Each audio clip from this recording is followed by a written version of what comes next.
DevOps and cloud are currently trending and are expected to continue to grow in popularity and importance as more organizations look to deploy their applications in the cloud as well as use DevOps practices to streamline their development and deployment process. This trend is expected to grow as more businesses adopt cloud computing and seek to optimize their software development process. Hello everyone and welcome to this session. You are currently watching an Edureka's DevOps and Cloud Computing full course video. Well, I'm certain by the end of this video, you will have a thorough understanding about DevOps with cloud computing all the way from theory to practical applications. Now, if you love watching videos like these, then subscribe to Edureka's YouTube channel and click the bell button to never miss out any updates from us. Also, if you want to learn more about DevOps and cloud computing after watching this session or wish to obtain DevOps certification course, then please see the link in the description below. Now let's begin with our agenda where we'll have a brief overview of what we will cover in this DevOps and cloud computing full course video. We shall start with some DevOps basics where we will learn about DevOps and cover the very basics that you must and should know about DevOps. Then we will move ahead and learn about Git, followed by Jenkins. We shall also cover Docker and Kubernetes. Now it's time to delve deep into the concepts where we will see how DevOps works on cloud. We'll start with AWS DevOps. We will then cover Azure DevOps. At last, we will also cover some of the important concepts in GCP with DevOps. So stick till the end. Now let's begin with our first topic.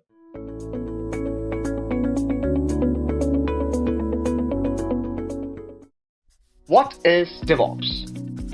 DevOps is basically a combination of two words, development and operations. So what do we get when we combine these two? Simply speaking, DevOps is a culture that implements technology in order to promote collaboration between development and operations team to deploy code to production faster in an automated and repeatable way. The goal of DevOps is to increase an organization's speed when it comes to delivering applications and services. Many companies have successfully implemented DevOps to enhance their user experience. Let's take for example, Facebook's mobile app, which is updated every 2 weeks, effectively telling users, you can have what you want and you can have it now. Ever wondered how Facebook is able to do this so smoothly? It's the DevOps philosophy that helps Facebook ensure that its apps aren't outdated and that its users get the best experience. Facebook accomplishes this through a code ownership model that makes its developers responsible. That includes testing and supporting through production and delivery for each kernel of code they write and update. It's through policies like this that Facebook has developed a DevOps culture and has successfully accelerated its development lifecycle. Industries have started to gear up for the digital transformation by shifting their needs to weeks and months instead of years while maintaining high quality. As a result, we will soon see that DevOps engineers have more access and control of the end user than any other person in the enterprise. So what are you waiting for? Don't be in the sidelines when that happens. To master your skills, enroll in Edureka's DevOps certification program and become a leader.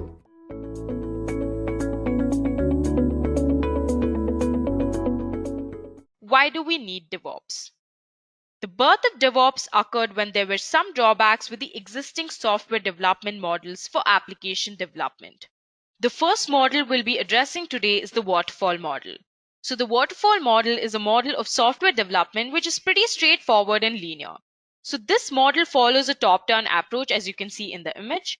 It has various phases starting with requirements gathering and analysis. So the first phase is where you get the requirements from the client for developing an application. So after this, you try to analyze these requirements that you've acquired. Next comes the design phase where you prepare a blueprint of the software. So in this phase, you think about how the software is actually going to look like. Once the design is ready, you proceed further with the implementation phase where you begin with the coding for the application. So here, the team of developers work together on various components of the application. And once the application is developed, it is tested in the verification phase, that is the fourth phase. Here there are various tests conducted on the application such as unit testing, integration testing, performance testing, etc. After all of these tests on the applications are done, it is finally deployed on the production servers. At last, that is the fifth phase, is the maintenance phase. So in this phase, the application is monitored for performance. So any issues related to the performance of the application are resolved in this phase. But unfortunately, this model, that is the waterfall model, has some major drawbacks. So the first drawback is gathering and documenting your requirements each step of the way can be extremely time consuming, not to also mention difficult. It is hard to assume things about your product so early into the project. And because of the same reason, your assumptions might be flawed and different from what the customer expects. The second drawback is that now, if the above case is true, your customers are basically dissatisfied with your delivered product. Adding changes to the product can be expensive and most of all difficult to implement.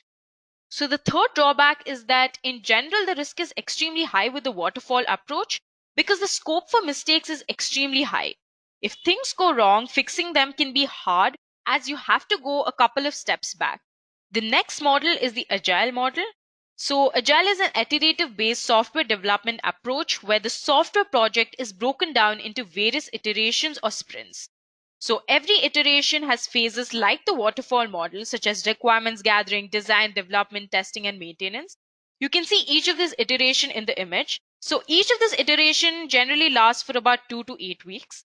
So the difference between agile and waterfall model is that you release the application with some high priority features in the first iteration. After its release, the end users or the customers can give you feedback about the performance of the application. So the necessary changes are made to the application along with some new features. And once these features are added to this application, it is again released, which is in the second iteration. This procedure is repeated until the desired software quality is finally achieved. Now, in spite of being used often, the agile method has a few disadvantages.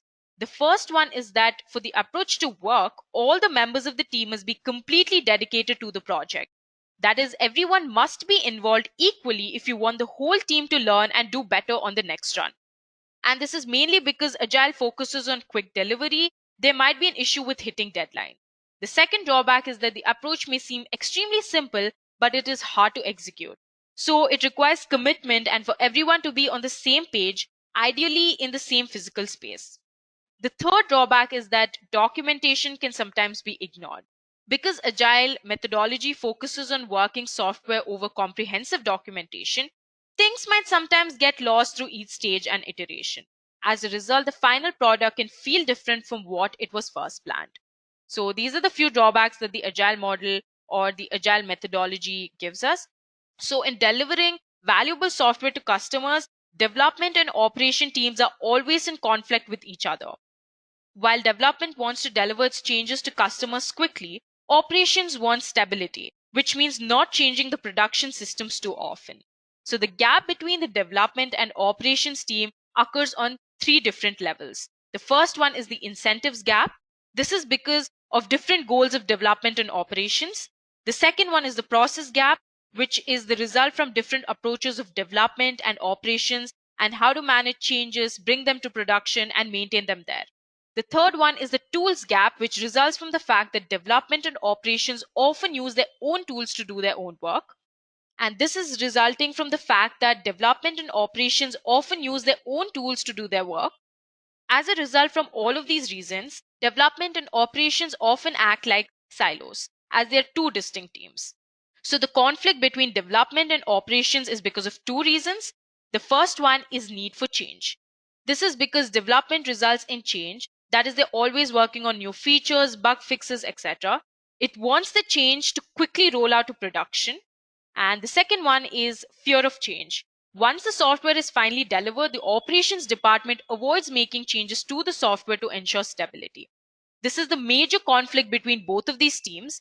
So this is where DevOps comes into picture. DevOps links software development to operations. I hope that is clear. That is, DevOps bridges the gap between agile software development and operations experiences. It is important to know that DevOps is a set of principles to break down silos. Specifically, DevOps is all about culture, automation, measurement, and sharing. So the first one is culture. So in culture, people and processes comes first. If you don't have a culture, all automation attempts will be fruitless. The relationship is important in culture because its functions include engage early, engage often, destroy silos, be open to options, and stop blaming. And the second one is automation. So once you understand your culture, you can simply start with automation, right? Now you can finalize various tools to achieve automation for DevOps. That is tools for release management, provisioning, configuration management, systems integration, monitoring and control, and orchestration becomes extremely important pieces for DevOps. The third is measurement. So if you cannot measure, you cannot improve. Makes sense, right? A successful DevOps implementation will always measure everything it can as often as it can. Performance metrics, process metrics, people metrics, capacity planning, trend analysis, fault finding, etc. All of these have to always be measured. So the last one is DevOps is about sharing. Sharing is the loop back in the cycle. So creating a culture where people share ideas and problems is extremely critical. So exposing ideas can create great open feedback that in the end it helps to improve shared ideas, share metrics, give DevOps shell access, see what technology can be leveraged, etc. So DevOps is all about these four particular features. I hope this is clear. So now let's move on to the next part of today's session, that is Introduction to DevOps. So finally, we will address what is DevOps. DevOps is simply a combination of two words. You can see that. One is the software development and the second one is operations.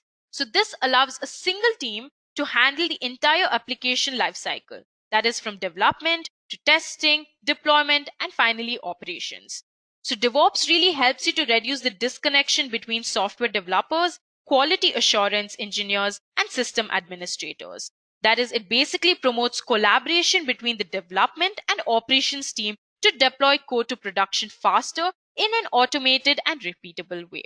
So DevOps basically helps to increase organization speed to deliver applications and services. It also allows organizations to serve their customers better and compete more strongly in the market. It can be also defined in another way, that is, it is also a sequence of development and IT operations with better communication and collaboration. So in the market, it has become one of the most valuable business disciplines for enterprises or organizations. With the help of DevOps, the quality and speed of the application delivery has improved to an extremely great extent. Organizations that have adopted DevOps notice a 22% improvement in software quality and a 17% improvement in application deployment frequency. They have also achieved a 22% hike in customer satisfaction. Overall, a 19% of revenue hikes as a result of the successful DevOps implementation has been achieved. Moving on, DevOps workflow is another important concept. So what is a DevOps workflow? So it basically provides a visual overview of the sequence in which input is provided. Also, it tells about which one action is performed and output is generated for an operations process. So basically, DevOps workflow allows the ability to separate and arrange the jobs which are top requested by the users. Also, this workflow gives the ability to mirror their ideal process in the configuration jobs. Moving on, let's see some of the DevOps principles. So the main principles of DevOps are continuous delivery, automation, and fast reaction to the feedback. But there are 6 other principles that we'll be discussing today. The first one is the end-to-end responsibility. So DevOps teams need to provide performance support until they become the end of life. It enhances the responsibility and the quality of the products engineered. The second one is continuous improvement. DevOps culture focuses on continuous improvement to minimize waste. That is, it continuously speeds up the growth of the products or the services that has been offered. The third one is automate everything. Automation is an essential part of the DevOps process. We'll be discussing about this later on in this session.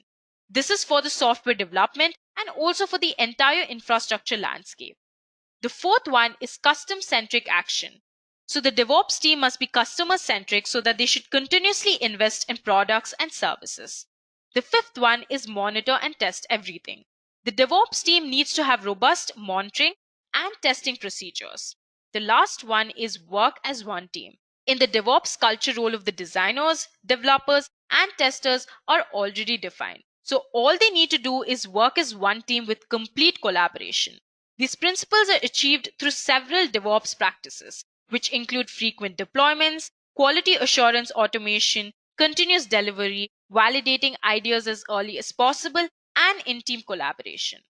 Now let's move on to the third topic of today's session, companies using DevOps. By now, you must have figured out that DevOps helps to increase an organization's speed to deliver applications and services.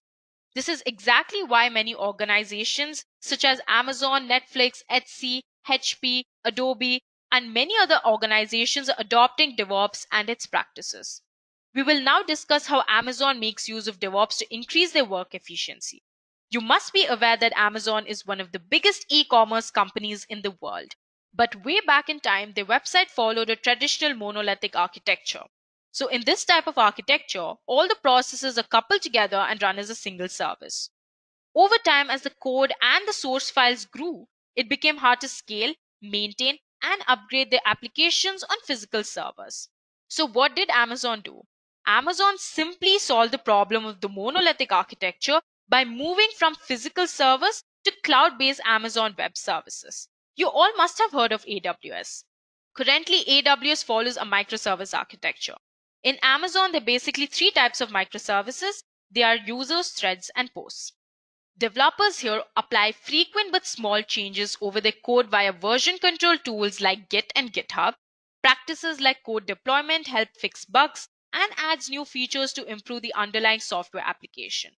AWS Code Deploy is one such service that keeps track of deployments and simplifies the entire software release process.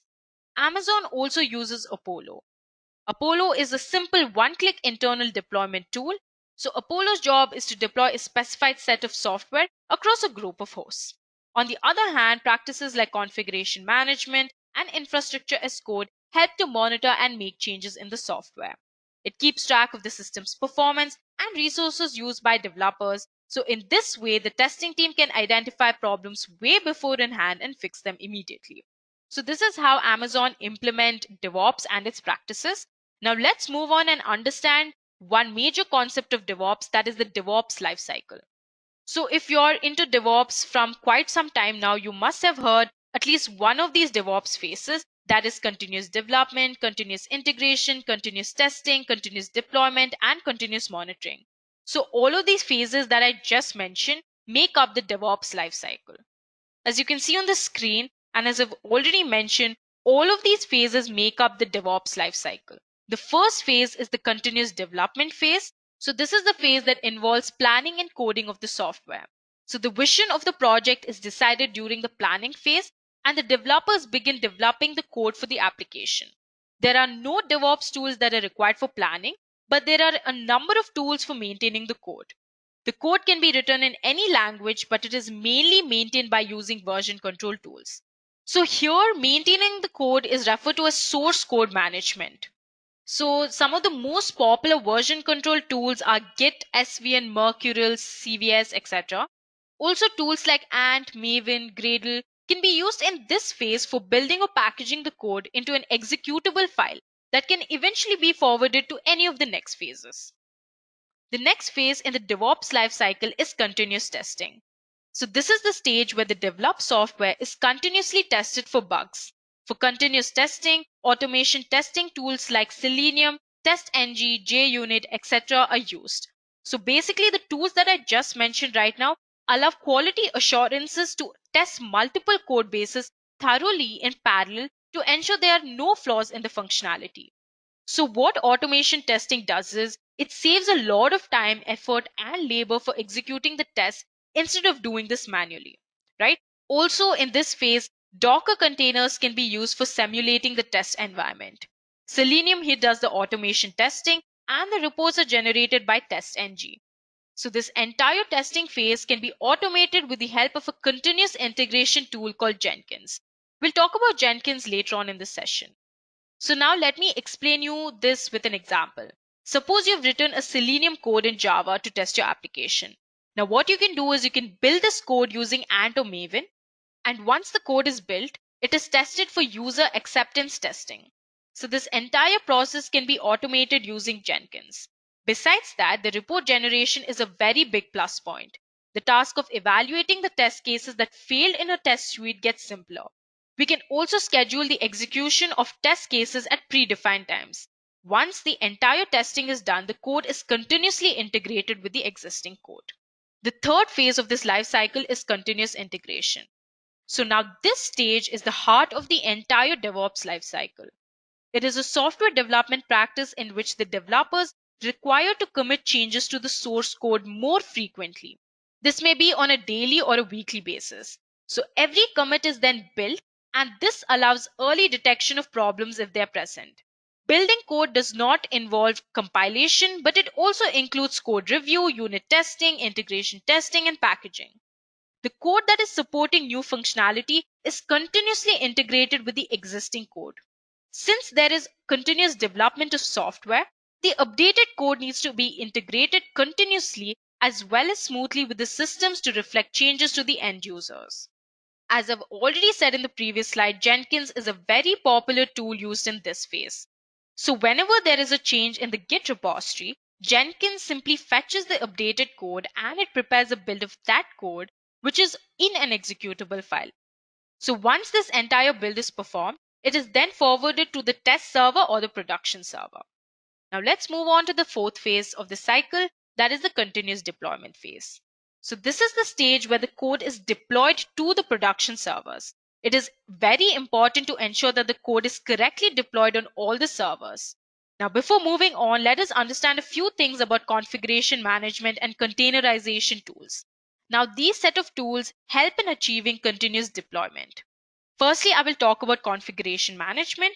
It is basically the act of establishing and maintaining consistency in an application's functional requirements and performance. So let me put this in simple words. It is the act of releasing deployments to servers, scheduling updates, and most importantly, keeping the configurations consistent across all the servers. Since the new code is deployed on a continuous basis, configuration management tools play an extremely important role in executing tasks quickly and frequently. Now, some popular tools that are used here are Puppet, Chef, SaltStack, and Ansible. Containerization tools also play an equally important role in the deployment stage. Docker is one of the most popular tools used for this purpose. Basically, these tools help produce consistency across development, test, staging, and production environments. Besides this, they also help in scaling up and scaling down of instances very swiftly. Basically, containerization tools help in maintaining consistency across the environments where the application is deployed, developed, and tested. Using these tools, there is no scope of errors or failures in the production environment as they package and replicate the same dependencies and packages used in the development or testing or staging environment. Basically, it makes your application easy to run on different computers. The next stage is the continuous monitoring stage. This is the last stage in the DevOps lifecycle. This is a very crucial stage where you continuously monitor the performance of your application. So here, vital information about the use of the software is recorded. This information is processed to recognize the proper functionality of the application. The system errors such as low memory, server not reachable, etc. are resolved in this phase. The root cause of any issue is determined in this phase. It also maintains security and availability of the services. Also, if there are any network issues, they are resolved in this phase. That is, it helps us automatically fix the problem as soon as they're detected. So now this practice involves the participation of the operations team who will monitor the user activity for bugs or any improper behavior of the system.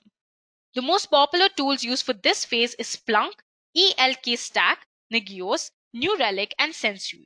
So what these tools do is they help you monitor the application's performance and the servers very closely, and they also eventually enable you to check the health of the system proactively.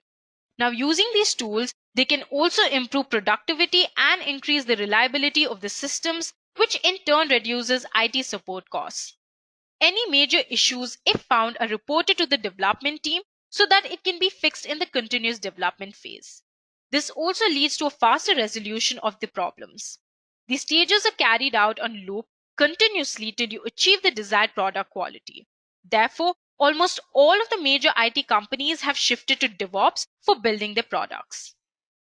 Moving on, if you want to become a DevOps engineer or be a part of this ideology, it is extremely important for you to be familiar with some DevOps related tools. Today, I will be talking about 7 important DevOps tools. Now, before we understand the tools DevOps engineers use, it is important to understand containers. So, what are containers?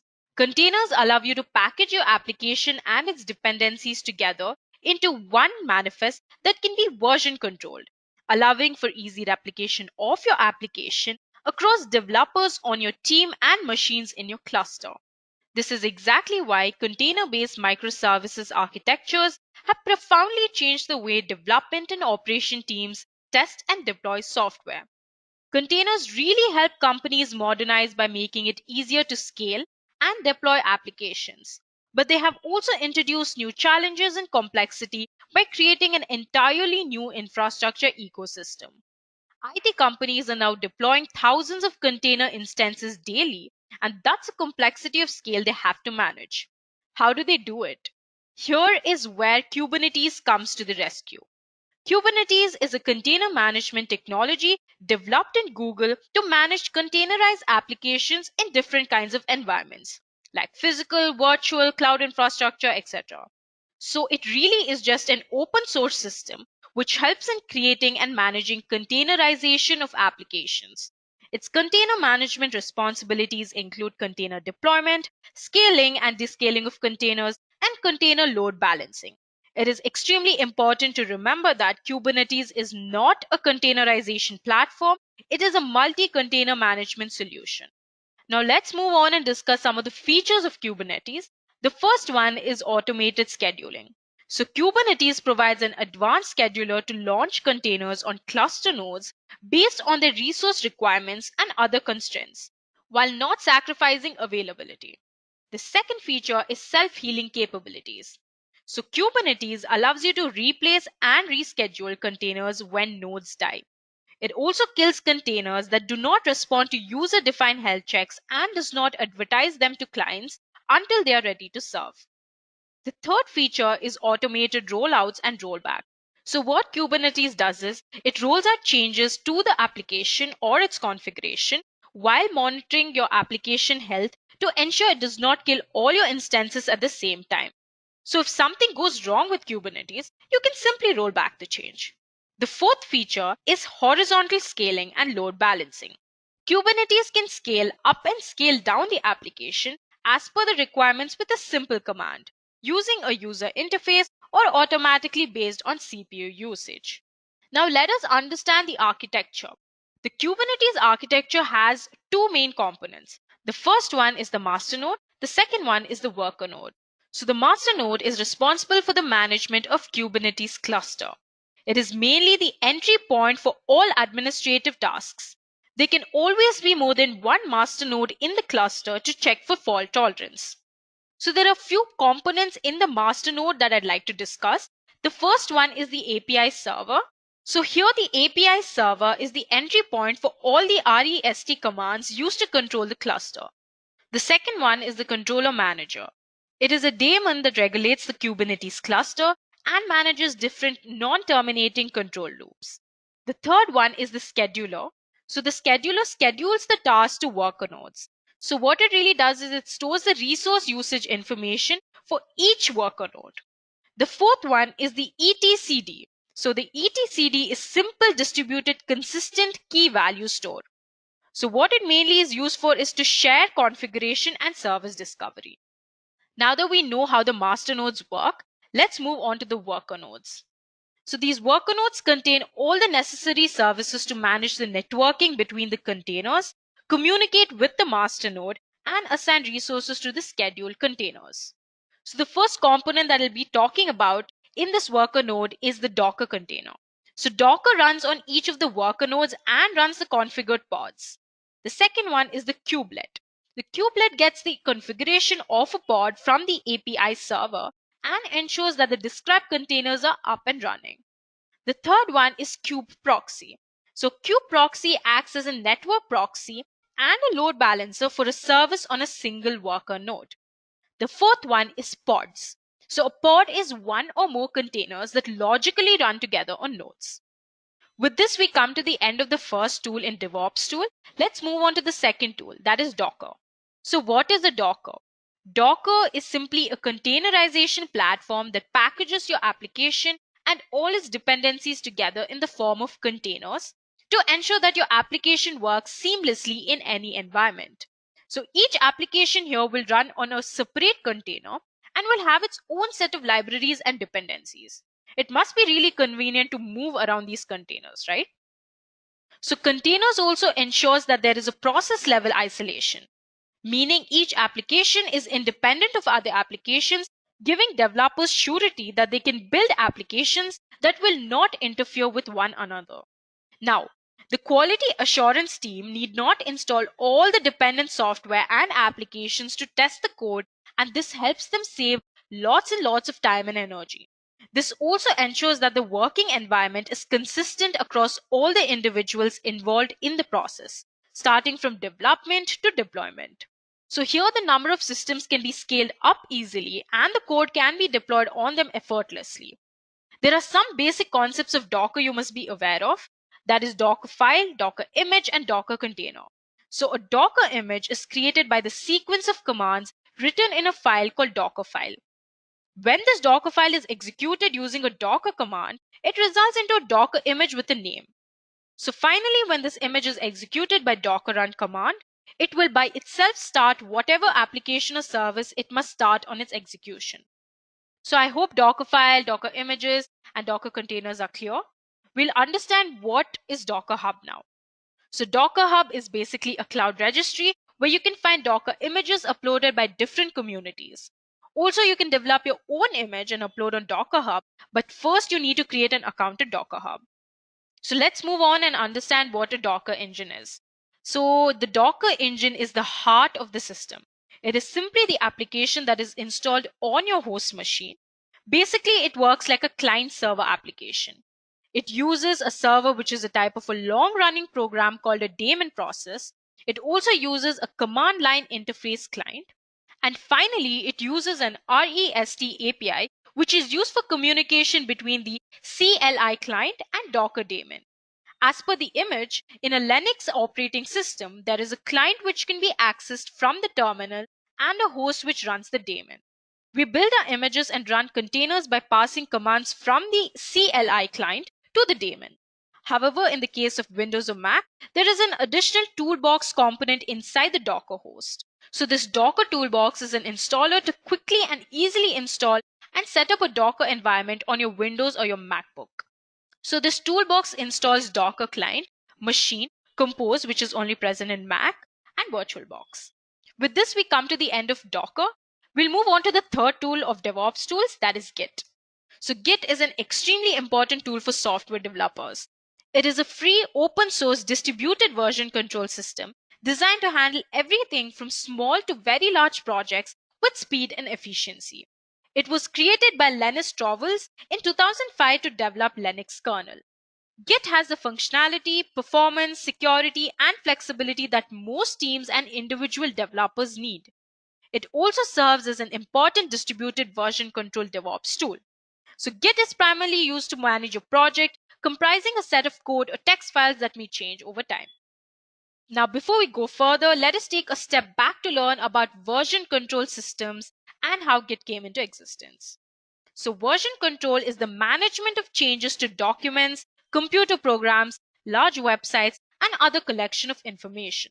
There are basically two types of version control systems. The first one being centralized version control system. The second one is distributed version control system.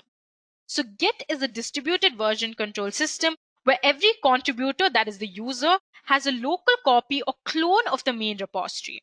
What is a repository? A repository is simply a storage space for your project files. Here, everyone maintains a local repository of their own which contains all the files and metadata present in the main repository. So the local repository is usually on the local machine of the user. So every programmer maintains a local repository, which is actually the copy or clone of the central repository on their hard drive. The central repository may be present on a web hosting platform like GitHub. They can commit and update the local repository without any interference. They can also update their local repositories with new data from the central server by an operation called pull and affect changes to the main repository by an operation called push from the local repository. So I hope everyone understood how Git works. Now moving on, let us understand the role of Git in DevOps. So Git plays a very vital role when it comes to managing the code that the collaborators contribute to the shared repository.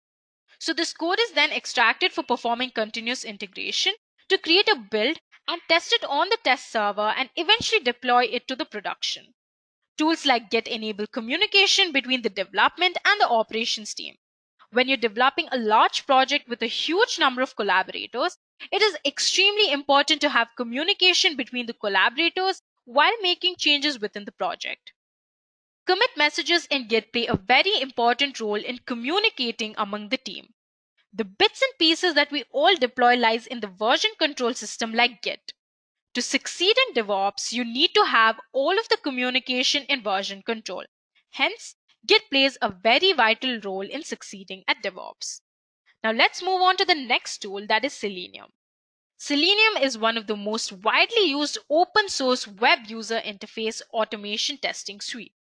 It was originally developed by Jason Huggins in 2004 as an internal tool at ThoughtWorks. So Selenium supports automation across different browsers, platforms, and programming languages. So this tool can be easily deployed on platforms such as Windows, Linux, Solaris, and Macintosh. Moreover, it supports operating systems for mobile applications like Windows and Android. Selenium supports a wide variety of programming languages through the use of drivers specific to each language. Languages supported by Selenium include C#, Java, Perl, PHP, Python, and Ruby. Currently, Selenium WebDriver is the most popular with Java and C#. Selenium test scripts can be coded in any of the supported programming languages and can be run directly in most modern web browsers. Browsers supported by Selenium include Internet Explorer, Mozilla Firefox, Google Chrome, and Safari. So basically, it can be used to automate functional tests and can be integrated with automation test tools such as Maven, Jenkins, and Docker to achieve continuous testing. It can be also integrated with tools such as TestNG and JUnit for managing test cases and generating reports. So now moving on, what are the advantages of Selenium? Why should we choose Selenium? Since Selenium is open source, there is no licensing cost involved, which is a major advantage over other testing tools. There are many other reasons behind Selenium's ever-growing popularity. The first one is that test scripts can be written in any of the programming languages, that is Java, Python, C#, PHP, Ruby, Perl, .NET, etc. Tests can also be carried out in any of the operating systems, that is Windows, Mac, or Linux. Tests can also be carried out using any browser, that is Mozilla Firefox, Internet Explorer, Google Chrome, Safari, Opera. We've all discussed this in the previous slide.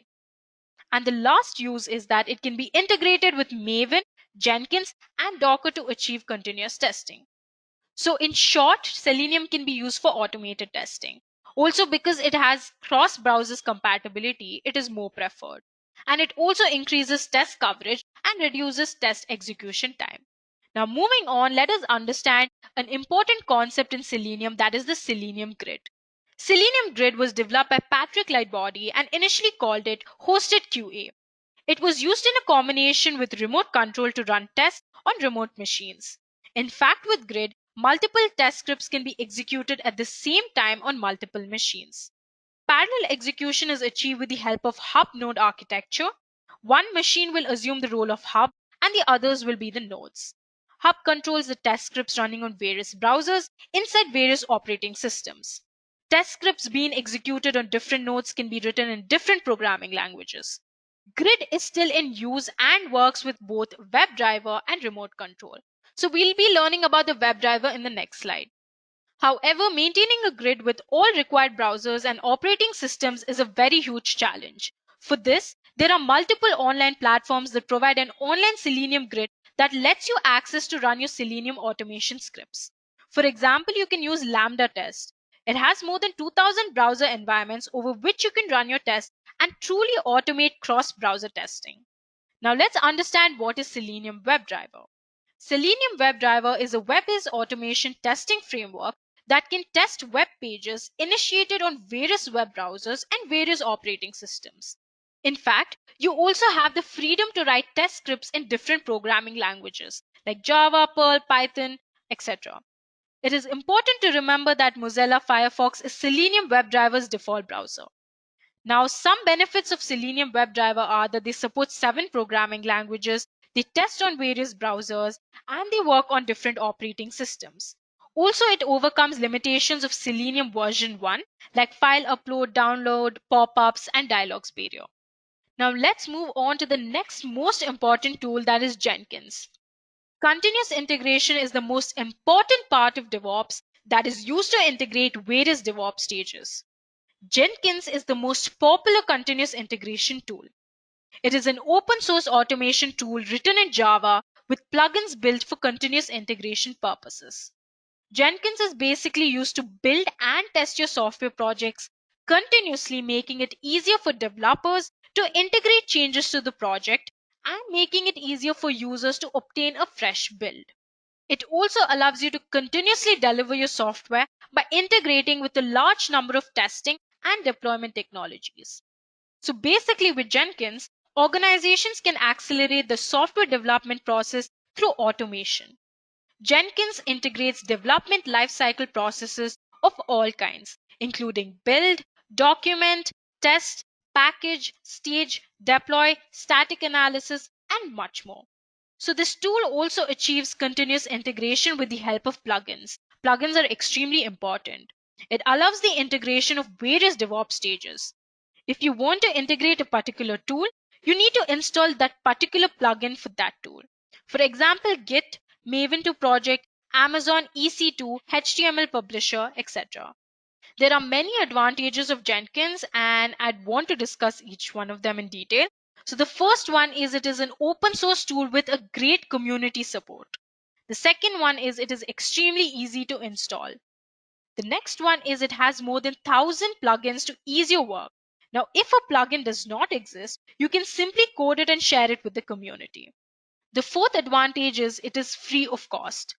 The last one is it is built with Java. Now, if you have been coding for some time now, you must be knowing that Java is portable to all the major platforms.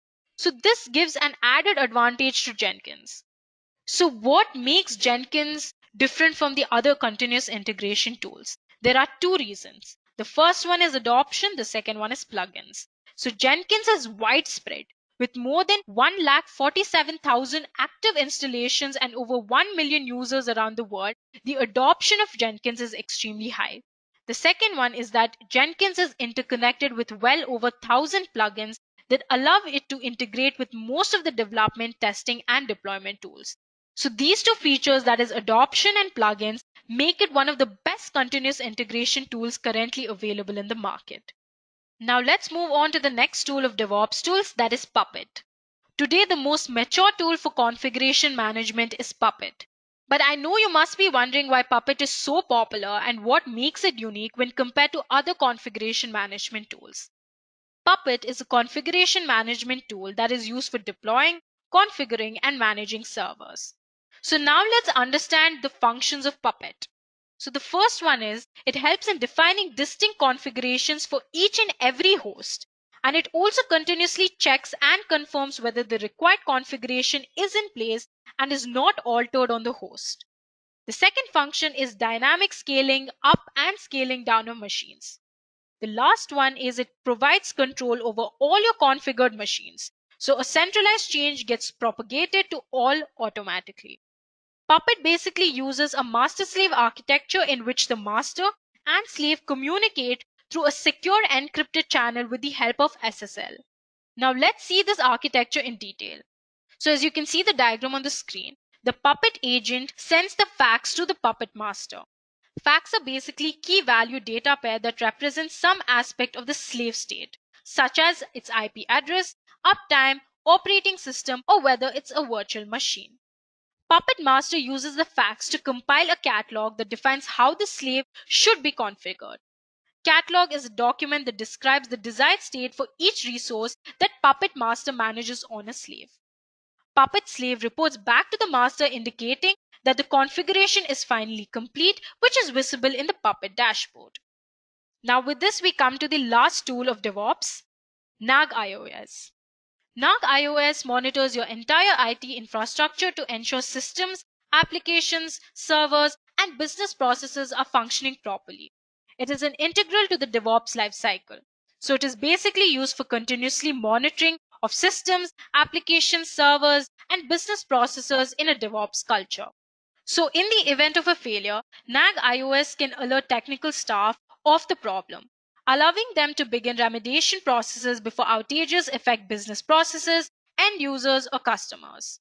With this tool, you don't really have to explain why an unseen infrastructure outage affects your organization's bottom line. NAG iOS runs on a server, usually as a daemon or a service. It periodically runs plugins residing on the same server. They contact hosts or servers on your network or on the internet. One can view the status information using the web interface.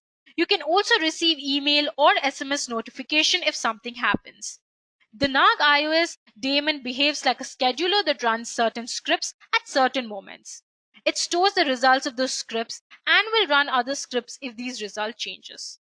NAG iOS also uses plugins. So these are compiled executables or scripts that can be run from a command line to check the status or a host or a service. NAG iOS also uses the results from the plugins to determine the current status of the hosts and services on your network. NAG iOS is built on a server or agents architecture. Usually on a network, a NAG iOS server is running on a host, and plugins interact with local and all the remote hosts that need to be monitored. So these plugins will send information to the scheduler, which displays that in a graphical user interface. With this, we come to the end of DevOps tools. Let's move on to the next part of the session, that is DevOps automation. Automation is the crucial need for DevOps practices, and automating everything is the fundamental principle of DevOps. We discussed this initially in the session. Automation kickstarts from the code generation on the developer's machine until the code is pushed to the code, and after that to monitor the application and system in the production. Automating infrastructure setup and configurations, software deployment is the key highlight of DevOps practice. DevOps practice is dependent on automation to make deliveries over a few hours and make frequent deliveries across platforms. Automation in DevOps boosts speed, consistency, higher accuracy, reliability, and increases the number of deliveries. Automation in DevOps encapsulates everything right from the building, deploying, and monitoring. In large DevOps teams that maintain extensive, massive IT infrastructure, the tools can be classified into 6 categories. That is infrastructure automation, configuration management, deployment automation, performance management, log management, and monitoring. So for infrastructure automation, a great example is the Amazon Web Services. Being a cloud service, you don't really need to be physically present in the data center. They're easy to scale on demand, and there are no upfront hardware costs. It can also be configured to provide more servers based on traffic automatically. For the second one, Chef is a great example. Chef is a handy DevOps tool for achieving speed, scale, and consistency. It can be used to ease out complex tasks and perform configuration management. With the help of this tool, the DevOps team can avoid making changes across 10,000 servers. Rather, they need to make changes in one place, which is automatically reflected in other servers. For deployment automation, Jenkins is a great example. As we have already discussed before, it helps facilitate continuous integration and testing. It integrates project changes more efficiently by quickly finding issues as soon as builds are deployed. For the fourth one, that is performance management, Application Dynamic is a great example. It offers real-time performance monitoring. The data that is collected by this tool helps developers to debug whenever an issue occurs. The fifth one, that is for log management, Splunk is a great example. This DevOps tool solves issues such as storing, aggregating, and analyzing all logs in one place. So for the last one, that is monitoring, NAG iOS is a great example. It notifies people when infrastructure and related services go down. It is a tool for this purpose which helps the DevOps team to find and correct problems immediately.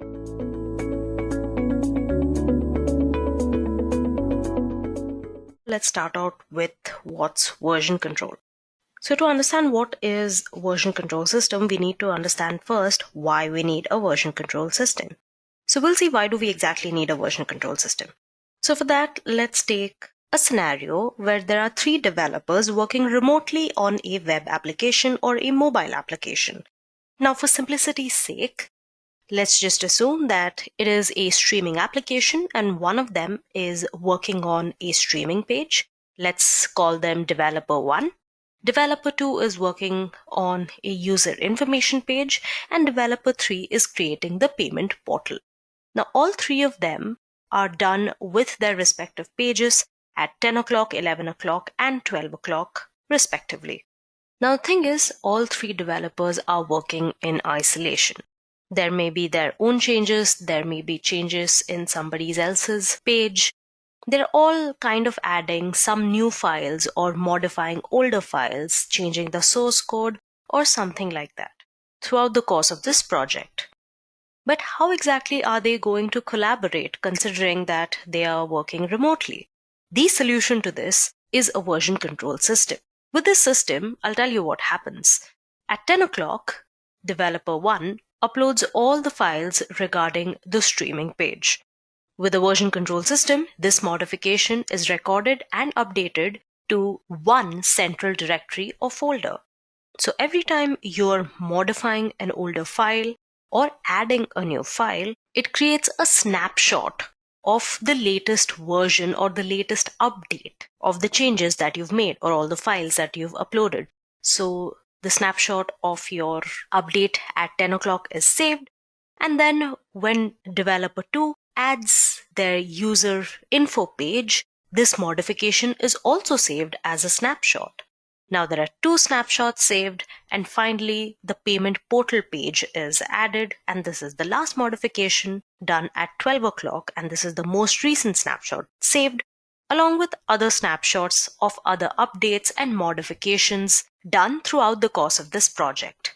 Every change in your project, a snapshot is created and your entire project is saved that way. And these snapshots are actually known as different versions, which are basically the state of your project at a particular time or at the current time. It means that it will contain the kind of files your project is storing at one particular time and what kind of changes you have made so far between the previous version and this particular version. And this is exactly how a version control system works. So version control system basically is a system that records changes to a file or a set of files over time so that you can record specific versions later. These versions are recorded in a repository and they can be recalled anytime from these repositories during the course of your project. So version control systems essentially are of 3 types. Now the local version control system is one of the simplest forms of VCS and has a database that keeps all the changes of the files under revision control. So all the files are saved by this one user and they manage all of the files. But it's actually really hard to maintain the changes of the file, and you can accidentally replace one or the other file that you need. It also needs something known as RCS or revision control system, which keeps patch sets or the differences between updates in a special format on your disk. All of this, your local version control systems maintains all the track of all the files within your local system. As a user, you can track specific versions later, and it basically works as an independent standalone system for an application. So your applications like spreadsheets and word processors have this control mechanism. So that's one type. Apart from this, you also have your centralized version control system, which basically uses a central server to store all the files and enables team collaboration. So it's not one local system, but multiple systems which work on a single repository to which users can directly access as a central server. So the repository is a central server that could be local or remote, which is directly connected to each of the programmer's workstation. And the third kind of VCS is a distributed version control system. Now these systems do not necessarily rely on a central server to store all the versions of a project file. In a distributed version control system, every contributor has a local copy or a clone of the main repository. So everyone maintains their own local repository, which contains all the files and the metadata present in the main repository. and they can push or commit or update the main repository if and when required. Now we are going to cover more on the latter two version control systems further in the session. So now let's try and understand in depth what's the difference between a centralized version control system and a distributed version control system. As I had mentioned before, in a centralized version control system, each programmer working on a branch, on a project, has absolute access to the central server. So the centralized version control system uses a central server to store all the files, and everybody on the team can directly access the central server as it is one single repository. So if you have 3 workstations, workstation 1, workstation 2, workstation 3, all of them can directly commit to the repository and get updates from the repository, which is your central server. The repository here indicates a server that could be local or remote, directly connected to each programmer's workstation. Every programmer can extract or update their workstations with the data present in the repository, or can make changes or updates or commit in the repository.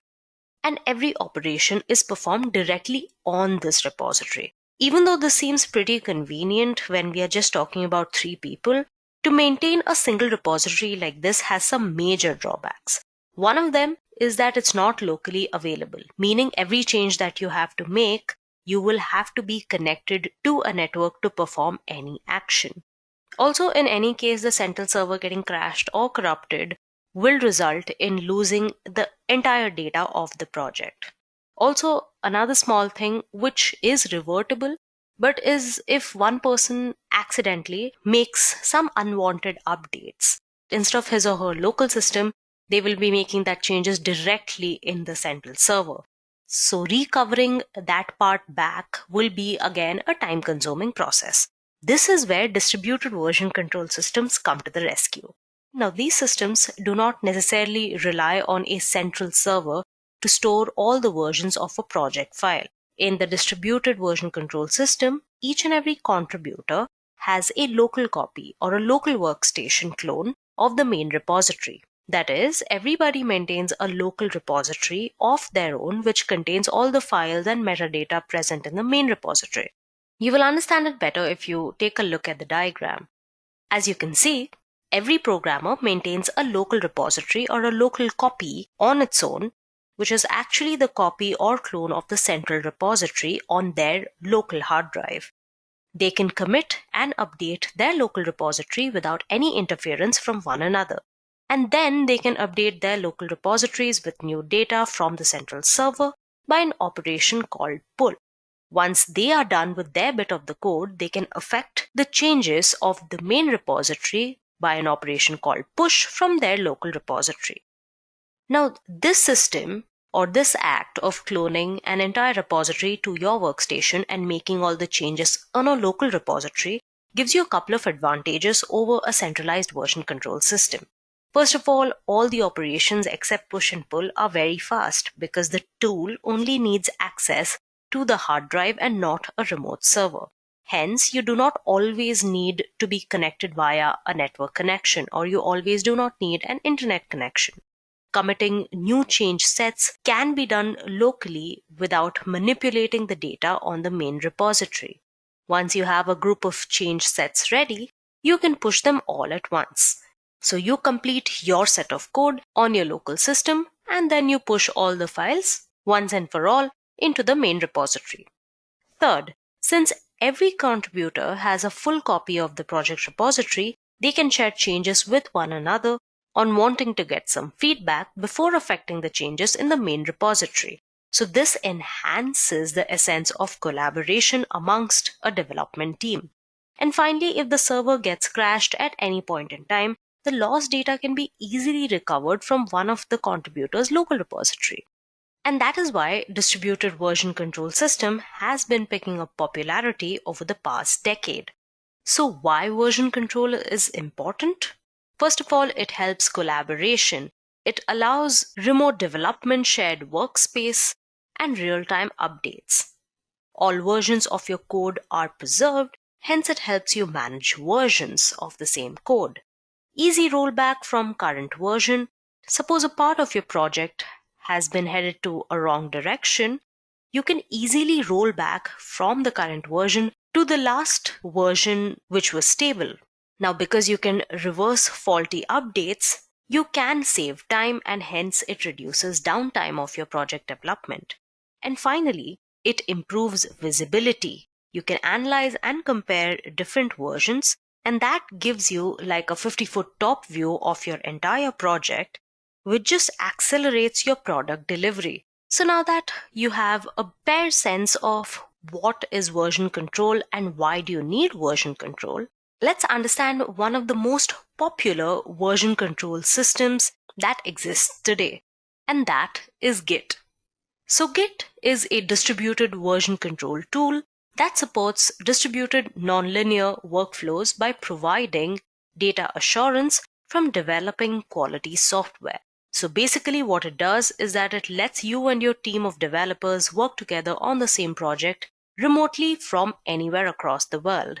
Your team members can work efficiently on files and easily merge their changes into one source without the fear of losing or deleting anything of importance due to the easy rollback feature. Git is primarily used to manage your project comprising of a set of code or text files that you may want to change from time to time. Now, Git is an integral part of DevOps. DevOps, as most of you might have the idea of, is the practice of bringing agility to the process of development and operations. A couple of years ago, it was this entirely revolutionary ideology which swept IT organizations worldwide, boosting project life cycles and in turn increasing profits. DevOps promoted communication between development engineers and operations participating together in the entire life cycle, from design through development process to production support. Now, in the entire life cycle of DevOps, starting from planning of the projects to its deployment and monitoring, Git plays a vital role. When it comes to managing the code that collaborators contribute to the shared repository, this code is extracted for performing continuous integration to create a build and test it on the test server and eventually deploy it to production. Tools like Git enable communication between the development and operations team. When you are developing a large project with a huge number of collaborators, it is extremely important to have communication between the collaborators, between the developers while making changes in the project. Commit messages in Git play a very important role in this particular collaboration or communication amongst the team. The bits and pieces that we deploy or update lies in this version control system, such as Git. To succeed in DevOps, you need to have all the communication in version control. Hence, Git plays an extremely vital role in succeeding at DevOps. And due to this very reason, Git has earned way more popularity compared to other version control tools available in the market, such as Apache Subversion, concurrent version systems, and Mercurial. If you compare the interest of Git by time with other version control systems, you shall realize that larger companies' products are generally developed by developers using Git all around the globe. And some famous names out of them are Facebook, Yahoo, Zynga, Quora, Twitter, eBay, Salesforce, Microsoft, and many, many more. Now, lately, all of Microsoft's new development work has been in Git Features. Microsoft migrating .NET and many of its open source projects on GitHub, which are managed by Git. One of such projects is the 𝐓𝐺BM. It's a fast, distributed, high-performance gradient boosting framework based on the decision tree algorithms, which is used for ranking, classification, and many other machine learning tasks. Here, Git plays an important role in managing this distributed version of 𝐓𝐺BM by providing speed and accuracy. So basically, to enable version control, Git is your go-to solution. It's fast and suitable for handling massive code bases scattered across multiple developers, which makes it the most popular tool used today. Now that you know about Git, a terminology we'll be using a lot while talking about Git and GitHub is a repository. Now, repository, or a repo as it's most commonly known as, is a directory or a storage space where your projects can basically live. It can be local to a folder or your computer, or it can be a storage space in another online host such as your GitHub. And in this particular space, in this particular directory, you can keep your code files, text files, images, you name it, all of it inside a repository. Through the course of this, we shall also be talking about something known as GitHub, which is nothing but a central repository, the kind that we spoke about when we discussed centralized versus distributed version control systems. There's a central repository, and that is where all of your code will live. You have your local repository where you'll make the changes, and there you have the central repository to which you will push all of the changes. Yeah?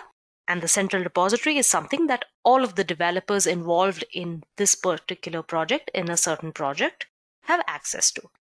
All right, moving on, let's discuss a few Git features which make it so popular amongst organizations as well as individuals. First of all, it's economical. It's free and open source. Git is released under GPL's General Public Licenses, open source license, so you don't need to purchase Git. It is absolutely free, and since it's open source, you can modify the source code as per your requirement. Second is its speed. Now, since you do not have to connect to any network for performing all of the operations, it completes all the tasks really fast.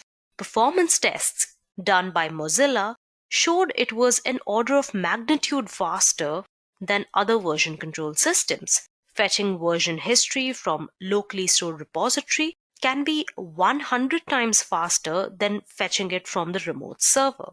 So the core part of Git is written in C, which avoids runtime overheads associated with other high-level languages, which makes it extremely fast compared to other version control systems.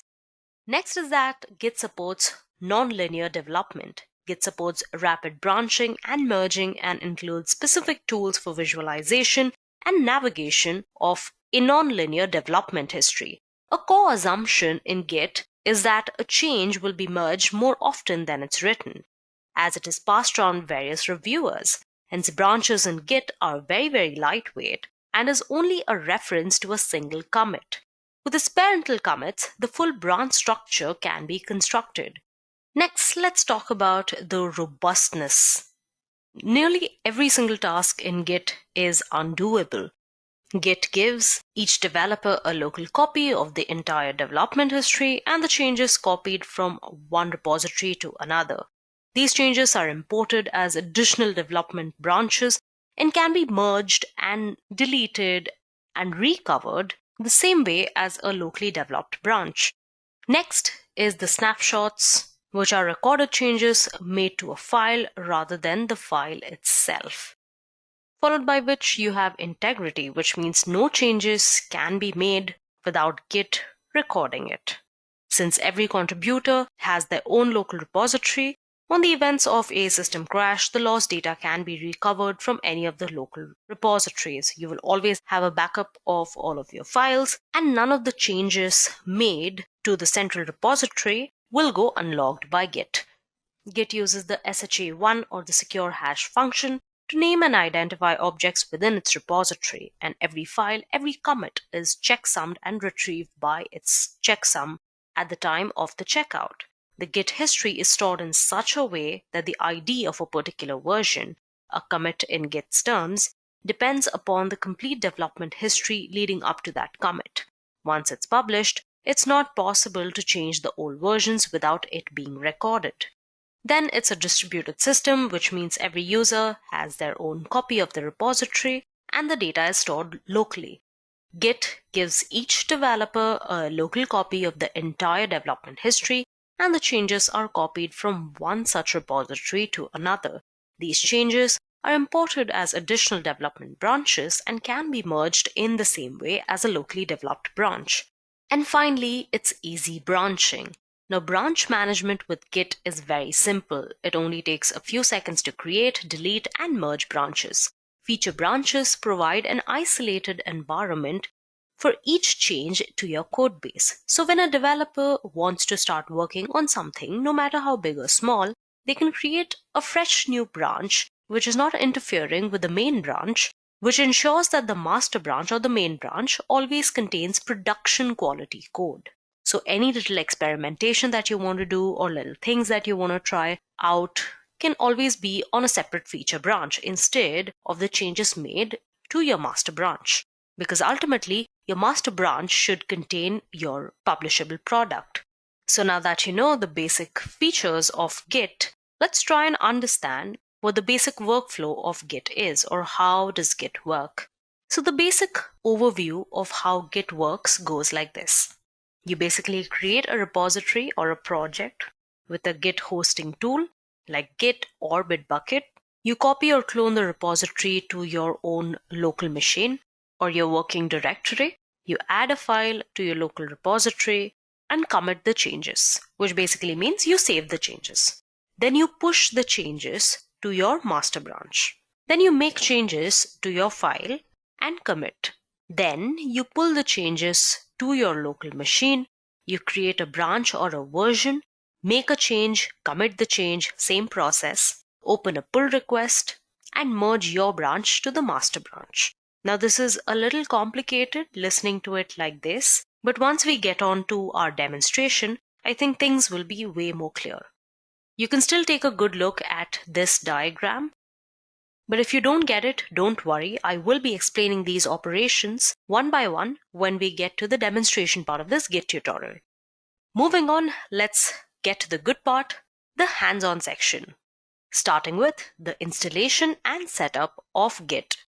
Now there are two ways in which this goes. First of all, for Windows users, you need to install Git Bash for Windows. And for Linux users, you'll have to start by updating the package index and then install Git using the terminal. So first of all, for our learners using Windows, you'll have to log on to gitscm.com/downloads and then click on Downloads for Windows button and then run the executable file and follow through till you finally install Git Bash. I'm not going to install it completely as I already have Git Bash downloaded, but I'm still going to open the page to show you guys. Alright, so the latest source release is Git 2.30.1 on the 8th of Feb, and you can just click on this button. The moment you click on this button, it's going to start downloading Git for you. And once you have the executable file, all you have to do is open it or run it in your own system, right? Next, for people using Linux, this is an example considering you are using Ubuntu. If you're using CentOS, a lot of the commands don't change, but instead of apt install, you will be using yum install for CentOS. So for that, now I'm going to open my terminal on a virtual machine. So here I have running an Ubuntu machine using the Oracle VirtualBox. So I'm going to start by running an update. Alright, this is going to take a while. Kindly be patient. So here I have my Ubuntu running on a virtual machine. So to install Git on your Ubuntu machine, you have to start by updating. So this will take some time. If you're going to use sudo apt update, if you're using CentOS, you will be using yum instead of apt. Let's clear that out, and then we're going to install Git.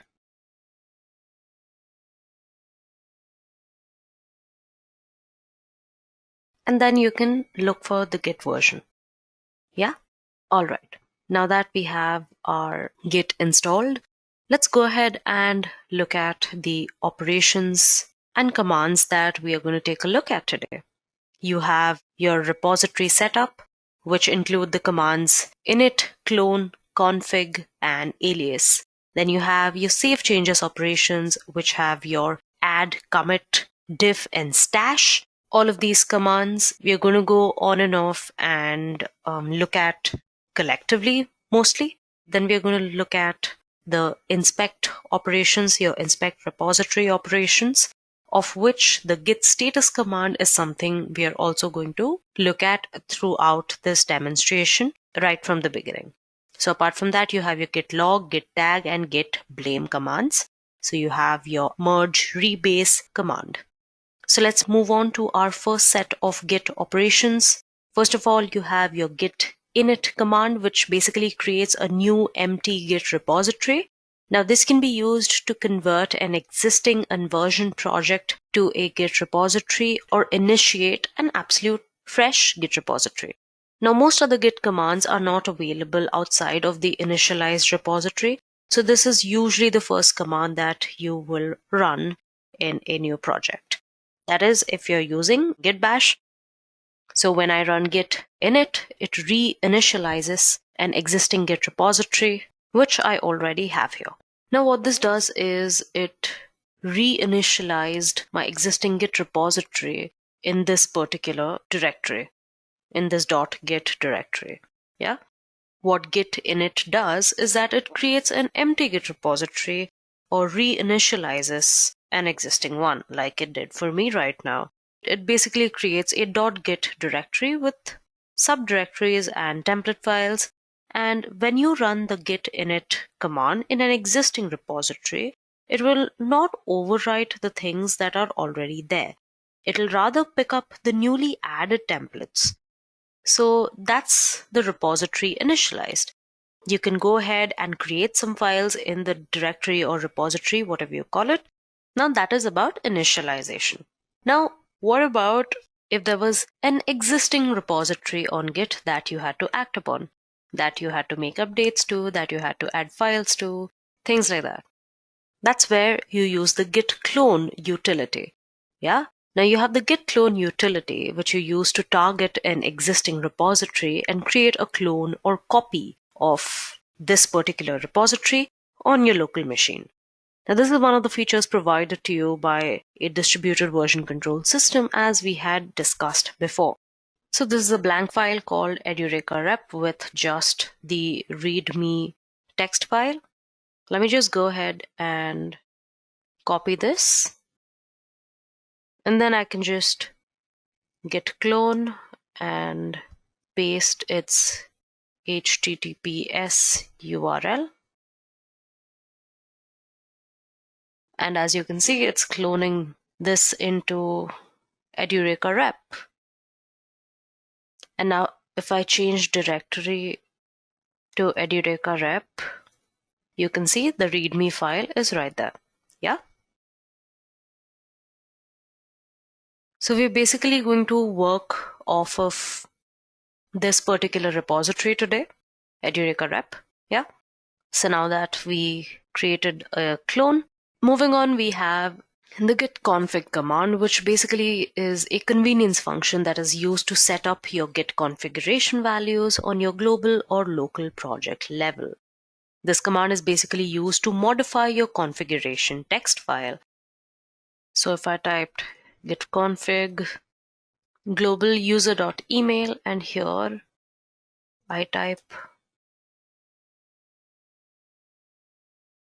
so there I gave in my email ID as the global user email ID. So if I ask for what the global user email ID is, it will return my ID back to me.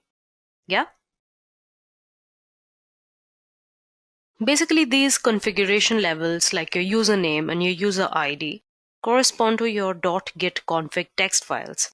Now executing this basically will help you modify the configuration text file. Git uses this series of configuration files to determine non-default behavior that you may want. Yeah. So the first place Git looks for these values is in the system-wide configuration file, which contains settings that are applied to every user on this system. So basically, if you pass the option to your git config, it will read and write from this file specifically. And the next place the Git looks is the config/git config file, which is specific to each user. Now you can make Git read or write to this file by passing your global option, which is what I did. And the final command in the setup operations that we are going to look at is an alias. Now, alias, as the name suggests, is basically used to create shorter commands that map to longer commands. They enable more efficient workflows when you obviously have to use lesser keystrokes to execute a command. There are these lengthy commands which obviously kill a lot of your time. So these aliases you can use to shorten those commands. And these are also something that you will create via the git config command. There isn't really a direct way or a direct command of creating aliases. Yeah, this is just something I wanted to add in here along with the git config command. Like a very common alias created is CO for checkout or anything else, CK for checkout. So yeah, this is something that you can do using the git config command, just creating aliases. Moving on, let's look at operations that you use to add changes and save changes to your Git repository. Now, the first two commands here that we're going to look at are git add and git commit. Now, this combination is basically used to create these snapshots that I was talking about initially in the session, right? So basically what you do is first you use the git add command to add a change in your current directory or your working directory. And you add that to the staging area.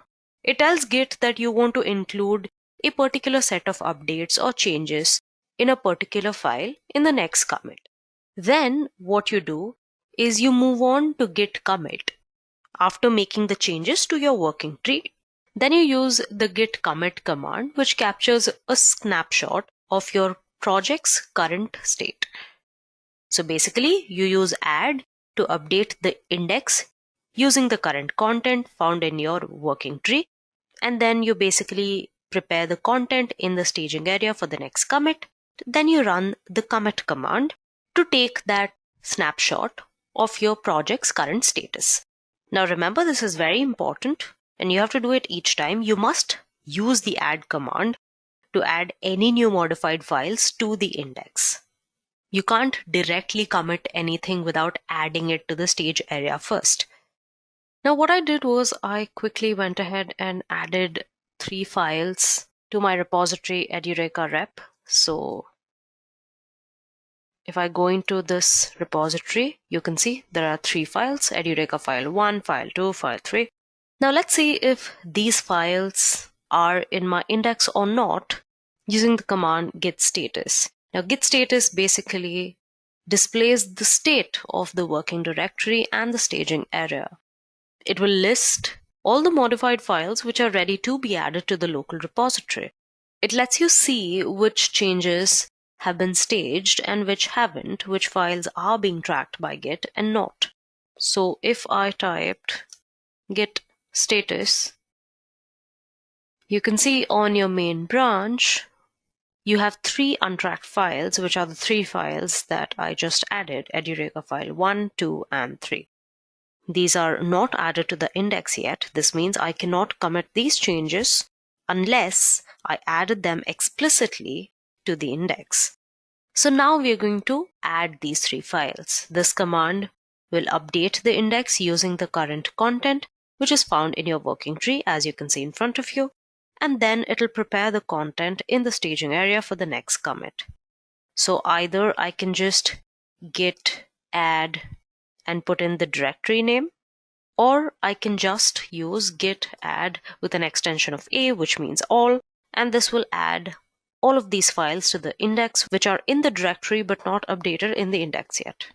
Yeah, now I've done that. Let me go ahead and use git status again, and you can see all of these file names are written in green, and you can see changes to be committed written here, which means all of these changes are ready to be committed. They are added to the index.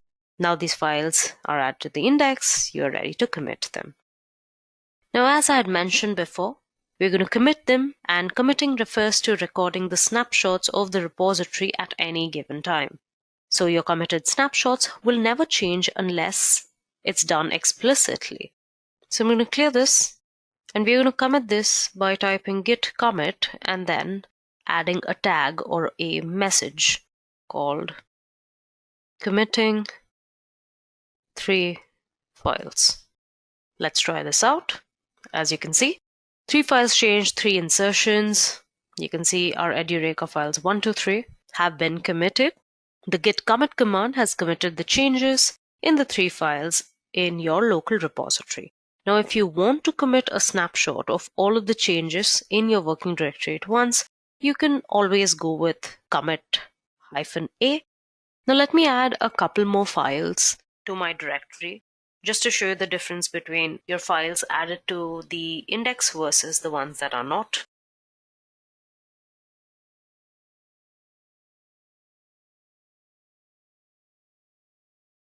If I type ls again, you can see there are 2 more files over here.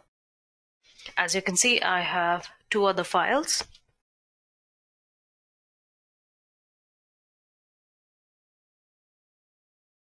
I'm just going to add the Edureka file 4 and now the file 5, and then I'm just going to git commit committing files. And as you can see, only one file changed, only one insertion happened, and that only happened because Edureka file 5 is not added to the index. And even if I use the extension A, I cannot add Edureka file 5 because that has not been added to your index. Now, if I just go ahead and add Edureka file 5, voila, the change has occurred in our Git repository. Now, if I typed git status, there are no more files to add or commit. Our branch is ahead of the origin or main branch by 3 commits. And you can use git push to publish your local commits. Now, what is git push? This is something we will cover later in this session. Now, understand that before you affect the changes made to the central repository, you should always pull changes from the central repository to your local repository just to get the most updated version of your branch.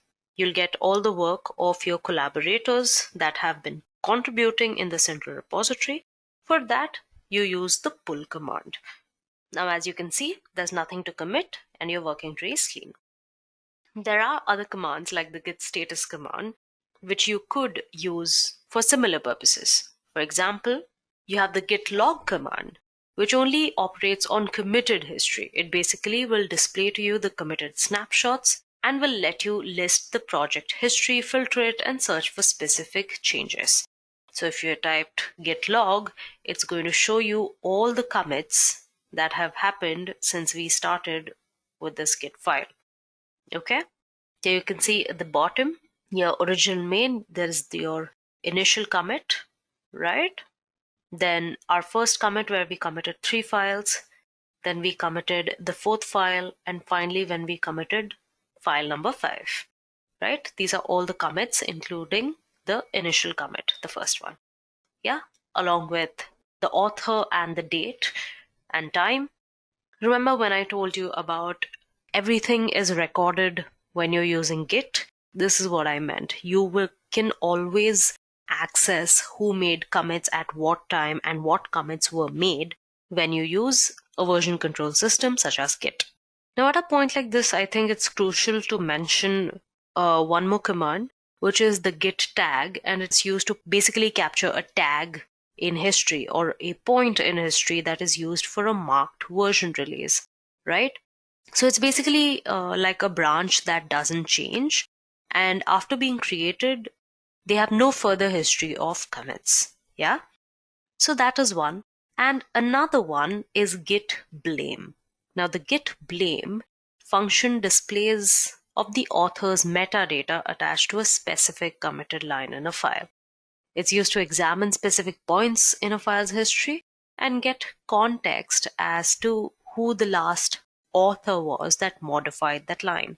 So if I went back and typed git blame Edureka file 5.txt, it's going to show who the person is that is to blame, who committed this particular file or made this particular change, right?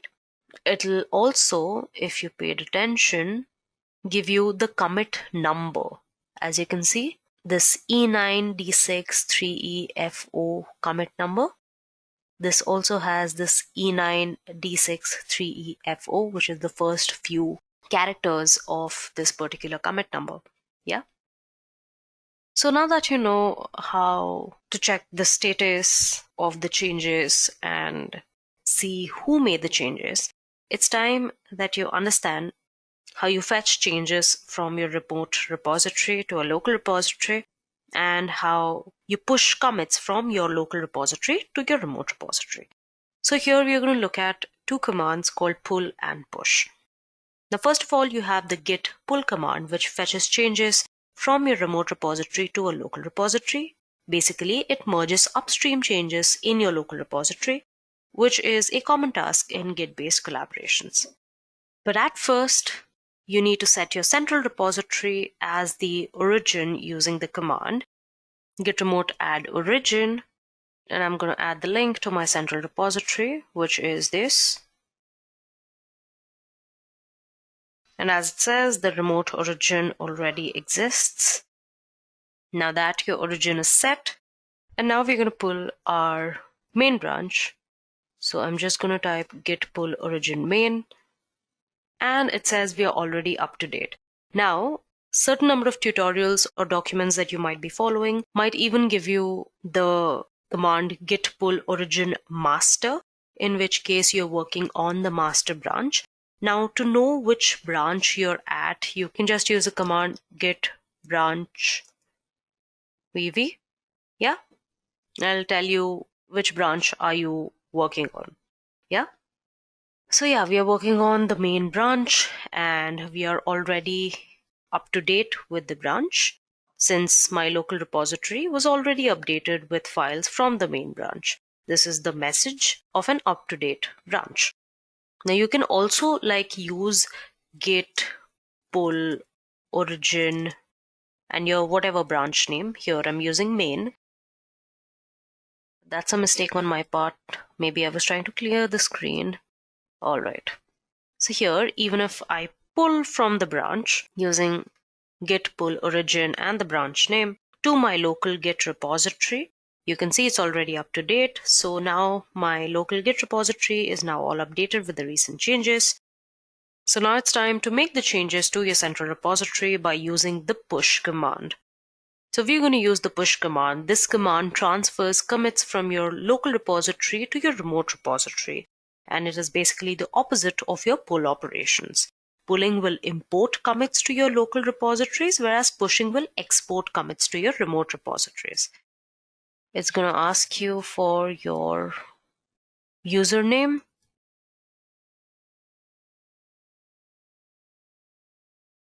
And password before it lets you push into your main branch there. So I've put in the username and password for my GitHub account. And with that, this has pushed the changes from my local repository to the remote repository, along with all the necessary commits and internal objects. Now this has created a local branch in your destination repository.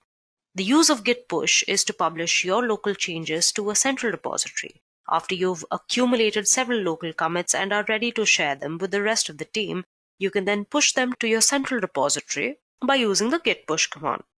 Now the files which have already been committed previously in the commit section and they were all push ready, you will use git push origin master to reflect these files in the master branch of your repository.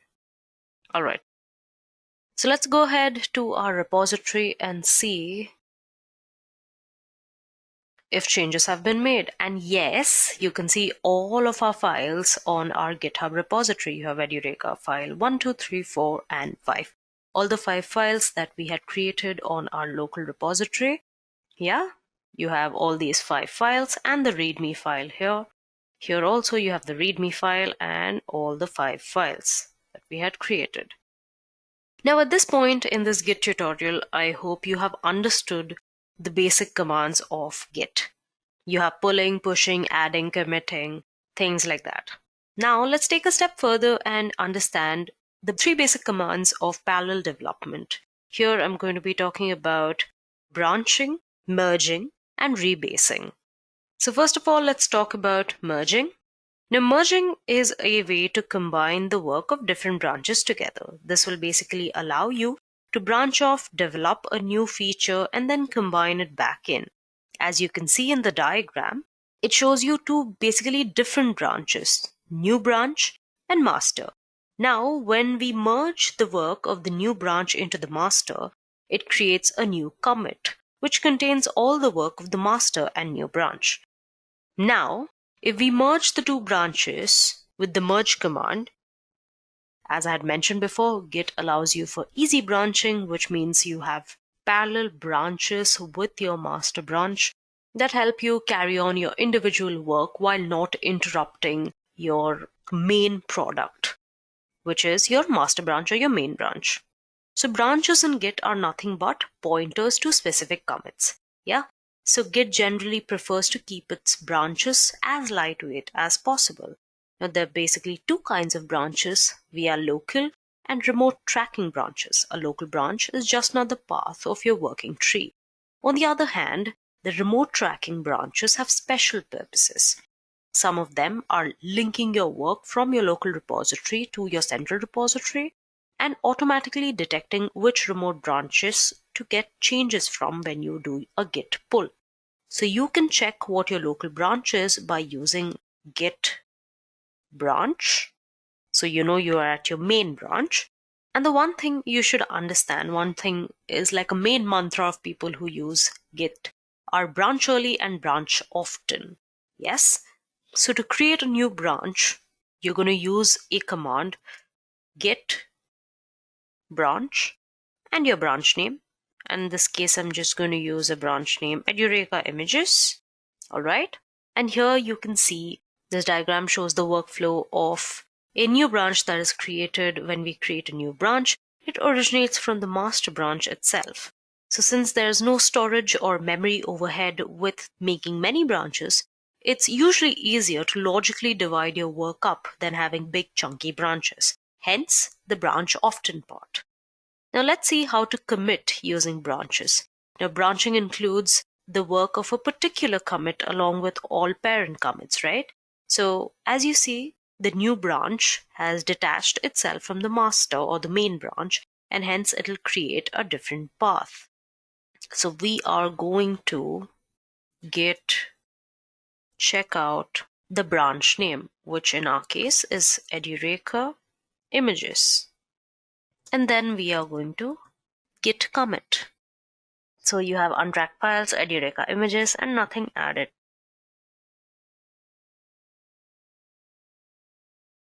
So you made that branch. Now, merging is a way to combine the work of different branches together. So basically what this does is, now that we've branched off to something known as Edureka images, you can go ahead, add files to it, develop a new feature, and then combine it back into your main branch.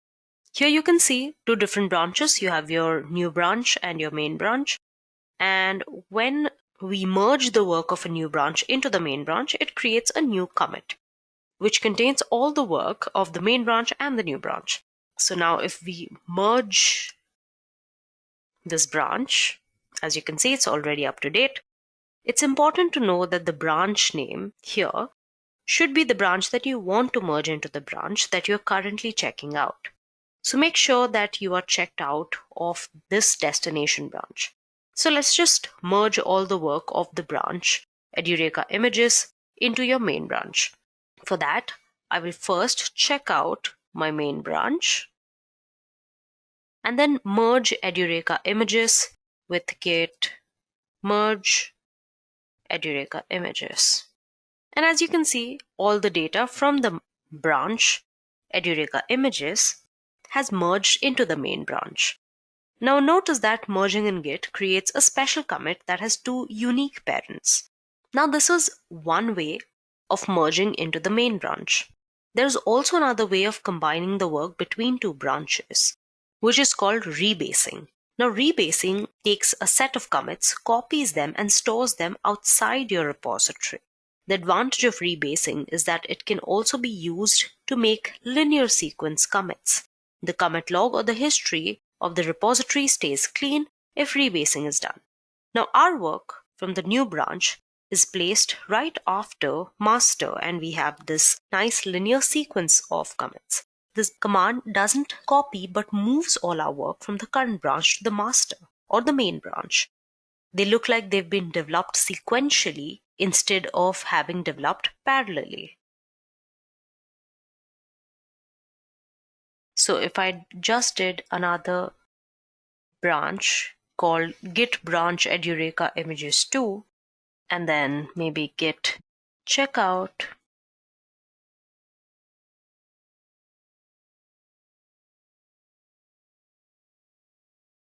okay, then we Git commit this, and then I could just Git rebase main, and your current branch will be up to date.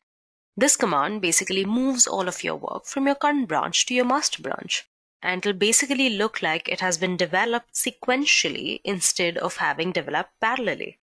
Now, apart from these, there are certain operations that you ought to know. Firstly, archiving your repository. You can use this command. It stores all of your files and data in a zip file rather than a .git directory. This creates only a single snapshot, omitting version control completely though. This comes in handy when you want to send these files to a client for review who doesn't have Git installed in their computers. Apart from this, you can also bundle your repository, which basically turns your entire repository into a single file. This pushes the master branch or the main branch to a remote branch, only contained in a file instead of a repository. You could alternately change the repository, clone the repo bundle, create a copy, and use git log. But that is like 5 commands instead of 1. Why not just use 1 command? And finally, stashing uncommitted changes. When you want to undo adding a feature or any kind of added data temporarily, we can always stash them temporarily. You can use git status, stash status, and then you want to reapply the changes you stashed using git stash apply. Having said that, let's move on to another very important topic in this Git tutorial. Let's go through a brief introduction to SSH. Now, what is SSH? What is an SSH key? Now, an SSH key is an access credential for Secure Shell Network Protocol. It's basically an authenticated and encrypted secure network protocol and is used for remote communications between machines on an unsecured open network, for remote file transfer, network management, and remote operating system access. So basically, it's typically used to log into a remote machine and execute commands in it. But this also supports tunneling, forwarding TCP ports, and X11 conditions. It can transfer files using associated SSH file transfer or secure copy protocols. It provides you several alternative options for strong authentication and protects the communication security and integrity with very strong encryption. It's a secure alternative to the non-protected login protocols and insecure file transfer methods such as FTP. So basically, how do you create SSH keys? You start by using the command SSH-keygen, and then you'll be prompted to enter a file in which to save the key. So home, Edureka. Then we're going to enter a passphrase. I'm just going to leave it empty again. And you can see our identification has been saved in the file that we specified. And we have something known as a key fingerprint. And finally, what we have to do is add the new SSH key to the SSH agent. And then you will see identity added. And that's it. You have created an SSH key.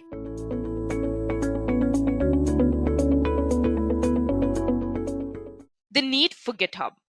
It is extremely important for software developers to work on a web-based platform to share their projects and collaborate with other developers. This platform must be a version control system, that is, it must enable multiple people to simultaneously work on a single project. Each person edits his or her own copy of the files and chooses when to share those changes with the rest of the team. This application must also be capable of hosting millions of programmers and hobbyists that download and evaluate each other's work. GitHub is one such platform of choice for developers that can host multiple programmers and review their code. GitHub has several competitors. For instance, GitLab. GitLab is an open source web interface and source control platform based on Git, whereas Microsoft Team Foundation Server is an enterprise-grade server for teams to share code, track work, and ship software for any language, all in a single package.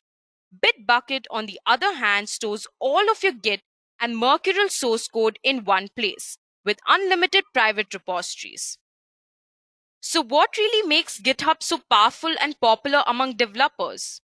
GitHub is an open source platform, and the community is really what fuels it. Moreover, GitHub is the platform of choice for developers from various large corporations too. Microsoft is the #1 contributor to the system, but there are also Google, SAP, Airbnb, IBM, PayPal, and many others.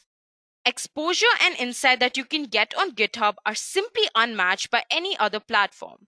Here you can discover code written by others, learn from it, and even use it for your own projects. Versions control on GitHub works very much like Microsoft Office or Google Drive. It simply tracks all the changes made to your code and who makes them. You can always review the detailed change log that neatly hosts all of the relevant information.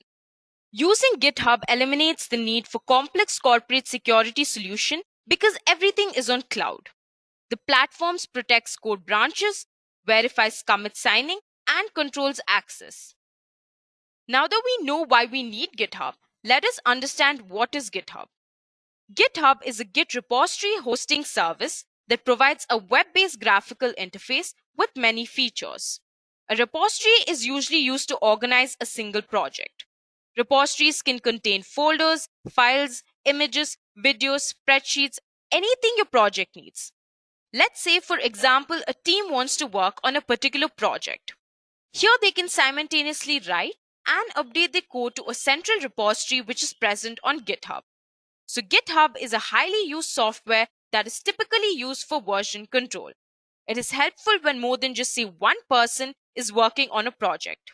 For example, a software development team wants to build a website and everyone has to update their codes simultaneously while working on this project.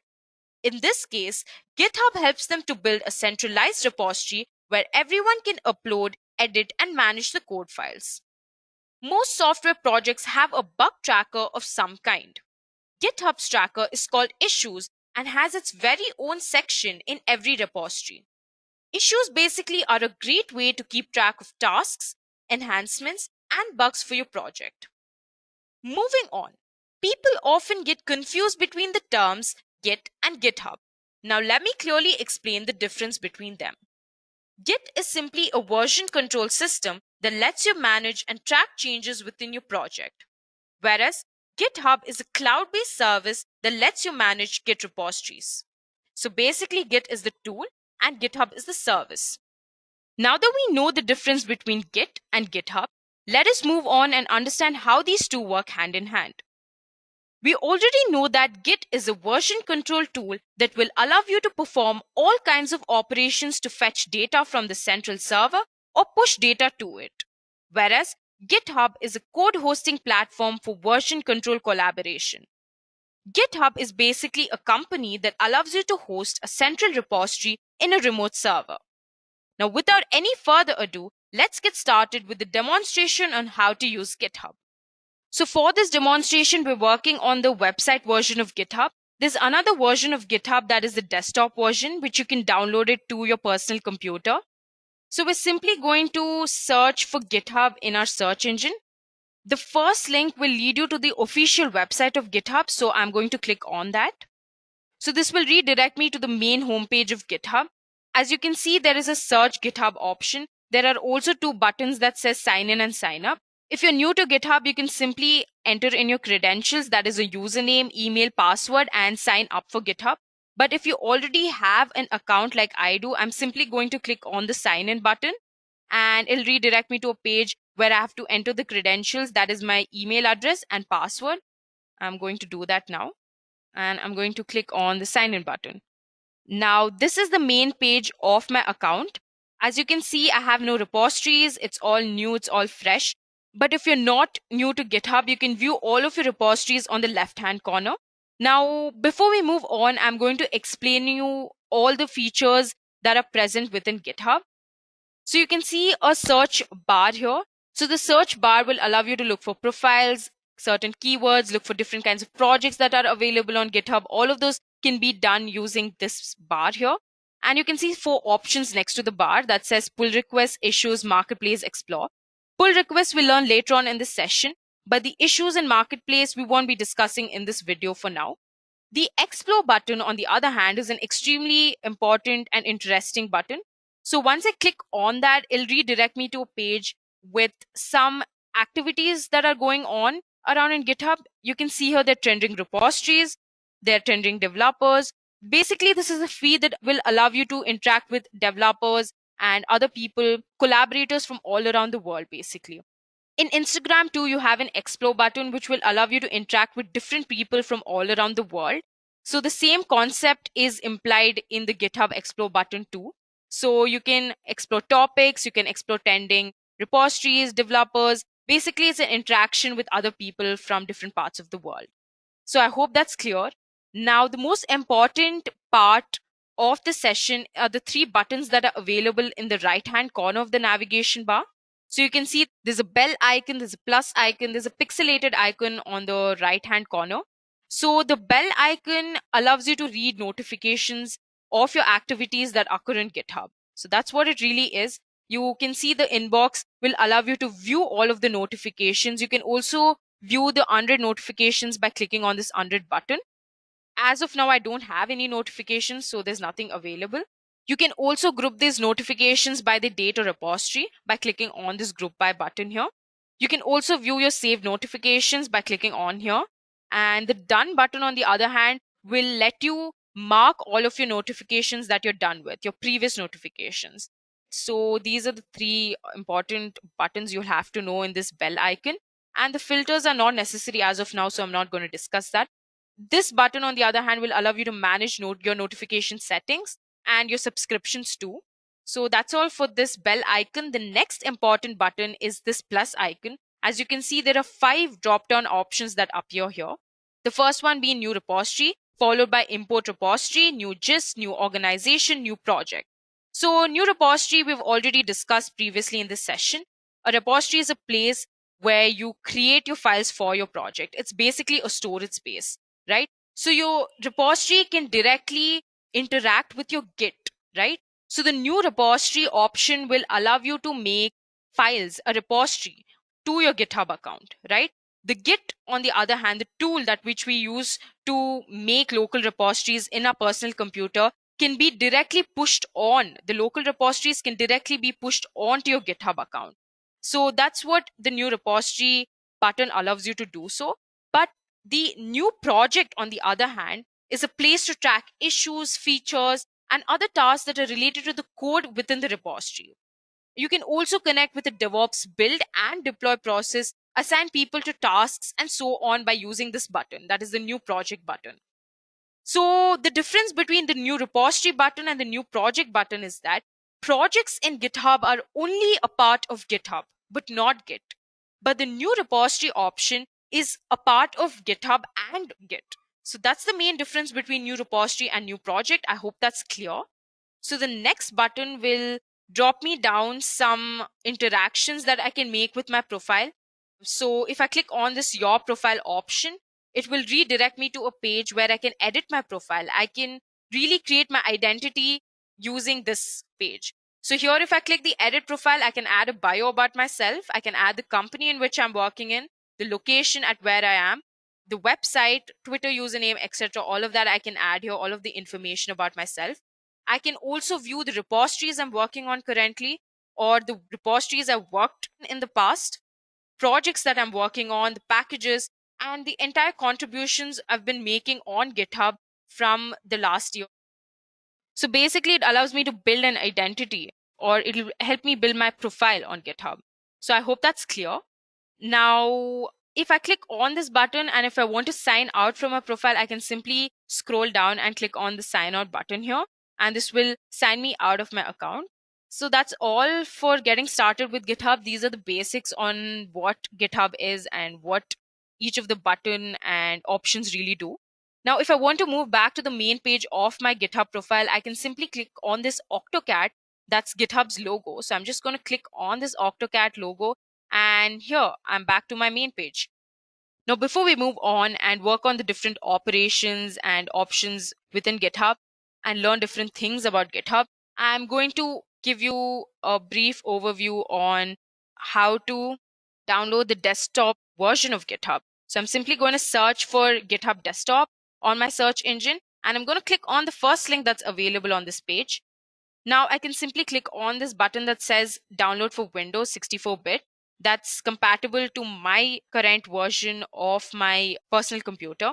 If you have a Mac, you can simply click on the Mac version and download it to your desktop.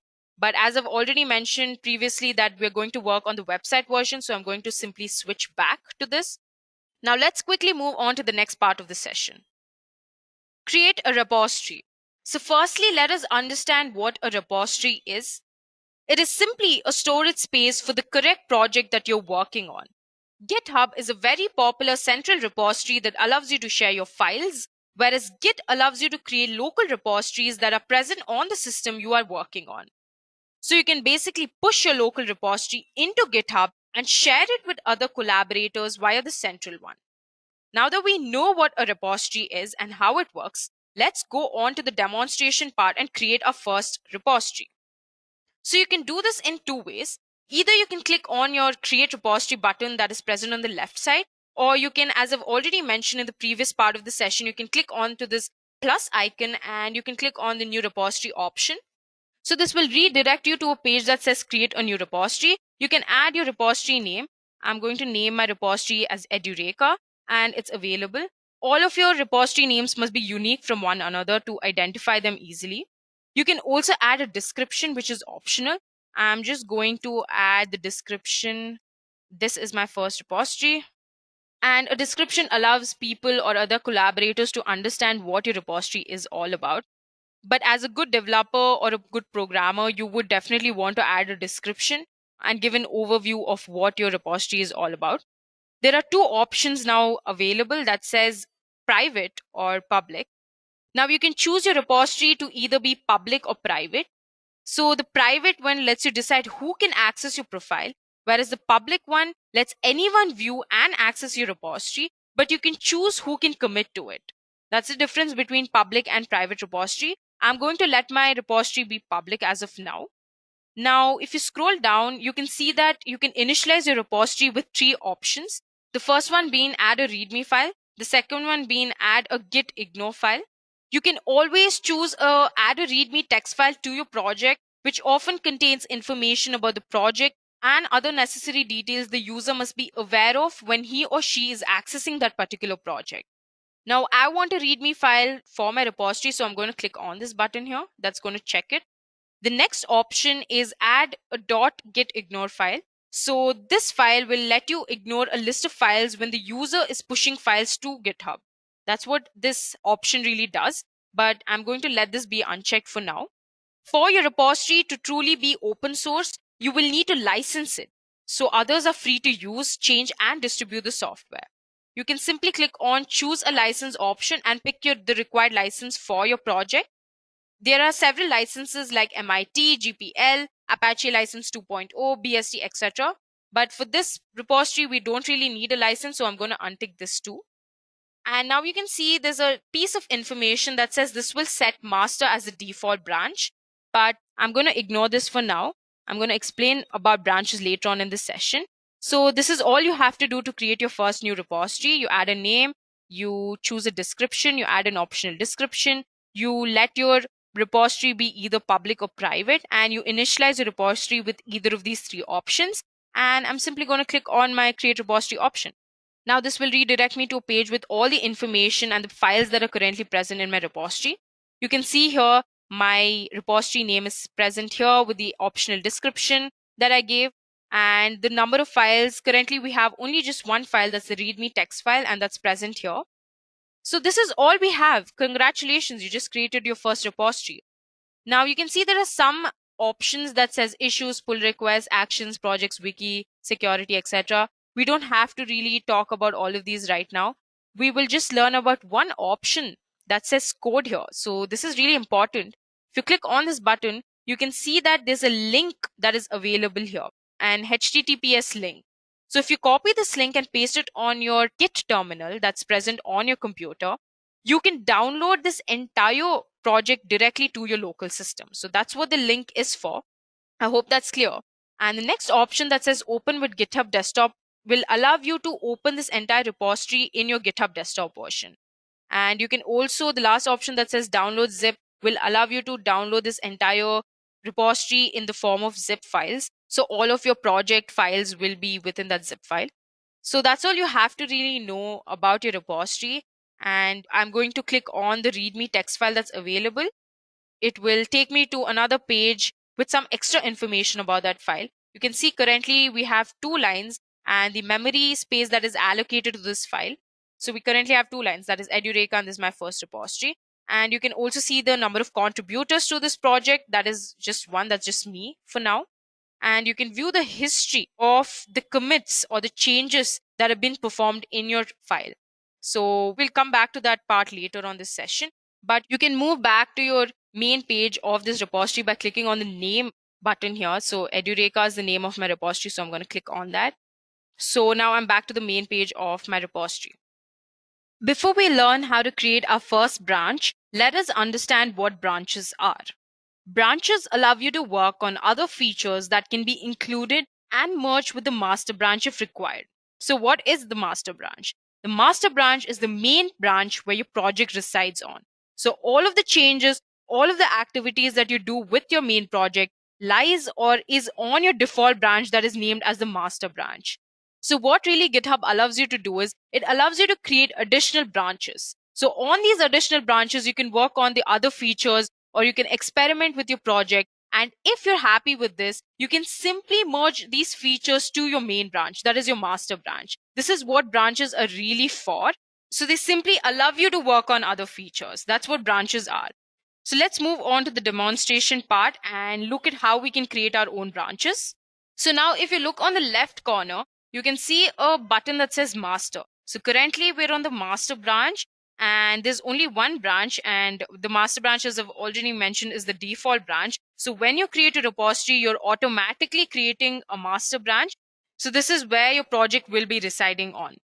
And now if you want to create another branch, say let's name this branch 1 branch. So this is what I want to name my additional branch. I'm simply going to name it and I'm going to click on the enter button. So it will redirect me to a page. So this is the exact replica of your master branch, and you can work on this branch. You can work on any other feature, or you can add something, you can remove something, you can really experiment on this branch. And if you're happy with this, you can merge back this feature or the experimentation that you've been working on to your master branch, right? So you can see there's a README text file. It's exactly the same. There's the name of your repository, the description of the repository. You can click on the README text file, and everything's the absolute same. You can quickly switch back to the main page. But the only difference is that you're currently on a branch named branch 1 branch. You're not on your master branch. Now, if you want to switch back to your master branch and work on it, you can click on this button and you'll find the master here. You can click on that and it will take you back to your master branch. Here you can work on your project. So there are currently 2 branches. You can see that. And everything's normal, everything looks simple. That's all for branches. It's really easy. I hope it's clear. So you can look for branches here on this bar here that's present here. You can also create new ones in the same option. So that's all for branches. Let's move on to the next part of the session. Make a commit. Now, what are commits? Commits simply record changes to one or more files in your branches. So basically, they save the changes that you're making in your project. Git always assigns each commit a unique identification, which is called SHA or hash, that identifies the specific changes. So for any changes are made to your project files, you can simply go back and look at the version history or the history of each commit you've performed on your project files. So that's what really commits are all about. It's extremely easy. Let's go ahead and make our first commit. Now I'm going to switch to my branch 1 branch and I'm going to make my first commit. I'm going to click on my readme text file. That's the only file currently in our repository. So we'll make the change in the readme text file. There are 3 really important icons that are present in the right corner, as you can see. The first one is a PC icon that says open this file in GitHub desktop. So if you click on this file, this entire file will open in your GitHub desktop version. The next one, that is the pencil icon, will allow me to edit this particular file. That is my readme text file. And the third icon is a bin icon, which will allow me to delete this file. Now what we'll be working on is the pencil icon. That's the edit this file option. I'm going to click on this and I can simply view a space or a file that will allow me to make changes to my readme text file. I'm going to add another line here that says this is my first commit. This is what I want to add to my readme text file. And if I want to preview the changes, I'm going to click on this preview changes button. You can see that this is my first repository. This is my first commit. This is my first commit is the additional piece of information that we'll be adding to my readme text file. And it's highlighted in blue, so we know that that's the additional information. I'm happy with this change. I'm going to switch back to my edit file. I'm going to scroll down. And if I want to add a description about the change that I'm performing to my file, I can do that. A good programmer would always add a description to the change that he's making to the project file. So other collaborators, when they view the commit or they view the change, they can read the extended description and understand what the change is about. So that's a good habit that you must follow. But as of now, we're not going to do that. So I'm going to leave this blank. As you can see, there are 2 radio buttons that are currently available. The first one says commit directly to the branch 1 branch. This will allow me to make the change or save or make the commit directly to my branch 1 branch only. So the change that I'm making currently is only implemented to my branch 1 branch. The second option allows me to create a new branch for this particular commit and start a pull request. We're not going to talk much about this option right now, but the first option is extremely important. So we'll let this be stuck on to the option that says commit directly to the branch 1 branch. And I'm going to click on the commit changes options. And this will simply implement the entire change to the file. You can see that the change is implemented. The additional piece of line that says this is my first commit is added to my readme text file. Now the interesting part is if I switch to my master branch, the change is not implemented in my master branch. So the change is only currently present in my branch 1 branch. And now if I want to view the history of the changes that I've made, I've already mentioned in the previous part of the session that the history button will allow me to do so.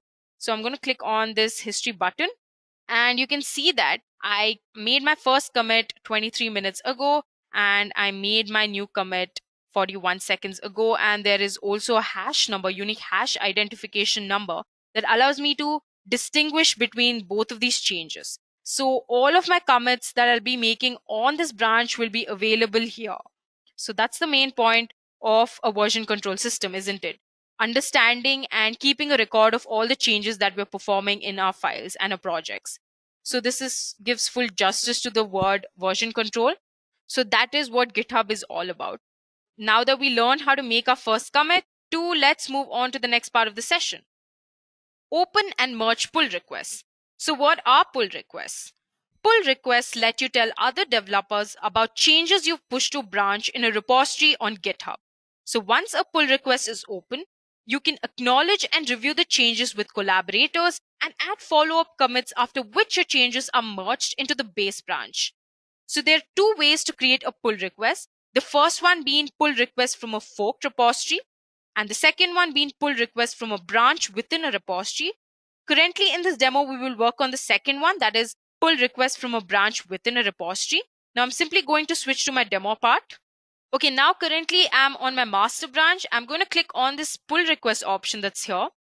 Now it says branch 1 has had recent pushes 3 minutes ago, compare and pull request. I'm not going to click on that. I'm going to simply click on the new pull request option here. So this will allow me to compare the changes.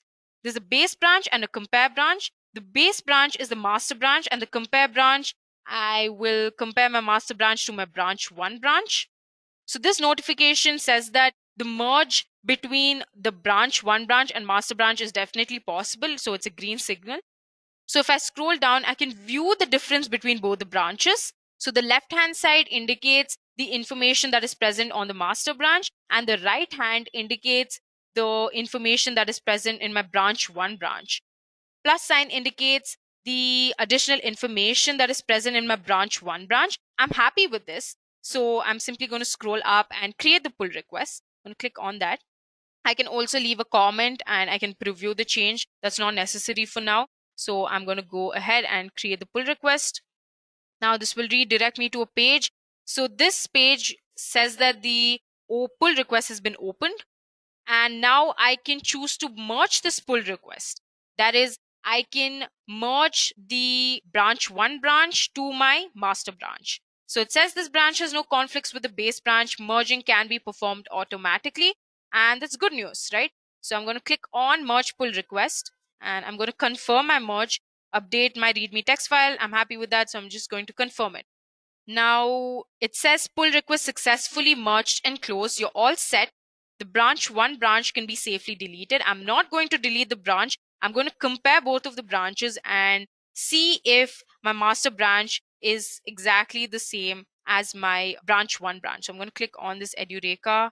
I'm going to go to my main page of my repository. So my master branch has the additional piece of information that says this is my first commit. Now if I switch to my branch 1 branch, it has the exact piece of information. So the information that was present in my branch 1 branch has been successfully implemented to my master branch. So that's all for the pull request part 2. We've reached the end of the demonstration part. Now let's quickly look at the case study of how Microsoft implemented GitHub. I'm pretty sure most of you have heard of Microsoft. Microsoft Corporation is an American multinational technology company. It develops, manufactures, licenses, supports, and sells different computer software, consumer electronics, personal computers, and other related services. So initially, Microsoft was against the use of the open source because they held very tightly to the internet protocol. They were completely hesitant to adapt to this new concept of sharing code to the entire world. But in 2010, they rethought this entire scenario, and now Microsoft is one of the biggest contributors to open source. Today, about 2,000 to 25,000 Microsoft engineers maintain TypeScript, .NET, Windows Terminal, DARP, Helm, and more than 1,000 other open source projects. So first what they did was they released new processes in measured containment. But later on, they released only licensed software. So here, developers can learn from the company's source code, but they couldn't really build on it. Eventually, the stigma died, and now even closed code like .NET is open source under an MIT license. Teams realize that they need to accept contributions to get feedback and learn from other developers. To organize and understand this approach, Microsoft created their Open Source Programs Office, which enables distribution and centralization of knowledge. So the OSPO provides the resources and maintainers to manage thousands of repositories and contributors effectively on GitHub. Even though Microsoft invests in its tools, they expect other individuals and organizations to lead the way. Microsoft believes that GitHub's value isn't in any one feature, but its entire community. GitHub is the place to collaborate, it's where everyone is, and where most of the entire world's open source is already happening. It's not just a feature, but the whole thing.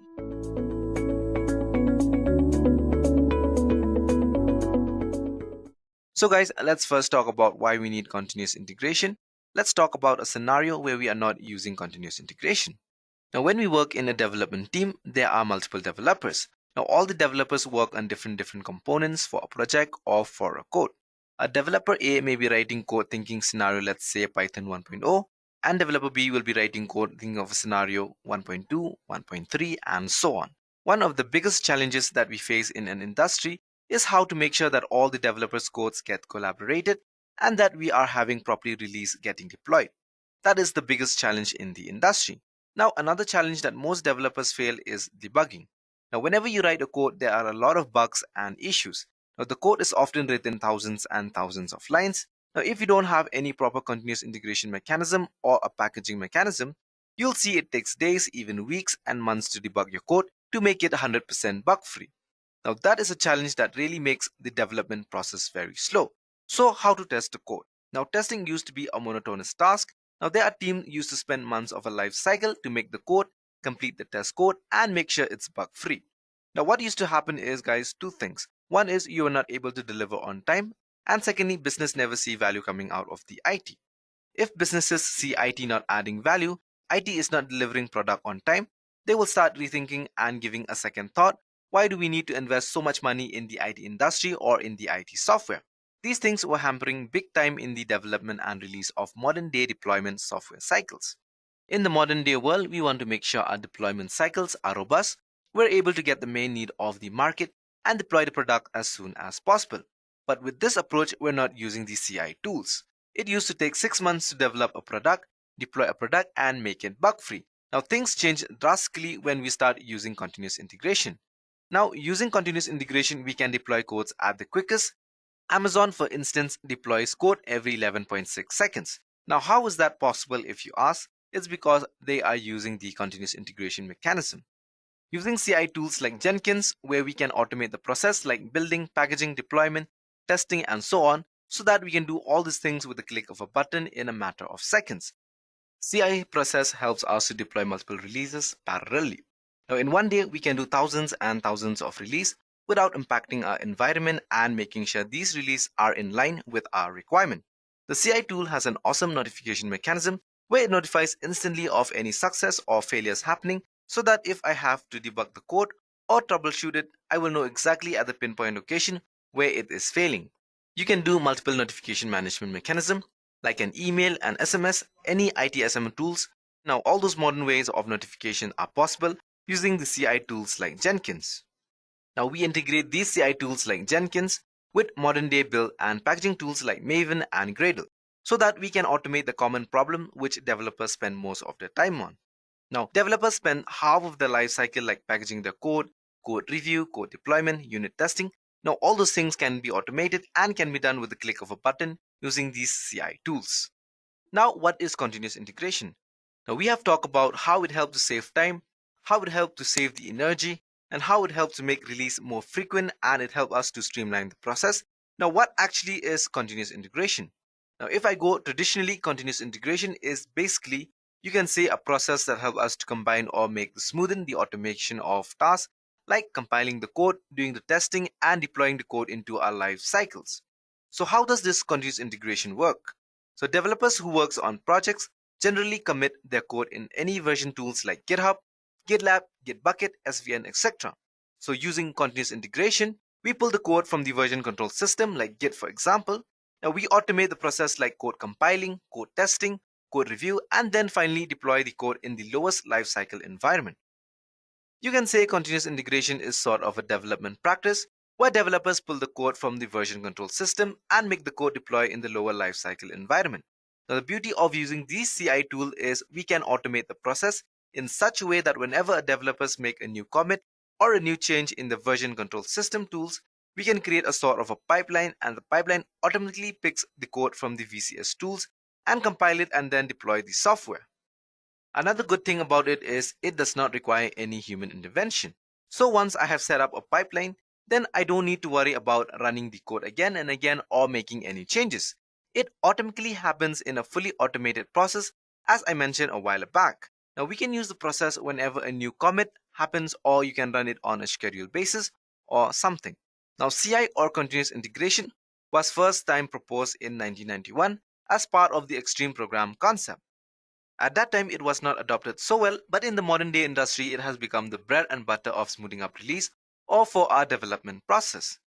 In a modern day world, continuous integration can be seen as a practice of merging all developers, working copy to a mainstream where you can develop and deploy the code multiple times in the same day with as many changes as possible. Now, there is no limit of how many lines of code. It can be tens and thousands of lines of code, which can be compiled multiple times throughout the duration. Let's see a case study where we try to see how things change for an organization after it adopted to the CI, or continuous integration mode. Here we have picked up an example of Adobe to see how it helped in the development process. Adobe realized at some point at the time that they have not released very frequently. When this happened, their market percentage share was down as they were not following the continuous integration approach. Now they were using the native method of compiling the code, debugging the code, testing the code, because of which they were noticing that it used to take up to 6 months release updates. Now 6 months was a long duration, whereas their competitors were releasing very frequently, which was helping them to capture the market share.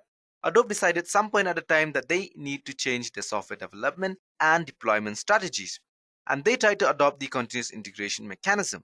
Once they adopted the continuous integration mechanism, they found that the response time was a lot better and a lot faster. Now they were able to deploy the updates more frequently with every time a change was made by a developer or new release was being released. And it helped them reduce the response times, and they were 60% more faster. The development teams were getting more effective, and they were able to really deploy losses far more in a better and structured way than what they were doing without using CI. You can see how CI helps industry. Amazon is the best case scenario. Amazon in modern day scenario deploy codes every 11.6 seconds, almost 5 times every minute. Now this is all possible using the continuous integration. Now what is Jenkins? Now we've talked about what is CI, we've talked about why we need CI. Now let's talk about what is Jenkins and how does Jenkins fit in this particular picture. Now Jenkins is an open source automation server which helps us to automate the process of development relating to testing, deployment packaging, and others. It is a server-based system that run on software, Apache Tomcat. Now it supports VCS store like Git, Bitbucket, etc. It also supports build automation tools like Apache, Maven, and it helps to make and facilitate our continuous integration and continuous delivery process. Now Jenkins was first released in the year 2011, and it's completely open source software as a part of the MIT license. Jenkins is a plugin based profile. In Jenkins, you have got plugin, which basically used to interact with different tools and components. In Jenkins, plugins are primarily released in language other than Java. Plugins are available to integrate Jenkins with most version control system tools and most databases. Using these plugins, we set up purposes, for example, unit testing. Now you can do compiling, you can do packaging. Now you can create some reports. Now you can do some logging. Now all these things are possible using plugins and Jenkins. Another important component that we've talked about in Jenkins, apart from plugins, is Jenkins notification, which we call it as Mailer. Using Mailer, guys, we can configure email notification. For instance, you can configure scenario. For example, you want mail notification when build is successful. Now all these things can be done using Mailer as the Jenkins component. Another important component in Jenkins is the SSH agent. Jenkins also follow a typical master-slave topology. Now, why do we need a master-slave topology and a CI tools like Jenkins? Now, when you work in the organization, we have got multiple teams which you want to build and deploy their own pipeline or deploy their own software project codes. Now, teams don't want the piece of code to be run on a server which is owned by some other teams. So what we can do is we can set up a master-slave topology where Jenkins may run on a server X. But you can connect multiple other servers which will act as a slave. So when you are deploying a code executing a pipeline, you can run those codes on those XYZ servers. Now this is the beauty of using Jenkins master-slave topology. Now another good thing about Jenkins is Jenkins can be deployed on any operating system. In Jenkins, you can use in a Windows mode, a Linux mode, a Mac mode. Now all these Jenkins jobs can be deployed on any operating system. It is not at all dependent. Now both master and slave needs to be of the same operating system. Another important core component of Jenkins call is JavaDoc. This is our plugin in Jenkins, which basically is a part of Jenkins core that helps us to publish results like build action, build directory, what is the expected build output. All those things that we see in Jenkins, they all are happening using JavaDoc. Now let's talk about security injection. Apart from that, Jenkins have other sorts of authorization like project-based strategy, metric-based authorization, which help us to make Jenkins more secure. We'll talk more about this when we talk about the Jenkins overall. So as you can see on the diagram, Jenkins is pulling code from the source code control system like Git, Bitbucket, etc. To start deploying it in Jenkins, we have got a notification management system using Mailer. where if the bit is successful, we get a WAR file or a zip file. We can define how we want the build to be created, and if it is a failure, it will send the notification management to a developer that something happened wrongly with the specific code lines and you need to rectify your codes. Now that is the beauty of using Jenkins. So Jenkins is still the bread and butter in the industry. There are some Jenkins competitors also in the market like GitLab Jenkins and some others. But by default, Jenkins is the to-go tool for the CI industry. So far we've talked about Jenkins. Now let's talk about what is pipelining in Jenkins. Now let's say I want to deploy a code. The code may have certain steps like first step I'm building the code, second step I'm compiling, then code reviewing, then packaging, then deploying. So how do I automate a combine of all these steps which can be executed in one go? Now to deploy all this scenario, we've created a delivery pipeline. Now pipeline is nothing but it's a combination of different steps or different tasks that we need to perform in order to deploy our code. Now using a pipeline, instead of doing this task or code deployment manually, we combine them and deploy them as a sort of one common approach of a delivery pipeline. Now there are multiple ways on how you can create a pipeline. The two most common ways or common approaches of using a pipeline, as you can see from scenario, a declarative approach. And the second one that is used in the industry is a scripted approach. This particular is an example of a Jenkins pipeline script. Here you are saying we are first doing a stage called build stage, where we will be combining multiple tasks. Like first we are using Java, then we are printing something called 𝐂𝐞-𝐻 pipeline. Then we are using Maven as the build automation tool and try to deploy a package, and then we are doing a shell script output of what all things are present in that particular directory structure. This is a typical example of syntax of how to create a pipeline in Jenkins. Now let's talk about the two predominant pipelines that are used in the IT industry, scripted and declarative. Now let's talk about what is scripted and declarative and how they are different from each other. A scripted pipeline is a traditional Jenkins pipeline approach, and a declarative pipeline is a modern day pipeline approach that is used in the industry. In a scripted pipeline, the syntax was first strict, while in declarative pipeline we use something called as groovy syntax. When you use a declarative pipeline, you can get a code from any version system tool like Git. You can create something called as Jenkins file, and you can download Jenkins file from a virtual constant tool, and that can be used to run your Jenkins code. When you use a scripted pipeline, you define a code something called as a node block. But one declarative pipeline will define a code in a pipeline block, as we can see in the previous example. Now let's talk about what is Jenkins file and how it can be used. Now Jenkins file are like a text file where you define your entire structure and syntax of your Jenkins. You know only how to download the file, and in particular, you can just give the part of your Git repo. If it is true, then get the credential, the private repo, and it can pull all the contents from there and just execute your code.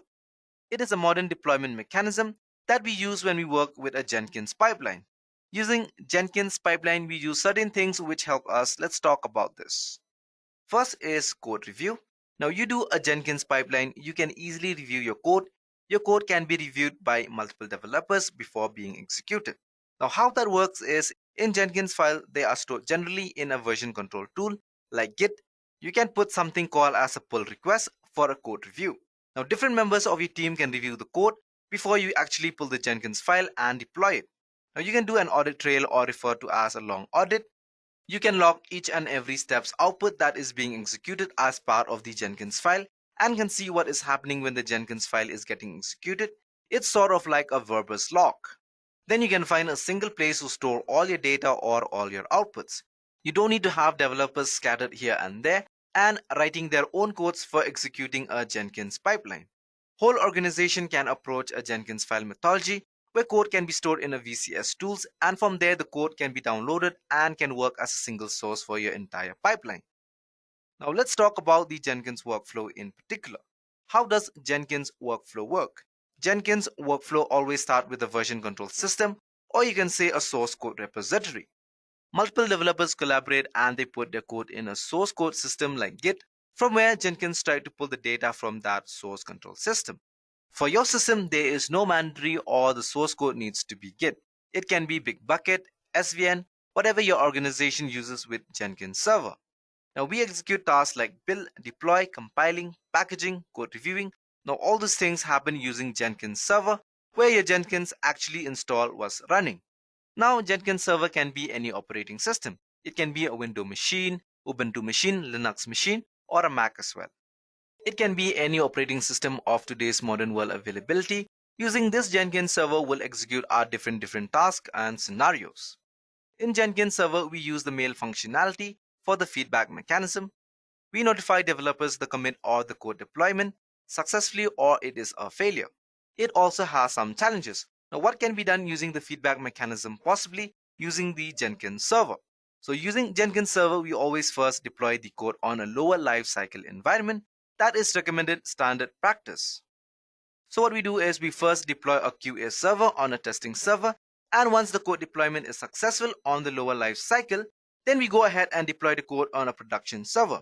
That is how the entire Jenkins workflow, mainly particular, interact first. Now guys, let's talk about the Jenkins installation and how to install Jenkins in a machine.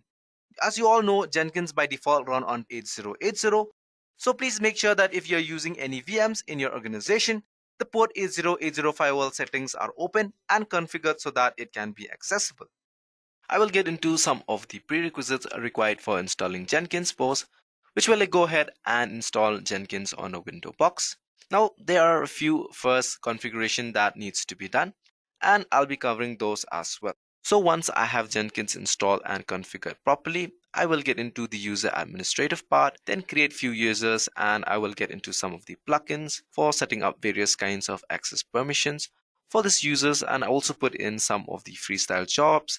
Freestyle job is basically nothing but a very simple job, and I will also show you the powerfulness of Jenkins by scheduling this particular job to run based upon time schedule. Then I will also connect Jenkins with GitHub. Now, GitHub is a source code repository where I've got some repositories put up there. So using Jenkins, I will connect to GitHub, pull up a repository that is existing on GitHub onto the Jenkins box, and then run a few commands to build this particular repository that is pulled from the Jenkins sending out emails. Now, it's a very important configuration of Jenkins or any other continuous integration server for that particular matter.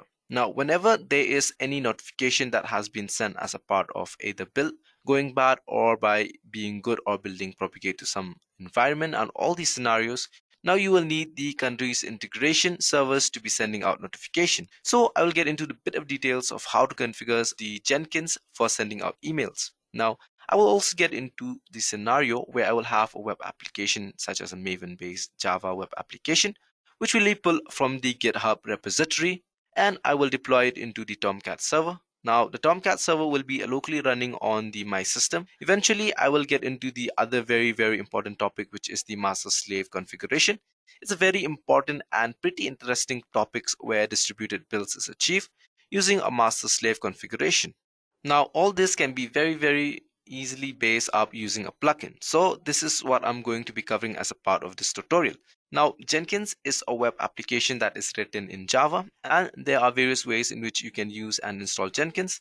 Now, I've listed the popular 3 mechanisms in which Jenkins is usually installed in any system. Now, the topmost one is a Windows or a Linux-based services. So if at all you have a window like the way I have, and I'm going to use this mechanism for this demo, so I will download the MSI installer. So whenever you start as a service, it goes out and nicely install all that is required for my Jenkins, and I have a service that can be started or stopped based upon my needs. Any flavors of Linux is one of many other ways of running Jenkins in downloading this generic WAR file, and as long as you have a JDK installed. You can launch this WAR file by the command opening up a command box prompt or shell prompt deferred to later on Linux box, specifying jar and the name of this WAR file, typically bringing up your web application. And you can continue with your installation. Now, the only thing being, if at all you want to stop using Jenkins, you just go ahead and close this prompt, even into a Control-C, and then bringing down this prompt and in Jenkins server. And then you also have the other older versions of Jenkins where run popularly using this way, in which you already have a Java-based web server running up and running. So you kind of drop in this WAR file into the root folders or the HTTP root folder of your web server. So Jenkins will explore and kind of bring up your application. All user credentials or user administration is all taken care by the Apache or the Tomcat server or the web server on which the Jenkins is running. This was a very old way of running, but still some people use it because if they don't want to maintain two servers, now if they already have a Java web service which is being nicely maintained and backup, now Jenkins can't run a test to it, alright? So either ways, it doesn't matter however you're going to bring up your Jenkins instance, the way we're going to operate Jenkins is all going to be very same or similar, but the subtle change in terms of user administration. Now, if at all you're launching it through any other web server, which will take care of the user administration, otherwise all the command or all the configuration or the way in which I'm going to run this demo is going to be same across any of these installation. Alright. As I mentioned earlier, Jenkins is nothing but a simple web application that is run in Java. So all that is needed is Java, preferably JDK 11 or 17 with a 2 GB RAM, which is a meant RAM for running the Jenkins. And also, like any other open source tool sets, when you install JDK, ensure that you set in the environment variables. Now Java home to point in the right directory. Now this is something very specific to JDK. Now, but for any other open source tools that I've installed, there is always a preferred environment variable that we got to set in which is specific to that particular tools that if you're going to use. This is a generic thing that there is for you to know. Now for any other open source project, because the open source project discover themselves by using the environment variables. So as a general practice or a good practice, always set these environment variables according. So I already have a JDK 17 installed on my system, but in case you do not, what I will recommend is just navigate to the browser, to the Oracle homepage, just type in your search for install JDK page, then you'll have the accept the license agreement. Now what I will recommend is just navigate on your browser to the Oracle homepage and just type in your search install JDK. Now you're gonna navigate to the down here and install the 64 installer, that is the .exe. Now let me show you once I have installed what I've done with regards to the path. So if you get into this environment variable, so I have just set in the Java home variable. Now you can go back to your this PC, go to C programs, go to Java, and then copy this part, then click in the environment variables. I'll select the first one, that is the edit the system environment variable, and we click on the environment variables and we'll set a path here. As you can see here, Java home, and we'll go down here on the path. So this is the path for your Java home screen. So simply click on edit and click on new, and we will just paste the path which we have just copied from the install.exe Java. So I've already installed it, as you can see there, C program files. I simply click on OK. So the only difference between the system variables and the user variables for daemon is this is control the whole system of the JDK, the system variable. So we want to edit in the system variables. So the path I've been changing here is in the system variables. All right. Now the home variable is where I have the SQLs and program friend of the JDK 17. Now you see this is my Java home. Alright, now one thing to do is ensure that in case you run Java or Java C, for a command, you ensure that you also add the path into this path variable, right? So if you see somewhere, I will say there you got the colon program files. Now you click on that and I'll show you the bin as well, which I've copied and pasted here as well. Okay, so simply just go back. So that's how you get the bin. Copy this path and paste it here, which I've already done it. So I'll just simply click on OK, OK, and OK. Now let me minimize the screen as well.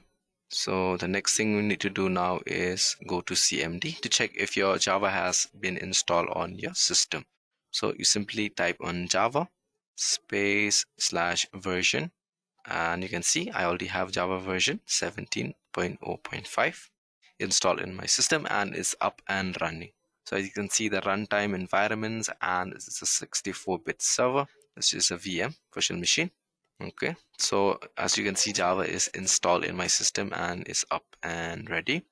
So the next thing we need to do now is install Jenkins. I'm just canceling that and open a new browser again, new tab, and type in jenkins.io. Now as you can see, this is the homepage of Jenkins. All right. So you can even read the documentation, or you can simply click on download. Will take you to this page. Now here you can see the hardware and software requirements, then what packaging is required for downloading the installing Jenkins. So this is the part for, on the left hand side we have the LTS, and on the other side we have the, which is a more stable, and on the right hand side we have the regular weekly releases. So we'll definitely go for the stable LTS download, which is a long-term support, which is released every 12 weeks, whereas the regular releases changes weekly. So I'll be going ahead and scroll down and click on window.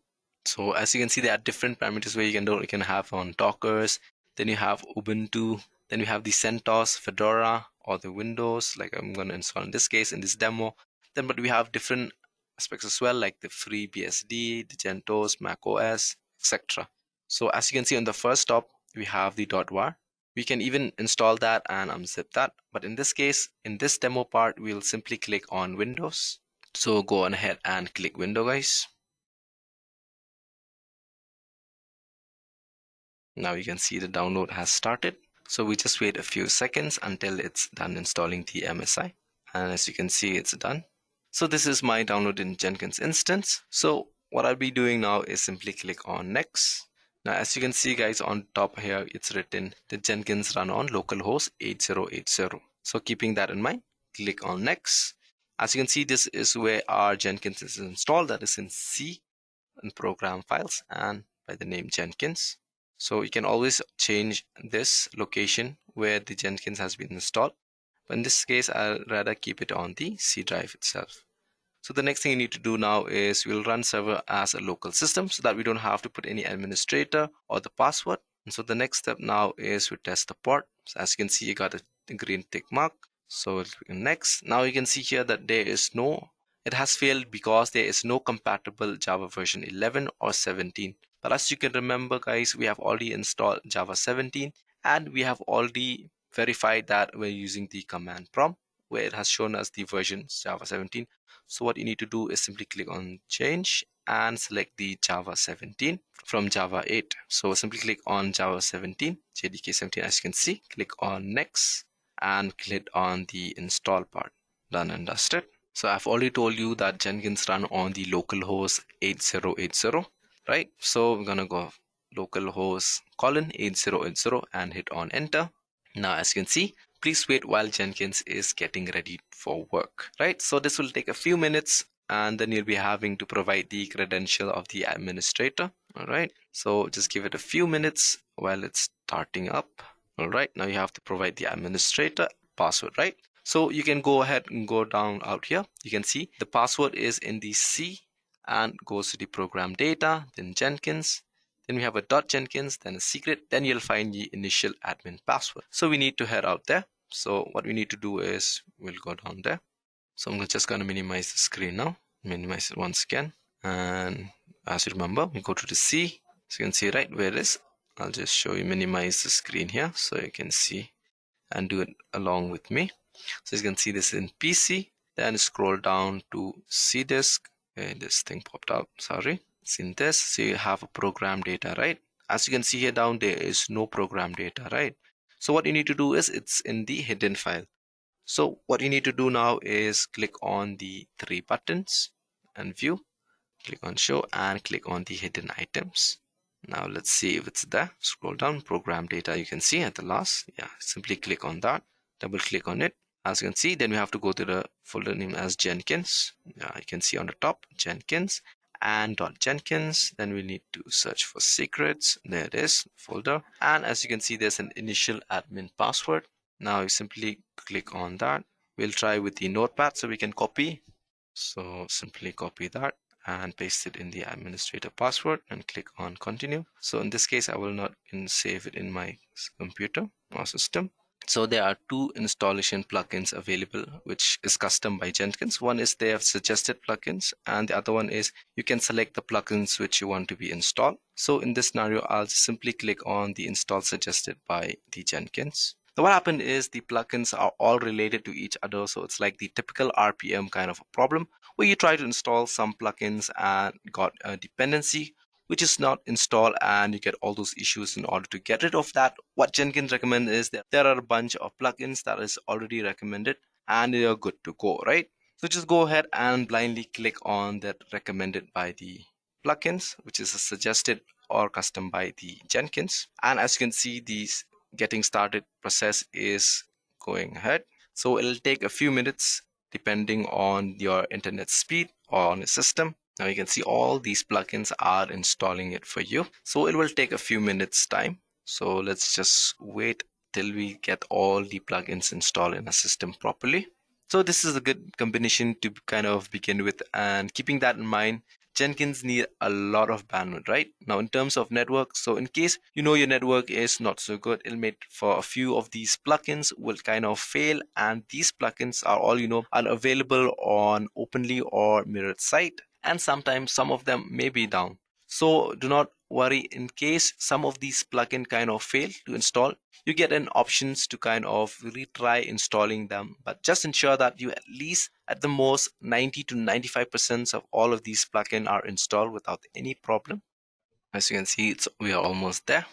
It's around 60% to 70%. Now once all these plugins are installed, now my plugin in the installation is all good. There's no failure in any of the plugin. So after that, we've got to create this first username, that is the first admin user. So you need to give in the username, then the password, then you have to confirm your password, give it your full name and your email address, right? So we'll start it by giving the username. I'll keep it plain and simple. Now you got to remember these password and the confirm password, because if you kind of lose or you don't remember the password of the Jenkins, it'll be really hard to get back your account. So try to keep it as simple as possible, and keeping in mind that you have to remember the password, because getting back this account will be really difficult. All right, so I'll be putting the password as well. Give it my full name. Okay, my A is small, and go to the email address damandla.namare@edureka.co. All right, so once it's all done, so just simply click on save and continue. So click on never, don't want to save the password. And as you remember, I've told you by default Jenkins run on localhost 8080, right? So you can simply click this, or you can copy this, or just write save and finish. You can even copy this link, save and finish. Now start using Jenkins. All right, now that's kind of complete my Jenkins installation. As you can see, it was not that tough at all. Now the Jenkins is installed correctly. Now let me quickly walk you through some of the very minimal configuration that is required. Now these are kind of the first time configuration that is required. So, and also let me warn you, the UI is a little hard for many people to wrap their head around, especially the window guys. But if you're all a Java guys, you know how painful it is to write UI in Java. You kind of appreciate how the effort that has gone into the UI bottom line.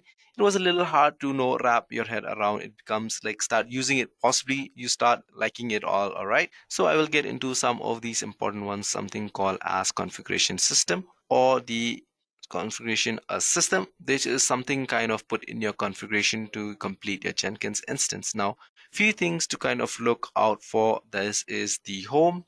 Now configure system is where you kind of put in the configuration for your complete Jenkins instance. Now a few things to keep a lookout is the home directory. All right, now this is a Java home where all the configuration, all the workspace, anything and everything regarding Jenkins is stored out here in the system message. Now in the system message, you can put in some of the message on the system. You can just type anything you want, probably show up somewhere here on the menu. Now the number of executors is a very important configuration. This just lets Jenkins know at any point in time how many jobs or how many threads can be run. So you can kind of visualize like a thread that can be run on this particular instance. As a thumb rule, if at all you're on a single core system, the number of executor you should be good enough in case at any point if there is any multiple jobs that kind of get triggered at the same time. Now in case the number of executor are less compared to the number of jobs that are out there to open up the new, so you don't need to panic, because they will get queued up and eventually Jenkins will be get up and running. So just keep that in mind that whenever a new job kind of gets triggered in the CPU usage and the memory usage, in terms of the disk, it's like a very high of the Jenkins instance. So that's something you got to keep in mind. All right, the number of executors for my system is kind of a good label. For my Jenkins, I don't want any of these usage. So how do you want to use your Jenkins? This is good for me because I only have a primary server that is running. So I want to use this as low as possible. All right. As you can see, it's 2. Now this is usage. So I can leave everything to default. Now what I want is I want this SMTP server configuration. Now Jenkins will be sending out some emails. What I've done here is I've configured the SMTP details of my personal email details.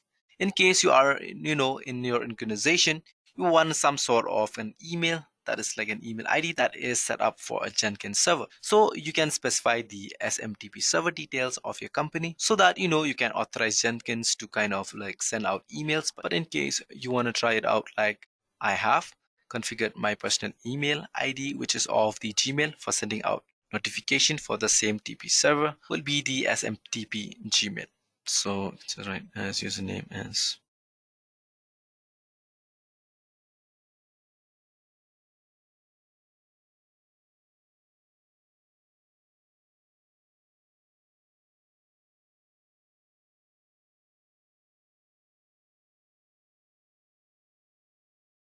so we have used SMTP authentication and then we're given the password. Now you can just send out an email to see if at all this configuration works again. Now Gmail will not allow you to allow anybody to send out notification on your behalf. So you just have to lower the security level of your Gmail ID so that you can allow programmatically somebody to send out email notification on your behalf. So I've already done that. So let's see if this works.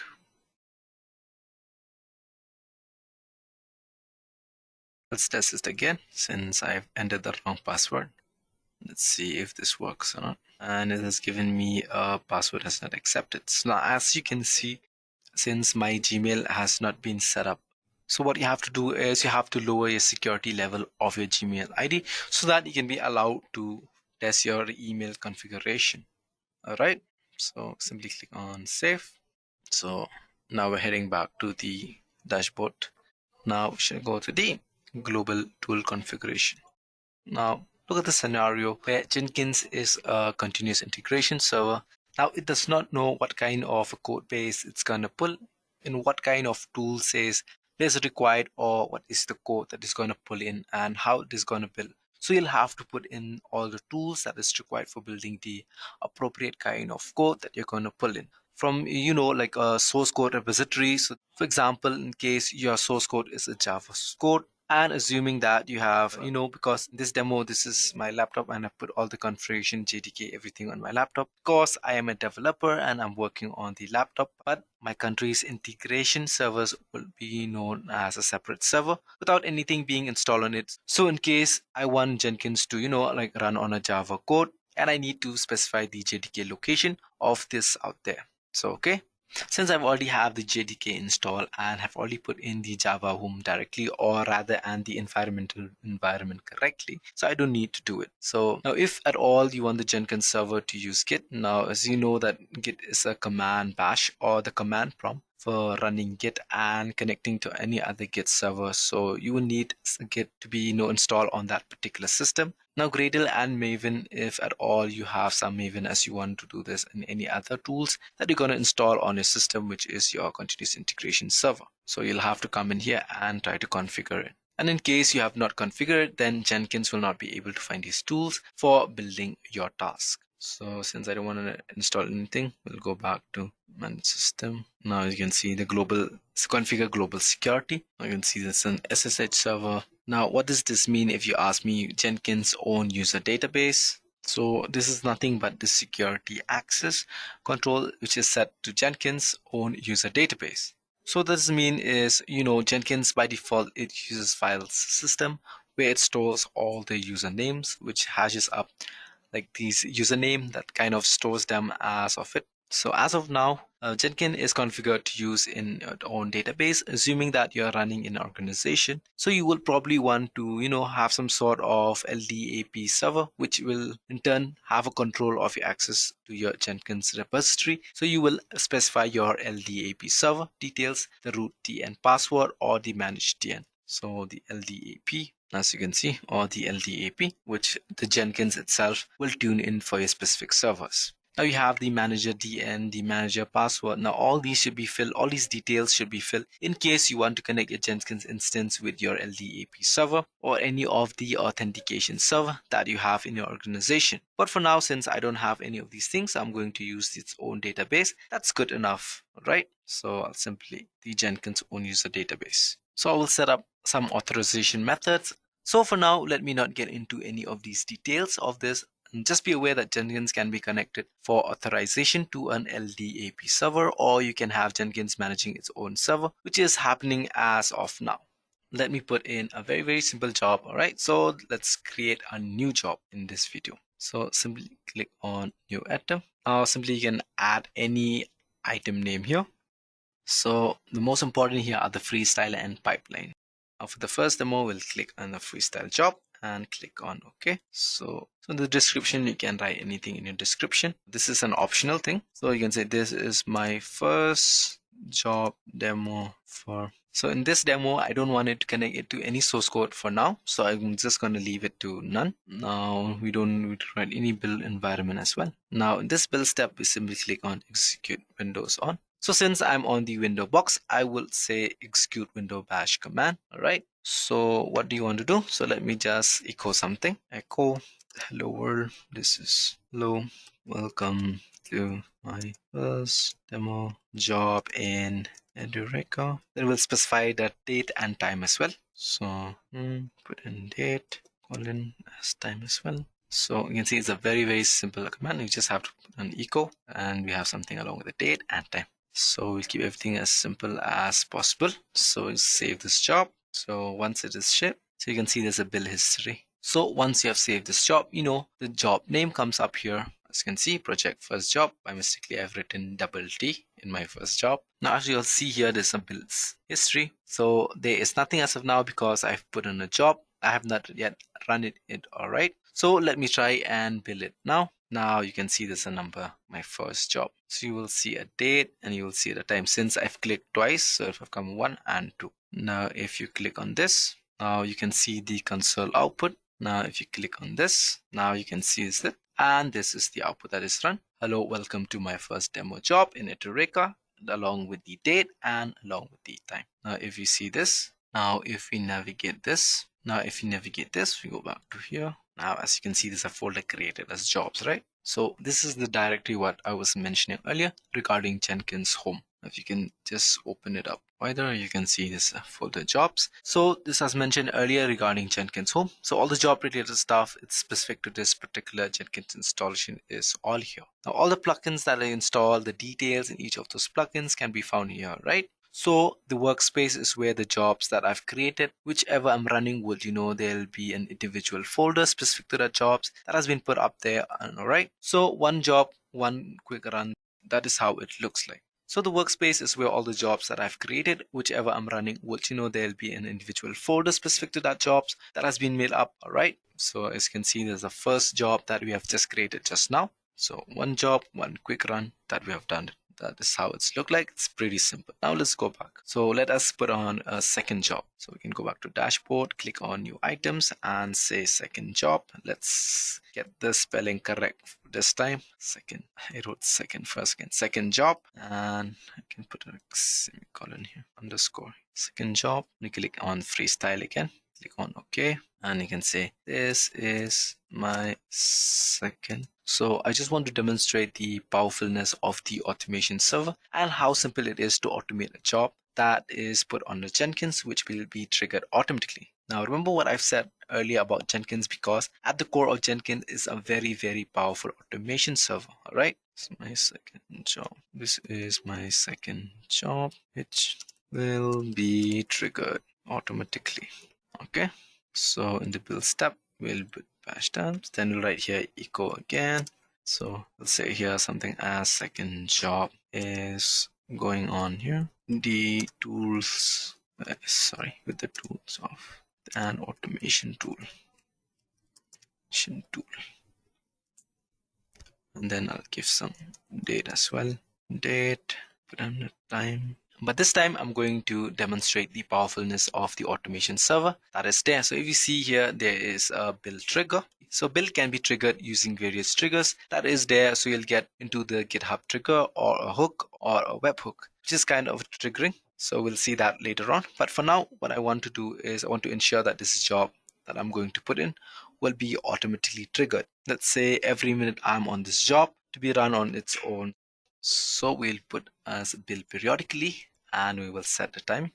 Now, if you can see here, there's a bunch of help. If you want to go through it, you can go through it. Let's just put out very simple regular expression for scheduling this job every minute. All right. So 5,000 is all I'm gonna put in. 1, 2, 3, 4, 5. Now let me save this. Let's go back. So when you build periodically, now you can see here. Now we just copy that. And now how do we check if it gets triggered every 15 minutes? So I just don't do anything but wait for 15 minutes. And if everything goes well, Jenkins will automatically trigger my second job in 15 minutes. Now you can see here, it's still processing. So we have to wait for 15 minutes. Now we can go through all those commands of the scheduling time. So you can see how many stars required for each minute or for each hour. Now as you can see, it's done. You can just go and go here and go to console output. Now you can see the finish is success and you have this. Now we can go back and copy this and see if they're on your it's already there. You can go to workspace. You can see your second job has also been created automatically by Jenkins. Now that I have my Jenkins up and running, a few jobs that have been put up here on my Jenkins instance, I will need a way of controlling access to my Jenkins server. This is where I will use a plugin called a role-based access plugin and create a few rules. The rules are something like a global rule and a project rules for a specific role. I can have different rules and I can have user who have signed up, or the users from my create kind of assign to these roles so that each of these users fall into some category. This is my way of kind of controlling access to my Jenkins instance and ensuring that people don't do something unwanted. All right. So first thing first, let me go ahead and install a plugin for doing that. So we get into manage Jenkins, then we go to manage plugins. We will plugins, install plugins. We have advanced settings. So these are the available plugins, and then if you go to install, now these are the installed plugins. Now let's go and search for a role-based. Now you can see here, base authorization strategy. So this will happen is it enables user authorization using a role-based strategy. Now roles can be defined globally or for particular jobs or nodes selected by a regular expression. This is the plugins everyone. So you will install it without restart. So it's success. It looks good. Looks good. Now waiting for this. Yeah, it's success. Done now. So go back to the top page. Now one thing to remember guys is Jenkins is running on a Java using a Java instance. So typically many things will work the same way unless inherently you want it to restart. So but a good practice is whenever you do some sort of a big installation or a big patches on your Jenkins instance, just ensure that you can restart it. Otherwise there will be a difference in terms of what is installed in the system and what is there on the file system. So you'll need to flush out few of those settings later on. But for now, these are very small plugins. So this will run without any problem. But otherwise, if at all there are some plugins which they will need to restart, you can kindly go ahead and restart your Jenkins instance. But for now, I don't need that. So it looks good. I have installed the plugins. So where do I see my plugins and install the plugins? Just specific to the user control to the access control. Now let's go to the configure global security. Now we can go ahead and check the authorization. You can see here authorization role-based strategy popping out here, right? As you can see, the role-based strategy has been installed and has been shown here. This is because of my installation of my role-based plugin. So this is what I would want to enable because I already have my own database set up, and for the authorization part in that sense that you can do what I'm going to install. I mean, I've already installed a role-based strategy, right? Now I'm going to enable that strategy. So we'll simply click on role-based strategy, okay, and click on save. So now I'm going to enable that strategy. All right, now I will say, okay, now I've installed the role-based access plugin. Now I will need to just set it up and check, I will go ahead and create some roles, and it shows that I've assigned users as per these roles. So let me go to manage the configuration, manage Jenkins, and let's see how we can create our roles. Not here as well. So we can do manage and assign roles for creating a roles. Okay. Now you'll only be able to see this once and only when you have installed those plugins. Now I've enabled the plugins. Now I've enabled the role-based access control as well. Now we'll go ahead and create some rules for this particular Jenkins instance. So first I will manage roles. So this is at a very high level, which is a global role. Now there are some role to add which you can add by yourself, some item roles for some projects or something. So let me create a role which kind of visualize like a group. So we'll create our own called the developer. Typically the Jenkins instance or the CA instance are kind of owned up or controlled by a QA guys. So that's why I'm creating a rule called developer and I'm adding this role at a global role. So I will add this here and then I can click read as well. So we've given this administrator, right? So we add this. So as you can see here, you will see this develop a rule that there is each one of these options that you can hover here and sort of see what kind of permission you have given it to this developer role that you have just created. So you can read and write, then you can create some changes. We have given a permission as credential, which you can create. Then you can delete, then manage the domains. So this kind of help or the permission that they're giving it. So these are some kind of sort of a help for a permission specific. So you want to see it's like how it sounds a little different, but I will want to give you a very little permission for the developer.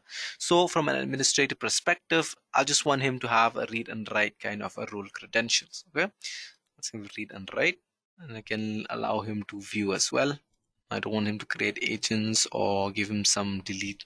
No, I don't want him to configure, build, provision, or connect or disconnect anything. So I'll just give him a read and a view. And I don't even want him to have access to my workspace as well. So I'll just give him now for run. So I won't even give him the access to that. Now we can give view as well. I don't want him to delete. And what am I doing here is just creating a global rules for the developers. And I've given him a very limited roles in the sense that I don't want this developer to be able to run any agents, nor create jobs or build jobs or cancel jobs or configure jobs at the maximum. Right? So I just want him to read that is already put up there. Okay, so I will save now and create a rule. That is done. Now that I've created a rule. Now I still don't have any users that is in there in the system. So let me go ahead and create some users on the system. So we'll go back to manage Jenkins and go to manage users. Now let me create another user, okay, by clicking on plus users, and we'll say this one as a developer. Give him some password and name him as develop123. And email, I can just simply give my email here and click on create users. Okay, 12. So we have created. Now this developer 12 is a user that I've configured, but still yet I have not set any rules for this particular user. So I will go to the manage and gain and will give him the manage and assign roles. So now we'll go manage and assign roles and we'll assign role. So what you're gonna see, what I'm gonna do now is I'm gonna assign a role that is specific to that particular developer. So I'll find that particular user and assign him, or means the developer role that I've already configured the rules. Okay, so this is the role that we have created. So we will search the user that we have just created, developer 12. Now if I assign this, so go ahead and save the changes. Now let's go ahead and check the permission of this particular user by logging on to my main account and logging back as the developer one. Now let's log out from here, log out and say developer 1. Now, if you remember, this role was created with very less privilege. So there you go. I have Jenkins, but I don't see a new item. I can't trigger a new jobs. I can't do anything. I see these jobs. However, I don't think I'll be able to start this job. Now, I don't have the permission to set forth at the maximum. So what I can do is look at this job, see. So this is a limited role that was created and I've added this Damanang Lamare to that particular role, which was a developer role, so that the developers don't get to configure any of the jobs because the Jenkins instance is owned by a QA person. He doesn't want to give developer any ethnicity or right. So the rights that he set out by creating a developer roles, or any user who's tagged as a part of this developer role will get the same kind of permission. And these permission can be, fine grained. It can be a project specific permission as well. But for now, I just demonstrate the high level permission that I've set. So let me quickly log out of this user and get back to my admin account. So because I need to continue my demo with the developer roles that was created. Now, one of the reasons for Jenkins being so popular, as I mentioned earlier, is the bunch of plugins, but it's got plugin for connecting anything and everything. Now you can find the Jenkins plugins, then you will see the index over here. There are so many plugins that are there. All of these are wonderful plugins. Whatever connectors that you will need if you want to connect Jenkins to the AWS instance, or you want to connect Jenkins to a Docker instance, or any of those containers, you will have a plugin. You can go and search up if you want. If you want to connect Jenkins to Bitbucket, simply click on Big. So as you can see, these are available. So bottom line, Jenkins without plugin is nothing. So plugins is the heart of Jenkins for you to connect, or in order to connect Jenkins with any of the containers or any of the other sets of tools, you will need the plugins. Now, if you want to connect or you want to build a repository which has got Java and Maven, you will need to install Maven and GTK on an instance. Now, if at all you're looking for a Microsoft build, you will need to have MS Build installed on your Jenkins instance, and the plugins that will be triggered MS Build. If at all you want to listen to some server-side webhooks from GitHub, you will need a GitHub specific plugins. You want to connect to Jenkins, to AWS, you need those plugins. Now, if you want to connect Docker instance that is running anywhere in the world, as long as you have the URL, which is publicly reachable, you just have a Docker plugin that is installed on your Jenkins instance.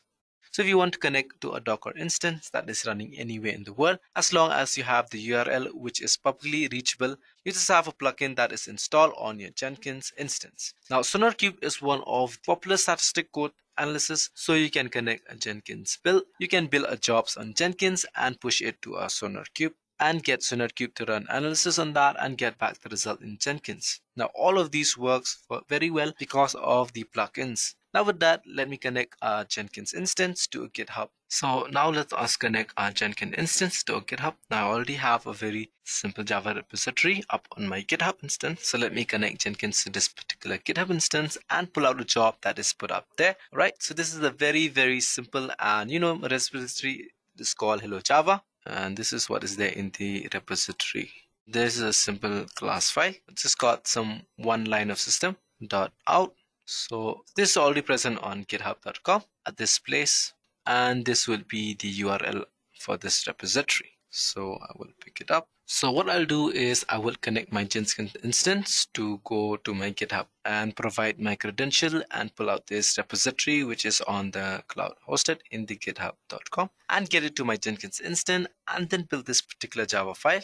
Now I'm keeping the source code very, very simple. It is just a Java file. Now, how do I build my Java file? How do I compile my Java file? I just say java.c and name. Now, the name of my class file is hello Java. And how do I run my Java file? I will say Java and hello. Okay. So remember, I don't need to install any plugins now because what it all needs is a Git plugin. So Git plugin, which is already installed on this system. So let us go back, create a new items. We'll create a first job here. Let's say this is a Git first project. Now let it be a freestyle. Okay. Now we'll go to the source code management. Remember, right? We always have been keeping it on none.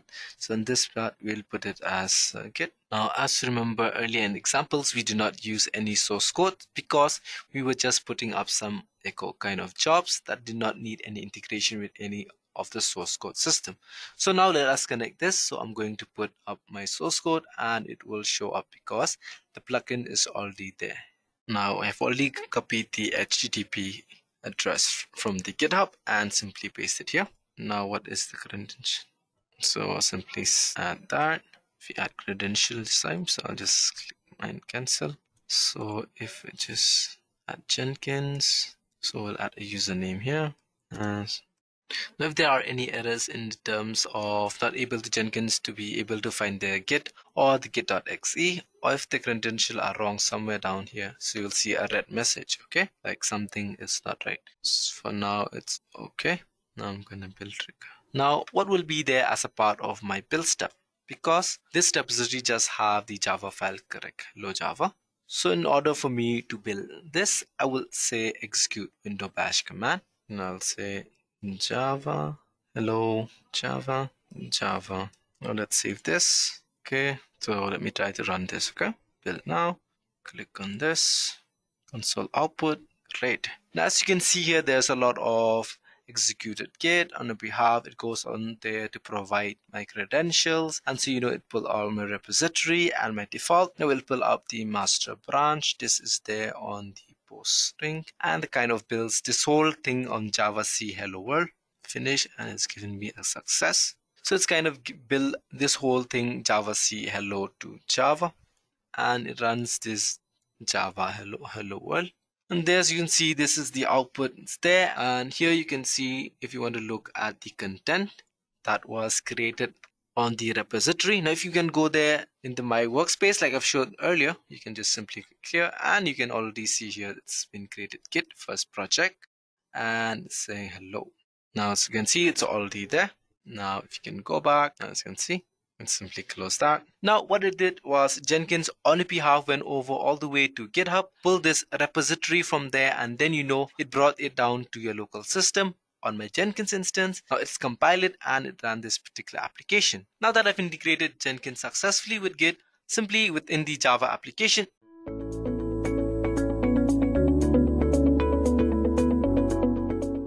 What is Docker? Well, Docker has a very simple definition. Docker is an open source platform for developing, shipping, and running applications. It enables you to separate your applications from your infrastructure to deliver the software quickly.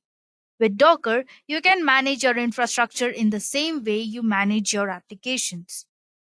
By taking an advantage of Docker's methodology for shipping, testing, and deploying codes quickly, you can significantly reduce the delay between writing code and running it in production. Docker has some amazing features. Like, Docker has the ability to reduce the size of the development by providing small footprint of the operating system via containers. With containers, it becomes easier for teams across different units such as development, quality analysis, and operations to work seamlessly across the application. You can also deploy Docker containers anywhere on any physical or virtual machines and even on cloud. Since Docker containers are pretty lightweight, they are very easily scalable.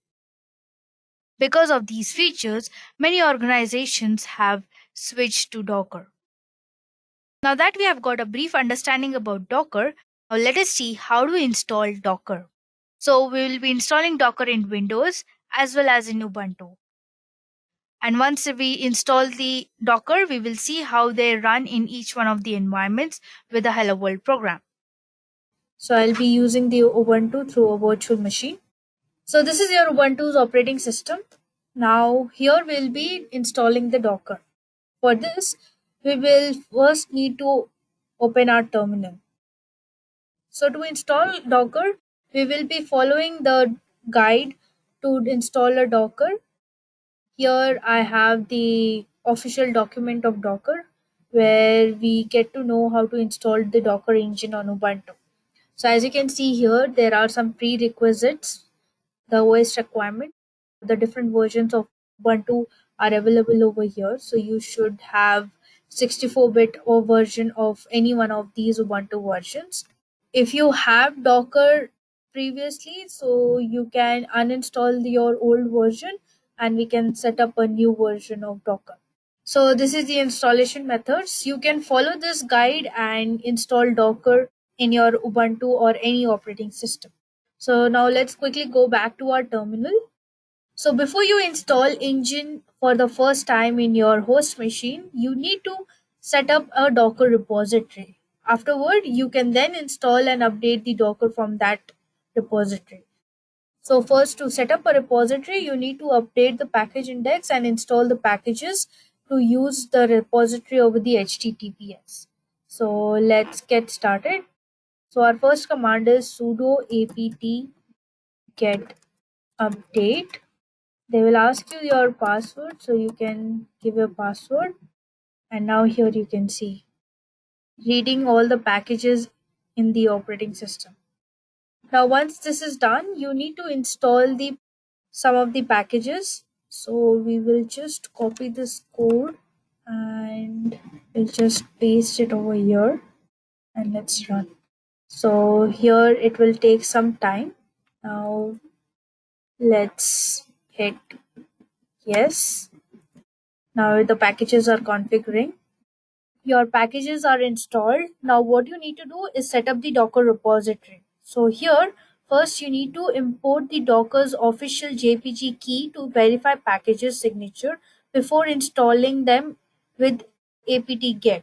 For this, we need to copy this command, that is sudo mkdir etc apt keyring. So from here we will get the JPG key, and this is the actual Docker installation link. So from here they will install the Docker repository. We'll just paste it and hit enter. So here we need to run this curl command. So we'll just quickly paste this command and let's see. We'll just give them the access. Now what you need to do is upgrade the index and install the Docker Community Edition. For that, what you need to do is sudo apt get update. All our packages are installed.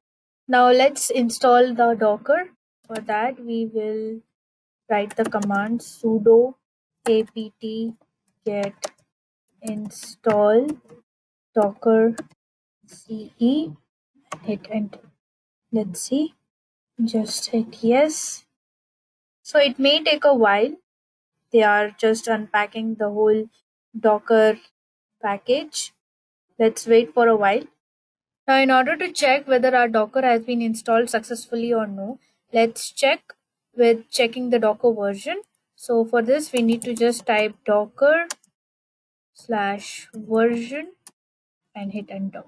So as you can see, guys, your Docker has been installed successfully. You can see all the different commands and the functionings of how to use the Docker has been mentioned here. So you can see the different type of commands they have specified here.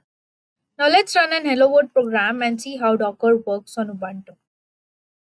So here you just need to type sudo docker run hello world and hit enter. So here what has happened is, as we had typed here, the sudo docker run hello world. So what Docker has done, it has downloaded the test image of hello world and then it has been passed to the container. It prints a confirmation message. So when the Docker runs, it prints a confirmation message, as you can see over here, hello from Docker. So this is how we install Docker in Ubuntu. Now let's see how to install Docker in Windows. So let's get back to our Windows environment.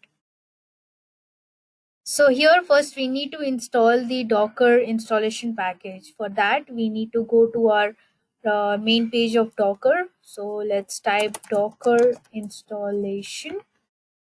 So here you get this link for get Docker. So we'll quickly get into this. So once you land on this page, you can see you have Docker installation package for 3 different environments, that is for Mac, Windows and Linux. So based on your requirement, you can choose any of one of your platforms where you would like to install Docker. Currently we're going to install this Docker on the Windows.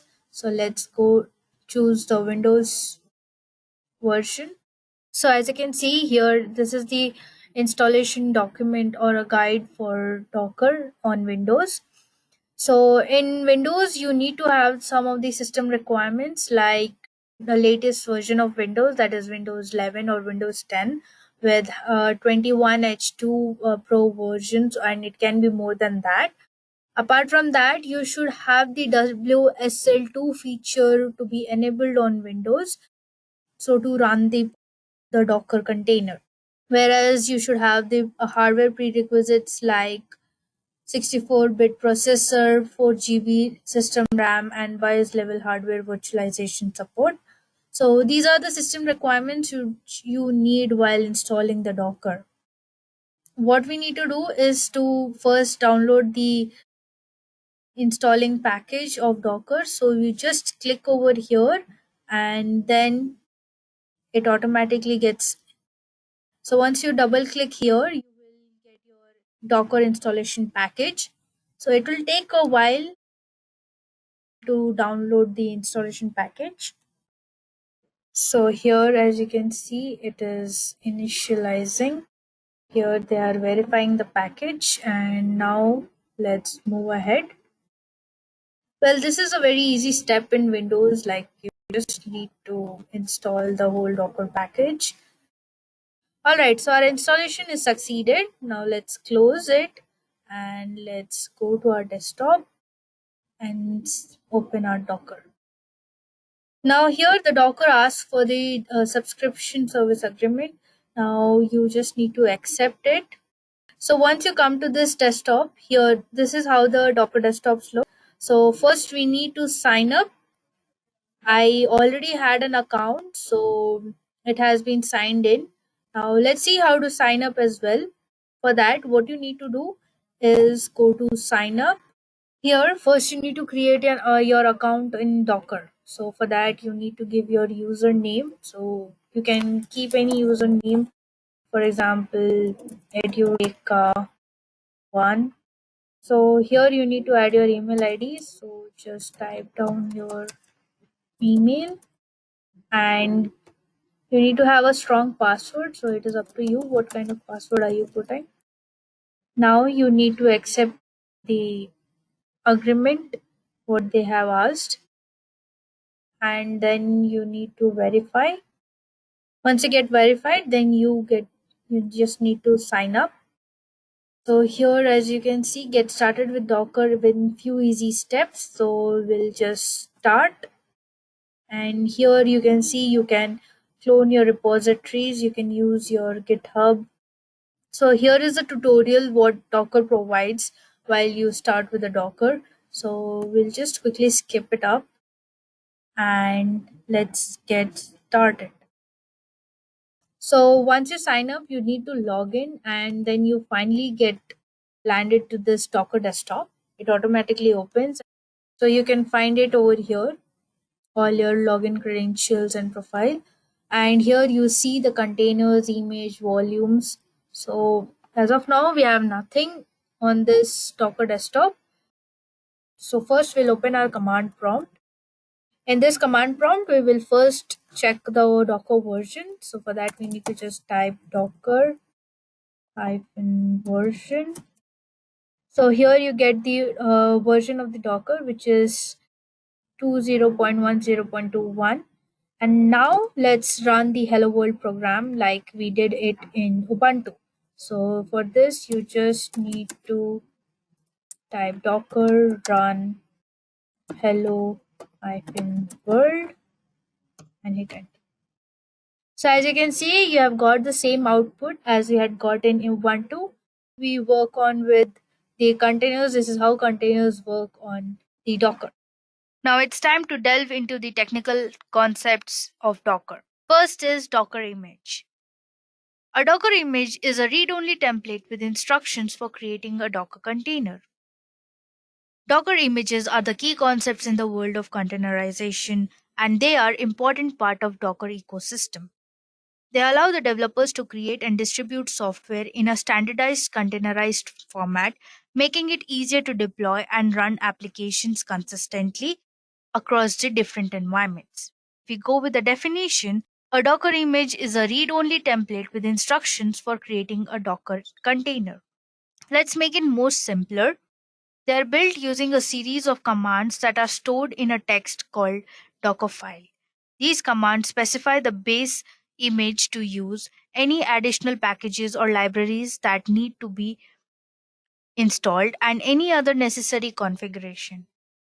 These Docker images are stored in the Docker registry, such as Docker Hub, we'll be studying in further, which is a public registry that anyone can use to store and distribute Docker images. Well, you can also set up your own private registry to store and manage your own images. Docker image is also lightweight, standalone, and executable package that includes everything needed to run in a piece of software, including the application code, libraries, dependencies, and runtime. So this was about Docker image. So now let us understand what is a container. A Docker container is a runnable instance of an image.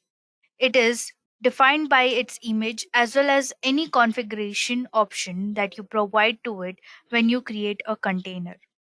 So, the Docker containers are the way to package and distribute software in a portable and consistent manner so that it can run anywhere regardless of the environment. Containers offer several benefits like isolation. Here, containers allow developers to isolate their application from underlying infrastructure so that applications can run consistently across different environments. Next is portability. Here, containers can be easily be moved between the environments, allowing developers to easily test and deploy their applications in the different environments. Next is resource efficiency. This means that containers allow developers to package only resources that their application needs, resulting in more efficient use of resources. And lastly, they are highly scalable. That means containers can be easily scaled up and down to meet changing demands, making them well suited for use in cloud environments. Now, while we were learning about Docker image, we had used the word Docker file. Well, a Docker file is a text document that contains all the commands a user could call on the command line to assemble an image. It's basically a text file that contains the instruction for building a Docker image. It specifies the base image to use for the build as well as any additional dependencies or libraries that are needed to be included in the image. Dockerfile is basically used to automate the process of building a Docker image so that you don't have to manually install all the required dependencies and libraries. Instead, you can simply specify those dependencies in the Docker file, and the Docker build process will take care of installing all of them. So these are the key components which are used in Docker ecosystem. Now that we have come to know about the key components, let's see how these components work in the Docker architecture. Well, a Docker architecture consists of the following components. First is the Docker engine. Docker engine is the core component of Docker which is responsible for running containers and handling container related tasks. It consists of a domain, a REST API, and a command line interface that allows users to interact with the domain. The Docker engine can run on variety of operating systems including Linux, Windows, and Mac OS. Next is Docker Hub. Docker Hub is a public registry. As I had discussed before, that Docker Hub is a public registry that hosts a large collection of Docker images, which are pre-built packages that contain all necessary components to run an application. Users can search for and pull images from the registry to use a base for their own containers. Next is the Docker client. The Docker client is nothing but the command line interface that allows users to interact with the Docker domain. The client sends requests to the domain through the REST API, which then carries out the requested actions such as building, running, and shipping containers. We all know what are containers. That is nothing but a standalone executable package that contains all the necessary components to run an application. So to build a Docker image, we can use the CLI, that is nothing but the client, to issue a build command to the Docker domain. Then the domain will then build an image based on our inputs and save it into the registry, which can then either go to the Docker hub or a local repository. If we do not want to create an image, then we can just pull an image from the Docker hub itself, which would have been built by different other users, so that we can issue a run command from the CLI, which will create a container. So this is how the Docker architecture works. Now let us move on with our next topic, that is important Docker commands. So here we'll see some of the important and basic Docker commands that are used while you're working with Docker, and we'll see each one of them respectively. So starting with Docker version. Basically, this command is used to get currently installed version of Docker. So whenever you install Docker and you want to know about its current version, then you can just type down this command to know what is the current version of that particular Docker. Next is Docker pull. So this command is used to pull the images from the Docker repository. So whenever you through Docker file create an image, when you run your image, so what does the Docker engine do is pull that image to run that particular image. The next one is docker run. Here, this command is used to create the container from an image. So as I said, once your image is pulled from the repository, now it gets converted into containers, and then you can run those particular containers. So the main function of the docker run is to create the containers out of that particular docker image. So the fourth command is the docker ps. Here, this command is used to list the running containers. So if you have created more than one containers and you want to see how many containers are running at that moment, then you can just hit this command and you can see how many containers are running. After this, we have the docker psa. So here, as in ps, we can only see the list of running containers, and in ps we can see all the containers which you have created. That includes your running as well as the exited containers. Now, our sixth command is docker execute. This command is used to access the running containers. Next, we have docker stop. Here, we use this command to stop a particular running container. So, if any container is running and you wish to stop that container, then you can just use this command. Next is docker kill. This command kills the container by stopping its execution immediately. So, well, you must be thinking the docker stop also stops the container, whereas docker kill also has the similar functions. Well, docker kill command is slightly different from docker stop. Let me tell you how. Well, when you use docker stop, it gives the container time to shut down gracefully. In situations when it is taking too much of time for getting the containers to stop, then you use the docker kill command. Well, this was the only difference between docker stop and docker kill.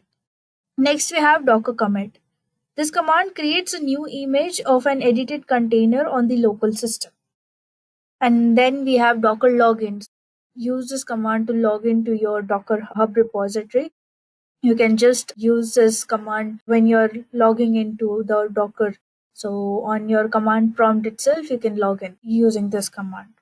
Next, we have docker push. So this command is used to push the image to the Docker Hub repository. That is nothing but export the image to the repository. Next, we have docker images. So here, this command lists down all the docker images, whatever you have created in the docker. Then comes the docker rm. Docker rm is basically a command used to remove one or more docker containers. So when you run this command, docker stops the container and removes the container's file system from the host. This is useful when you're finished using the containers and want to remove to free up the space on your host. This was the function of docker rm. Next is the docker rmi. This command is used to remove one or more docker images. Don't get confused. Docker rm is used to remove the docker containers, and docker rmi is used to remove the docker images. So here, when you run this command, so docker removes the images and any untagged parent images that were referenced by the deleted image. So if you have any sub images, like you have a parent image and a child image, so if you delete the child image, then automatically the parent image will get deleted.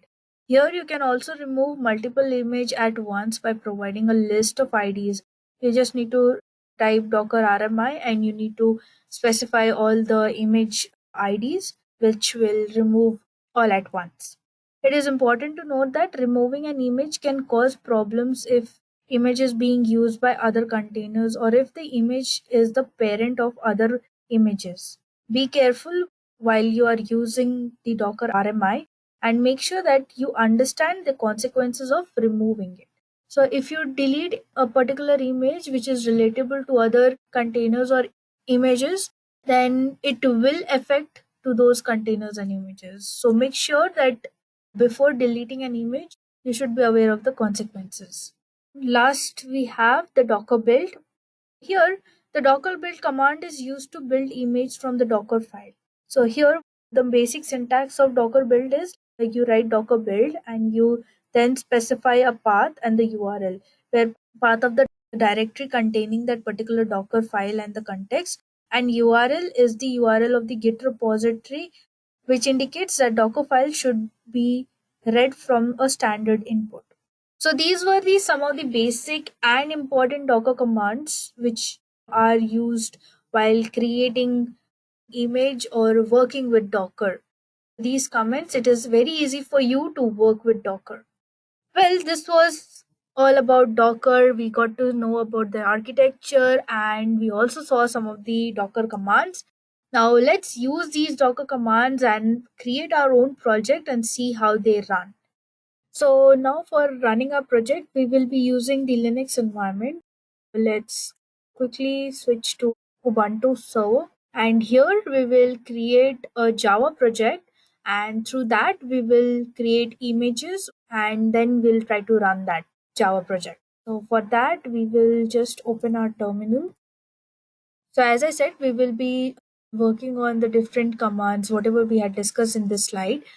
So we will work with all the commands over here and we'll see how the Docker works. So let us start with our first command, that was the Docker version. So let's type down docker -b. This tells you the Docker version. Now let's log into our Docker account. So you just need to type down docker login and then you need to give your username and password. Like you're not able to log in from the terminal, you will get an option here to log in through this Docker Hub. So they directly give you the link to log in. So you just open link or from the terminal and you can head over, automatically gets open on the your web browser. So here, once you come here, it will, here you can log into your account. So I have already logged into my account. So these are some of the containers which I had created before.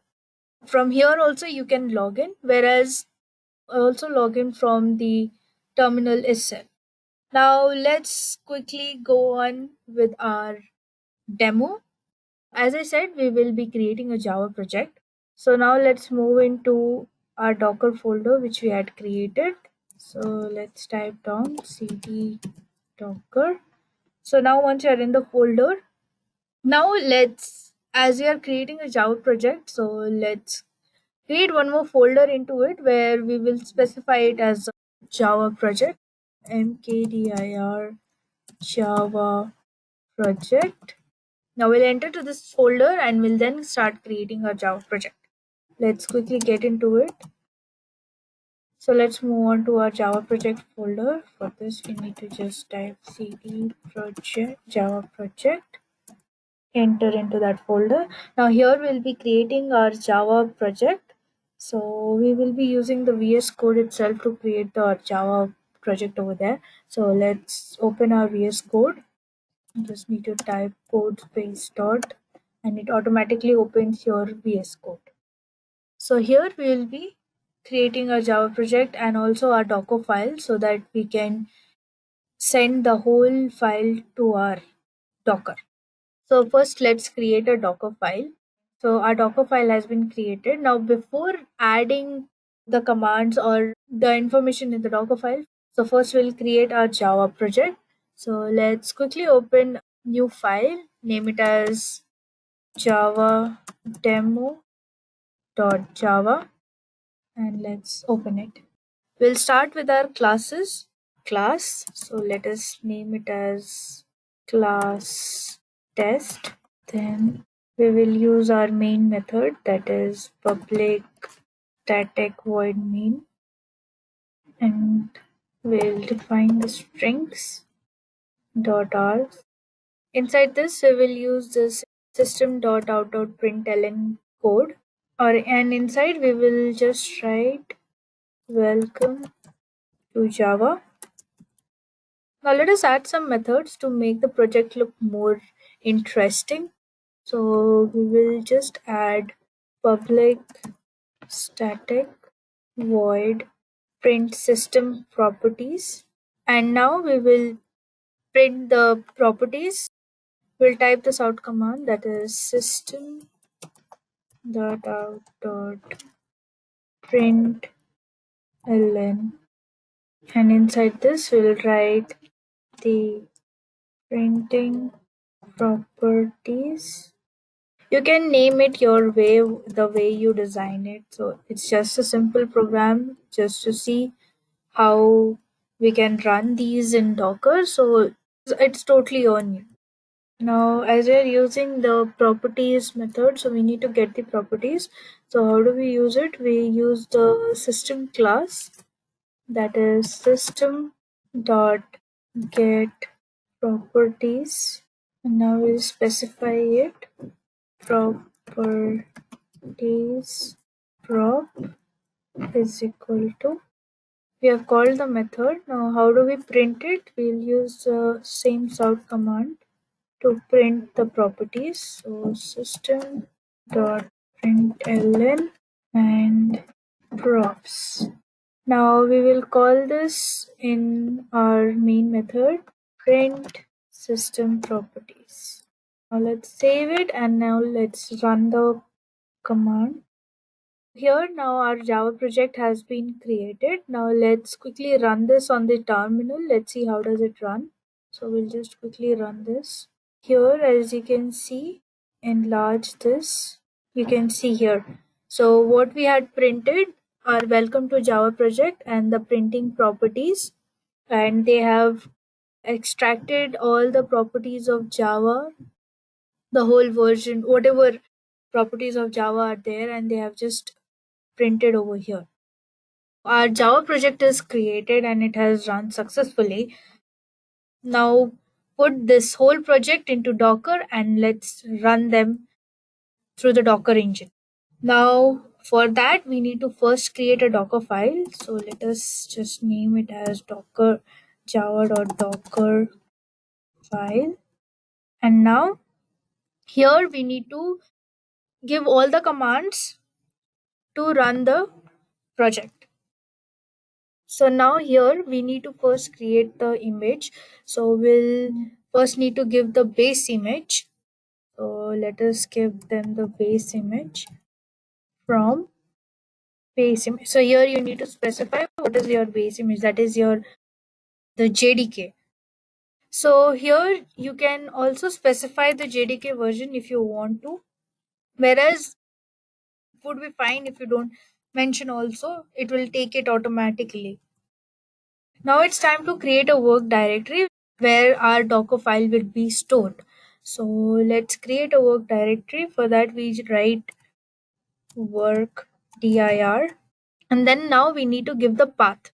So here you can see Docker and Java project folder is there. So we will take that path itself here and we will specify it docker/java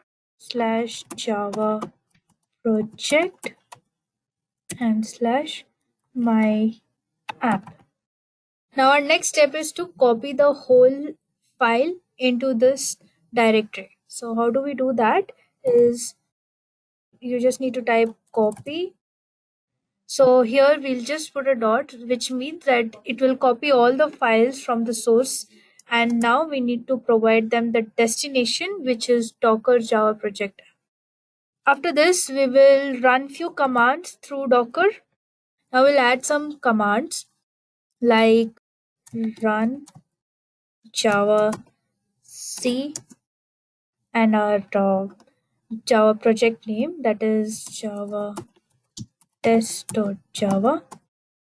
After we use the run command, we need to use one more command, that is entry point, and here we will specify Java, and after that we will also specify our class name, that is test, and then let's save it. Now once this is done, now we need to run this project through our Docker.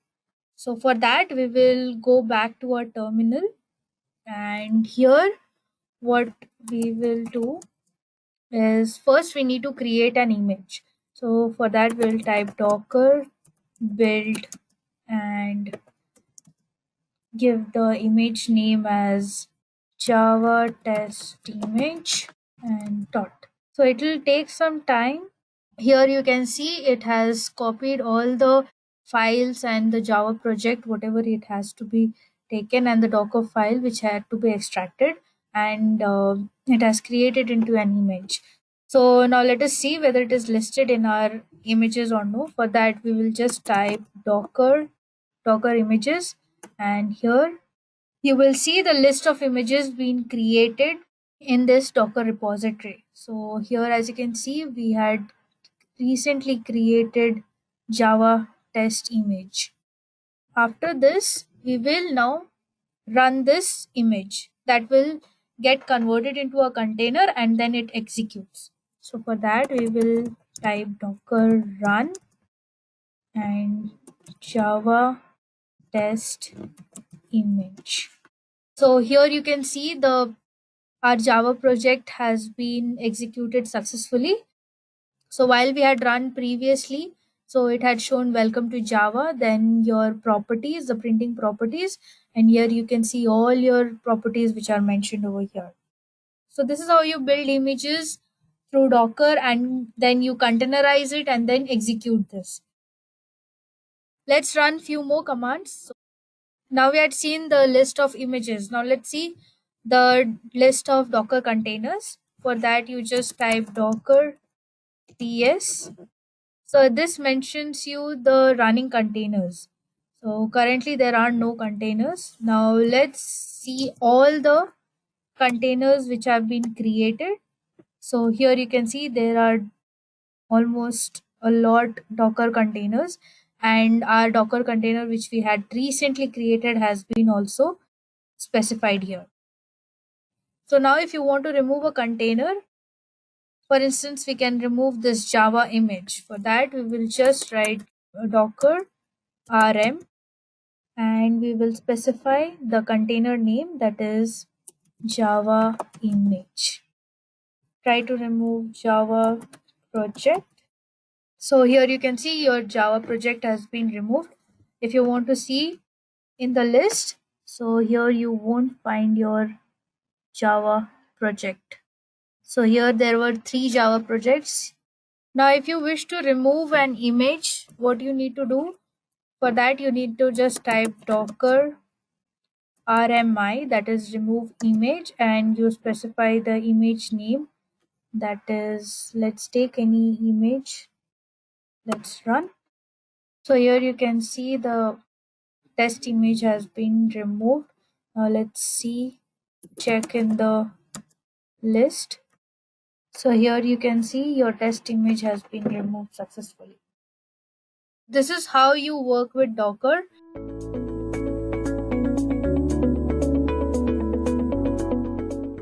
With the ever-changing requirements of modern software development, it is known that Kubernetes is one such system that will fulfill these needs. If you are someone who wants to get started with Kubernetes, you are definitely in the right place. Let us start off by understanding what it really is with the help of a simple example. Imagine you're building a web application. So within this web application, the structure might be monolithic. It might comprise several modules, components, or even layers. But externally, it is a single web application, or you could also say it is a single service. Despite having different modules, the application is built and deployed as one service for all platforms, that is desktop, personal computer, mobile, etc., within a single container that is a virtual machine. Let us assume the web application grows over time and becomes large. It is now extremely challenging to make changes over the code accurately. Also, the size of the application can slow down the startup time. Moving on, what if you want to add new updates to this web application? You must redeploy the entire application as one, and during this process, in case you stop and try to restart the service, the customers on your website will not be able to access anything for that period of time, which could eventually lead to a potential loss of money. Also, bugs in any one of the components can bring down the entire process. And since all the components of the application are identical, bugs can definitely impact the availability of the application. Now, what if you have a sudden spike in traffic and have to serve 20 times the number of your usual customers? In such a situation, you have to very quickly deploy new servers, which takes a lot of effort. Later, when traffic dies down to a normal level, you now have 20 times the number of your usual servers. It can also be challenging to scale when different modules have conflicting updates or resource requirements. So instead of creating a monolithic application, we can define each component as a separate, loosely coupled service. And then we could virtualize each of these services using a Docker container. Not only can the application start easily, but the services can also be deployed independently. With Docker containers, we can easily scale any number of instances up and down according to the application's requirements. But this is definitely easy to manage when we're dealing with just 3 or 4 containers. Now, let's say we had to deal with 1,000 such containers. How do we really keep track of the containers that are healthy and the ones that are not? Orchestrating and managing these containers at the same time can be an extremely tedious task. And this led to the need for container orchestration tools. So this is where Kubernetes comes into the picture. Kubernetes was originally designed by Google and is now maintained by the Cloud Native Computing Foundation. With Kubernetes, you package your website files as containers or pods, which you can run on any instance in your Kubernetes cluster. As you can see, pods are running on nodes, which are physical systems having hardware components that are a part of the Kubernetes cluster. This implies that every service that you create runs on separate containers, and this will allow you to work and manage services independently. Pods can be running on any available node in the cluster, which has enough resources for a pod to work. In simple words, Kubernetes is an open source system for automating deployment, rolling updates, scaling services, and managing containerized applications. Kubernetes works with Amazon EC2, Rackspace, GCP, IBM Cloud, etc. Also, hypergrowth companies like GitHub, Weaveworks, CloudBoost, Walmart are becoming acclimated to building, shipping, and managing containers via Kubernetes. On average, anyone with Kubernetes knowledge can expect to earn between 5 to 6 lakhs per annum in India, whereas they can expect an average salary of $140,000 per annum in USA. As the Fortune 500 are using Kubernetes, the demand for expertise in this field is rapidly increasing, which in turn requires IT professionals who can work on this tool.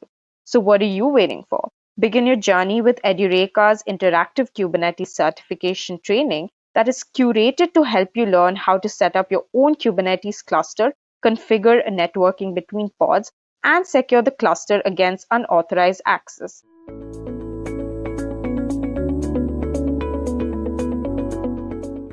Why do we need Kubernetes? Now, to understand why do we need Kubernetes, let's understand what are the benefits and drawbacks of containers. Now, first of all, containers are good. They are amazingly good, right? Any container for that matter of fact, a Linux container or a Docker container or even a Rocket container, right? They all do one thing. They package your application and isolate it from everything else, right? They isolate the application from the host mainly. And this makes the container fast, reliable, efficient, lightweight, and scalable. Now, hold the thought. Yes, containers are scalable, but then there's a problem that comes with that. And this is what is the resultant of the need for Kubernetes. Even though containers are scalable, they are not very easily scalable. Okay, so let's look at it this way.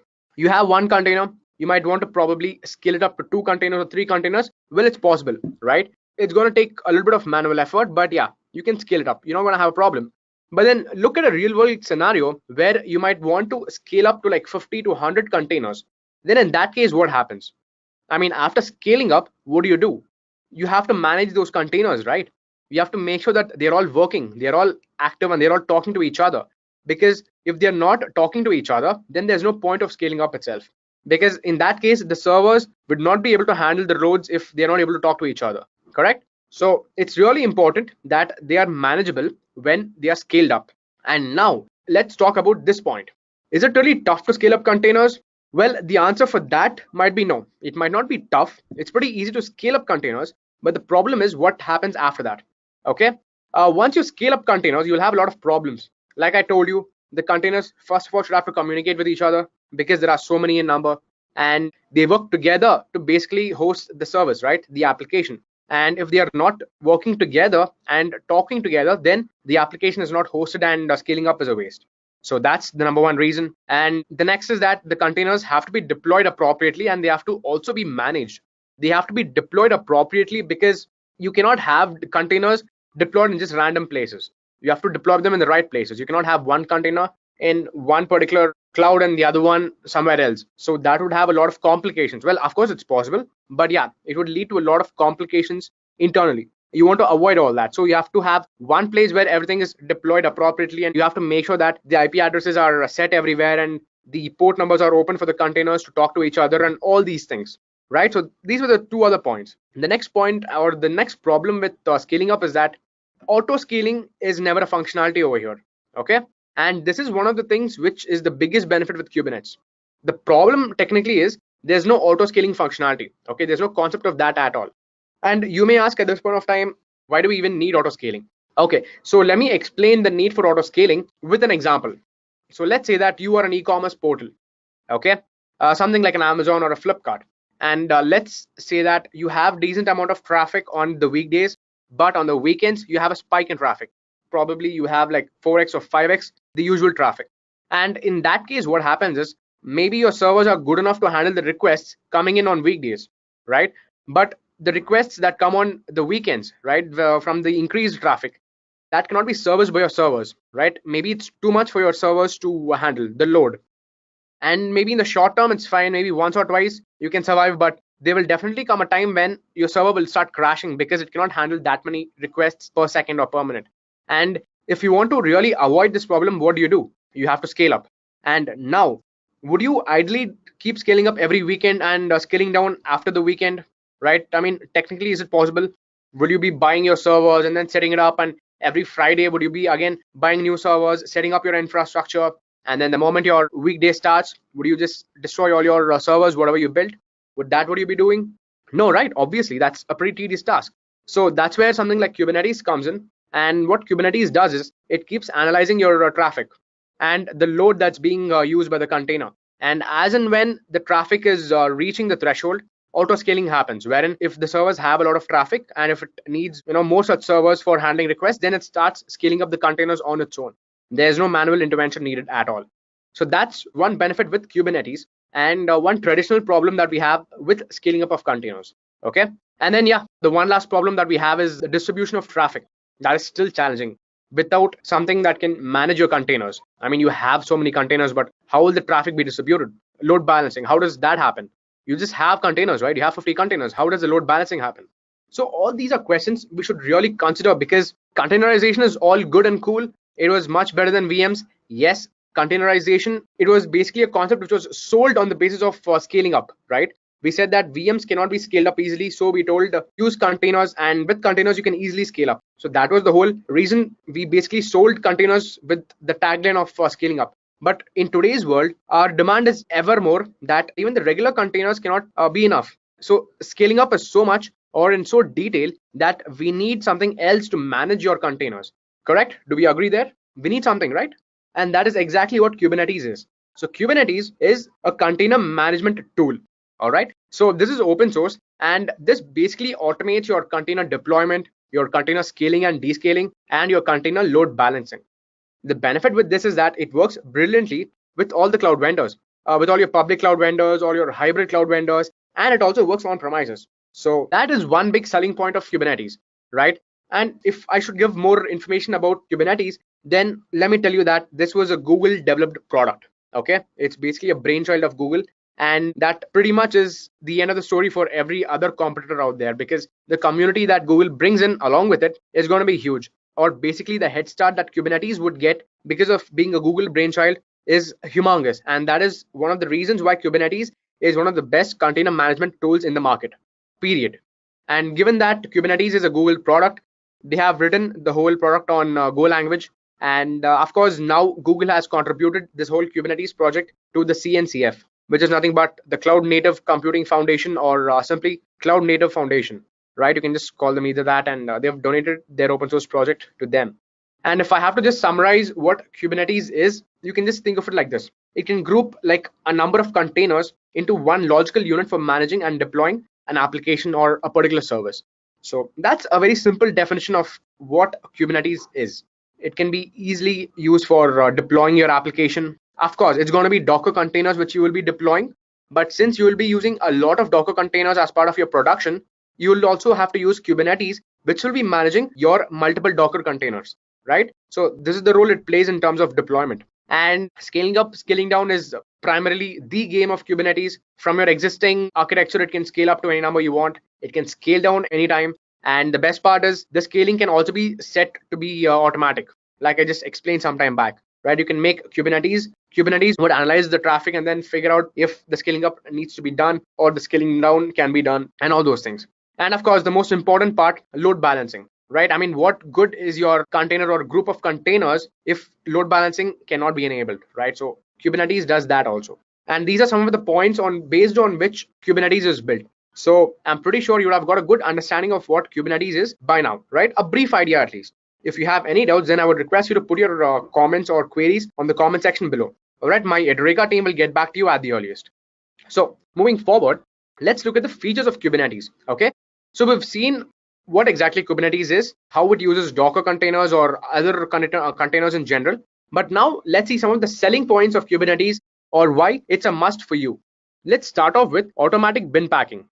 When we say automatic bin packing, it's basically that Kubernetes packages your application and it automatically places containers based on their requirements and the resources that are available. So that's the number one advantage. The second thing, service discovery and load balancing.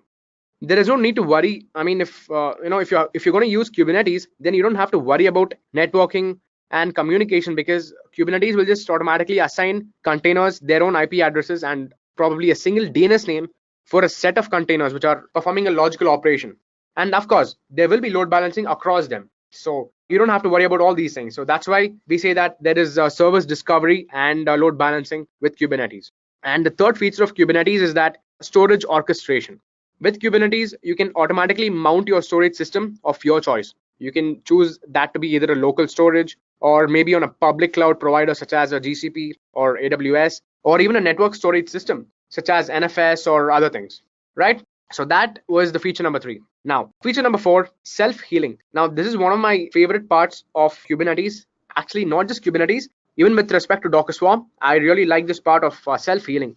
What self-healing is all about is that whenever Kubernetes realizes that one of your containers has failed, then it will restart that container on its own, right? It will create a new container in place of this crashed one.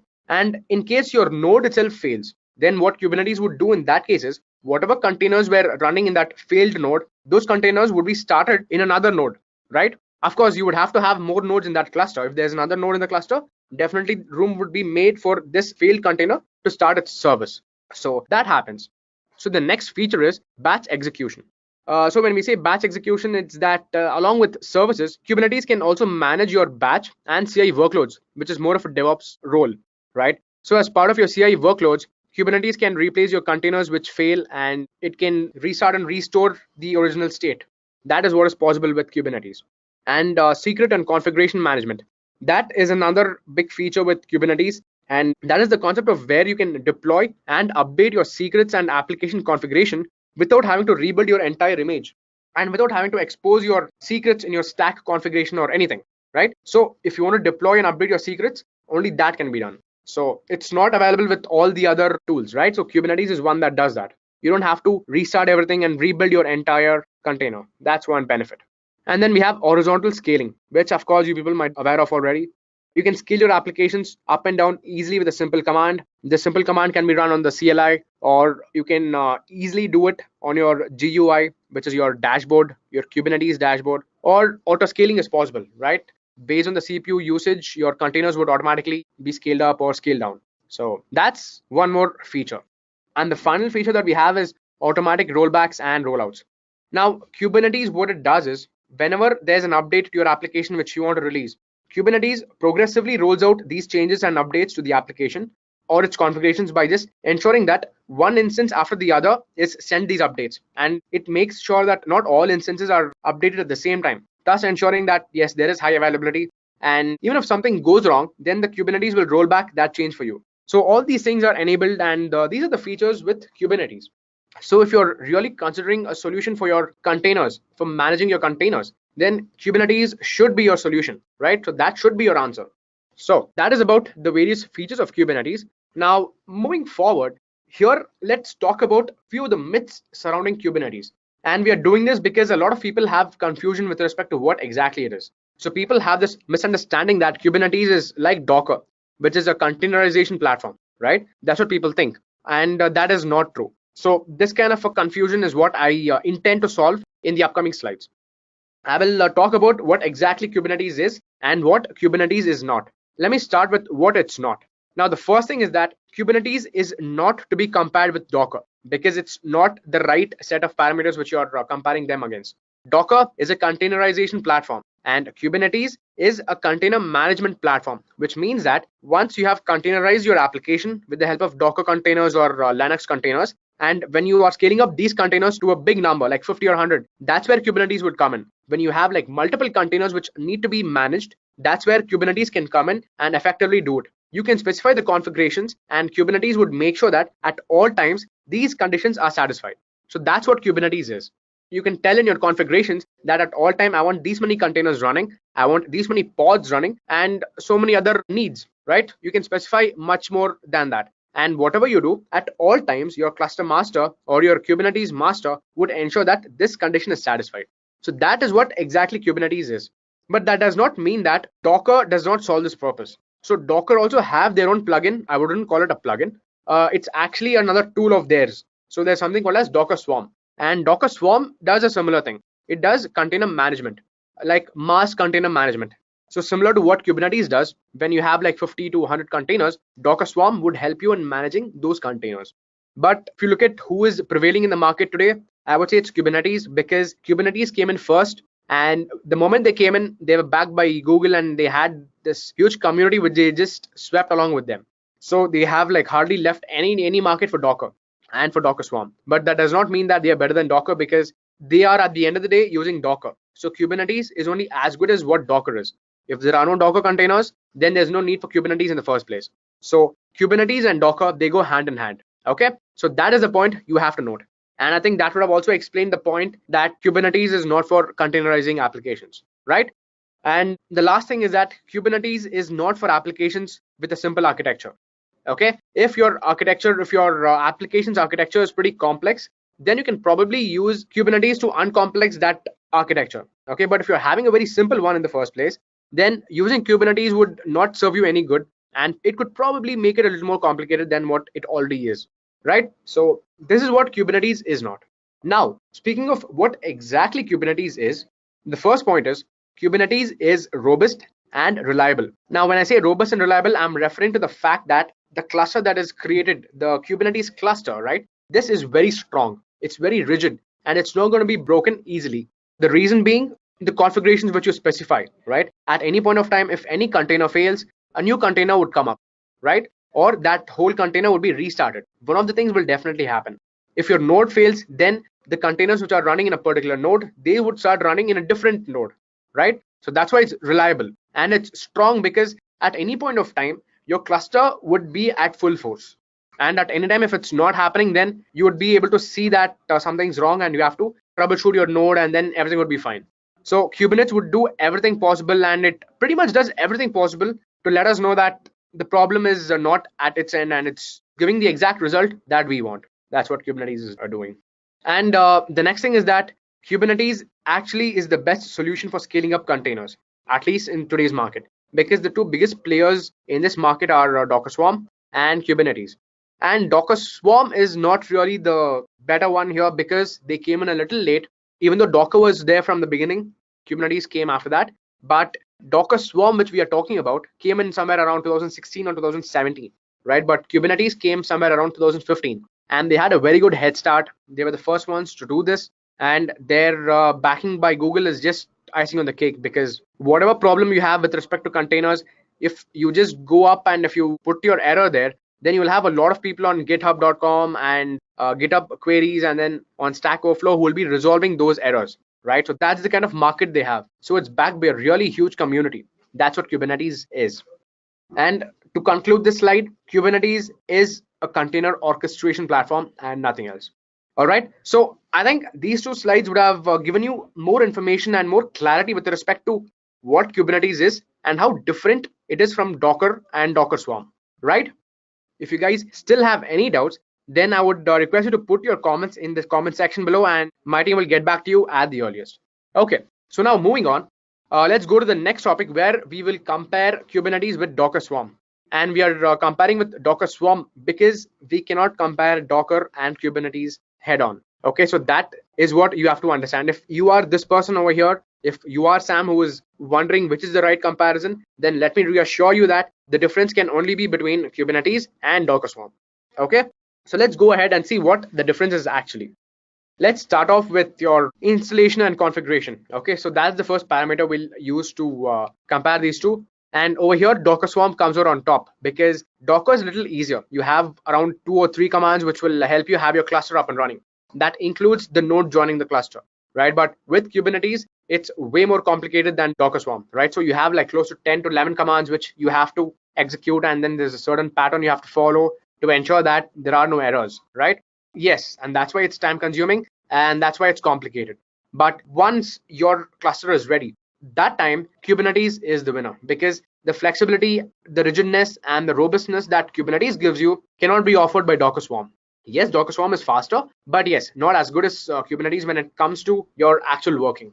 And speaking of the GUI, once you have set up your cluster, you can use a GUI with Kubernetes for deploying your applications, right? So you don't need to always use your CLI. You have a dashboard which comes up, and the dashboard, if you give it admin privileges, then you can use it. You can deploy your application from the dashboard itself. Everything just drag and drop, click functionality, right? With just click functionality, you can do that. The same is not the case with Docker Swarm. You have no GUI in Docker Swarm, okay? Period. So Docker Swarm is not the winner over here. It's Kubernetes. And yes, going to the third parameter, scalability. So people again have a bad misconception that Kubernetes is better. It is the solution for scaling up, and it is better and faster than Docker Swarm. Well, it could be better, but yes, it's not faster than Docker Swarm. Even if you want to scale up, right? There's a report where I recently read that the scaling up in Docker Swarm is almost 5 times faster than the scaling up with Kubernetes. So that is the difference. But yes, once your scaling up is done, after that, your cluster strength with Kubernetes is going to be much stronger than your Docker Swarm cluster strength. That's again because of the various configurations that should have been specified by then. That is the thing. Now, moving on to the next parameter we have is load balancing. Requires manual service configuration. Okay, this is in case of Kubernetes. And yes, this could be a shortfall, but with Docker Swarm, there is inbuilt load balancing techniques, which you don't need to worry about.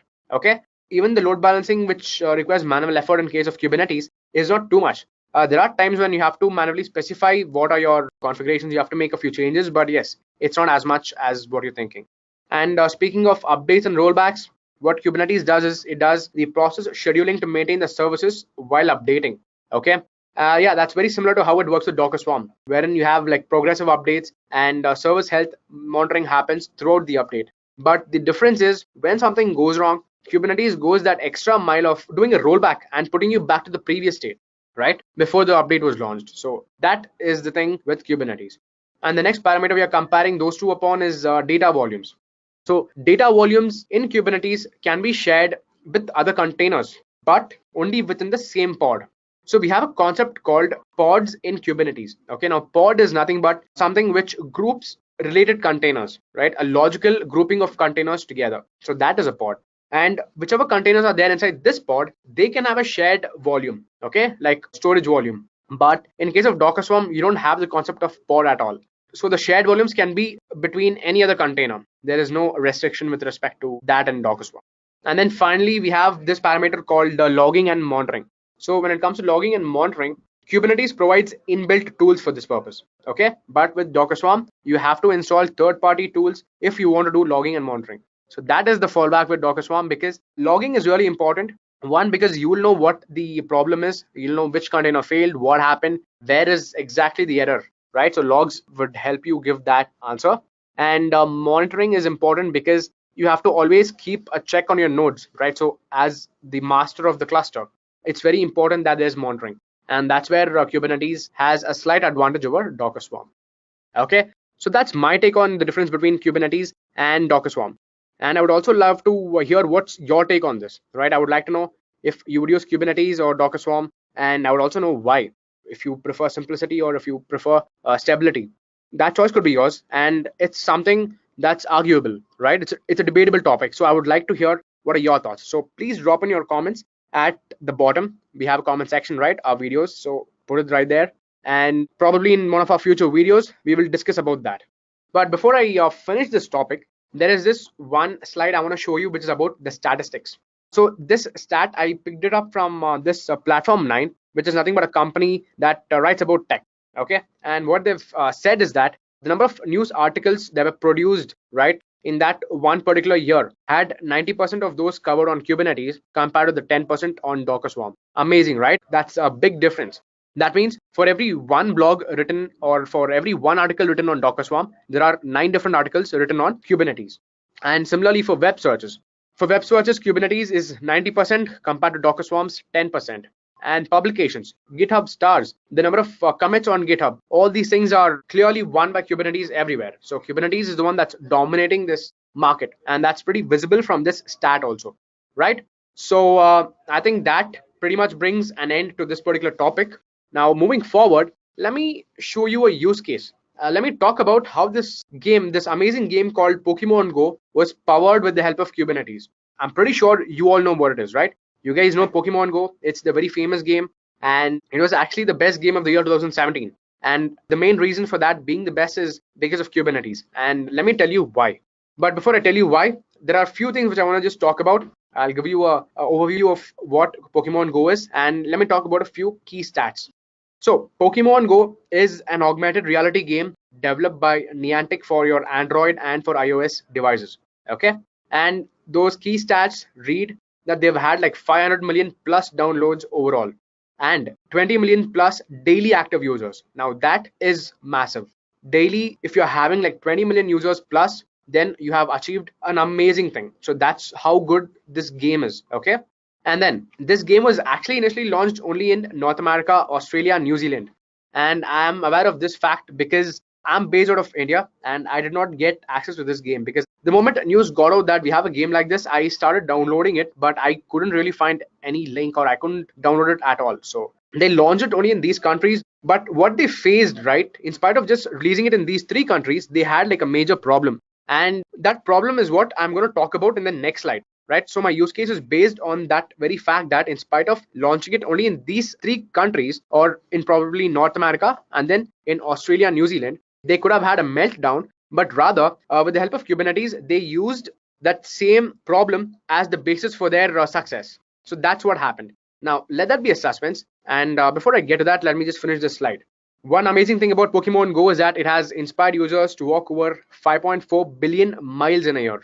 Okay, yes, do the math. 5.4 billion miles in 1 year. That's again a very big number. And it says that it has surpassed engineering expectations by 50 times. Now this last line is not with respect to the Pokemon Go, the game, but it is with respect to the backend and the use of Kubernetes to achieve whatever was needed. Okay, so I think I've spent enough time over here. Let me go ahead and talk about the most interesting part and tell you how the backend architecture of Pokemon Go was. Okay, so you have a Pokemon Go container which had 2 primary components. One is your Google Bigtable, which is your main database where everything is going in and coming out. And then you have your programs, which is run on your Java cloud, right? So these 2 things are what is running your game. MapReduce and Cloud Dataflow were something which was used for scaling up. Okay, so it's not just the container scaling up, but it's with respect to the application, how the program would react when there are these increased number of users and how to handle increased number of requests. So that's where the MapReduce is the paradigm comes in, right? The mapping and then reducing that whole concept. So this was their one deployment.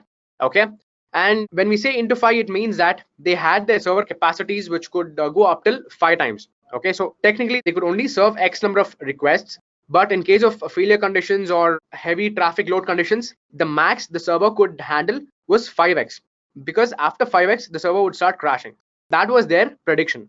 Okay, and what actually happened at Pokemon Go on releasing in just those 3 different geographies is that the moment they deployed it, the usage became so much that it was not X number of times, which is technically their failure limit, and it is not even 5x, which is the server's capability, but the traffic that they got was up to 50 times more than what they expected.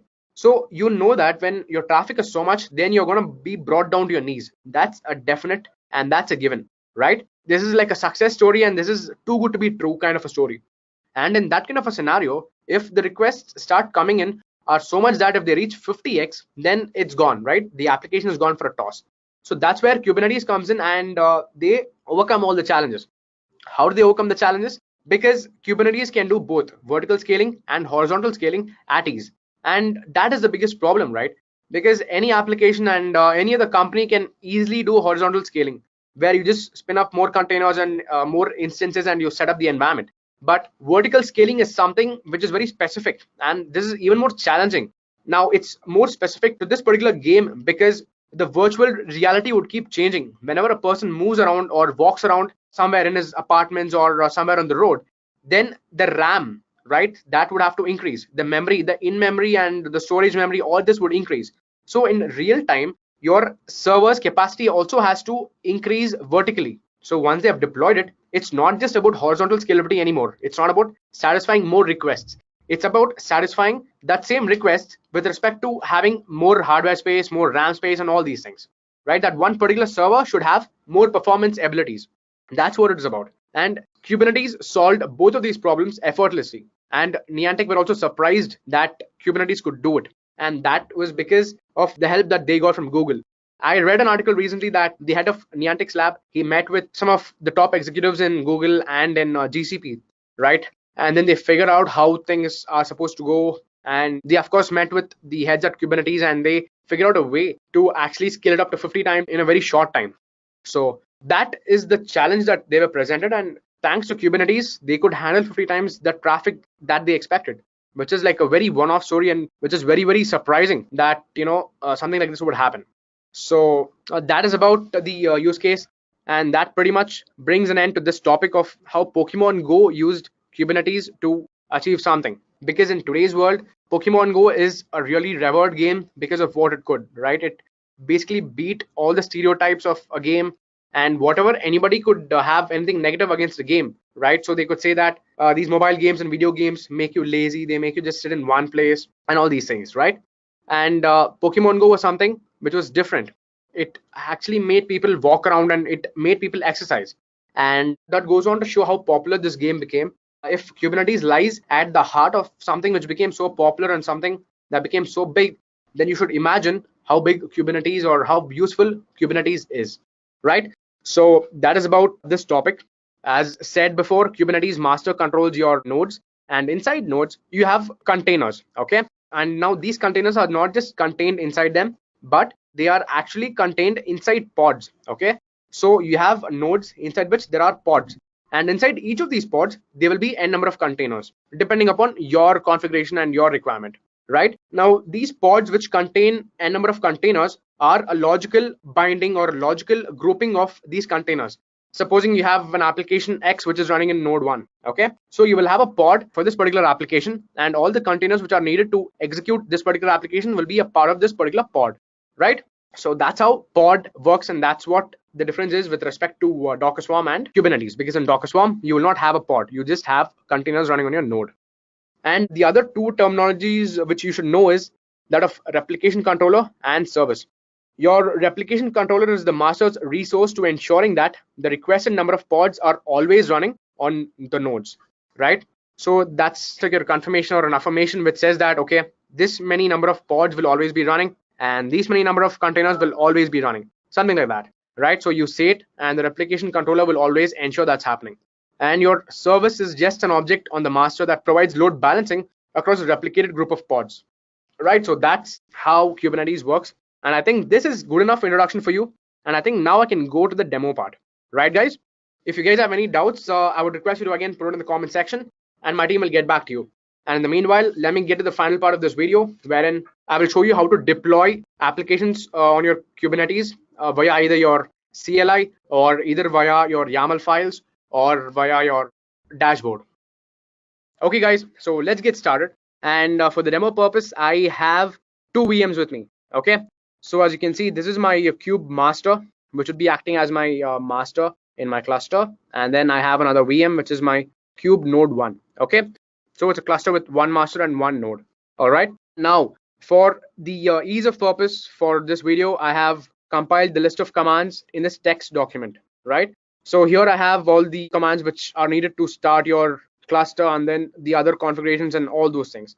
So I'll be using these. I'll be copying these commands and then I'll show you side by side, and I will also explain when I do that as to what each of these commands mean.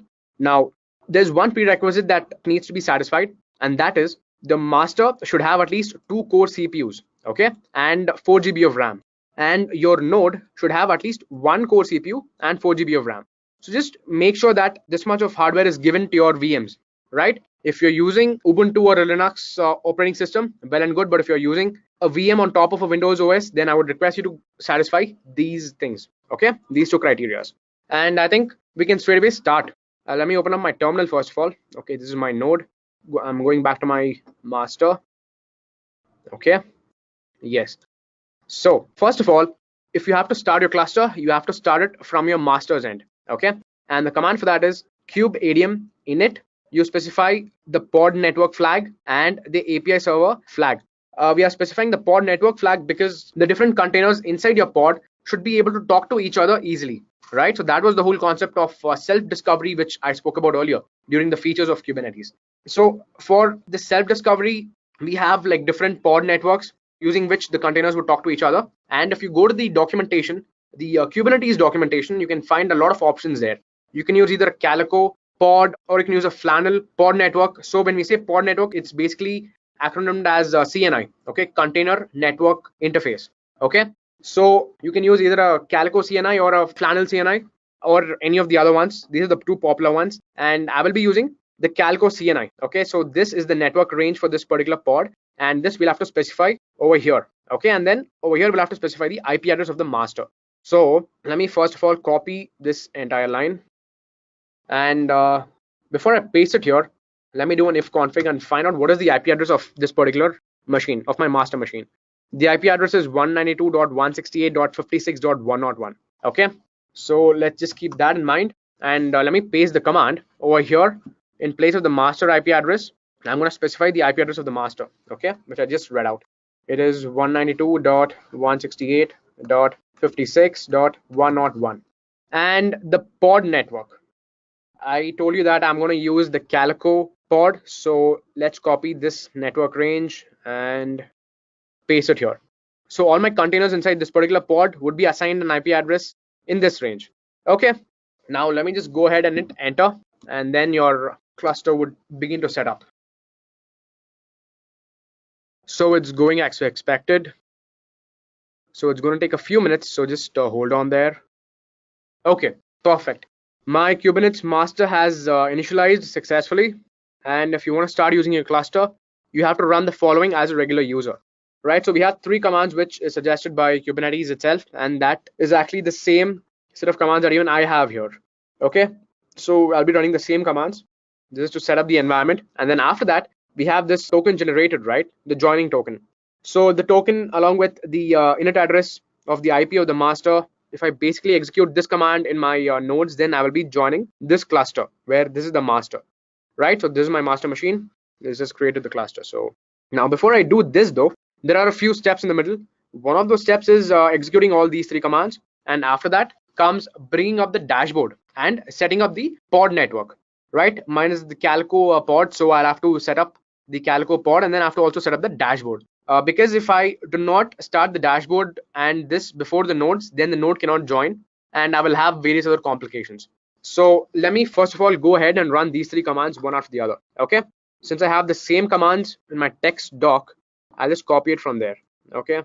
I'll say Control C, paste, enter, okay? And I'll copy this line. So remember, you have to execute all these things as regular user, okay? You can probably use your sudo, but yeah, you'll be executing it as your regular user. And it's asking me if I want to override the existing whatever is there in this directory. I would say yes, because I've already done this before. But if you are setting up the cluster for the first time, you will not have this prompt, okay?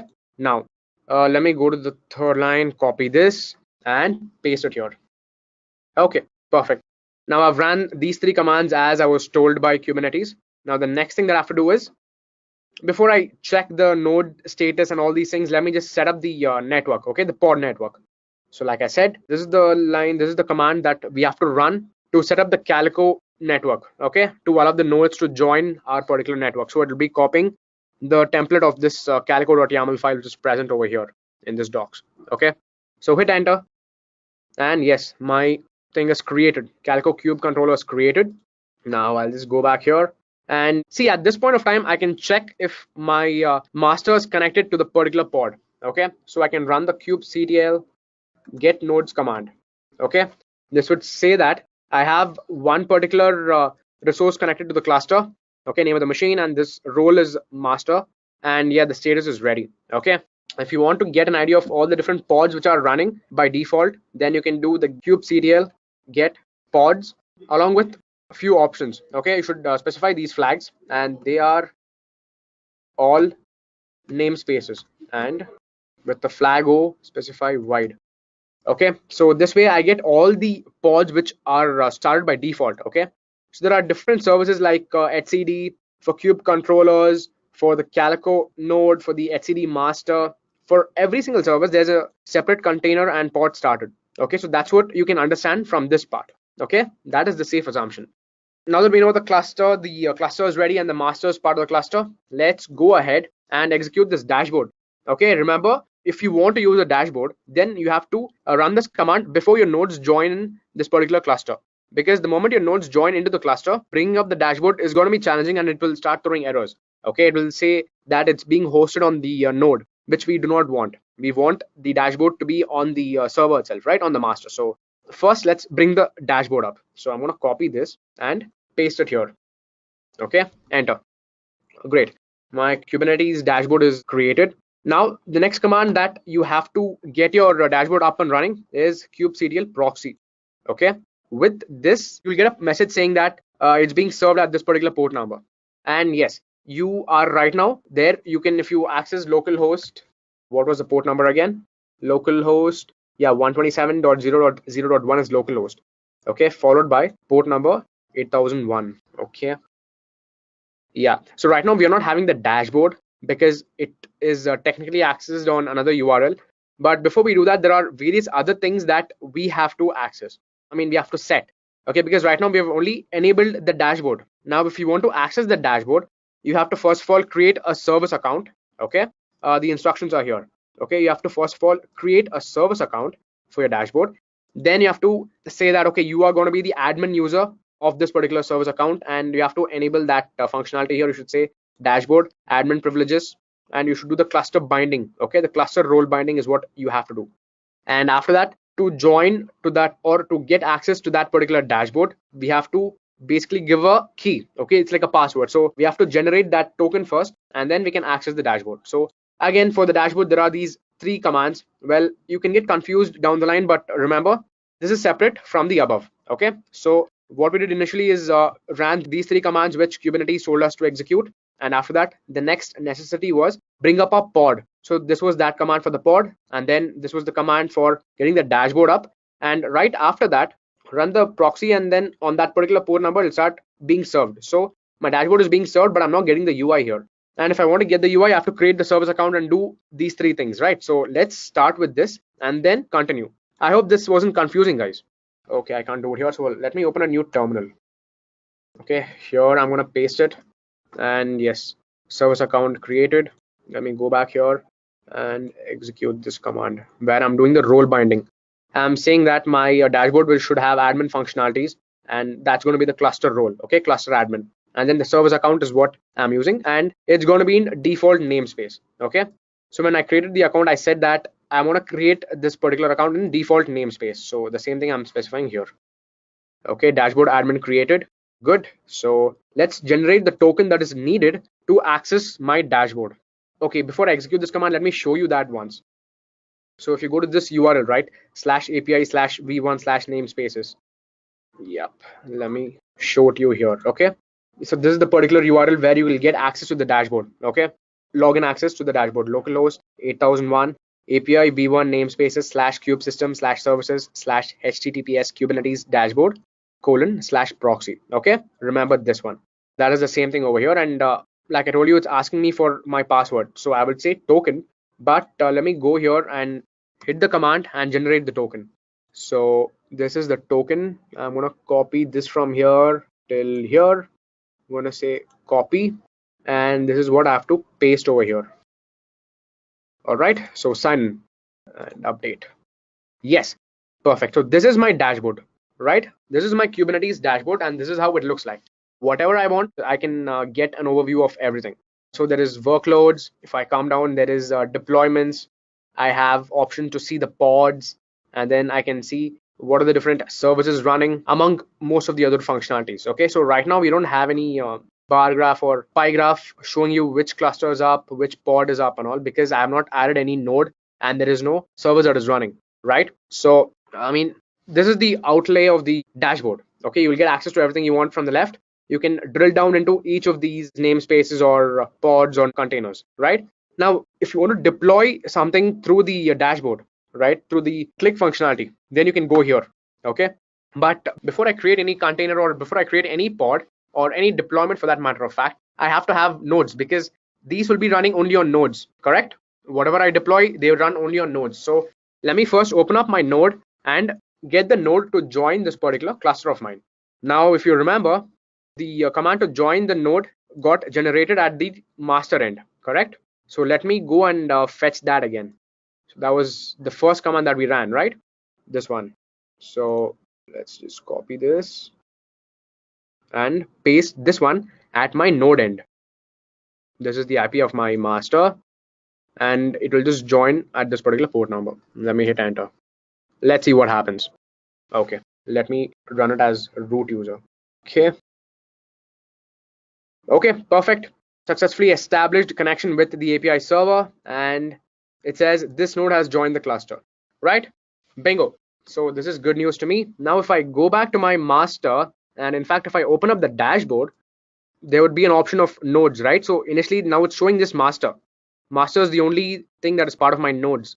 Let me just refresh it, and you would see that even node-1 would be a part of it, right? So there are two resources, two instances. One is the master itself and the other is the node. Now if I go to overview, you will get more details. If I start my application, if I start my service or containers, then all those would start showing up here, right? So it's high time I start showing you how to deploy it. To deploy it using the dashboard, I told you this is the functionality. So let's go ahead and click on this create. And yeah, mind you, from the dashboard is the easiest way to deploy your application, right? So even developers around the world do the same thing. For the first time, probably they create it using the YAML file, and then from there on, they start editing the YAML file on top of the dashboard itself, or they create or deploy the application from here itself. So we'll do the same thing.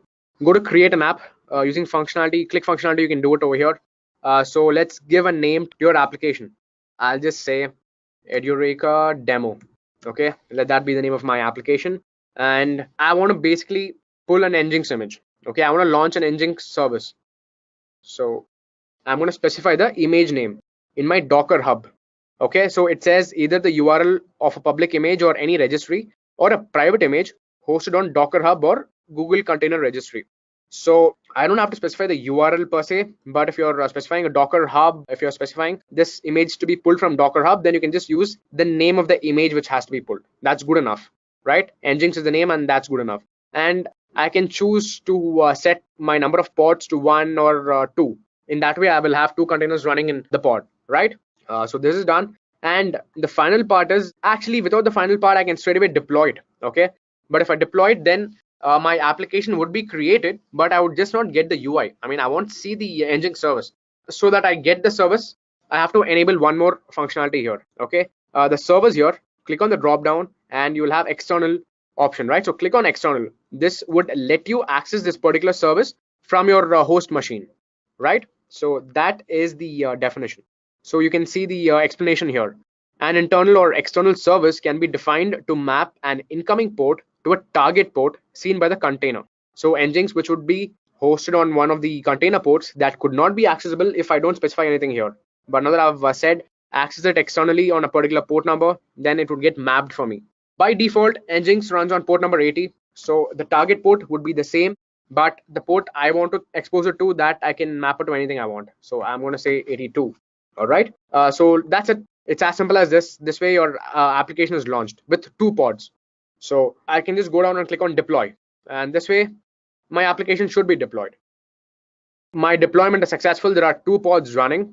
So what I can do is I can go to the service and try to access the UI, right? So it says that it's running on this particular port number 82153. So copy this and say localhost 32153. Okay, hit enter. Bingo. So it says welcome to Jenkins, and I'm getting the UI, right? So I'm able to access my application which I just launched through the dashboard. It was as simple as that. So this is one way of launching or making a deployment. There are two other ways, like I told you. One is using your CLI itself, your command line interface of your Linux machine, which is the terminal, or you can do it by uploading the YAML file. You can do it by uploading the YAML file because everything here is in the form of YAML or JSON. Okay, that's like the default way. So whatever deployment I made, right, that also those configurations are stored in the form of YAML. So if I click on view or edit YAML, all the configurations I specified, the default ones have been taken. So I said the name should be Edureka Demo. That is what has been taken over here. That is the name of my deployment. Okay, so kind is deployment. The version of my API, it's this one, extension / v1 beta 1. And then under metadata, I have various other lists. So if you know how to write a YAML file, then I think it will be a little more easier for you to understand and create your deployment, because YAML file is everything about lists and maps. And these YAML files are always lists about maps and maps about lists. So it might be a little confusing. So probably we'll have another tutorial video on how to write a YAML file for Kubernetes deployment, but I would keep that for another session. Okay, let me get back to this session and show you the next deployment. Okay, the next deployment technique. So let me just close this and go back to overview. Okay, so I have this one deployment. Very good. Okay, so let's go to this. Yeah, so what I'll do is let me delete this deployment. Okay, or let me at least scale it down, because I don't want too many resources to be used on my node also, because I will have to show 2 more deployments, right? So I have reduced my deployment over here, and I think it should be good enough. Great. So let's go back to the kube setup, this document of mine. So this is where we were, right? We could check our deployments, we could do all these things. So one thing which I might have forgotten is showing the nodes which are part of the cluster, right? So this is my master. Yeah, so I kind of forgot to show you this kubectl get node. So the same view that you got on your dashboard, you get it here also. I mean, these are the 2 nodes, and this is the name and all these things. Okay, and I can also do the kubectl get pods, which would tell me all the pods that are running. Edureka demo is the pod which I have started. Okay, this is my pod. Now if I specify with the other flags, right, with all namespaces and with wide, then all the default pods which get created along with your Kubernetes cluster, those will also get displayed. Let me show you that also, just in case. Okay, yeah, so this is the one which I created, and the other ones are the default deployments that come with Kubernetes. The moment you install set up the cluster, these get started. Okay, and if you can see here, this particular Edureka demo which I started is running on my node 1 along with this kube proxy and this particular Calico node. So these 2 services are running on master and node, and this one is running only on my node 1, right? You can see this, right? The Calico node runs both on my node over here and on my master, and similarly the kube proxy runs on my node here and on my master. So this is the one that's running only on my node. Okay, so getting back to what I was about to explain you, the next part is how to deploy anything through your terminal. Now to deploy your same Nginx application through your CLI, we can follow these set of commands. Okay, so there are a couple of steps here. First of all, to create a deployment, you have to run this command. Okay, kubectl create deployment Nginx, and then the name of the image that you want to create. This is going to be the name of your deployment, and this is the name of the image which you want to use. So Control C, and let me go to the terminal here. On my master, I'm executing this command, kubectl create deployment. Okay, so the deployment Nginx is created. If you want, we can verify that also over here. So under deployments, right now we have 1 entry, Edureka demo, and yes, now you can see there are 2, Nginx and Edureka demo. So this is pending. I mean, it would take a few seconds. So in the meanwhile, let's just continue with the other steps. Once you have created your deployments, you have to create the service. Okay, you have to say which is the node port which can be used to access that particular service, right? Because deployment is just a deployment. You're just deploying your container.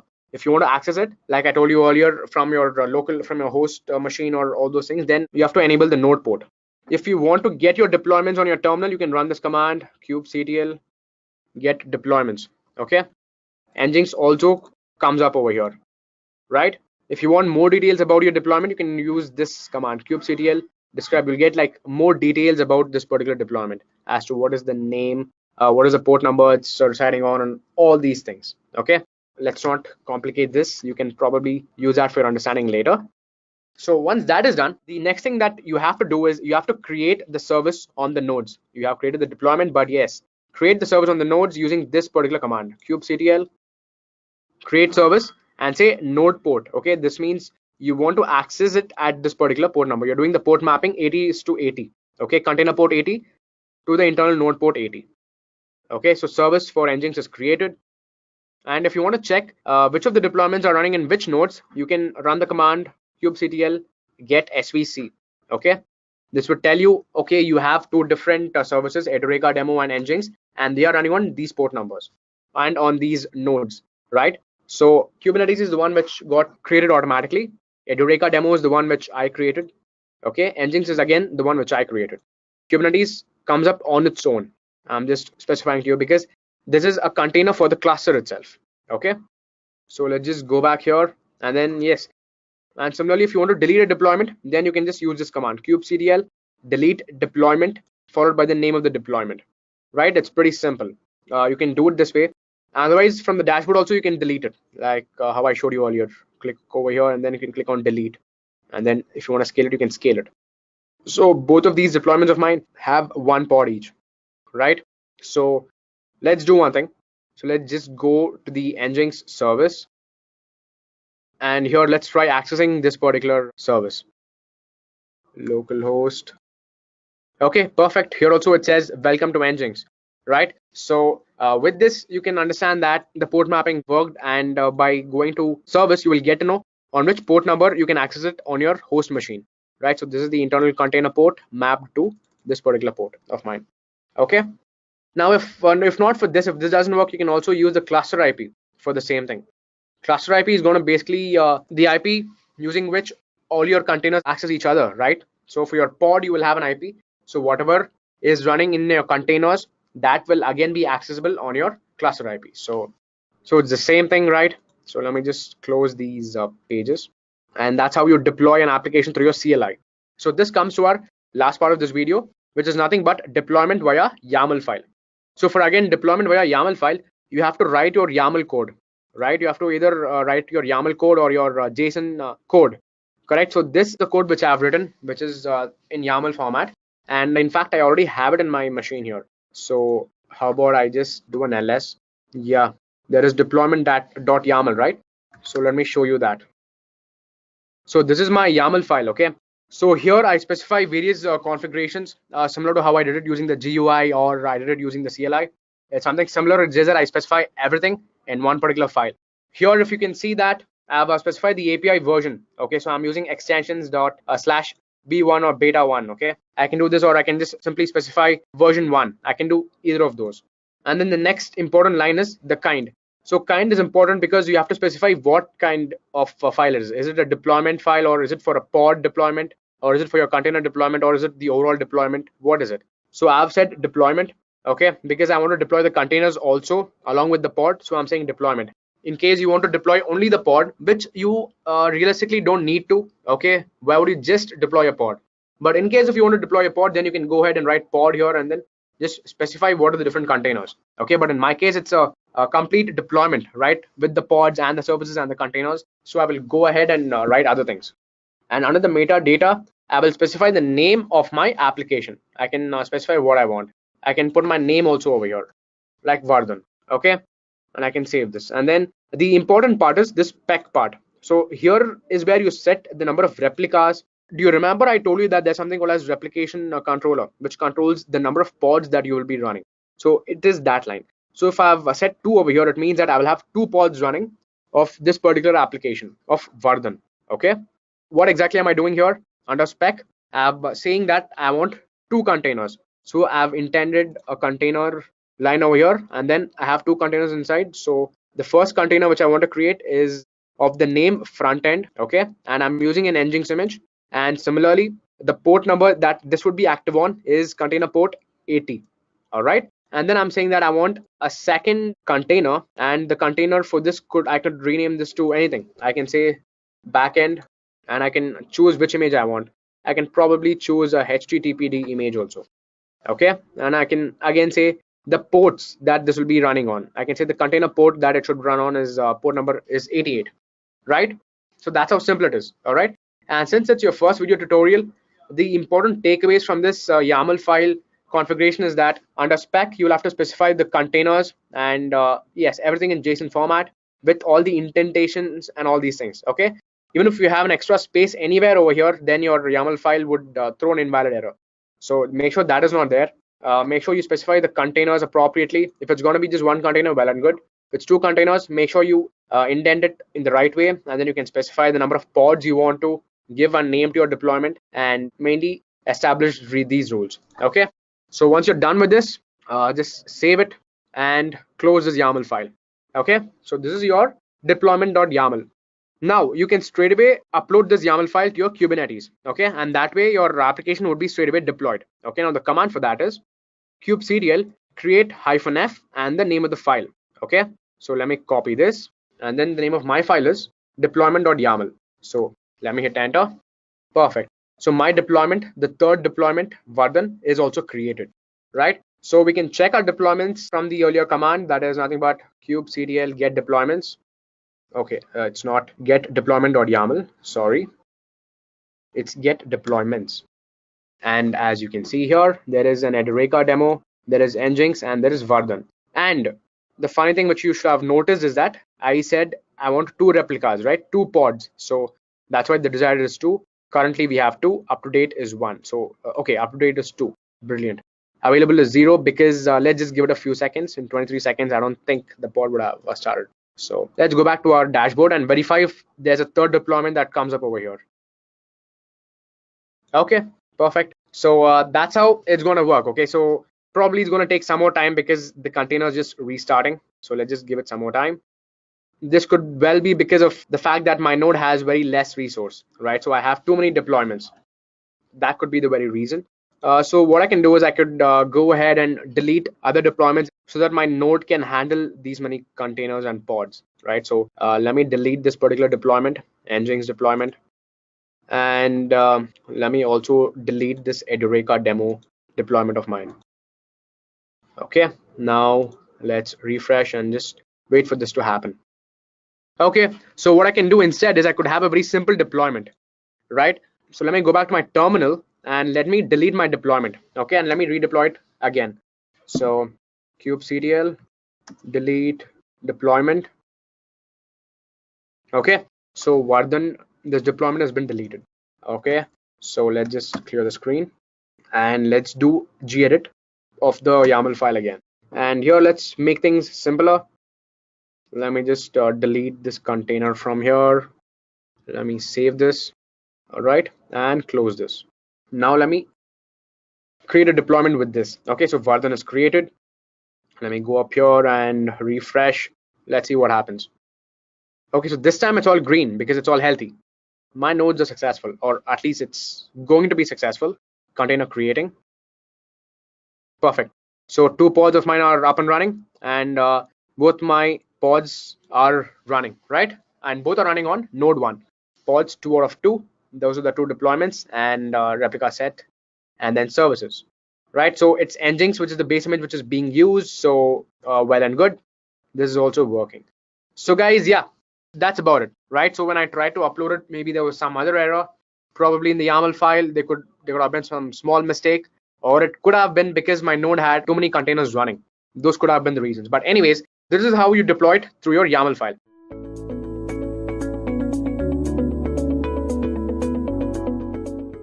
Now let's talk a little bit about DevOps and cloud, or DevOps on cloud. Why do we need DevOps on cloud? Now understand that DevOps and cloud go hand in hand. They can be implemented individually, of course, but DevOps becomes twice as much efficient and beneficial when clubbed with the cloud. It can help an organization deliver new software features much faster in a more effective manner. Many organizations try to fix their application development processes by shifting from waterfall to DevOps. Now, they have this understanding that DevOps alone won't be that effective. So, public and private cloud solutions are now evolving together with DevOps. This brings in products at a faster rate to the market through quick access to development environment and streamlined developer processes.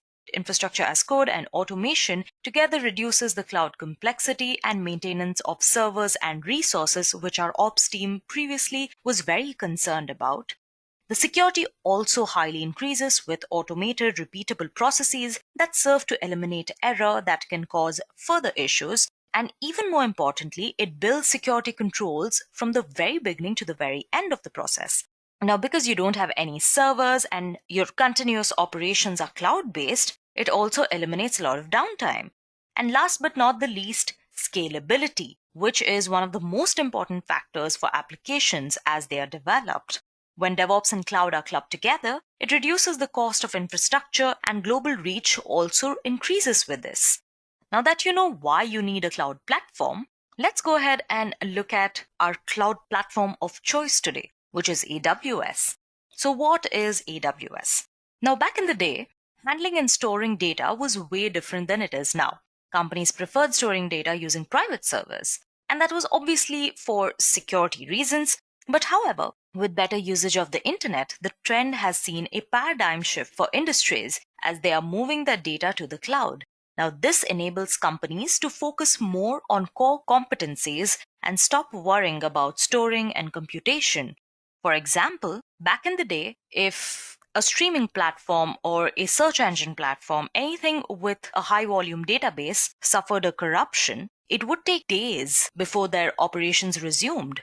They would face problems scaling up, and only then would they realize the need for a highly reliable, horizontally scalable, and distributed system is what they need. But now, with cloud services and public cloud platforms, this wouldn't be a problem. Now, since every company has started to adopt cloud services, it can be claimed that the cloud is the talk of the town, and AWS in particular is the leading cloud service provider in the market. AWS, which stands for Amazon Web Services, is an Amazon.com subsidiary which offers cloud computing services at an extremely affordable rates. Therefore, its customer base is strong and it targets everyone from individuals to startups to tech giants running the IT landscape. If you might wonder what cloud computing is basically the use of remote servers on the internet to store, manage, and process data, as opposed to an actual physical server or a personal computer to do the same. As we are talking about AWS, it is kind of an IaaS or infrastructure as a service, which basically gives you a server in the cloud that you have complete control over. In IaaS, you are responsible for managing everything starting from the OS completely up to the application you are running. So now that we have discussed about DevOps and AWS, let's move on to our CI/CD pipeline. Now, what is a pipeline or CI/CD pipeline? It's nothing but a series of steps that must be performed in order to deliver a new version of the software. At its bare bones, at its most basic, you have your build, test, and deploy stage. The CI/CD basically stands for continuous integration and continuous deployment. So CI is basically continuous integration, which basically means bringing together all the developers' working copies to a shared mainline. All the developers working on parallel branches of a certain upgrade of an application merge their changes into one main branch. And CD stands for continuous delivery and deployment. Now, while the CI includes building and testing of your application, continuous deployment is about the processes that have to happen after the code is integrated for the app to be delivered to the users. These processes involve testing, staging, and deploying the code. So at the end of this session, what we aim to do is build a CI/CD pipeline for our demo app on AWS. So for that, we will have to look at a few components of AWS. So DevOps, when implemented on AWS, becomes a lot more efficient and effective for a productive lifecycle. And the steps that are involved in AWS DevOps are CodeCommit, CodePipeline, code build, code deploy, and optionally CodeStar. So first of all, we have AWS CodeCommit, which is a fully managed source control service, somewhat like GitHub, that hosts secure and highly scalable Git-based repository without the need of operating the system. It's mainly designed for developers who are supposed to store and version their code securely and reliably.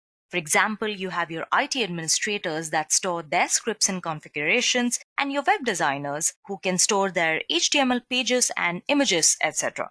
The code commit is fully managed, has great availability, is secure, scalable, and pacens up your development lifecycle. For people not aware of code commit, think of it as versioning in your S3. But how it's different is that S3 supports versioning, but not collaborative file tracking features, which CodeCommit obviously does. It manages batches of changes across numerous files made by multiple developers parallelly. How it works is that you create a repository in AWS CodeCommit service via the console or CLI, and later using Git from the development machine, you can run git clone to connect the local repository and the AWS CodeCommit repo. You can then modify your files on your development machine via the local repository and then run git add, git commit, and push it to the AWS CodeCommit repository as you do with GitHub. Again, like Git, even a Git pull can be used here to synchronize the files in AWS CodeCommit repository with your local repo, which ensures that you're working with the latest version of the files. Next on our list, we have AWS CodePipeline, which is a combination of continuous integration and continuous delivery services for a quicker and more reliable infrastructure and application updates. It automatically builds, tests, and deploys a user code whenever there is a code change, and it is completely based on user-defined release process models. It also integrates with AWS services like AWS CodeCommit, Amazon S3, Code Deploy, Elastic Beanstalk, OpsWorks, and AWS Lambda. You can configure the pipeline either with your CLI or your graphical user interface. And like most services on AWS, even with pipeline, you only have to pay for what you use. All of this is great and all, but why should you use CodePipeline? Simple. By automating your software build, test, and release processes, AWS CodePipeline enables you to increase the speed and quality of your software updates by running all new changes through a consistent set of quality checks. It automates your release process, it speeds up your delivery with quality, it allows you to choose your tools of choice, establish consistent release processes, and provide a pipeline history detail as your source of truth. CodePipeline basically breaks up your workflow into a series of stages like your source, build, test, and deploy, and gives you a revision option as a deployable content. Each stage can process only one revision at a time, even though multiple revisions can be processed in the same pipeline. And each stage will have at least one action to be performed, which is some kind of task performed on the artifact. Once all of the actions that are configured in a stage is complete, the stage is considered as complete. After a stage is complete, it transitions the artifacts created in that stage to the next stage of the pipeline, where you can manually enable or disable it, so it prevents changes from running through an entire pipeline. An approval action is granted only by the IAM user, and if an action fails, it does not transition to the next action or stage at all. So when a developer completes working on his code, he or she commits it to the source repository, and CodePipeline automatically detects the changes and builds those changes. After that, the build code is deployed to the staging server for testing, and then additional tests such as integration or load tests are run by the CodePipeline. Once all of the tests are run, if the code receives manual approval, then AWS CodePipeline deploys the tested and approved code to the production instances. Also, every time when a user creates a pipeline, the CodePipeline creates a folder for that pipeline in an S3 artifact bucket in that particular region to store input and output artifacts. Next on our list, we have AWS Code Build. Now, this is a fully managed build service in the cloud, which compiles your source code, runs unit tests, and produces artifacts that are ready to deploy. It eliminates the need to provision, manage, and scale your own build servers. It provides pre-packaged build environments for the most popular programming languages and build tools and scales automatically to meet your peak build requests. Now, one prerequisite is that you must provide the AWS code build with a build project, which should include information as to where to get the source code from, build environment, build commands, and where to store the build output. How it works is that the code build will use the build project to create a build environment. AWS Code Build then downloads the source code from the build environment and performs tasks that you would specify in the build specifications. If there is any build output, the build environment uploads its output to the S3 bucket, and while the build is running, the build environment sends information to Code Build and CloudWatch logs. You can use the Code Build console, AWS CLI, or AWS SDKs to get summarized build information from Code Build and detailed build information from CloudWatch logs as well. Now that was all about Code Build. Now finally, let's talk about Code Deploy. Now AWS Code Deploy is a service that coordinates your application deployment and updates across the fleet of AWS EC2 of any size. It automates your code deployment to any instance, handles the complexity of updating them. It also avoids downtime during application development and rolls back automatically if failure is detected. Apart from that, it also integrates with third-party tools and AWS to make your job easier. It has 6 primary components to be specific. You have application revision, compute platform, deployment group, deployment configuration, and the code deploy agent. Now, the basic skeleton of how your deployment workflow pursues is as you can see on your screen. You basically create an application with a unique name and set up a deployment group by specifying the instances to which you want to deploy your application and the deployment type. If you're using the Lambda platform, you just deploy your deployment group's name, followed by which in your deployment configuration, you specify the success or failure condition of deployment and to how many instances you want to deploy parallelly. Then you upload the application specification file to the S3 and deploy your application as specified with the help of your code deploy agent, which is running on each instance on an EC2 platform, or as specified in your specification file to the deployment group when you're using a Lambda platform. And finally, you check your deployment results. And if you face any bugs or issues, you can always roll back and redeploy.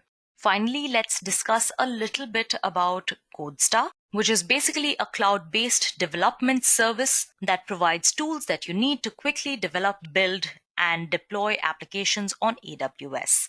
It's basically a very templatized format where you start developing on AWS in certain minutes and you can choose from a variety of project templates. All of the software delivery is easily managed and you can work across your team very securely using the CodeStar. And apart from all of this, you also are provided with a project management dashboard to monitor your application continuously. All you have to do as an AWS CodeStar admin is create a project and add users. Your users or team members will commit changes, which in turn will be built and deployed. And through consistent monitoring of the application, if there are any updates required or any bugs, the developers take a decision, make updates, fix bugs, and then the loop closes back in on the team, and that's about it. The development process takes little to no time using CodeStar. Now that we have spoken about all of these different components of AWS DevOps, I hope building the CI/CD pipeline would seem a tad more tangible to you. If you're new learners, you can always sign up for a free tier, which is free for the entire year. Obviously, there are limitations to all of the services beyond which you shall be charged, but that rarely happens. So if you're starting out with AWS and want to try out all of its features and services, the free tier is a pretty good idea. We already have a video on how to create a free tier on the AWS console. If any of you want to know how to create a free account, you can just go ahead and check that out. So we're going to be building a CI/CD pipeline using AWS, using CodePipeline, and I'll try to be as slow and verbose as possible, as comprehensive as possible, so as to help you guys to follow me each step of the way. So what we'll be doing here is that we'll be creating a demo application, platform as a service application, and we shall be deploying it using the code pipeline. So let's go ahead and create our application first. So to create an app, we will be using the Amazon Elastic Beanstalk, which basically has a bunch of templates ready for you. Now, since this is a demo about code pipeline and not web development, we'll be creating a pretty rudimentary app. So let's go ahead and type Elastic Beanstalk. Using Elastic Beanstalk, we can make simple apps very, very quickly. And if you have already created an application, created a few applications, they are going to appear right here on your screen. But since we have created no applications using this particular account, this is a screen that will greet you. So we're going to go ahead and click on Create Application. So let's call this Deployment App. We're not very original, are we? We're not going to put in any application tags. You could put them if you like, but currently they're completely unnecessary. On platform, let's pick PHP, and it automatically fills up the platform branch and version with the latest ones available. Then I'm just going to be using the sample application code and click on Create Application. Now this is a platform as a service app. So basically, once I click on Create Application, I wouldn't have to worry about any background processes or creating the infrastructure. Elastic Beanstalk is going to do that for me on its own.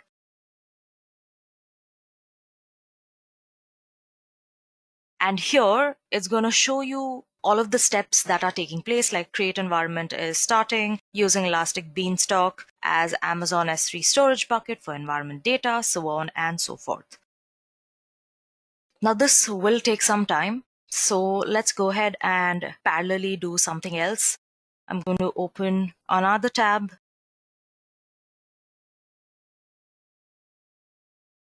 Now the AWS console. Okay, thankfully it did not ask me to sign in again. So while my app gets created, what I'm going to do is I'm going to create the pipeline. So I'm going to type in CodePipeline. And the funda is simple even here, guys. You're just going to put in certain details and your pipeline will be created for you. Now, this is your dashboard. This is where all of your recent pipelines will appear. Since in this free tier, we have no pipelines created, hence you have no results to display. So first things first, I'm going to create a pipeline. So click on this big orange button which says Create Pipeline. I'm going to give the pipeline a name. Let's just call it Demo Pipeline. So as a default, I'm just going to fill in a role name, AWS CodePipeline service role US East Demo Pipeline. Then click on Next. So for source provider, I'm going to use GitHub. And for that, I'll have to connect to GitHub. And it'll ask me to authorize the code suite. Okay.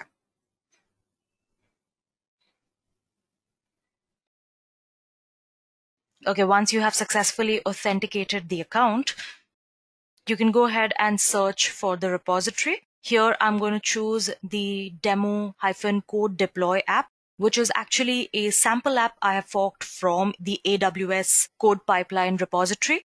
You can go ahead and look for it as well. It will be available in the AWS CodePipeline's GitHub account. Yeah. And in the branch, let's select master branch and click on Next. Now we move on to the build stage. Because I have nothing major to build, I'm just going to go ahead and pick skip build stage. Then you will be prompted with a notification which will ask you if you're sure to skip your build stage. Now, since I have nothing major to build, yes, I am going to skip this build stage. And for deployment, here we are going to choose a deploy provider. So here I'm going to use Elastic Beanstalk and put in my application name and my environment name. Now our application name was deployment app and our environment name would be deployment app environment. This is something which gets created automatically. So we're going to go ahead and click on Next. And finally, we are at the review stage where you can go ahead and review all of the details that you have just put in for your code pipeline. And I'm just going to create this pipeline. It's pretty simple to do. Now, this might take a few moments, so kindly be patient. And then you are greeted with a notification which says, "Success, congratulations, your pipeline has been created." Now here you can go ahead and release changes if you want. Our IAM role is in place that we had created earlier. Our pipeline is a success. Now all we have to do is wait for our application to get created, and then we can go ahead and deploy our application.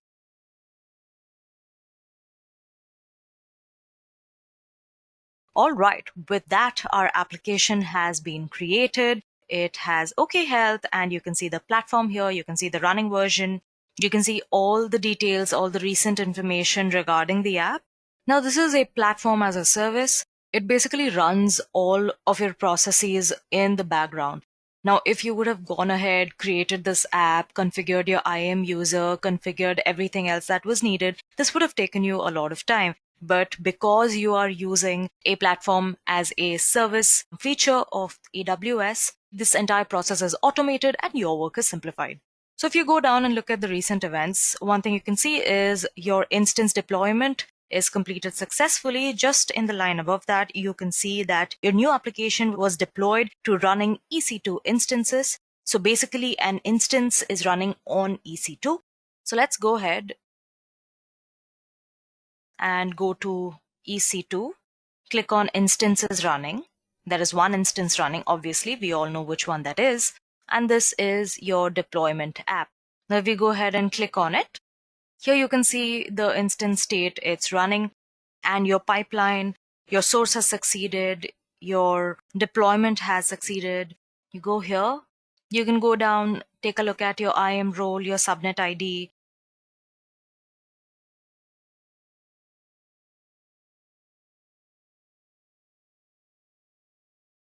So with that, your instance has been deployed, and you realize that your demo pipeline has worked.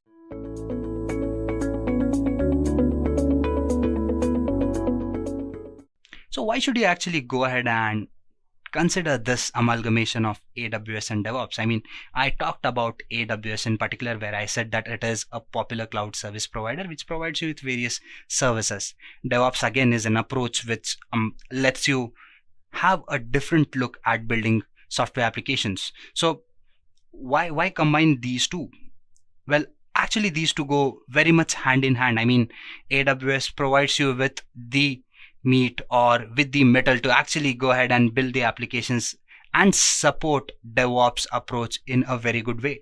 Let's try to understand how AWS and DevOps go well together. Again, this is a piece of text. I do not believe in general definitions. I like keeping things simple. So I'm going to talk about these things in a very simple perspective again. Let's try to understand these pointers straight away. Again, when you talk about AWS Cloud Formation, why do we need it? We've already discussed what DevOps is. That is, it supports continuous integration and deployment.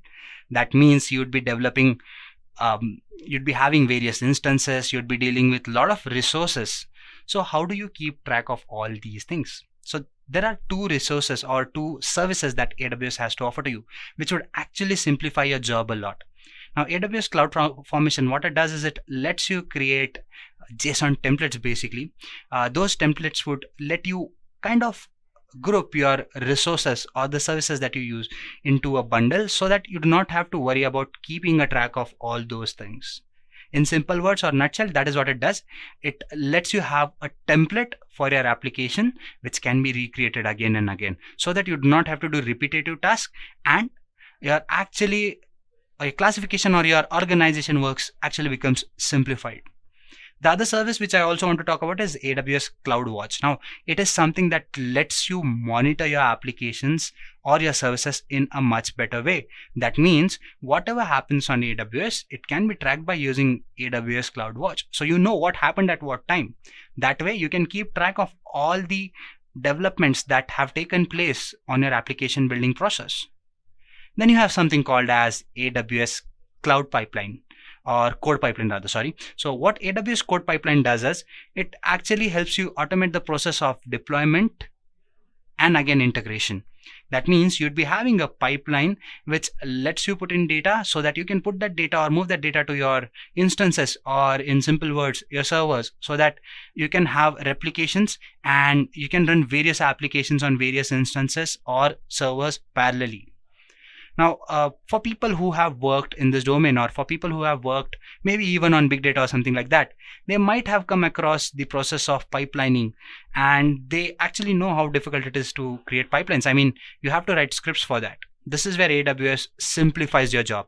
It makes sure that pipeline creation is very easy, and that is why the process of DevOps becomes much easier with AWS.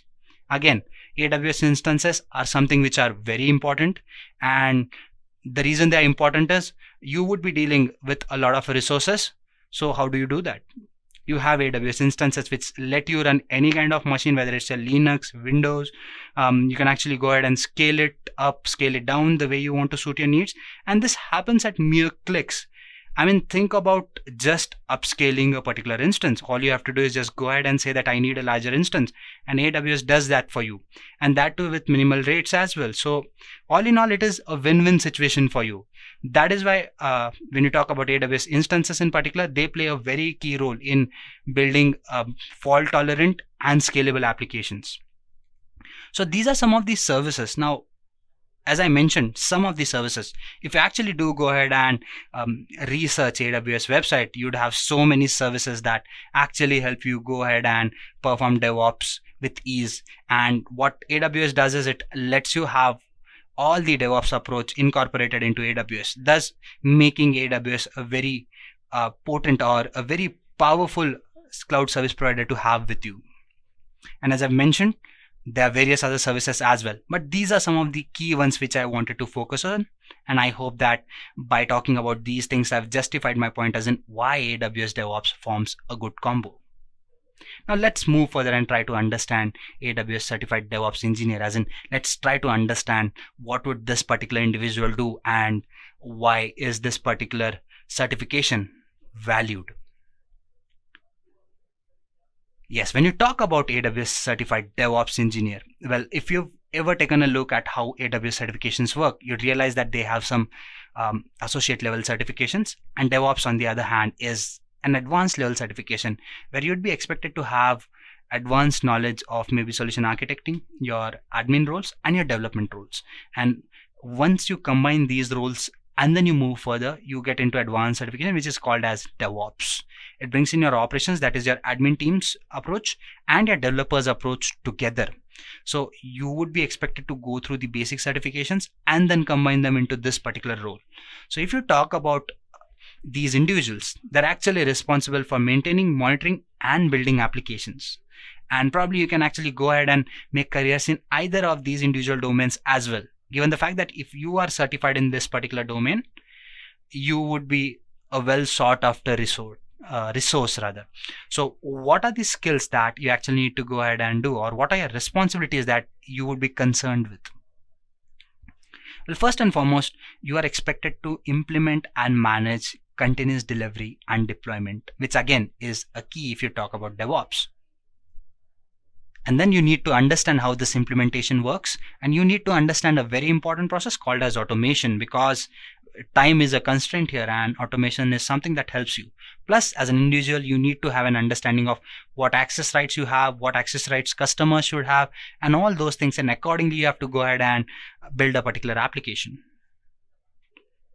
Define and deploy monitoring metrics and logging systems. Yes, monitoring is an important part. As we move further, we will be discussing that as well, do not worry. And then you would be expected to build fault tolerant and scalable applications. Finally, it says that you should be able to design, manage, and maintain tools that help you automate and build these applications. And guys, an important point to note here is you should be actually having an understanding of doing all these things on AWS. And the reason you need to have an understanding of this particular thing is, as we move into the demo part, you'd be understanding how easy AWS makes DevOps approach. So guys, let's move further and do one thing. Let's just go ahead and see how we can use AWS to do something that relates to DevOps. Now guys, while I do go ahead and perform this particular demo, if I've missed out on certain pointers, that is, we haven't talked much about AWS certified DevOps administrator, so we would be discussing that as well.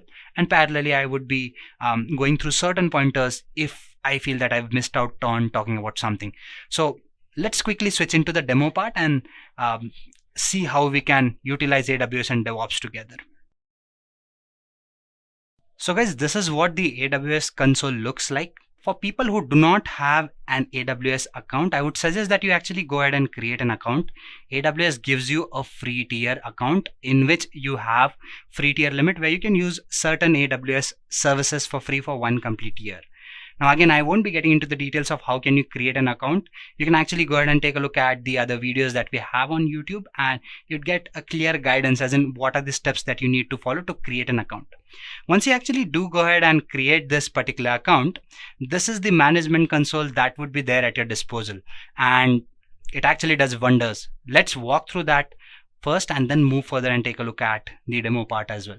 So these are the services that AWS has to offer to you. You can see that these services are structured or built in such a way that they meet particular needs. Like these are all the compute services that are there at your disposal. You have some blockchain services, you have management and governance services. You basically have your analytics services and various other services. Again, we would be dealing with CodePipeline today, so let's stick to that. So let me give you a picture as to what we are going to do now.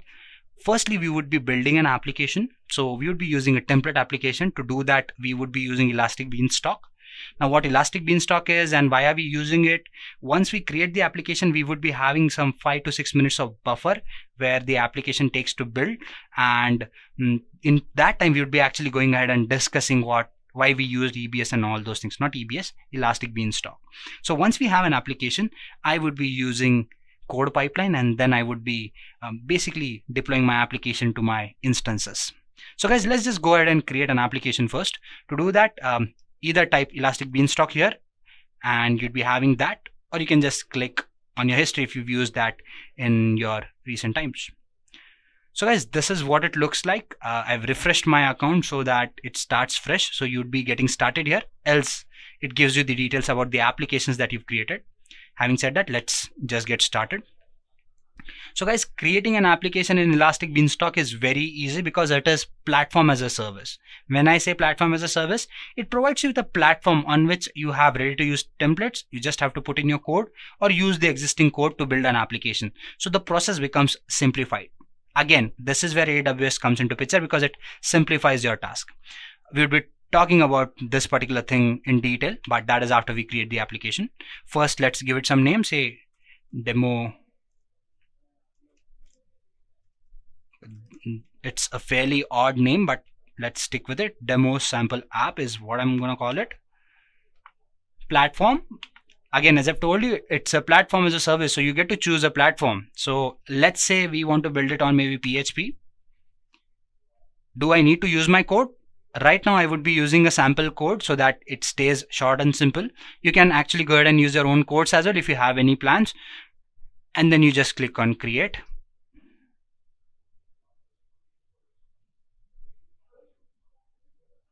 At times these processes take time, guys, because the reason it takes time is it would be summoning an instance, creating an instance, and as you can see there's a log here. It would be telling you what is happening in the background. So guys, what happens exactly here is an instance is created. Again, you have security groups that are associated with it, plus you have IAM users and all those things that happen in the background. So that is why this process takes a longer while. Now again, it being platform as a service. Now, if you all know what cloud computing service models are, you would understand that this particular service, that is a PaaS service, gives you a platform which is nothing but a ready to use template in which you have to put in certain details and then create an application. So again, if you were to create an application on your own, you'd be actually creating your own instance, your own security group, you'd be creating your own IAM user, and then you'd be putting in your code, and then you'd be developing in an application. But this is where PaaS service comes into picture. It simplifies this process of creating application. It gives you ready to use or templatized platform which you can actually go ahead and use to build an application. Now again, this building process might take a longer while, guys. So let's move further and build a code pipeline meanwhile, or at least fill in certain details. So how do we do that? Again, we come back, we click on services, and then we need code pipeline, which is here in my history. So I would be coming here and switching to this particular part. So meanwhile, our application is up and running, or it is getting created. What we are going to do is we are going to go ahead and try to create a pipeline. So how do we do that? We click on this icon, create pipeline. Okay. It says, do you want to use a new console? I do not want to. I would be happy with using my previous console as well. If you need a better experience, you probably want to switch into something new, you can do that as well. You can always have this option of coming back to this particular interface as well. So guys, pipeline settings, I need a pipeline name. So let's call it, say, sample pipeline. There you go. Now it would ask me, do you want to use an existing role? If you had one, you could have used that. If no, you can create one. So by default, that is the one, and this is the role name that it is creating. Allow AWS CodePipeline to create a service so that it can be used with the new services what is asking, or the pipeline. Do you want to do that? I would say yes. Let's stick with it. And again, where do you want to store your artifacts? Well, for now, let's store it in the default location. When I say the default location, what it does is it probably creates a bucket if there's none, and then it stores data into it. You can actually go ahead and specify a particular bucket as well. In case if you have certain data that you've already created and put it in a bucket, you can actually go ahead and customize the location and change it here. For now, let's stick to the default one so that it creates a bucket for this particular job. And then I say next. Source provider, guys, we would be actually going ahead and deploying our application. So for that, I need a piece of code which I'm gonna go ahead and pick from GitHub. Now again, I happen to tumble or fall across a particular piece of code, and I would be using that. I'm not sure it is the best piece of code, but that should do my job for now. So let's just go ahead and say GitHub, because I want to pick it from there. Connect to GitHub. I have an account on GitHub, so I would be authorizing that account. It has authorized that account here, and again it would be asking me for that particular GitHub file or the repository. Now repository is nothing but a piece of code that is there, which you can actually copy and use for your own sake, or make a duplicate copy of it. So I'm actually gonna go ahead and make a copy of it. So I probably have this particular link here. I'm gonna copy it and paste it. Not worry guys, I would be sharing the link with you people as well. Once the session goes on YouTube, you can actually have that link as well. So this is what it says. It is some old account, that is why it says Vishal ServiceNow, because I used to work on ServiceNow back then. And again, branch, pick it from the master branch is what I would say. Yes, there you go. GitHub Webhooks, stick with it, no problem. So when I say next, an application would be created here. No, wait, we have to actually go ahead and give in a build stage. In this case, we don't need to do that. So I'm going to say skip. Yes. And I need to find a deployment provider, for which we are actually going ahead and creating an application. That is our AWS Elastic Beanstalk. There you go, guys. So that would be approved. Application name, ours is Demo Sample App, if I'm not wrong. Yes. And the environment is Demo Sample App, env. I hope I've entered this data correctly, but that is what it should be. Guys, let's check whether our application is up and running.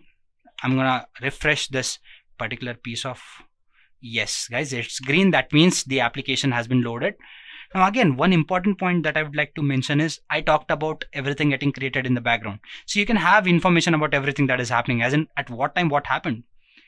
They've checked the environment health, as in whether the instances are up and running, whether the instance was launched successfully, how was the application, or what were the processes that were implemented, everything. See, it was waiting for EC2 instance to launch. Now that is a type of an instance which was launched. We would be taking a look at that as well. But see, it has notified saying that it might take few minutes. So meanwhile this was happening, we actually gone ahead and put in the details for our code pipeline. So guys, this application is up and running, and our code pipeline is also almost up and running or ready to go. So let's say next. It would give you a peek, as in, okay, these are the details that you've entered. Do you want to commit these details? And I would say, please create a pipeline. Guys, while it creates this particular pipeline, let's just go ahead and take a look at, okay, no, wait, I believe it has done the process quickly. So we can actually wait for half a minute, maybe. So guys, first your source would get into picture and it would see whether the source jobs are done, that is getting in the GitHub repository and then actually going ahead and fetching in that particular repository. So it has done that. Now the next step is to deploy this particular application. So guys, meanwhile this application gets deployed on my instance, I would be showing you that, do not worry.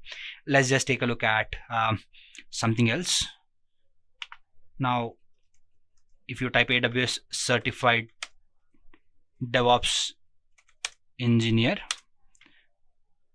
you come across Edureka's live. That is not something that you want to see. If you talk about AWS, this is the page I would want you to visit. For now it is in some other language. It asked me whether I wanted to translate it. I said no. You can actually go ahead and translate it to English if you know English. If you know this language, you can do that as well. So guys, here's the information where you can actually go ahead and find out as in, okay, what are the roles and responsibilities? How does the exam shape up? What are the what is the fees? How much time do you need to invest in all those things? So you can visit this website and get all the information. Again, if you're looking for a structured training, there are people who normally prefer structured training.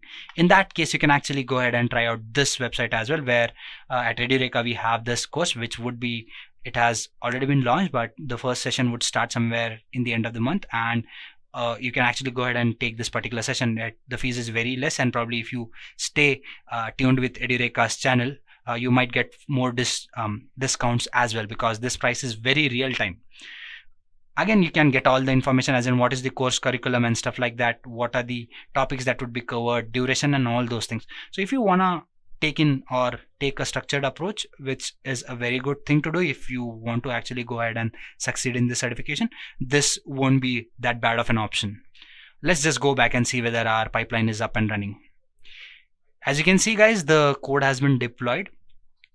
So you can actually go ahead and make changes to this particular stage, guys. When I say continuous deployment and integration, you can see you always have an option of editing where you can actually go ahead and make changes to the piece of code that you've uploaded. You can actually go ahead and make changes to the storage, monitoring rules and all those things, the IAM user that you've attached. So everything can be changed, and that is why AWS makes this DevOps process very feasible, because it helps you automate all these processes. So guys, now that our application is up and running and the code has been deployed, let's see whether it reflects. So how do we check? Well, you can just come here and click on this service, go to EC2. Probably there should be some instance that was launched by our application. You can see one instance is running. Demo sample. So this is our instance, guys. So if I just go ahead and copy this IP address here, if I just paste it here, if I click on it, it says congratulations, pipeline has been created and your instance through the S3 bucket has been deployed. Now there's one error here. It says 3 Amazon EC2 instances. The reason it does that is because, as I've told you, I've picked up a code from GitHub, and the fact that that person might have coded or hard coded this particular piece of application like that, or the notification like that. So you can actually just go ahead and go to your code pipeline, and you can make changes to the application that you've built. So I'm not going to go ahead and make changes to it, but I'm just going to tell you like how would you do that. I mean, what is the process that you actually need to do. So you can come here, you can say edit. You have this option of editing your source. You have your GitHub repository, which you can actually again go ahead and make changes. Suppose you have this particular session, you come here, you say edit. So you have your source, right? So again, this piece of code where, yeah, you've actually gone ahead and connected this particular thing. So this is where your repository lies, right? So this place, if you come here and you open your particular application, you'll realize that there's an index.html file. In that place, there must be code somewhere which says, okay, see, this is where the message has been displayed saying that this is what has happened. So you can actually make changes to the code, you can update it. And once you do that, you just come back here, you commit those changes, guys, and again, your continuous deployment, your integration, it continues.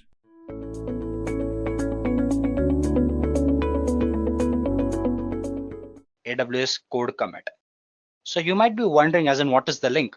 Now, DevOps being a popular approach and AWS being a popular cloud service, both were in demand or both are in demand. So when you talk about DevOps and when you talk about AWS, people wonder as in, can you implement or carry out this DevOps approach on AWS? Well, AWS responded to this request with plethora of services or a set of services basically that ensured that you could actually go ahead and carry out the process of continuous integration and deployment on cloud as well. And one of those services is AWS CodeCommit. Now, in the source code repository, where you actually go ahead and dump in your versions of codes. So when you talk about this repository, in general, you have something called as Git, which is a version control infrastructure. Now on it, you can actually go ahead and push and pull all your codes, or these codes or pieces of codes are called as repositories basically. So you can do that on Git. What AWS thought was, what if you could have this kind of version control device that is in-house or that is something that runs on the cloud platform? So they came up with a solution to this and they had their own version control device, which was called as AWS CodeCommit. Well, to go with the definition, when you take a look at AWS CodeCommit's definition, it is a version control service which is hosted by AWS that you can use to privately store and manage assets. When you talk about these assets, these can be documents, your source code, your binary files, and you can actually go ahead and do all these things in the cloud. So yes, as I've already mentioned, it is an in-house repository or infrastructure rather that lets you host or hold repositories. So yeah, this is what it does. It basically gives you an environment where you can actually go ahead and commit your code, push it, pull it. What are its benefits basically? Well, what it does is it lets you store any type of code. I mean, there are very less restrictions on the type and the extensions of codes that you store, and you can do that anytime. And the other benefit that happens here is it is highly secure. Your code that you push and pull, it is basically encrypted. So security is something that you do not have to worry about. It ensures collaborative work. Now, what do I mean by this? Now, when you talk about collaborative work, yes, I talked about CodeCommit where you can actually go ahead and push and pull your piece of code. So the fact that you can do it continuously and you can give proper access to people who can access this piece of code, who can make changes to it under different IAM users and under different security groups, this process becomes very collaborative, very engaging, and many people can work on it, commit on it, or comment on it rather, and actually go ahead and suggest quite a few things. Scale easily. Now that is the other benefit where the pieces of codes or your infrastructure that you have, when you talk about cloud platform and any service, it ensures scalability, and so does the amount of code that you push on this particular service. The best thing about it is it places your code in such locations or such places that it becomes very easy to integrate with your third-party tools as well. So guys, these are some of the benefits of using AWS CodeCommit. So guys, I've gone ahead and I've switched into my AWS console. So in this session, we are going to go ahead and create a repository on CodeCommit. We're going to push a piece of code. We're going to create a branch for it and probably commit certain changes to it as well. To do that, you have to set up your GitHub repository, or basically you have to set up your CodeCommit repository. So how do you do that? You have to go ahead and create an IAM user and a security group, or a group basically under which you can have those users which have particular access to these resources. So I'm going to create one single user which lies under one group only. Let us see how do you do that. To do that, first type IAM. You can search it here and hit the enter button. Once you do that, guys, there is something called as users here. Go there and say create a user.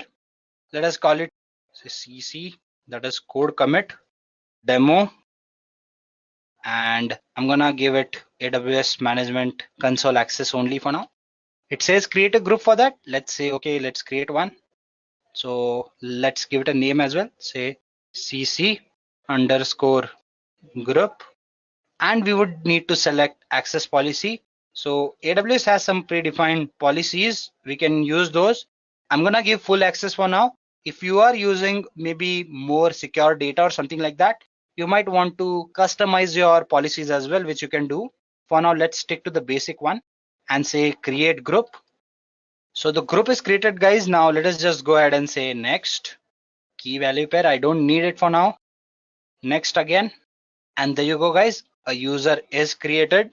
So when you actually go ahead and use this particular user, you can decide what kind of access do you want to have to your CodeCommit repositories. you want to access it by SSH, you can use SSH as well and HTTPS as well. So in this session, we are going to keep it simple, HTTPS.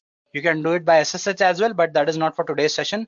In the next session, probably we will be talking about how can you connect to your repository through SSH. So let's just go ahead and switch into the CodeCommit service. So then you have your code commit basically. Guys, let us just go ahead and create a simple repository first. I say create. Let's name it, say, sample repository. I'm very bad at naming conventions, guys, so forgive me. And description for today's demo. The reason we put in these details is so that you can differentiate between different repositories, because while working on projects, you might have various repositories. I'm signed in as a root user, so I cannot SSH is what it says. We won't be doing that anyways. We're gonna go ahead and HTTP it for now. Here are the details. If you wish to avoid SSH, you can actually go ahead and go through the details as well. Or if you wish to don't want to go through all this process, you can learn more about it here basically. This is credential helper.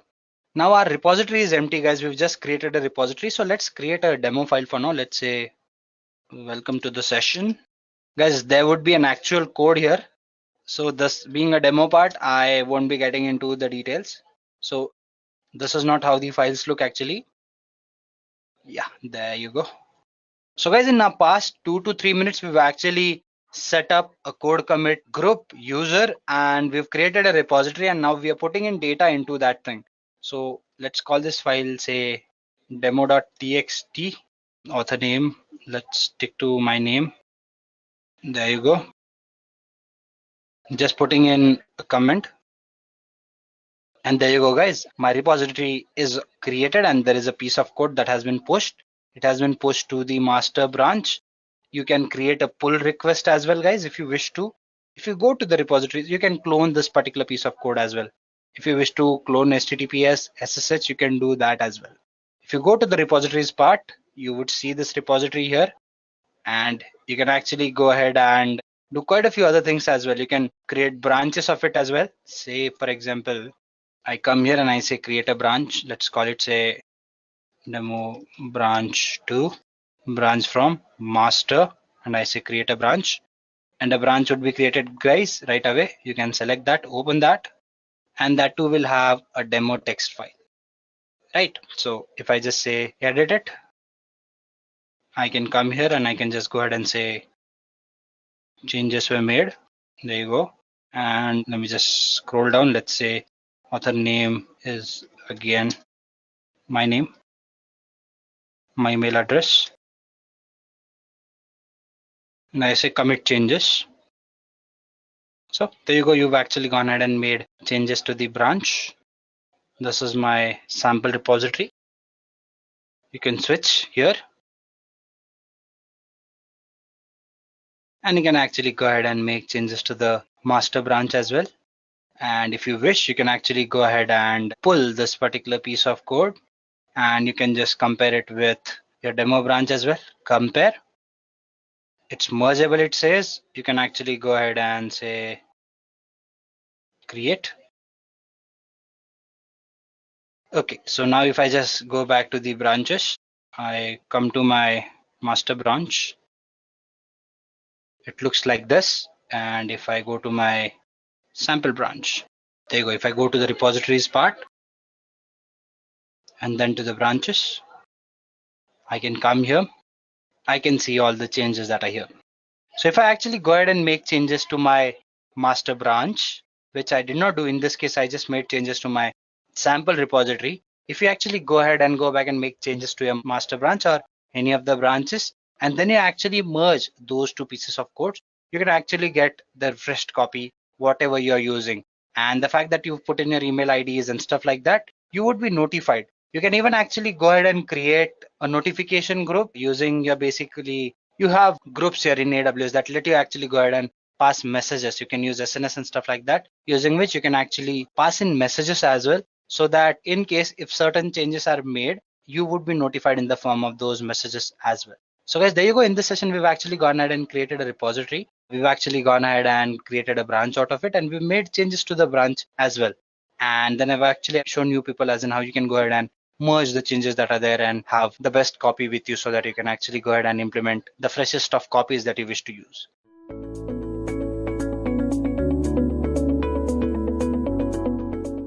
So guys, when you talk about AWS in particular, you have something called as AWS CodePipeline, which lets you simplify this process. It lets you create a channel or a pipeline in which all these processes can be automated. So let's take a look at those processes as well. First, let's get through the definition part. Let's see what it has to say. I would be blankly reading this thing and then probably we'd be having the explanation part that follows. So as the definition says, it is a code pipeline, which is nothing but a continuous delivery service. We talked about continuous delivery already. And you can use the service to model, visualize, and automate certain steps required to release your software. Something that we've already discussed in continuous integration and delivery. So this is basically a continuous delivery service which lets you automate all these processes. So as I mentioned, automating these processes becomes very important. So once you do use this service, these are some of the features it provides you. It lets you monitor your processes in real time, which becomes very important because we are talking about deploying softwares at a greater pace. So if this can happen at real time, I mean, if there is any change and if it is committed right away, probably you're saving a lot of time, right? You ensure consistent release process. Yes, as I've told you, deploying servers is a difficult task and time consuming task. If this can be automated, a lot of effort is saved. Speed up delivery while improving quality. Yes, we've talked about this as well. And view pipeline history details. Monitoring becomes very important, guys. So what code pipeline does is actually it lets you take a look at all the processes that are happening. I mean, if your application is built, it goes to the source, then it moves to the deployment. All these processes can be tracked in the pipeline. You get constant updates as in, okay, this happened at this stage. If anything failed, you can detect as in, okay, this is the stage where it is failing, maybe stage number 3, stage number 4. And accordingly, you can edit the stuff that has happened at that stage only. So viewing the pipeline history details actually helps a lot. And this is where code pipeline comes into picture. So this is what the architecture of code pipeline looks like. It's fairly simple. Guys, so some of this might seem a little repetitive to you people because the concepts are similar. The concepts which we discussed, those can be implemented by using code pipeline. So yes, I've talked about these things, but let's try to understand how the architecture works.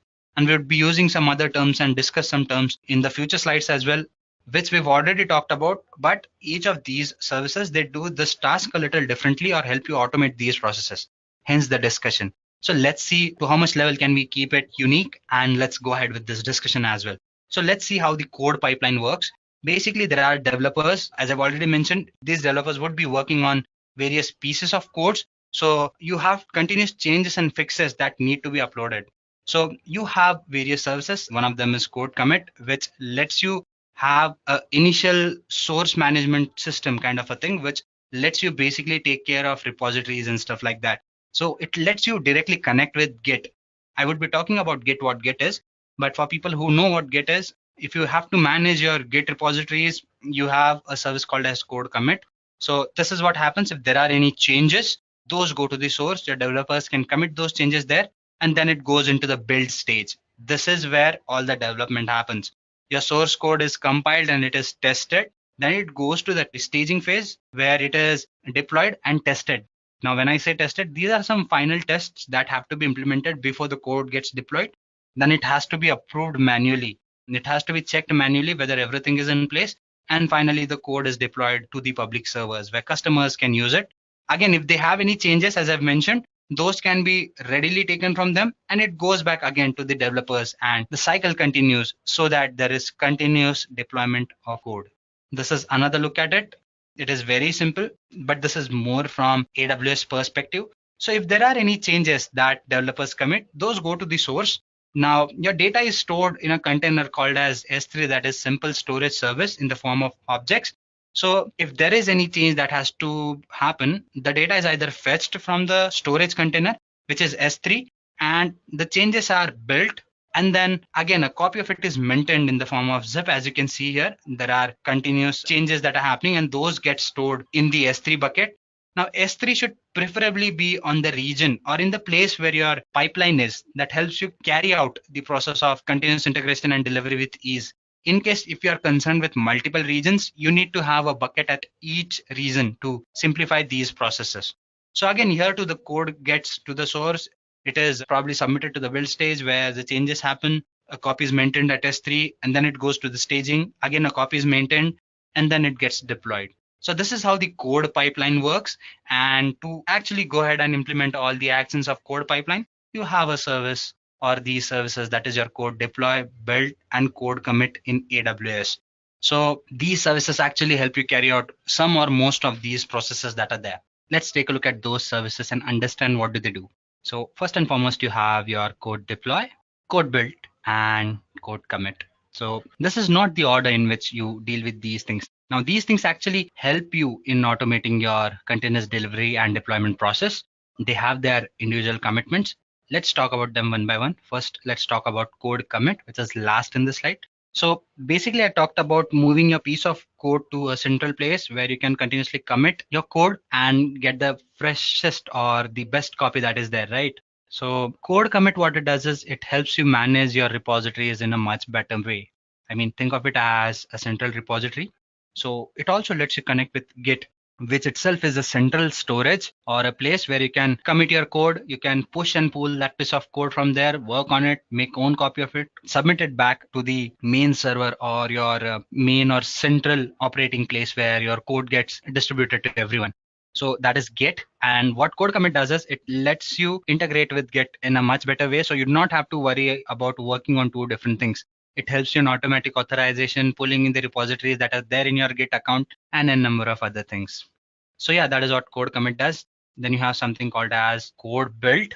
As the name suggests, it helps you automate the process of building your code where your code gets compiled, tested, certain tests are performed, and again, making sure that artifacts or the copies of your code are maintained in your S3 and stuff like that.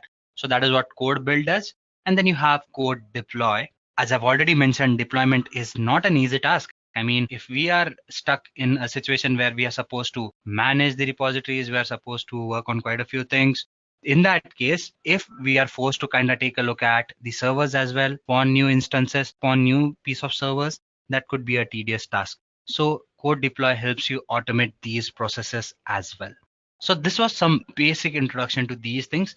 Let's just move further and take a look at the demo so that we can talk about some of these terms and the terms that we've discussed previously in a little more detail. Now, in one of my previous sessions, I did give you a demo on continuous integration and delivery. I believe there were certain terms that people felt were taken care of in a speedy way. Hope that I've explained most of the terms with more finesse this time and in more detail. As we go through the demo too, I would try and be as slow as possible so that you understand what is happening here. So let's just jump into the demo part, guys. So guys, what I've done is I've gone ahead and I've switched into my AWS console for people who are new to AWS. Again, you can have a free tier account with AWS. It's very easy. You have to go and sign in, put in your credit card or debit card details. A free verification would happen and probably you'd be given access to these services. Now, most of these services are made available to you for free for one complete year. Now, there is certain limitation on these services. So you have to follow those limitations. If you cross those limitations, maybe you would be charged, but that happens rarely. I mean, if you want to get started, definitely this 1 year free subscription is more than enough to get hands-on on most of the services. So I would suggest that you create this free tier account. If you've taken a look at my previous videos, you know that how to create a free tier account. If not, it's fairly simple. Just go to your browser and type AWS free tier and probably you'll be guided as in what details have to be entered. It's not a complex process. It is fairly simple and it happens very easily. So you just have to go ahead and do that. Once you do that, again, you'd be having access to this console, guys. So once you have an access to this console, you have all the services that you can use. So in today's session, we would be working on a similar demo that we worked in our one of the previous sessions. Here we would be creating an application, a PaaS application, platform as a service application, and we would be deploying that application using our code pipeline. So there would be talking about other terms as well, like code commit, code deploy, and code build. So do not worry, we would be discussing those as well. So this is what the demo is for today's session. So guys, let's start by creating our PaaS application. To do that, we would be using Elastic Beanstalk, which lets you have a ready-to-use template and using which you can create a simple application. Now, this being a demo, guys, we would be creating a very simple and a basic application. So just come here and type Elastic Beanstalk. So when I come to this page, guys, if you've created an application, it would show you those applications. But the fact that if you're using it for the first time, this is the console that you'd be getting. That is why I have created this demo account, so that probably we get to see how you can start from the scratch. So if you click on get started, guys, creating an application here is very easy, like extremely easy. You have to enter in certain details only. It takes a while to create an application, understandable. I would tell you why it takes the time, but once it happens very quickly. So all you have to do is give your application name. Let's call it, say, deployment app. I'm very bad at naming conventions. Let's assume that this is good. You can choose a platform, guys. You can choose whatever platform you want. Say PHP is what I'm choosing right now. As I've told you, it's a PaaS service. PaaS, that is platform as a service, means that you have a ready to use platform, guys. And that is why you can just choose your platform, and your Elastic Beanstalk would ensure that it takes care of all the background activities. You do not have to set up your infrastructure. It takes care of it. So once I select the platform, I can use the sample application or use the code if I have. In this case, I would be using a sample code that AWS has to offer, and I say create. There you go, guys. This thing is creating my application. So whatever is happening here, it shows that these are the processes. Now it is creating a bucket to store all the data and stuff like that. So it would take care of all these things, guys. It might take a couple of minutes. So meanwhile, let's just go ahead and do something else. Let me just open AWS console again somewhere else. I hope it does not ask me to sign in again. I've already signed in. So meanwhile, that application gets created. Let me just go ahead and create a pipeline, guys. So code pipeline again. It's fairly simple, guys. What happens here is very easy. I just go ahead and put in certain details here as well, and my pipeline would be created. So do you want to use the new environment or want to stick to the old one? You can click on old, right? And you can go back and create it the way it was done, or you can use the previous environment. I'm going to stick with that. I was very comfortable with that. So let's just stick with it. If you want, you can use the new interface. There's not a lot of difference, certain little or minor differences. So you can just come here and add in the name of the pipeline that you want to create, say demo pipeline. I say next. Source provider.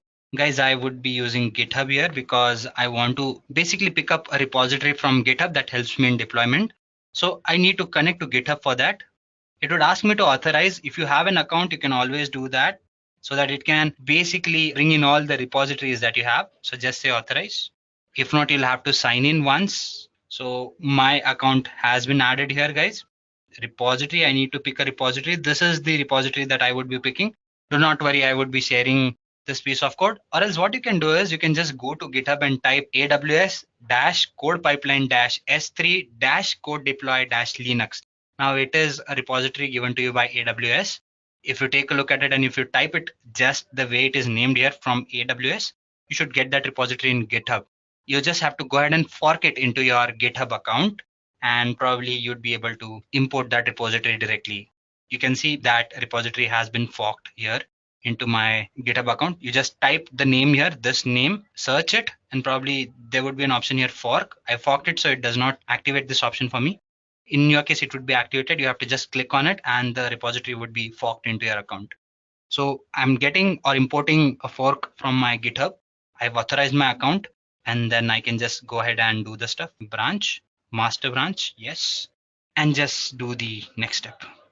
Build provider, no build here. I don't have anything major to build, so I don't need to go ahead and provide a build provider. You can use code build, right? Guys, if you want to move or basically deploy your code to EC2 instances, you can use code build if you want. In this case, I have an application in which I have an EC2 instance and stuff like that. So I don't need to go ahead and do any building stuff, hence no build for me. So I say next.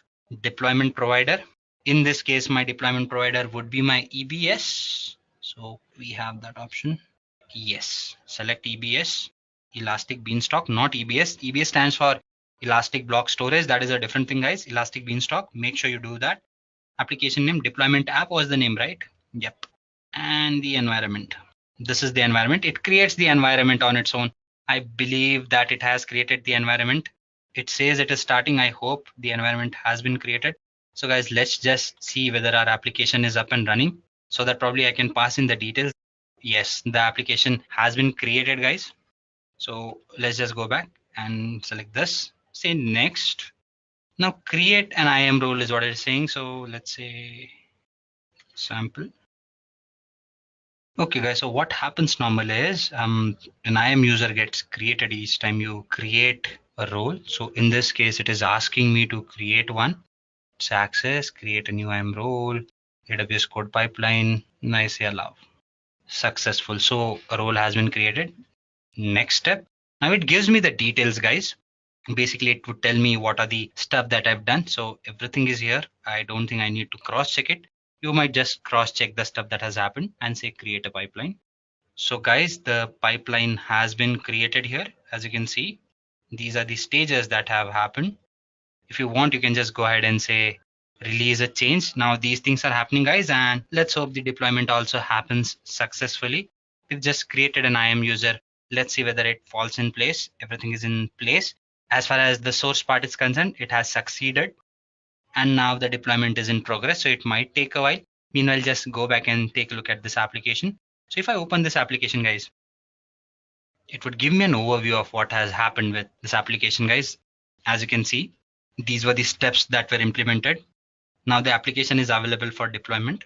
It successfully launched the deployment environment. It started with everything that it was supposed to do, like create or launch an EC2 instance and stuff like that. So everything is mentioned here, what happened at what time. So this is a PaaS service, guys, and it works in the background. I mean, if you actually go ahead and launch an instance on your own, configure IAM users, configure security groups, it takes a longer while. But what the service does is it automates that process. It understands that you need an EC2 instance. It launches that instance. It assigns security groups, VPCs, and stuff like that. All you have to do is run your application on top of it. As simple as that. So it has taken care of everything and run a PHP application for me. So yes, this is what has happened here. If I just go back here, meanwhile, let's see whether our code has successfully run. You can see what has happened here. I've released the change as well. And you can view the pipeline history if you want. You can click on this icon and all the details would be given to you, what happened in what stage. So these are the things that have happened till time. Now guys, let's just go back and take a look at something that we could. So I'm gonna come here and say service EC2 because my app launched an EC2 instance. So there should be an instance created by Elastic Beanstalk. See, one instance is running. It has a key pair attached to it as well.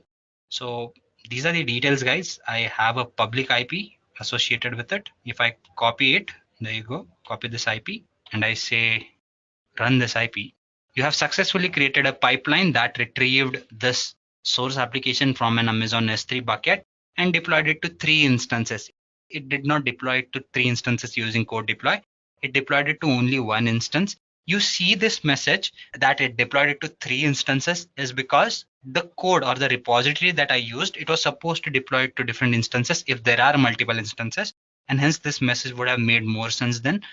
But the fact that we've deployed it to only one EC2 instance, it should actually display that message. So the message that you're supposed to give, you can actually come back here and make change to the piece of code that you worked on.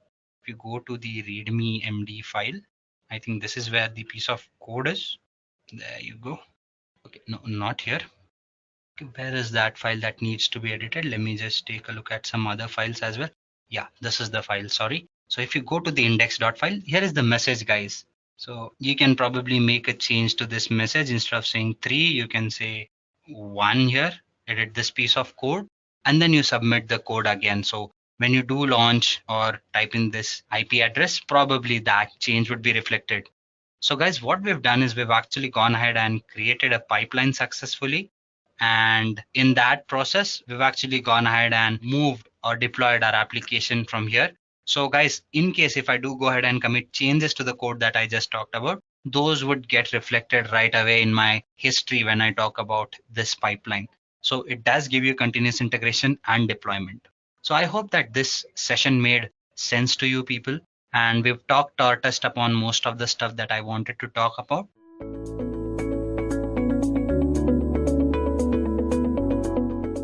What is AWS CodeStar? Now, in my recent times, I've talked about DevOps a lot. I've talked about different AWS DevOps services as well, as in how can you actually go ahead and use DevOps on AWS. I've talked about services like CodeCommit, CodeBuild. I've talked about services that basically let you easily automate this process of continuous integration and deployment. So what is CodeStar and why are we talking about it? Let us move further and try to understand this point as well. So guys, what CodeStar does is it basically brings in different services that AWS has to offer to you in the DevOps space, like code commit, code deploy, code build, and code pipeline. For people who do not know what DevOps is and what are these services, well, basically what DevOps does is it lets you bring in an approach where you can continuously integrate a software, deliver it, test it, and also deploy it automatically.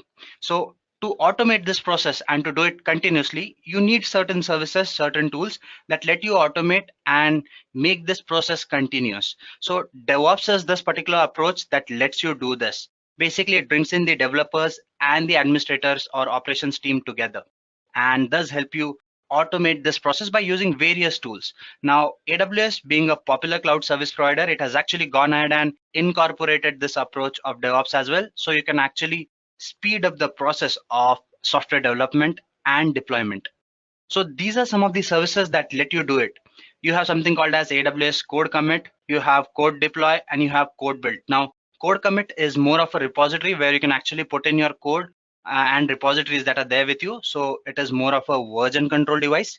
Then you have code deploy and code build, which basically let you build the code, test it, and then deploy it. And code pipeline basically helps you have a pipeline, or basically think of it as a channel where you can practice all these things or carry out all these operations. So what is CodeStar and why is it needed? I mean, yes, we already have all these services with us, and the fact that everything is taken care of, why do I need a separate service that brings in all these things under one roof? Well, to keep it simple, instead of using all these services under different roofs and continuously switching amongst them, it is still a complicated process, right? I mean, if you're working on too many applications, too many projects, then continuously moving from one end to the other, one service to the other, can be irritating and can be time consuming. So AWS thought, why not bring these services which are used together under one umbrella? Now, what AWS CodeStar does is it basically gives you a common dashboard where you can access all these services from one place, and you can accordingly make changes or actually go ahead and perform CI/CD, that is continuous integration, delivery, and deployment using this one single service, that is AWS CodeStar. So this is what it does. It basically lets you develop applications on AWS within minutes. It works seamlessly across different teams, and it lets you manage software delivery as well. Plus, you can choose a variety of project templates. Now, as we move further and get into the demo part, you would probably take a look at the templates and the options that we have. But yeah, this is what it lets you do. So we've already discussed the definition as in what it is and what it does, but this is the basic definition as well, which says that it lets you quickly develop, build, deploy applications on AWS, and it also lets you integrate various services for better product development and tool chain management. So guys, this is what CodeStar is. It basically brings in different DevOps services on AWS under one roof, and it actually helps you save a lot of effort and time. Let us move further and talk about something else now. So guys, these are some of the important pointers that concern AWS CodeStar, or some of the components is what you can say. Basically, what we do is we have our projects, teams, extensions, dashboards. Now, projects are nothing but the DevOps projects that you're going to create, deploy, and work with them. Teams, the different teams who are concerned with this project, the access they have and stuff like that. Dashboard is a place where you can actually go ahead and maintain or bring all these services under one roof. And then you have extensions, which basically deals with quite a few things. As we move further into the demo part, I would probably discuss this part a little more. So I'm hoping that by now you have a clearer picture as to what AWS CodeStar is, what all it can do, and the remaining terminologies. So guys, this is what AWS CodeStar is, and these are the components it concerns basically. Now, who are the people that should actually go ahead and use this particular service? Well, there are no restrictions on it as in who should actually go ahead and use it. But then this service is fairly new. Now, saying fairly new might not sound very correct or won't sound that correct. The reason for that is it is still there in the market for more than a couple of years now. So it has been there for a while, but still there are quite a few things that still need work, and there are quite a few things that have been worked upon already. So basically, when you talk about this particular service, What happens here is, if you take a look at the service a year back or so, probably they did not have a channel through which you could actually see what happened with the projects in the past. But recently they've introduced a proper pipeline flow where you can actually understand, as in, okay, these are the things that I've worked on and stuff like that. So the services are improving when you talk about this particular service, that is AWS CodeStar. But yeah, there is still room for some improvement. When you talk about businesses, for them, immediately migrating to AWS CodeStar might be a little difficult, because when you talk about big businesses and organizations, they are very rigid and not rigid, but they are working on platforms, and unless and until it is very important, they won't easily migrate to something else. So I don't see big businesses right away migrating to AWS CodeStar. But yeah, it is a positive step, and we see CodeStar being used more and more these days. Little more works here and there, and probably businesses would soon move to it, because AWS is the need of the hour and people are using AWS, so they are going to use DevOps as well on AWS. And if you are an individual who basically likes trying out new things, who likes adopting new technologies, this is a very good service to learn, because as I've already mentioned, in near future as well, businesses would be moving to AWS CodeStar, and having this skill would be very beneficial for you as an individual as well. So yeah, who would use it or who should use it? I believe everyone should use it, but uh, who would be using it? I feel for now, beginners or people who are working standalone or small businesses would find it easier to basically transition to AWS CodeStar, and with time we are gonna seeing.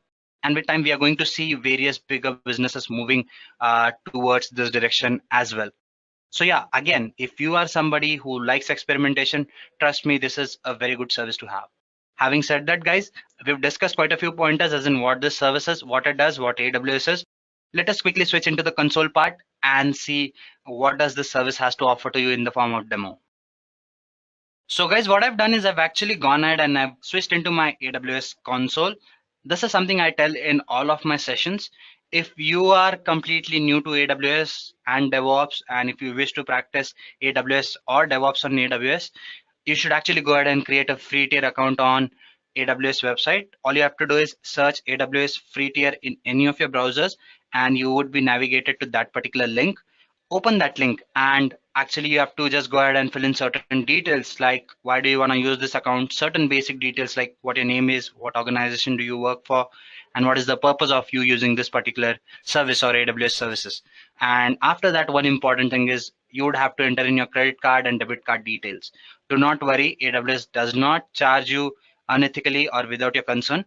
All it does is it provides you some of the services for free for one complete year, and there is certain limitation on these services. So if you exceed those limits, then AWS has the right to charge you. So basically what you have to do is you have to actually go ahead and first take a look at the limits that these services are in, and most of those services are in limits. So even if you use them properly or to a greater extent, you won't be charged unless and until you leave a particular server running for like hours, which is a paid server. You won't be charged. So make sure that you take care of these things. And you can also set in alarms where you'd be notified if you're reaching a particular limit for a particular service. In that case, you might be alarmed and you can turn that service off. So if you're worried about getting charged, do not worry. Just go ahead and create a free tier account. Once you do that, guys, you would be having an access to this console, which is very friendly and nice to use. Now, there are so many services that AWS has to offer to you. If you click on this services icon, you can take a look at all the services that are there. I mentioned that there are somewhere around 100 services. If you just come here and scroll down, probably you can access all those services that AWS has to offer to you. There you go. These are the services that are there, and most of these services, we've talked about these services in our previous sessions. So if you are interested in knowing about those services, you can visit our YouTube channel and probably look for those services as well to understand those services to a better effect.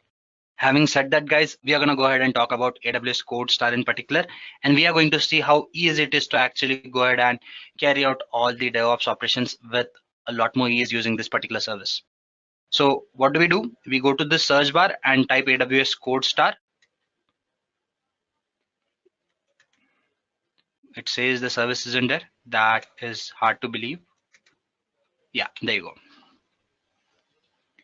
So guys, this is what the beginner's console looks like. I've deleted all the applications that I had created in the past because I wanted you to have this fresher look to the service, as in how does it look when there's nothing or no application running. I mean, if you start fresh, this is what the console would look like, and it gets updated every now and then, so you can switch to a newer console as well if you want. So guys, let's just go ahead and create a project first. So what I'm going to do is I'm going to go ahead and create an application. Now, when you create an application, guys, I've talked about that you have a project when you talk about CodeStar. I discussed this in the components part. So when you talk about these projects, basically you have various options when you create one, and you have n number of templates that are available. Say, for example, you can see that there is a project template for Go. Go is a programming language, and these are the basic availabilities with it. So you're free to choose the programming language that you want to use. You are free to choose the platform on top of which you want to put in your application. You can see that there are options here as well for filtering those things, and you can decide what kind of application do you want to put on top of that particular platform. So you have all these options. If you scroll down, you would actually take a look at, or you can take a look at all the services that are there or types of projects that you can create. So should we choose one of these, or should we just go ahead and filter one for ourselves? So let us just go ahead and create a web application, guys. Where do I want to put it on? Let's say Node.js for now. And what is the platform? Let us have Amazon EC2, which is a basic virtual machine provider, or I would say a service that lets you create computation instances. So yes, we have these three. So when we select these three options, these are the options that we have. Let us create a web application using Amazon EC2. And then it would ask you for certain details, guys. Project name. So let us call it, say, my sample project, maybe. I'm very bad at naming conventions, so forgive me for that. And guys, with that, you would get this ID, which is very important. If you want, you can edit it right now. The reason I'm telling you this is it would be associated with all the resources that are created in the background. So you might want to keep a track of it, or if you want to edit it, you can edit it to suit your needs. Because if you're working on multiple projects, at times you need to keep a track of all these things. So once you do that, guys, you've actually gone ahead and selected a template. You've put in the details. Which repository do you want to use? So again, guys, I've mentioned that with AWS, you have CodeCommit, which acts as a version control device. For open source projects, people normally use GitHub, which is very popular. But with AWS, we normally prefer using AWS CodeCommit. It is an in-house version control device. So let us stick to that for now. In case if you wish to know more about GitHub, again, you can take a look at my previous sessions. I've talked about these things. So repository name, this is what it is. And let us just go ahead and say next. So guys, these are the processes that are going to happen. You have your source, which is CodeCommit.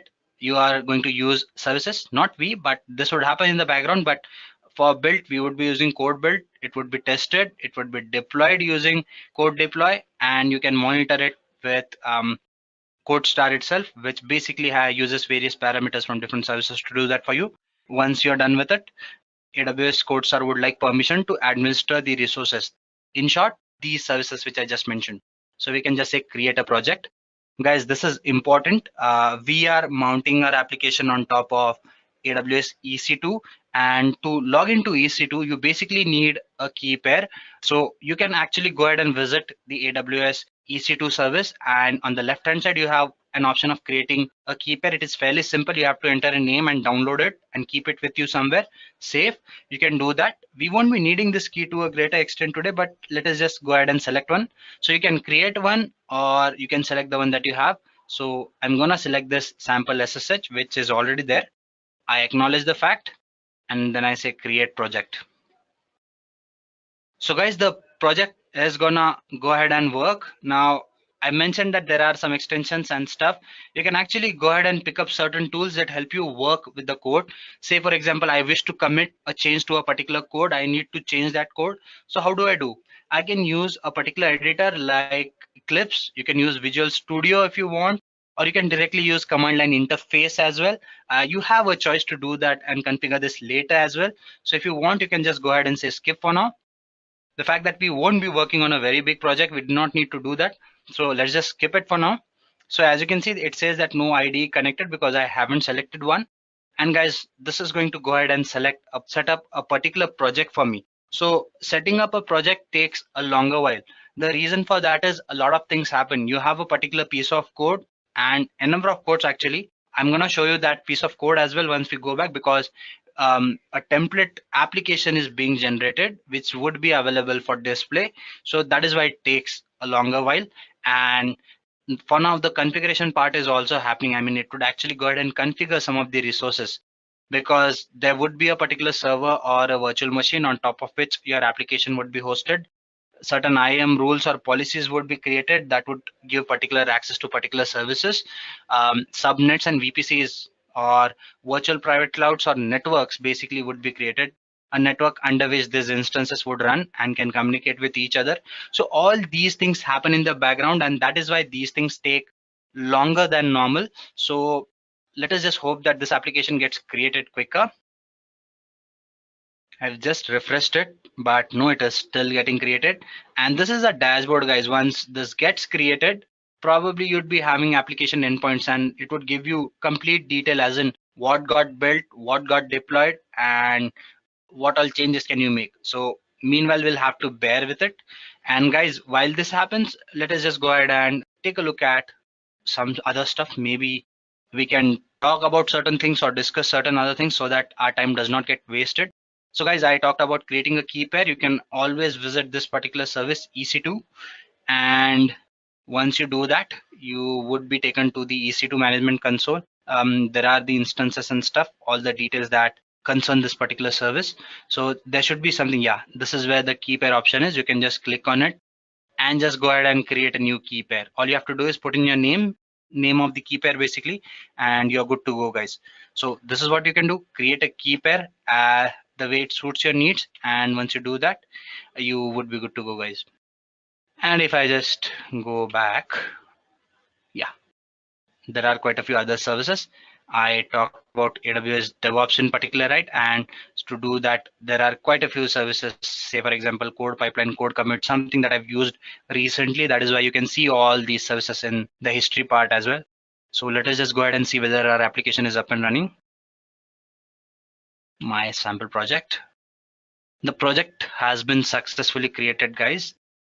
You can see that there is status update, initial commit made by AWS CodeStar during project creation and committed 2 minutes ago. So it was committed. You can see that this is the source code commit. It is getting built, and once it is built, it would be ready to deploy, guys. So once this happens, there are quite a few other things that we need to take care of. Say, for example, this is how if you click here, you would be taken to the dashboard, which we are on already. You have your IDE. If you're using any code commit, where you have all the details about the code that you're going to use and stuff like that. Basically your code build, something that builds your code. If you want to take a look at it, you can do that as well. Deployment, you can study that. Pipeline, where you can actually go ahead and add more stages to your project. Once we are done with the deployment part, probably we would talk about it a little as in what you can do with it. So yep, these are the things that are going to happen, guys. You can see the code is still getting built. So let us refresh it for now and see what is happening and where. There you go. So it was built already and now it is getting deployed. So half a minute or so, and guys, our application would be up and running.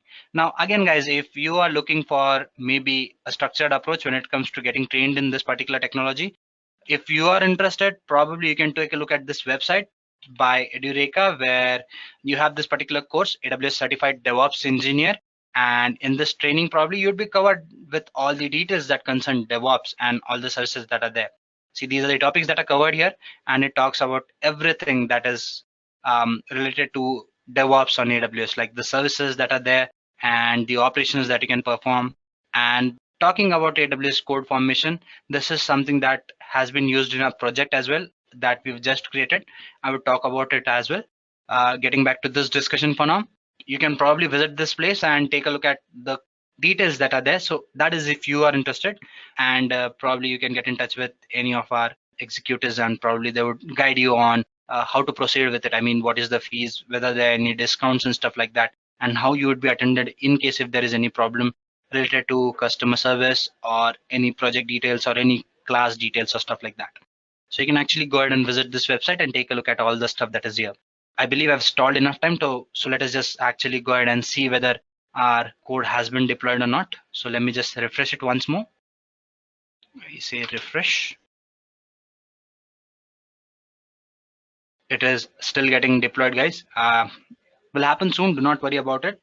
And guys, then you have Jira as well. You can integrate with Jira. What it does is it lets you track your items and issues with AWS CodeStar, and you can actually integrate with Jira as well. So there are any commitments or any changes that you have to do using Jira integration, you can do that as well. It is fairly easy. Just connect to it and enter in few details and you would be more than good to go, guys. And once this application is up and running, probably your CloudWatch. I mentioned the fact that AWS connects with other services to give you monitoring details. CloudWatch is one such service which gives you all the details. So once this application is deployed, the changes would be visible here, as in what happened, how it got deployed, and all those things. Okay, this is taking longer than normal, guys. Normally it does not take this long, but yeah, it is taking this long for now. So the fact that our code has been committed already. So guys, let's just go back to the code part. So guys, in case if you wish to take a look at the code that you've used, you can actually come to this particular place and all the details, as in what does your sample project have. See, these are the files it has, all the files that concern your particular piece of code or particular piece of application that you would be using. So if you click on this read MD file and if you say edit it, so probably all the details, if you click on say view source, so this is the code that is there in this readme file, guys. You can actually go ahead and make changes to it. You can say edit and you can change this file as well. You can do that by using basically your CLI as well, which is your command line interface, where you can actually go ahead and commit all the changes that are concerned to this particular service. And you can see that all the pull request commits and branches are taken care of when you talk about this particular service. Coming back to this particular project that we've launched, which is taking very long than normal. Let us see what has happened. There you go, guys. So our project has been successfully deployed as well. So all the operations that concern this particular service are up and running. If you click on this particular endpoint and open it, you can see that an application has been deployed. We just created a Node.js web application using this particular service, and it is responsive, guys. You can go to home, that is, it will take you to AWS home and tell you about the services, and you can contact them as well. If you click on this thing, you would be redirected to Twitter basically. There you go. You have the Twitter details as well. So guys, yep, we've pretty much actually gone ahead and we've launched an application. Again, I've talked about the pipeline and stuff. So this is the pipeline. You can actually go ahead and make changes to this pipeline as well. So if I click on this pipeline icon, probably I can actually go ahead and add more stages to it, guys. So this is how the pipeline would look like. If I just say edit, it gives me an option of editing. So I can scroll down, guys, and probably I can decide what to do. Say for example, this is the deploy stage, this is the build stage. After build stage and before the deployment stage, say I wish to basically, okay, we have it here. Say I wish to approve particular pieces of codes or builds on my own. I can just say approval, say manual approval maybe, so that I can manually approve these things. So I say add this particular stage. The stage name is invalid. Let's just stick to approval for now. There you go. And I say add this stage. I can just scroll down and I can add action groups to it. I can decide what is to be added. I mean, you can add the action name, say approve deployment, and I say manual approval. Basically, it would ask me for the details. Do you want SNS topic ARN? That is, do you want to be notified each time manually you approve something, and do you want the notification to go to other team members as well? So you can do that. You can add those here. You can save the changes if you wish, and you'd be good to go, guys. Let's not do that for now. Let us just stick to the basic stuff. So you can actually go ahead and add those details, and that particular thing would be added here in the pipeline as well, guys. Once you are done with it, there are quite a few other things that you can do with this service. Like you have this dashboard, you can decide how do you wish to play with it. Do you wish to push and pull some other components so that you can decide what is the frequently used application that you're using? And if you commit the changes, those changes would be reflected here and here as well. So this is it, guys. And apart from that, you have the teams option here as well, which actually lets you decide if you wish to add more team members, what access to give to them and stuff like that. So which member gets what access to which service and how much is something that you can decide, and you can have all these details on your dashboard here and here. Again, guys, once you're done using all the services and if you're practicing, make sure you delete all the resources that are there with you, and you won't be charged to any particular level in case if a particular service charges you. So even before we leave, we are going to go ahead and delete all the stuff that we've created. But as far as this session goes, guys, we've talked about quite a few things and we've discussed what AWS CodeStar is. I believe you have some basic understanding to this particular topic. So let us just go ahead and delete our project first, and then probably we can bid adieu to this particular session. So when you say delete, guys, you'd have to enter your ID. So I'm just gonna copy it from here and gonna paste it here and say delete, and then it would delete this particular service for me. Takes maybe a minute or two to do that. Once the service is deleted, you're good to go.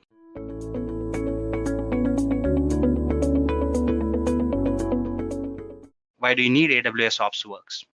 Before we talk about this particular point, let us just quickly take a look at the definition of this particular topic so that probably we can relate to the topic in hand much better. That is, once we understand what is AWS DevOps, there might be quite a few people here who might be completely new to these terminologies. So it is important we understand what OpsWorks is so that we can probably relate to the bigger picture as in why do we actually use it. So let's just do that. Let us take a look at the basic definition first. When you talk about the definition, this is what it has to say. It says that it is a configuration management service that helps you build and operate highly dynamic applications and propagate changes instantly. So too many words here. Let me just simplify it for you. Now, these days we build so many applications which are built consistently and constantly. So if you think about it from an infrastructure perspective, you might be required to maintain hundreds of servers, different applications on top of it, configure those applications and do n number of activities that you actually would not want to do. Because as a developer or as a business owner, your prime focus is on focusing on the business part and on the development part. So what if you could give these laborious activities to someone else to do it? Wouldn't that be nice? Well, OpsWorks, it exactly does that. I mean, it takes care of the configuration and the management part.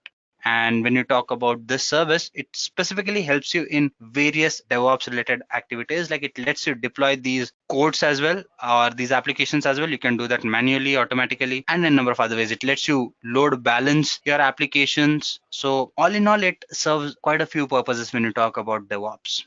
And when you talk about DevOps, these things can be done by using Chef and Puppet. So what this thing does is, that is AWS OpsWorks, it basically lets you use configurations that support these tools as well. And Puppet and Chef, that is which these individual tools are, they also let you use OpsWorks along with them. So that is what AWS OpsWorks is. Basically, it lets you configure and basically manage various deployment processes and the infrastructure that we're talking about. As I get into the demo part, I would actually give you a deeper explanation as to what you can do with Chef, what you can do with Puppet, and a number of other things. So this is what the basic definition is. Now let us go back and try to understand why AWS Ops works. Now, when you talk about AWS Ops works, let's consider this example. Suppose you have like thousands of servers that are running at a time, something that I talked about a while ago, as in you might be required to work with a number of servers. So in this case, suppose that you have somewhere around 1,000 servers, and probably you're supposed or you're made to deal with changing the properties of certain files on these servers. If you do it manually, actually there would be a lot of laborious activities involved in this task. But if you talk about OpsWorks in particular, what it does is it lets you automate this process and it lets you do this task parallelly on n number of services. So thus it helps you save a lot of time. And apart from that, it gives you following features. It is highly productive, it is highly powerful, it is easy to use and it starts easily. It is highly flexible and it is secure as well. The plus point of it is you can run any kind of application on top of it. So that is not your concern. I mean, you do not have to worry about the kind of applications that you can run on top of it. Since you can run any kind of application, all you have to do is focus on the configuration part, then let go of the worry where you focus on what kind of application should I deploy. So guys, this was the reason why you should actually go ahead and learn AWS OpsWorks. We've already looked into the details of what is AWS OpsWorks. Let us take a look at certain components that are important to this particular service. So following are the components that this service focuses on. You have stacks and layers, then you have instances, applications, and cookbooks. Let me throw in some light on each of these terms individually.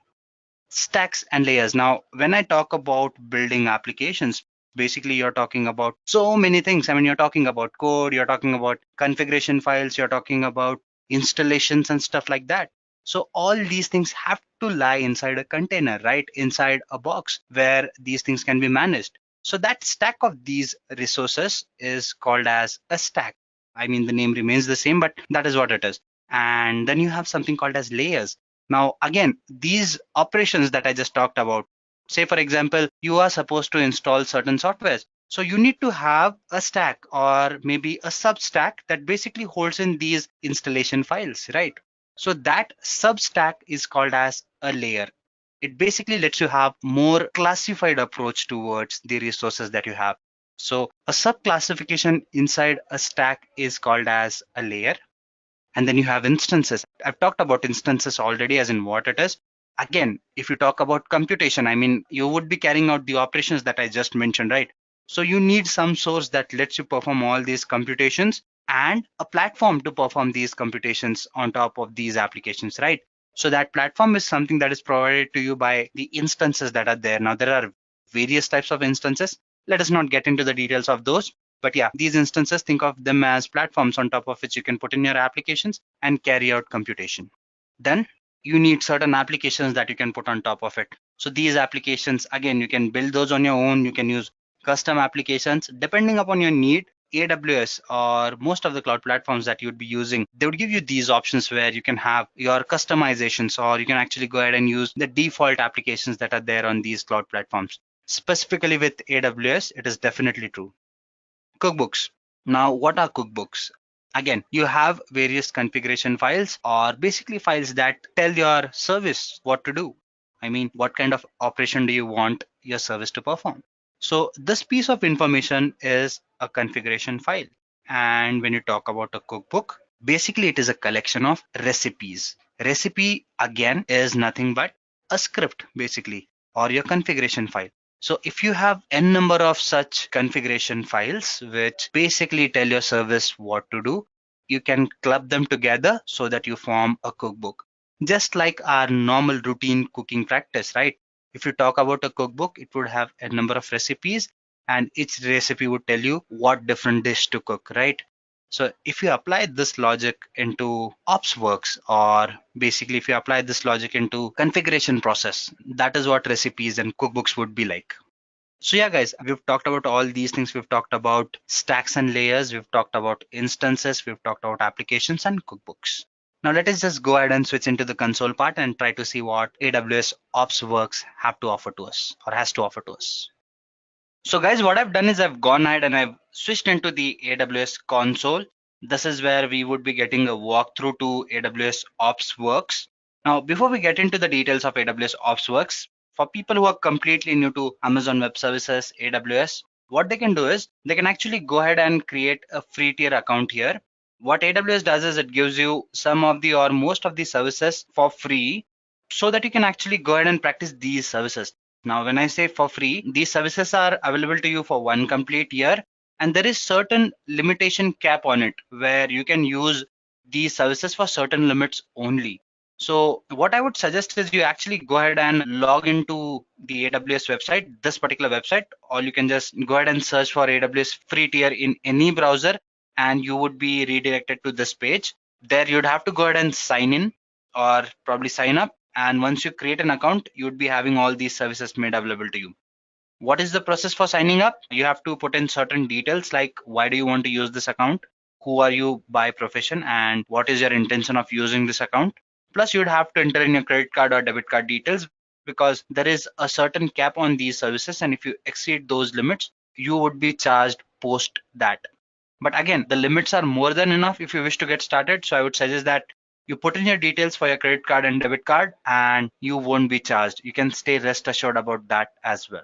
So guys, once you do have an account, you can actually go ahead and use the services that AWS has to offer to you. In this case, we would be going through OpsWorks. Now, when you actually move into AWS console, you have this find services option where you can put in the details of the service that you want to use. In this case, it is OpsWorks, right? So it would be there in the suggestion here for your use. If you've recently used it, it would be shown in that option as well, or in the recently visited services as well. So you can visit it either ways. Let us just click on this icon. Today, for some reason, the internet is a little slow, so few things are taking longer than normal.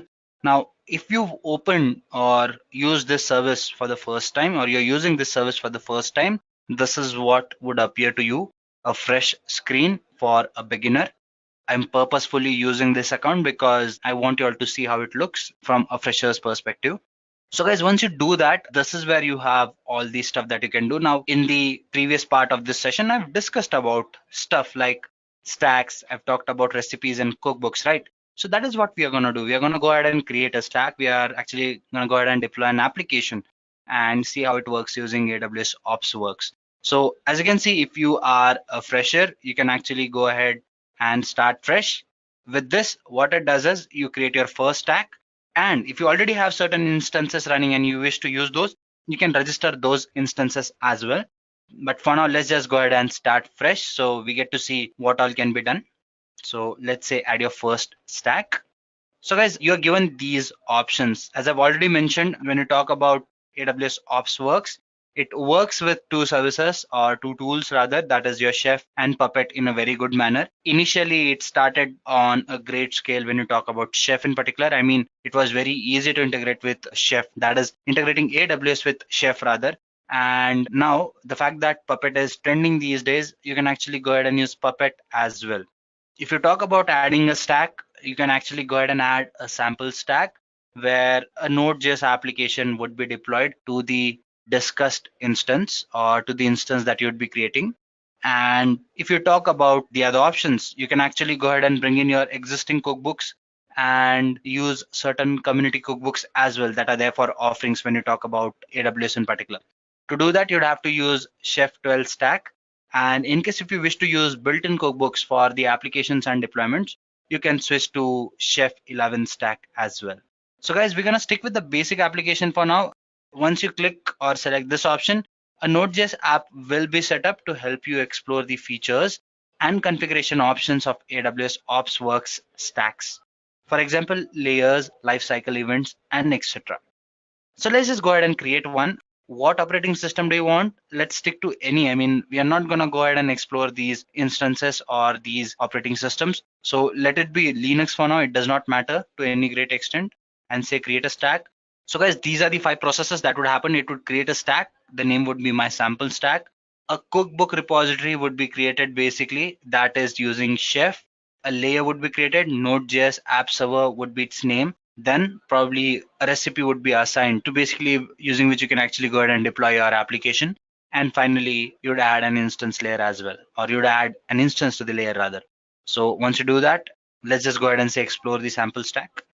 So all these things have happened, guys. Now, as you can see, you have a sample stack basically. So if you wish to explore, you can actually go ahead and go through these options as well. The important thing that you need to do is actually you need to go ahead and start an instance. So let's just say start the instance. So guys, this is the process which takes a long time. Meanwhile, let us just go through certain basics. If we are able to bide the time so that the instance gets launched in that duration, I mean, so basically there is a server that is getting installed here. So it's obviously going to take a longer while. So meanwhile, let's talk about certain terms and try to understand those. If we still have enough time, then I would probably pause this session. Meanwhile, the application gets or the instance and the server gets up and running. So let us try to take a look at certain pointers. When you talk about these stacks, probably this is the layer that is there, which we have. We've talked about layers already. So again, if you come to this particular location, it would give you the information about the stuff that we are talking about. Let me just click on this thing. See, there's the information here as in what is a stack, what does it mean? Layers as in what are the layers that you're using, what a layer is and stuff like that. So if you wish, you can add more layers as well. Instances, this is where you'd have information about your instance, which is getting booted right now or booting up right now. This is the IP address that we can use. Then there are 2 types of instances, guys. You have your time-based instance and you have your load-based instance where you can customize the way your application needs to be handled. If you wish to spawn in more instances or if you wish to give in certain instructions for your instance to react to, you can set in certain time variable parameters. And if you wish to load balance better, you can actually go ahead and load balance your instances as well. If you click on this icon, no load balance based instances is what it is saying. You can actually go ahead and add those. You can edit the configuration for the same as well. Now this is the information as in what happens with a load-based instance. Then you have your time-based instance as well.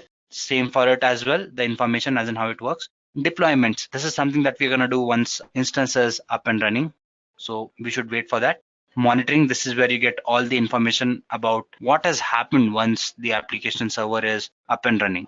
Let us just go ahead and see whether the instance is up and whether it's running.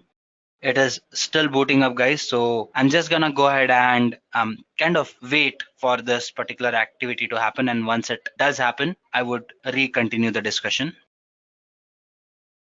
Okay, booting process is done. Now it is running the setup, so I'm hoping that it's gonna happen quicker. So guys, there you go. The Node.js server is up and running, and you can see the status is online. The instance that we are using right now is T2 medium. Now there are different families of instances that you use which serve different purposes. Certain instances are memory specific, certain are general instances. If I'm not wrong, T2 family instances are burstable instances which actually work at some reserved capacity in the initial phase, say somewhere around 20%. And if you require more computation, they burst into that mode where you can actually go ahead and utilize that instance 100%. Now this is for cost saving purposes, but that is not the discussion for today. Let us just go ahead and see what we have here in store. Now our instance is up and running, so let us move ahead and get into the deployment part. Let's just say deploy an application, deploy this particular application. Yep, command, deploy, comment, sample for today. There you go. And I say deploy. So yeah, this application would be deployed to our instance basically. So again, guys, the reason we use ops to work is what it does is it kind of simplifies all these processes. Now, this is where we've actually gone ahead and created a very simple application and we've deployed it. Again, as I've already mentioned, you have the freedom of choosing the instances that you use, choosing the application that you want to bring in, and you can actually go ahead and use all the recipes and cookbooks that you have. I mean, you can use configurations and instructions that you want to use that suit your need better. And your applications can be large, they can run on any kind of platform. So all these restrictions won't be there once you actually go ahead and deploy your application, or once you actually do go ahead and decide to use AWS OpsWorks. So yes, it is a complete service. Once this thing is up and ready, we can see what has happened. So the application is deployed, and if you wish to take a look at what has happened, the reason it took this long was these were the number of operations that were performed. See, you can take a look at the log. This is all that has happened, and this is what it has gone through, these many processes. So you can understand the amount of time it has taken. And when we say automate certain processes, it helps you take care of these many processes, guys. So yep, again, so if you wish to actually go ahead and see what has happened, you can kind of move to your instances. This is where your instance lies, right? So you can come here and kind of move to your IP. Now I've clicked on that IP and this is what I've got. You've successfully just deployed your first app with AWS OpsWorks. So this is it, guys. I mean, we've understood how OpsWorks works, what all it does, and at least the basic part.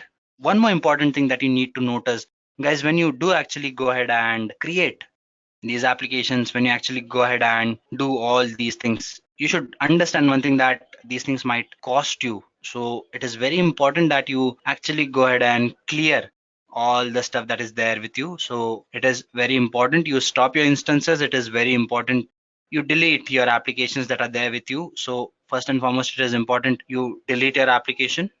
Once you've deleted the application, guys, your next process is to actually go ahead and stop and terminate the instance that you're using, and you would be good to go, guys. So once you've deleted the instance, once you've deleted the application, then go ahead and delete your stack from here, because you might be charged otherwise. So ensure that you carry out these practices.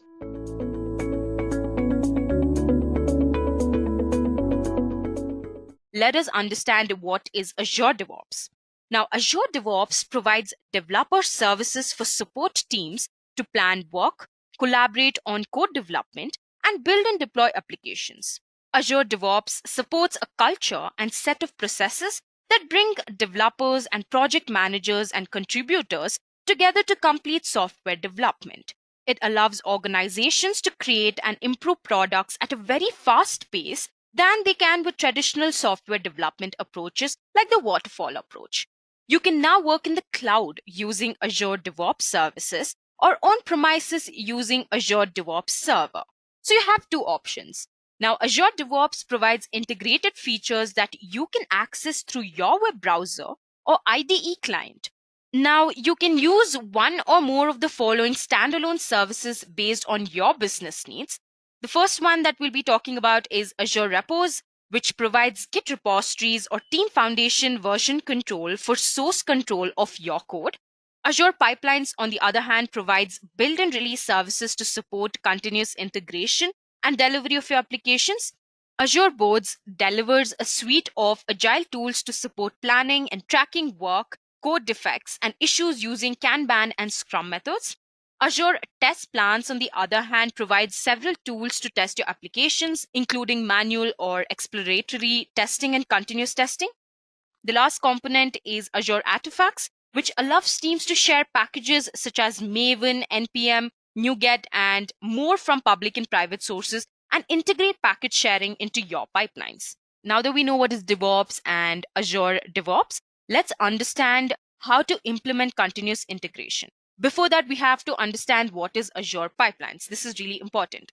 Now, Azure Pipelines automatically builds and tests code projects to make them available to others. That's all it does. So it works with just about any language. It could be Java, Python, or project type.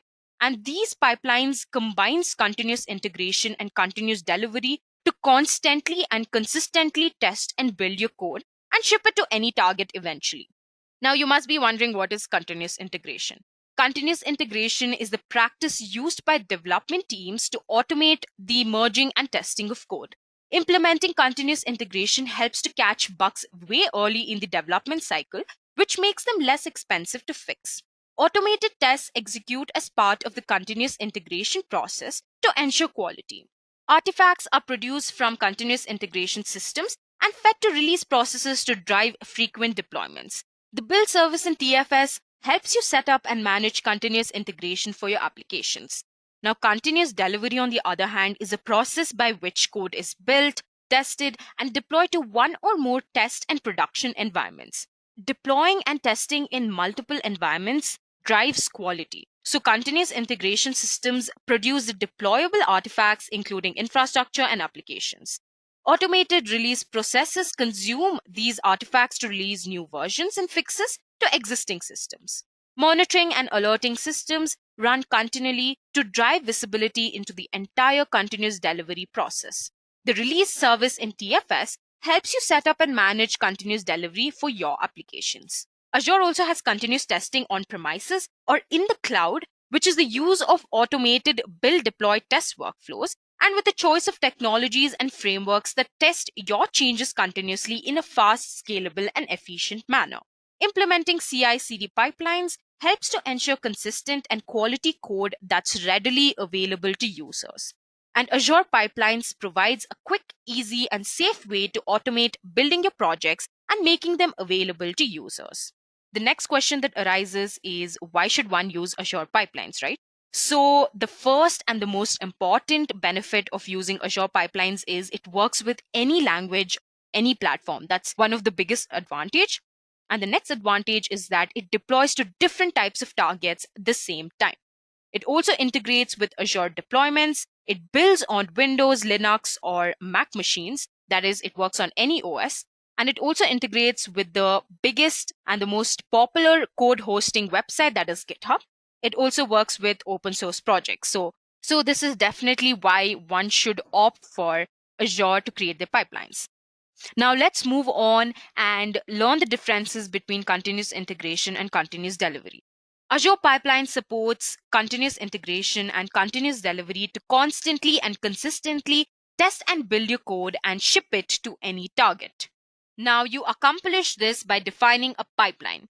You define pipelines using the YML syntax or through the user interface, that is the classic way. Continuous integration. So in continuous integration, the tests are automated and builds for your project. Continuous integration also helps to catch bugs or issues early in the development cycle. when they're easier and faster to fix. Items known as artifacts are produced from continuous integration systems. They're used by continuous delivery release pipelines to drive automatic deployments. Continuous delivery, on the other hand, automatically deploys and tests code in multiple stages to help drive quality. Continuous integration systems produce deployable artifacts, which include infrastructure and applications. Automated release pipelines consume these artifacts to release new versions and fixes to the target of your choice. Now that we know the difference between continuous integration and continuous delivery, let's move ahead and learn how to create Azure pipelines. So the first way to create Azure pipelines is to define pipelines using YAML syntax. You define your pipeline in a YAML file called Azure Pipelines.yml with the rest of your application. The pipeline is versionized with your code and it follows the same branching structure. So you can get a validation of your changes through code reviews in pull requests and branch build policies. Every branch you use can modify the build policy by modifying the Azure Pipelines.yml file. A change to the build process might cause a break or result in an unexpected outcome, so be careful. And this occurs because the change is in version control with the rest of your code base and you can easily identify the issue. So the first step is to configure Azure Pipelines to use your Git repository where you're going to edit your code, where you're going to really write, where you're going to really store your entire project. And then you're going to edit your Azure Pipelines.yml file to define your build. In the third step, you're going to push your code to your version control repository. And this action finally kicks off the default trigger to build and deploy and then eventually monitor your results. So once the pipeline has been created, your code has been now updated, built, tested, and packaged. It can then be deployed to any target that you'd like. There's also another way to create your Azure pipelines, that is to define pipelines using the classic interface. Now here you create and configure pipelines in the Azure DevOps web portal with the classic user interface editor. So what you do is you define a build pipeline to build and test your code and then to publish artifacts. You also define a release pipeline to consume and deploy those artifacts to deployment targets. So here the first step is to configure Azure pipelines to use your Git repository. Then you use the Azure Pipelines classic editor to create and configure your build and release pipelines. Then you finally push your code to your version control repository. This action triggers your pipeline and runs tasks such as building or testing codes. The build creates an artifact that's used by the rest of your pipeline to run tasks such as deploying, to staging, or even production. So the tasks that are released is termed as continuous delivery, and the part where you're building tasks and testing them is termed as continuous integration. Now that we know how to create your own Azure pipelines, let's go ahead and learn to set up release management workflow. So the first thing that we're going to learn is how to design a release strategy. So we have to understand what is release pipelines. Okay, so release pipelines enable teams to continuously deploy their application across different stages with lower risk and with faster pace. Deployments to each stage can be fully automated by using jobs and tasks. Teams can also take advantage of the approvals and gates feature to control the workflow of the deployment pipeline. Here, each stage in a release pipeline can be configured with pre-deployment and post-deployment conditions that can include waiting for users to manually approve or reject deployments and checking with other automated systems that specific conditions are met. In addition, teams can configure manual validations to pause the deployment pipeline and prompt users to carry out manual tasks, then resume or reject the deployment. By using gates, approvals, and manual intervention, you can take full control of your releases to meet a wide range of deployment requirements. You can also release deployment control using gates. Gates allow automatic collection of health signals from external services and then promote the release when all the signals are successful at the same time or stop the deployment on timeout. Typically, gates are used in connection with incident management, problem management, change management, monitoring, and external approval systems. Some scenarios and use cases for gates are incident and issue management. Here, you ensure the required status for work items, incidents, and issues occur regularly. For example, now you have to ensure deployment occurs only if no priority zero bugs exist and validation that there are no active incidents take place after deployment. Also, another scenario would be to seek approvals outside Azure pipelines. Here, notify non-Azure pipeline users such as legal approval departments, auditors, or IT managers about a deployment by integrating with approval collaboration systems such as Microsoft Teams or Slack and waiting for the approval to complete. In another scenario, there could be quality validation. Query metrics from tests on the build artifacts such as pass rate or code coverage and deploy only if they are within a required threshold. There are many other use cases like security scan on artifacts, user experience relative to baseline, change management, infrastructure health. There are many scenarios that you can use gates for. So this is a really important topic. Moving on, let us learn how to implement compliance and security. Firstly, we will have to design a dependent management strategy. Before we learn how to design one, we will have to understand what is dependency management. Now, with modern software architectures and development methods, software dependencies can come intertwined quickly. With more online repositories like GitHub, Docker Hub, pre-built libraries, and services can be easily published and leveraged. Now, these projects can be managed by all sorts of individuals or groups and have a very wide range of work ethics from well-maintained solutions with good community and multiple contributors and release schedules. That is all the way to the other end of the spectrum. Code is also developed internally and is often reused. Wherever the source comes from, the problem is the same. Once implemented, one project now has a dependency on other. Now, for example, when a team comes together to build a solution, they may decide for various reasons to leverage code that already exists. Now, depending on the type and language used for that particular project, there are different sources that can be leveraged to accelerate development. For example, let's say you're running a .NET application that's going to be processing JSON that you retrieve from Azure to describe Azure resources. Now, rather than having to write all the logic to handle the JSON file, your team decides to leverage a popular package called newtonsoft.json, which is a publicly available package. You could leverage the NuGet package that's already been built and published for consumption. By leveraging this package in your code, you have created a dependency on the package for your solution.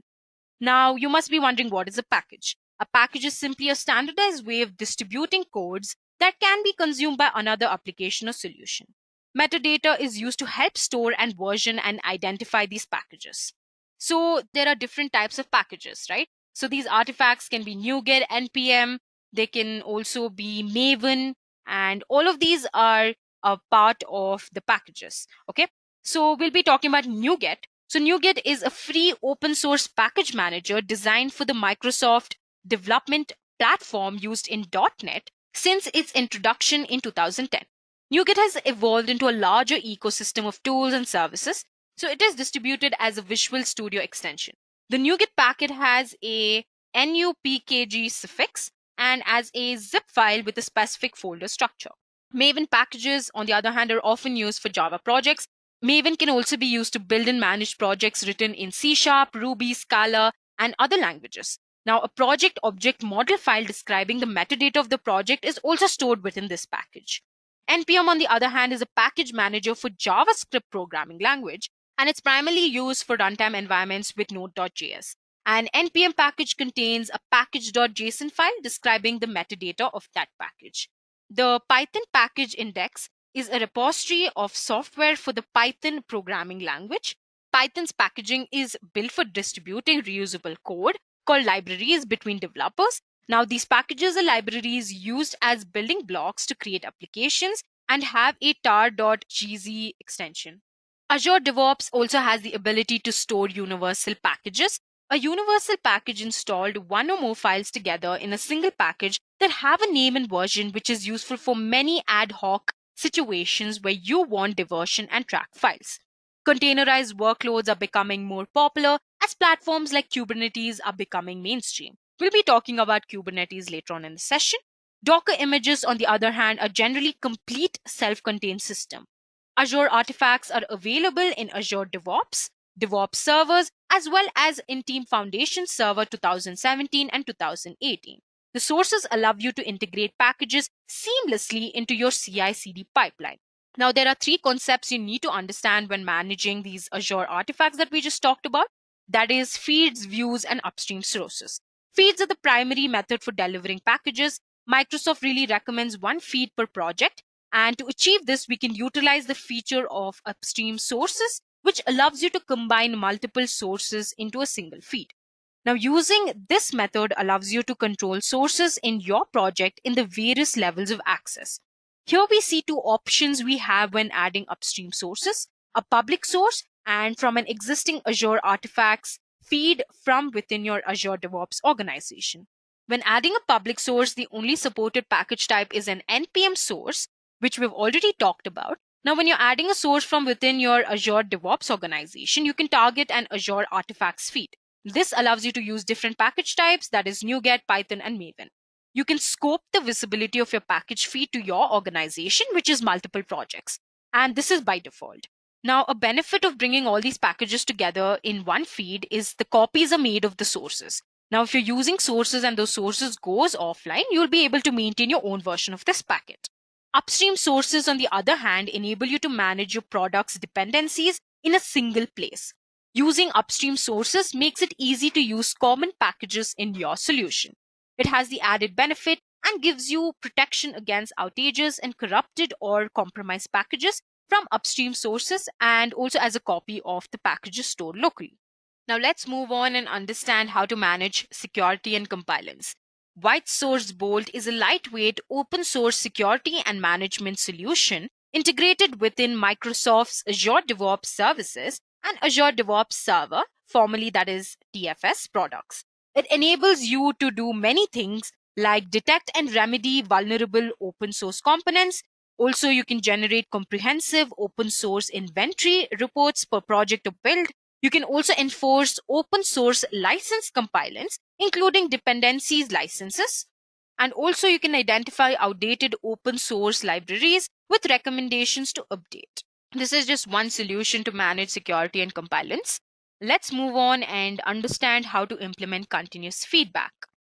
So you can design system feedback mechanisms. The first one is to use Application Insights metric dashboards. Now, Application Insights has always provided a summary overview pane to allow quick at-a-glance assessment of your application's health and performance. The new overview dashboard provides a faster, more flexible experience. Dashboards are basically customizable, interactive signboards that provide real-time information. Dashboards are associated with a team or a project and display configurable charts and widgets. Charts, on the other hand, are query-based status or trend charts derived from a work item, query, or test results. Widgets, on the other hand, display configurable information and charts on dashboards. The widget catalog provides brief descriptions of those widgets available to you. Now, in addition, you can add widgets provided through the Azure DevOps Marketplace. In context, reports are system-generated charts that support specific services. Examples are team velocity, sprint burndown, and the cumulative flow diagram. These reports are displayed on the Analytics tab for a specific service and derive data from analytics. Power BI reports allow users to create rich, customized Power BI reports or other reports using OData queries of analytics data and the return JSON data. If you see the fourth point, you can also configure a burn down or burn up widget. The burn down and burn up widgets provide the flexibility to create charts for any type of scope, any number of teams, and within specified time periods. Burn down charts focus on remaining work within a specified time period, while burn up charts focus on completed work. In the last point, both lead time and cycle time widgets are extremely useful to teams as they indicate how long it takes for work to flow through their development pipeline. Lead time measures the total time elapsed from the creation of work items to their completion.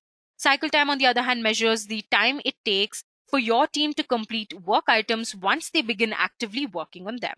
Moving on, let us understand how to optimize feedback mechanisms. So the application lifecycle doesn't finish with application deployment. Feedback is a very important element of refining an application, whether that's exception detection and diagnosis or improving the user experience. You can do this in various ways. You can analyze alerts to establish a baseline. You can analyze telemetry to establish a baseline. You can also perform life site reviews, and you can also perform ongoing tuning to reduce non-actionable alerts. Moving on to the next part of the session, we'll be talking about some of the Azure tools. The first one that we're going to talk about is Azure Kubernetes Service, which simplifies deploying a managed Kubernetes cluster in Azure by offloading much of the complexity and operational overhead to Azure. Now, as a hosted Kubernetes service, Azure handles critical tasks for you like health monitoring and maintenance. Since the Kubernetes masters are managed by Azure, you only manage and maintain the agent nodes. Thus, a managed Kubernetes service, AKS, is free. You only pay for the agent nodes within your clusters and not for the masters.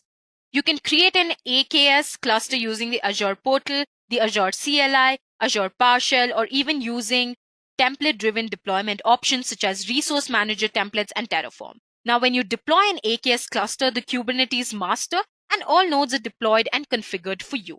Additional features such as advanced networking, Azure Active Directory integration, and monitoring can also be configured during the deployment process. Windows Server containers are also supported in AKS. Now, there are some technologies used for configuration management like ARM templates, Terraform, Chef, Puppet, Ansible. ARM templates are a way to declare the objects you want, the types, names, and properties in a JSON file, which can be checked into source control and managed like any other code file. ARM templates are what really gives us the ability to roll out Azure infrastructure as code. Also, there is Terraform, which is an open source tool for provisioning and managing cloud infrastructure. It codifies infrastructure in configuration files that describe the topology of cloud resources. Now, these resources include virtual machines, storage accounts, and networking interfaces. The Terraform CLI provides a simple mechanism to deploy and version the configuration files to Azure. Supported by Chef, the Chef Automate Azure Marketplace solution enables you to build, deploy, and manage your infrastructure and applications collaboratively. Moving on to the last part of the session, we have a case study for you. So we'll be talking about how ServiceNow want to make work easier and more efficient for their customers through its software as a service workflow platform. Now, to maximize the value it can deliver, ServiceNow moved its business critical SAP estate, including 50 essential applications, more than 10 SAP landscapes, 50 database instances, and over 50 terabytes of storage and other IT assets to Microsoft Azure. ServiceNow relies on the high level of security that Azure provides, along with the scalability and agility that a rapidly growing company needs to expand. Benefits of the migration include an 80% reduction in deployment cycle time, an improved service level agreement, better disaster protection, improved SAP application performance, and a 40% reduction in TCO. ServiceNow helps some of the world's largest and most influential companies work better. It also helps customers in numerous industries reduce costs, increase productivity, streamline processes, and accelerate digital transformation. It does this by delivering a comprehensive software as a service digital workflow platform with native AI capabilities and intuitive user experience. To support its customers, ServiceNow must ensure that its own internal systems and processes are powerful, dependable, and scalable. The company has long relied on Azure to keep its operations running.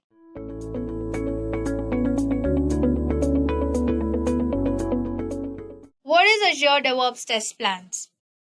Azure DevOps Test Plan is a service launched by Azure DevOps that provides a browser-based test management solution for the exploratory, planned, manual, and user acceptance testing. It provides rich and powerful tools so that everyone in the team can use to drive quality and collaboration throughout the development process. It is easy to use and it is browser based test management solution which provides all the capabilities required for a planned manual testing and user acceptance testing or exploratory testing and for gathering feedbacks from the stakeholders as well. So now that we have come to know what is Azure DevOps Test Plans, now let's deep dive into the concept and understand what are these test plans basically.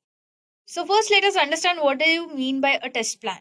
So a test plan is nothing but a container for storing test suites that are nothing but a collections of test cases. So these test plan function by allowing you to establish a container in which you can group your all test suites. So as you can see in this diagram, this is a container which comprises of number of test suites which are grouped and then stored into these test plans. So test suites are nothing but the collections of test cases which then form a group and then they are stored inside these test plans. So there are three types of test suites, that is static based, requirement based, and query based. So static based test suites are type of test suites that are used either as a container to group other test suites or to group a specific set of test cases. So in Azure DevOps Test Plan, you can have nested test suites. That means a static test suite itself become a form of a container where we can add different test suites, and then we can place or as a place to create a test case ad hoc. So as I said, it will be in a nested loop form.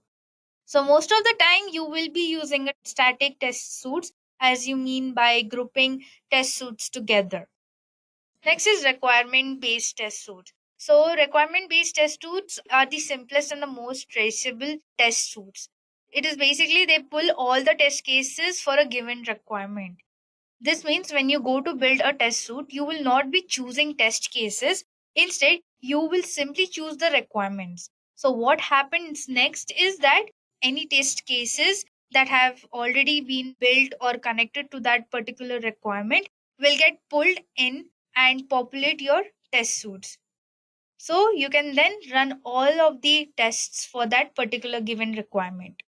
So if you use a requirement based test suites, your team can create a traceability matrices so that you not only see how your test cases align with your requirements, but also you can see whether a particular test case has passed or failed for that particular given requirement. And next comes the query based. So query based test suites are the type of test suites which pull in a group of tests from your project irrespective of what requirement the test cases are linked to. So it affords teams that have the ability to create a test suite using any criteria available. What does this mean actually is that when you are creating this type of test suites, it asks you how you want to pull these test cases and allows you to construct an ad hoc query to do so. So here you are not concerned with how test cases are connected to specific requirements, and instead it allows you to pull in the test cases that match a specific criteria. So when do you use these query based test cases is like when the team will run these tests on all the test cases that are currently in a given iteration, or run the test on everything with a given tag. So the idea behind the query based test suite is that you can easily include test cases from your project that you would like to test irrespective of the affiliation to that particular requirement. So as I said, a test suite is nothing but a collection of these test cases. So what are test cases? Test cases defines to test a system, software, or any application. It can be a singular set of action or the instruction for a tester for a test to perform that validates a specific aspect of a product or the application functionality. So here in this particular test suite, you can have n number of test cases which can be then grouped based on the different types of test suites, that is static based, requirement based, and query based. Now that we have come to know about the test plans, test suites, and the test cases, now let us look on to some of the key scenarios which will help us understand why do we use Azure DevOps Test Plan. So Azure DevOps Test Plan provides software development teams some of the key benefits, such as they can test on any platform. So this means that with Test Plan's web portal, you can use any supported browser to access all manual testing capabilities. It enables you to create and run manual tests through an easy to use browser based interface that users can access from all major browsers on any platform. Next is it has a rich diagnostic data collection. So here using the web-based test runner and test runner client, you can collect rich diagnostic data during your manual test. This includes your screenshots, image action logs, screen recordings, code coverage, IntelliTrace traces, and test impact data for your apps under the test. And this data is automatically included in all the bugs you create during test, making it easy for the developers to reproduce this issue. Next is end-to-end traceability. So Azure DevOps provide end-to-end traceability of your requirement, builds, tests, and bugs. You can create your requirement qualities from cards on the Kanban board, and the bugs created while testing are automatically linked to the requirement and builds being tested, which helps you to track the quality of the requirements and the builds. Next is integrated analytics. So, in this, the analytics service provides data that feeds into built in reports, configurable dashboard widgets, and customizable reports using Power BI. Data tracks test plan progress and trends for both manual and automated tests. The test analytics then provides real time visibility into test data for builds and releases. So, teams can act on this data to improve the test collateral to help maintain healthy pipelines. Lastly, is the extensible platform. So, you can combine the tools and technologies you already know with the development tools that work best for you to integrate with and extend Azure DevOps. You can use the REST APIs and contribution model available for the test platform to create extensions that provide the experiences you need for your test management life cycles. So these were some of the major key benefits that makes Azure DevOps useful for the development teams. Now let's quickly understand how does these test plans work. You can work on with the test plans with two ways, that is manual testing and automated testing. In manual testing, the Azure DevOps test plan uses test specific work item types to plan and author these tests. In addition, it provides two test tools to support running the test. Test plans, parameters, and configuration hubs provide the tools to efficiently create, manage the test items, their settings, and as well as their configuration. Now, in this, the test suites can be dynamic requirement based or query based suites to help you understand the quality of associated requirement under these development, or static to help you cover regression tests. Next is automated testing. So, automated testing is facilitated by running the tests within the Azure pipelines. So, here the test analytics provide you real time visibility into your test data for builds and releases. It helps you improve the pipeline efficiency by identifying repetitive, high impact quality issues. So, these are the two types in which the test plans actually work. Now that we have come to know what are test plans, test suites, how do they work, so now let's have a quick demo on these test plans. Now let's quickly work on some of the demos where we'll create test plans, test suites, and see how it works. So for that, first we need to log into our Azure portal. So let's quickly log in. So for that, what do we need to do? First we need to log in. Stay signed in. Alright, now that we have come to our dashboards, here as you can see, this is the whole dashboard of the Azure portal where you find all the different kinds of services and resource group and all other subscriptions and stuffs. So we'll be directly moving ahead to our Azure DevOps organization. Now let's go to my DevOps organization. So once we come here, so this is the dashboard of Azure DevOps where we can see projects and we can also create new organization. So it is basically you need to create a new owner where under which you have a different you can create different projects. So I already have one of the test plans, but we'll create a new project. So let's create a new project first and let's name it as Azure Test Plans Demo.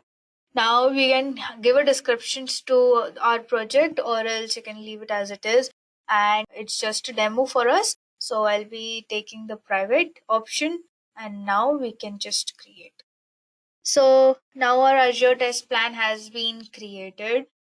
So this is our project overview. So in this, we can add boards, repos, pipelines, test plans, and artifacts. So let's quickly go to our test plans.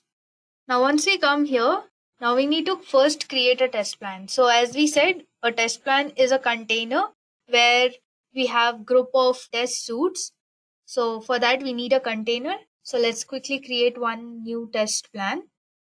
So let's name it as Azure Test Plan 1.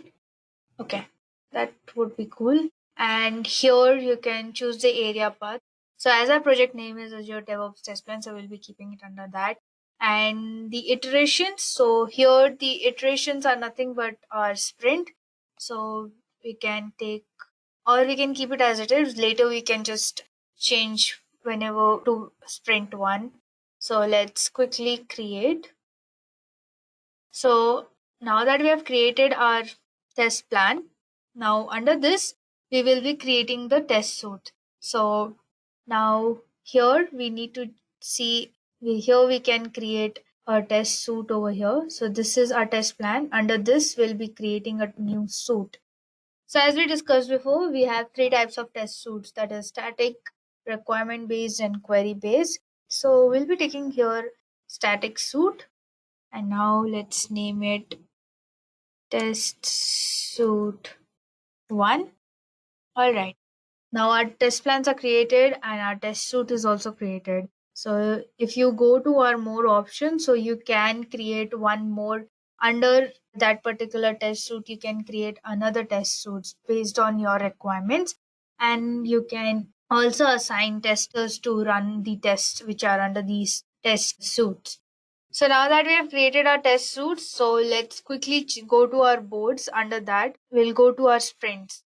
So in this, we'll see whether our test plans are available or no.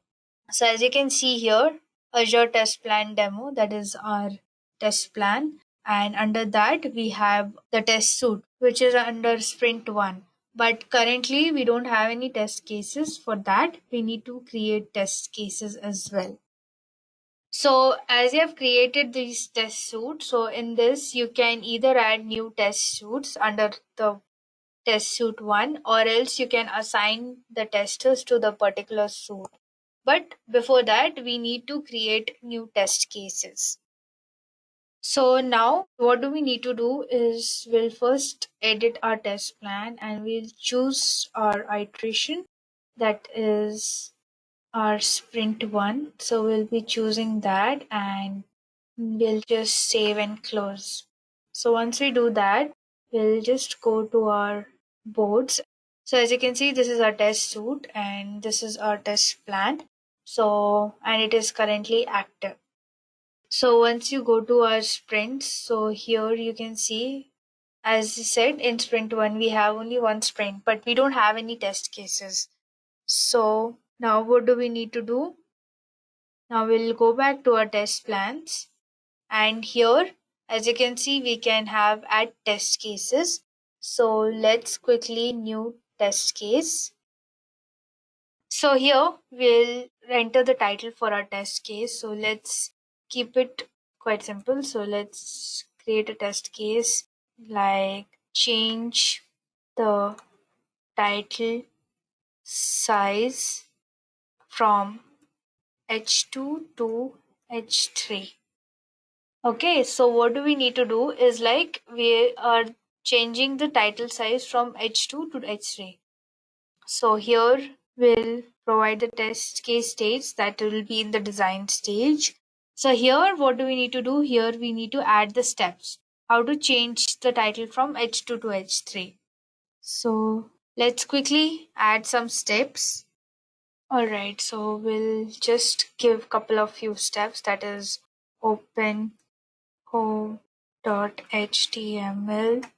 then go to class is equals to hello, and then we will change from H2 to H3. So these are a couple of steps we can add, and based on that you can also give your expected results. Here we'll write size changes. That means the size gets changed. We need to check that. So we'll just save and close. Now let's create one more test case. Let's try one more. So we'll just create one more test case, that is new test case. So in this test case, we'll just write something different. Now we'll say change the title size from H2 to H1. And here, as we said, we need to give our steps. So we'll just follow the same steps. Open home.html, then go to class is equals to hello, and then change from H2 to H1. So we have also created the steps, and this will be size change as we are just changing the size. So our expected result should be same. Now here you can also add the status, means you can give it the priority to our test cases. So there are different types of priority based on which you can create. So let's keep it 2. Let's not change anything.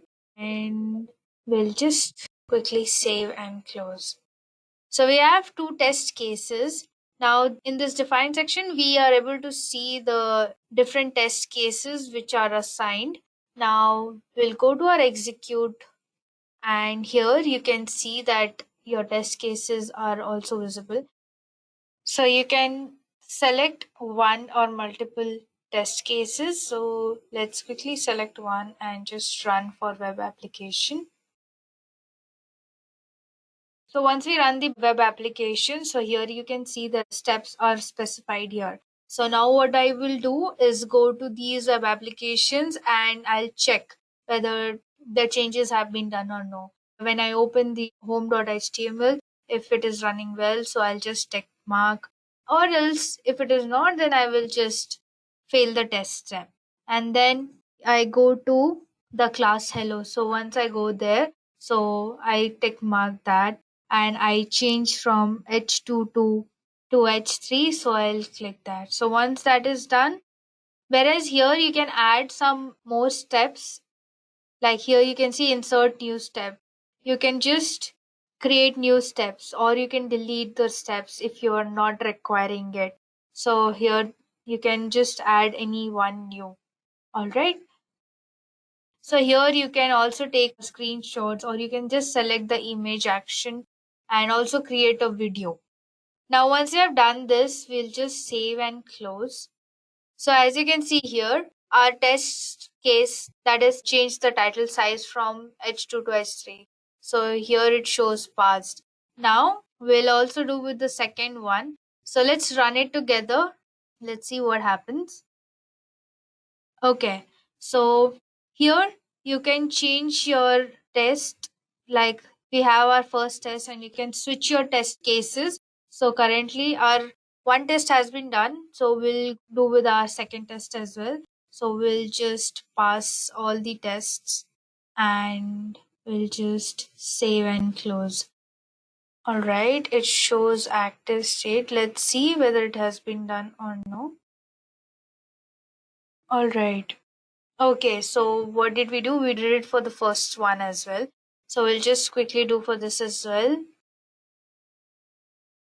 And just save and close. So as you can see, our both the test cases have passed. So now that our test cases are run, now let's go to our chart section. So here you can create a new chart. So here you can either create a new test case chart or the test result chart. So now first let's create the test result chart. So here you have different kind of charts. So let's select bar as just to make it simple, and we need to group by. You can choose as per your requirement. If you have number of suits, you can choose that, or testers. So I'll take it as upper as the priority. So now here you can change the colors of your bars, and you can customize it on your own requirement. So once that is done, so now this is the test case. As we said, we have only one test suite. So based on that, our chart looks like this. So now that we have just run both the test cases and we also see the charts as well. So there were 2 test cases that had run successfully. Now we'll just go to our boards and in that we'll just select any one of the test cases. Now, as it has been run successfully, we'll just change the state. You can change the state by ready, closed, anything. So it will be just, we'll close this and we'll save it. All right. And now let's go back to the work items and let's do the same as well with the second test case, that is the change the title from H2 to H1. So let's do ready and let's save it. So what do we do is now we'll just go back to our test plans and create a new chart and see how our test case looks. So let's check based on our states. So here you can see one is in the ready state and one is in the closed state. So we had changed the state of one test case as closed, means the test has been done, and one as it is ready. As said, you can also change the colors based on your choice. You can give any colors to your charts and you can show to the people. So in this test suits, let's create a new test case chart. So in this, let's take a pie chart itself and let's group it by the states. So as we change the state of each of the test cases, based on that, we'll be seeing. So as you see, one test case was closed and I had changed one of the test case to be ready. So we can see the differentiation based on it. So it will be helpful for the team also to understand that how many test cases are closed under which states. So this is for you can create. So this was under the test suite one. Whereas you can also do it for your test plans as well. So as you can see here, it is like you can create new test cases over here, and based on that, you can create a chart. Now let's create one more suite and let's see how does that chart look. So let's create a test suite, that is test suite 2, and in this also we'll have a test case. Let's create a new test case like hello world, and we'll give couple of steps. Open hello world dot html, go to class, and then print is equal to hello world. Alright, now we'll just save and close. So this is our test case. So now we'll not run this test case now. We'll just create a chart and see how does it look like. So we'll just go to our test plan itself. So under this test plan, we will create a new test case. Okay, so here you can see it automatically gets changed. You don't have to like create a new chart over there. It automatically gets changed, and you can see one is in the design stage, one is in the ready stage and closed stage. Whereas you can also edit it while if you want to change their constraints based on like state or anything. So you can change it accordingly. So I'll just keep it as it is. So this is how you do the manual testing in DevOps test plan. Whereas I said you can also do the automated testing by building pipelines, and with those pipelines you need to connect it with your test suites, and through that you can just automate all your test plans.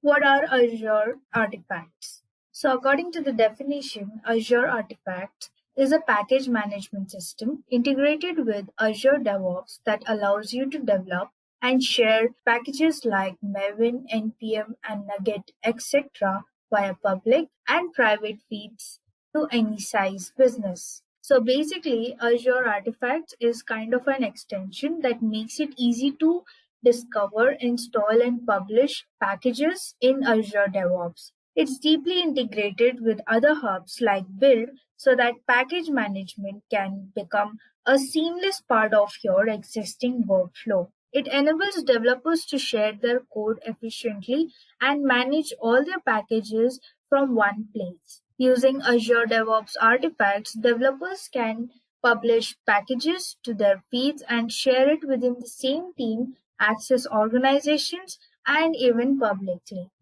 So this was all about what are Azure artifacts. Let's quickly move on to the next, that is why Azure DevOps artifacts. So there are three main features in Azure DevOps artifact which makes it more special and demanding.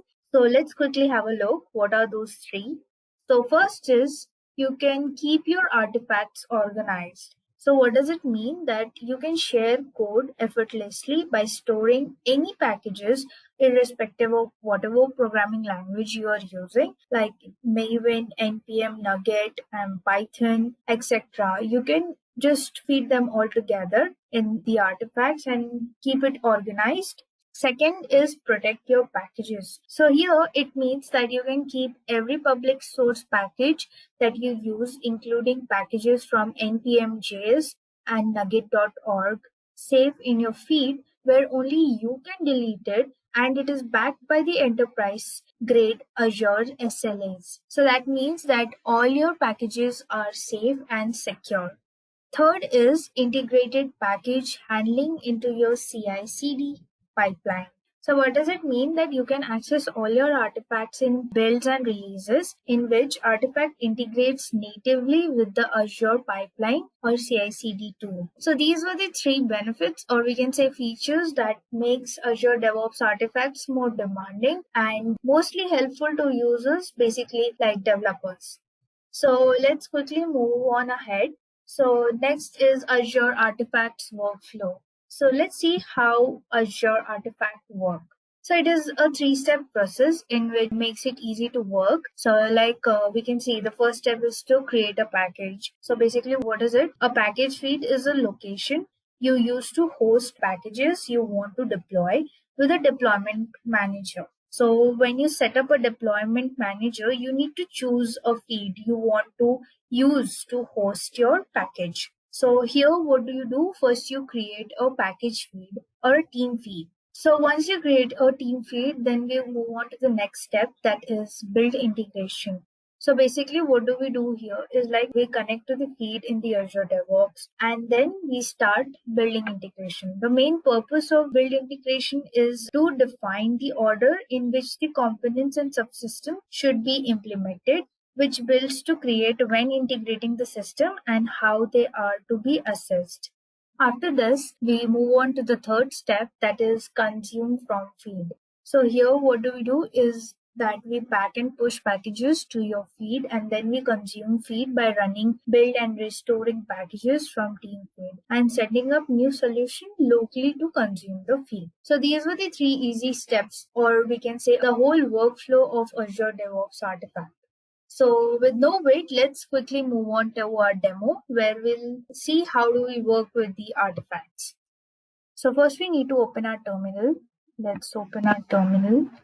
And now what we'll do is we'll create a folder where we'll be storing our both the projects. So let's quickly create the folder. So here you can see our DevOps folder has been created. Now let's just confirm whether it has been created or no. Document. Alright. So here you can see this is our DevOps folder. So now here we'll be adding our both the projects, whatever we'll be building. So let's quickly build our projects. Let's move to our Visual Studio. Okay, so here we'll be creating our project. So as I said, I'll be using the Java project. So let's quickly make it. Control Shift P. And this is the option, create Java project. So we'll just click on this. And I'll be taking Maven. You can take any other tools like Gradle, Spring Boot, Quarkus, Microprofile, any of your choice. For me, I'll be choosing Maven and then Maven Archetype Quick Start. And our version would be 1.4. And now here we need to give a name to our group ID. So let's keep it Azure Artifacts. Alright. And now they ask for the artifact ID. So we'll keep it very simple. Project 1. And here we need to select the folder. So we'll be selecting the DevOps folder which we had created. So this would be our destination folder. So here you can see it is executing. Alright. So here you can see your group ID, artifact ID, and the version. So our version would be 1.0 snapshot. So just copy this and paste it over here, hit enter, and they ask for the confirmation of your properties. So our group ID is Azure Artifacts, artifact ID project 1, version 1.0 snapshot. Package, so here we must update the package name. It should be similar to the artifact ID. So let's just update it. Snapshot, our version is 1.0 snapshot. And package, will name it as our artifact ID. So project 1. Yes. And here you can see our project 1 has been created successfully. And here you get the message, and we'll just open this. All right. So here, as you can see, this is project 1, and you do have your source files and pom.xml.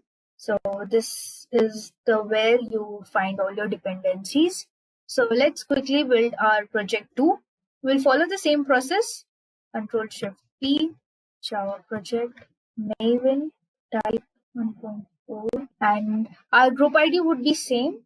So Azure Artifacts, and this will name it as project 2.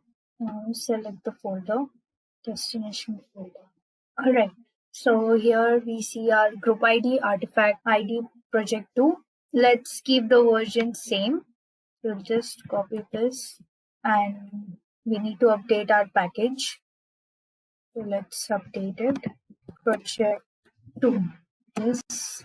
All right. So our project 2 has also been successfully built. Here you get the message. We'll just open this as well. So here also you can see your source file and your pom.xml file has been created.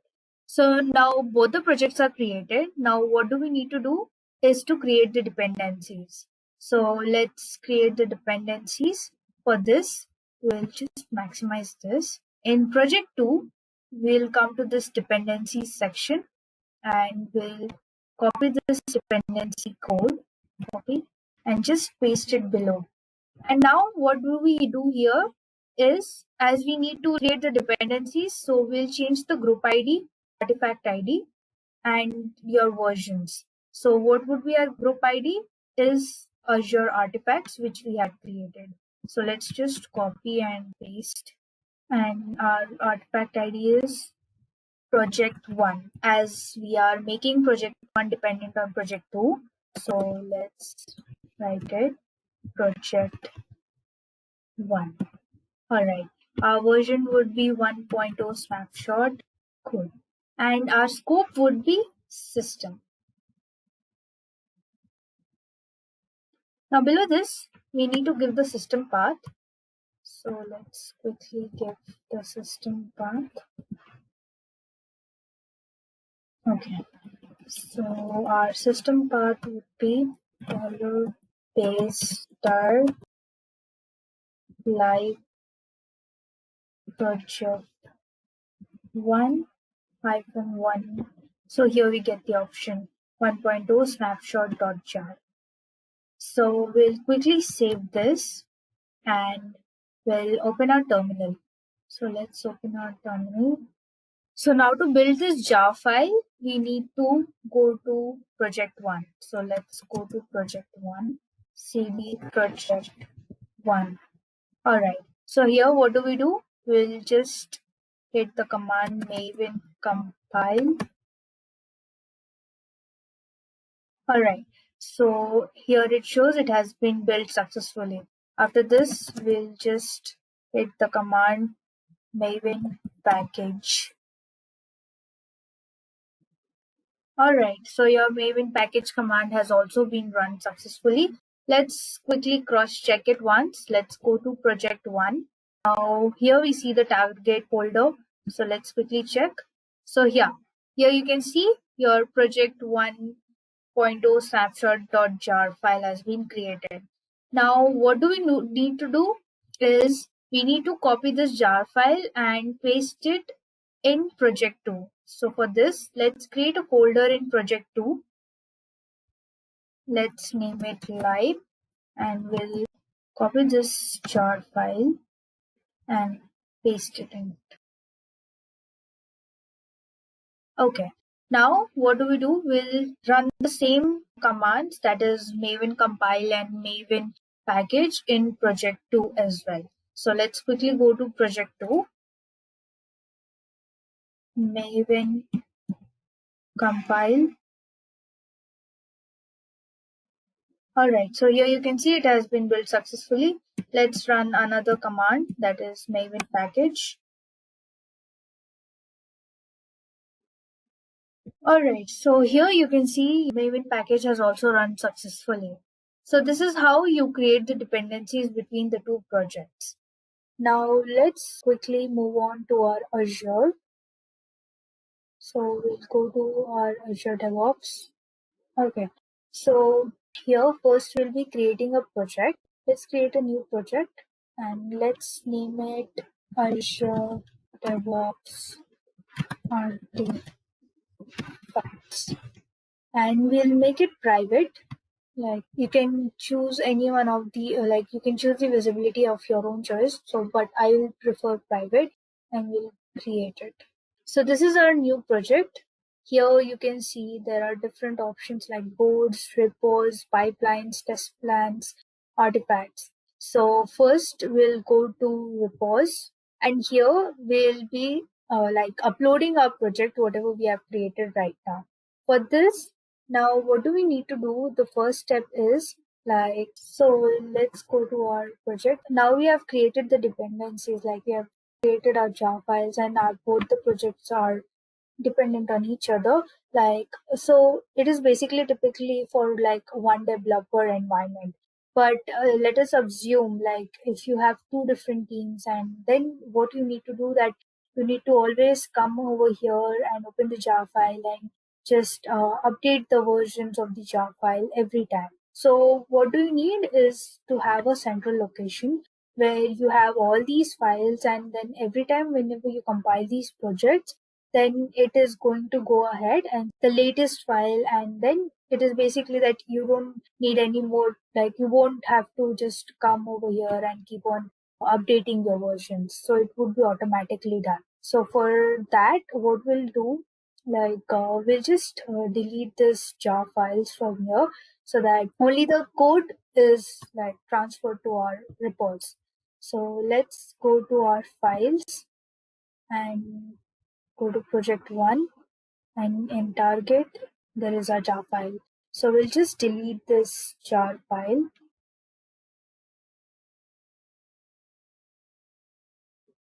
Same would be done in project 2, project, and we'll just delete this folder. Alright, so now that is done. So let's move on to our terminal.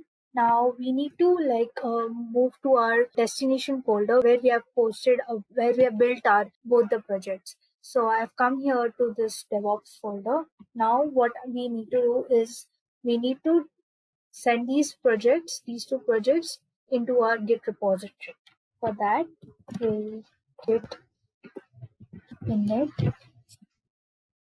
and then git add all, and then git commit, and then first commit, enter.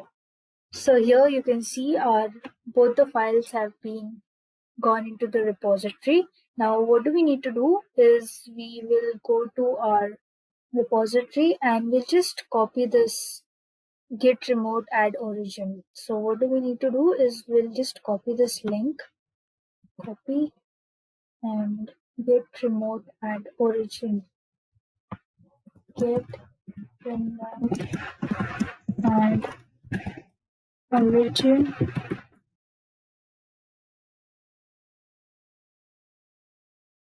and now we'll use the git push command. So let's use it, git push -u origin master. Alright, so our files are uploaded now. Just let's refresh this repository. Let's go to repos.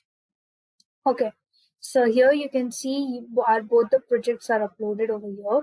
So it is quite clean. We just have our formx.xml and our source folder. We don't have our jar files or anything as such.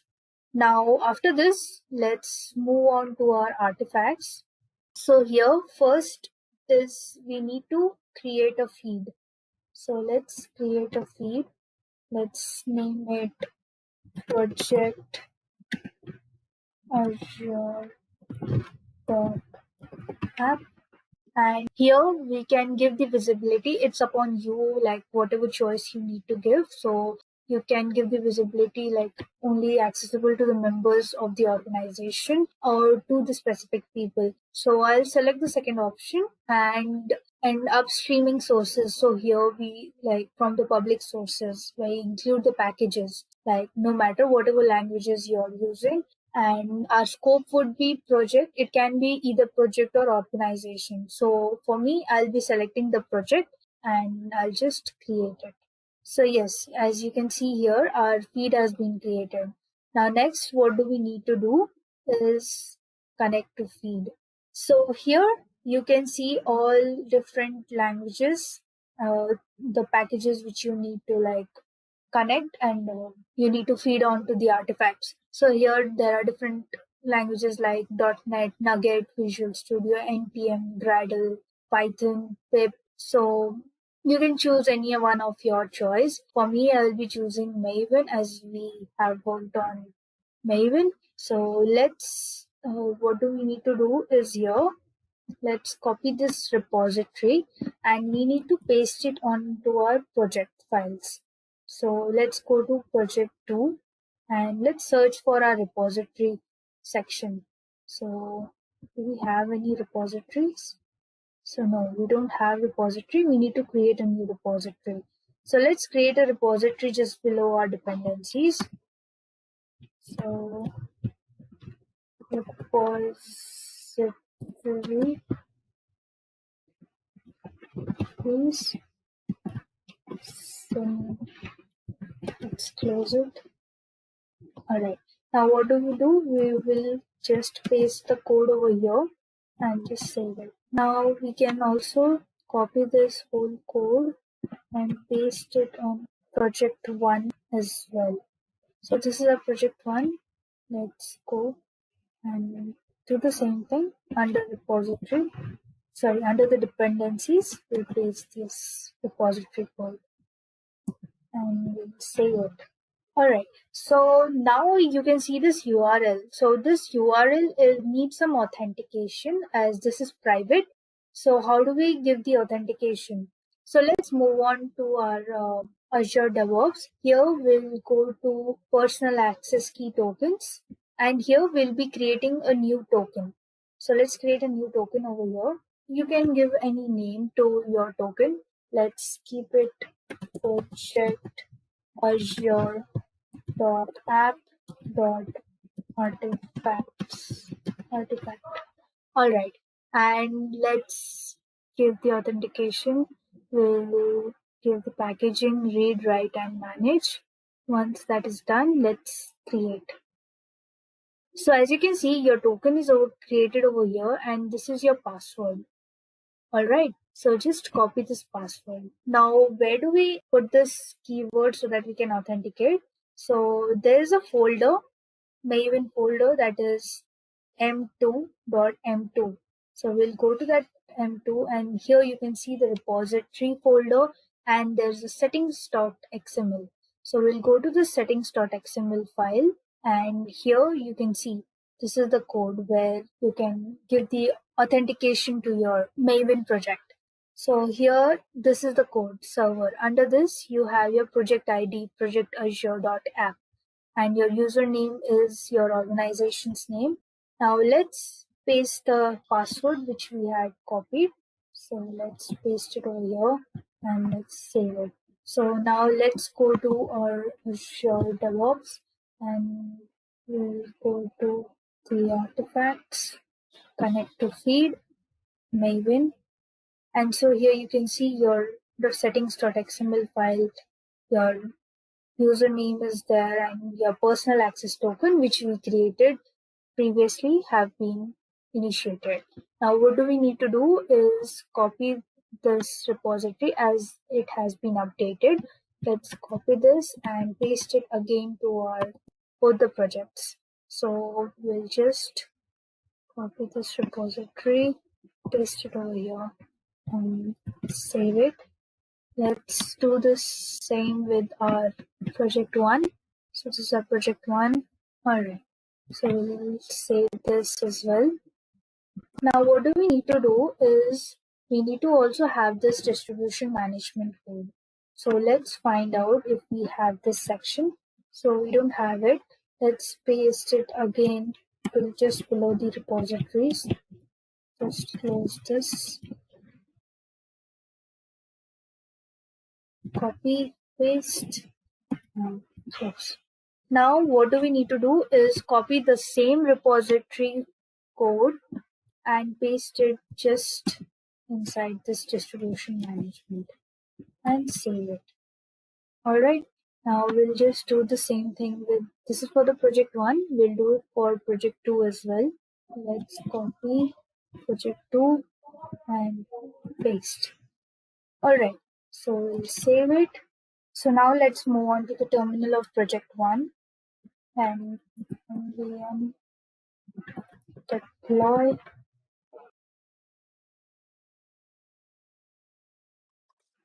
Alright, so here you can see it has been successfully built. Now let's just check whether it has come or no. Let's go back and refresh this. So here you can see your project 1 artifact have been created. Just click on this and here you see all your details, all your files are already existing. Now what do we need to do is just copy this dependency and we'll paste it in our project 2. So we'll just select this and paste it and save, and let's npm deploy.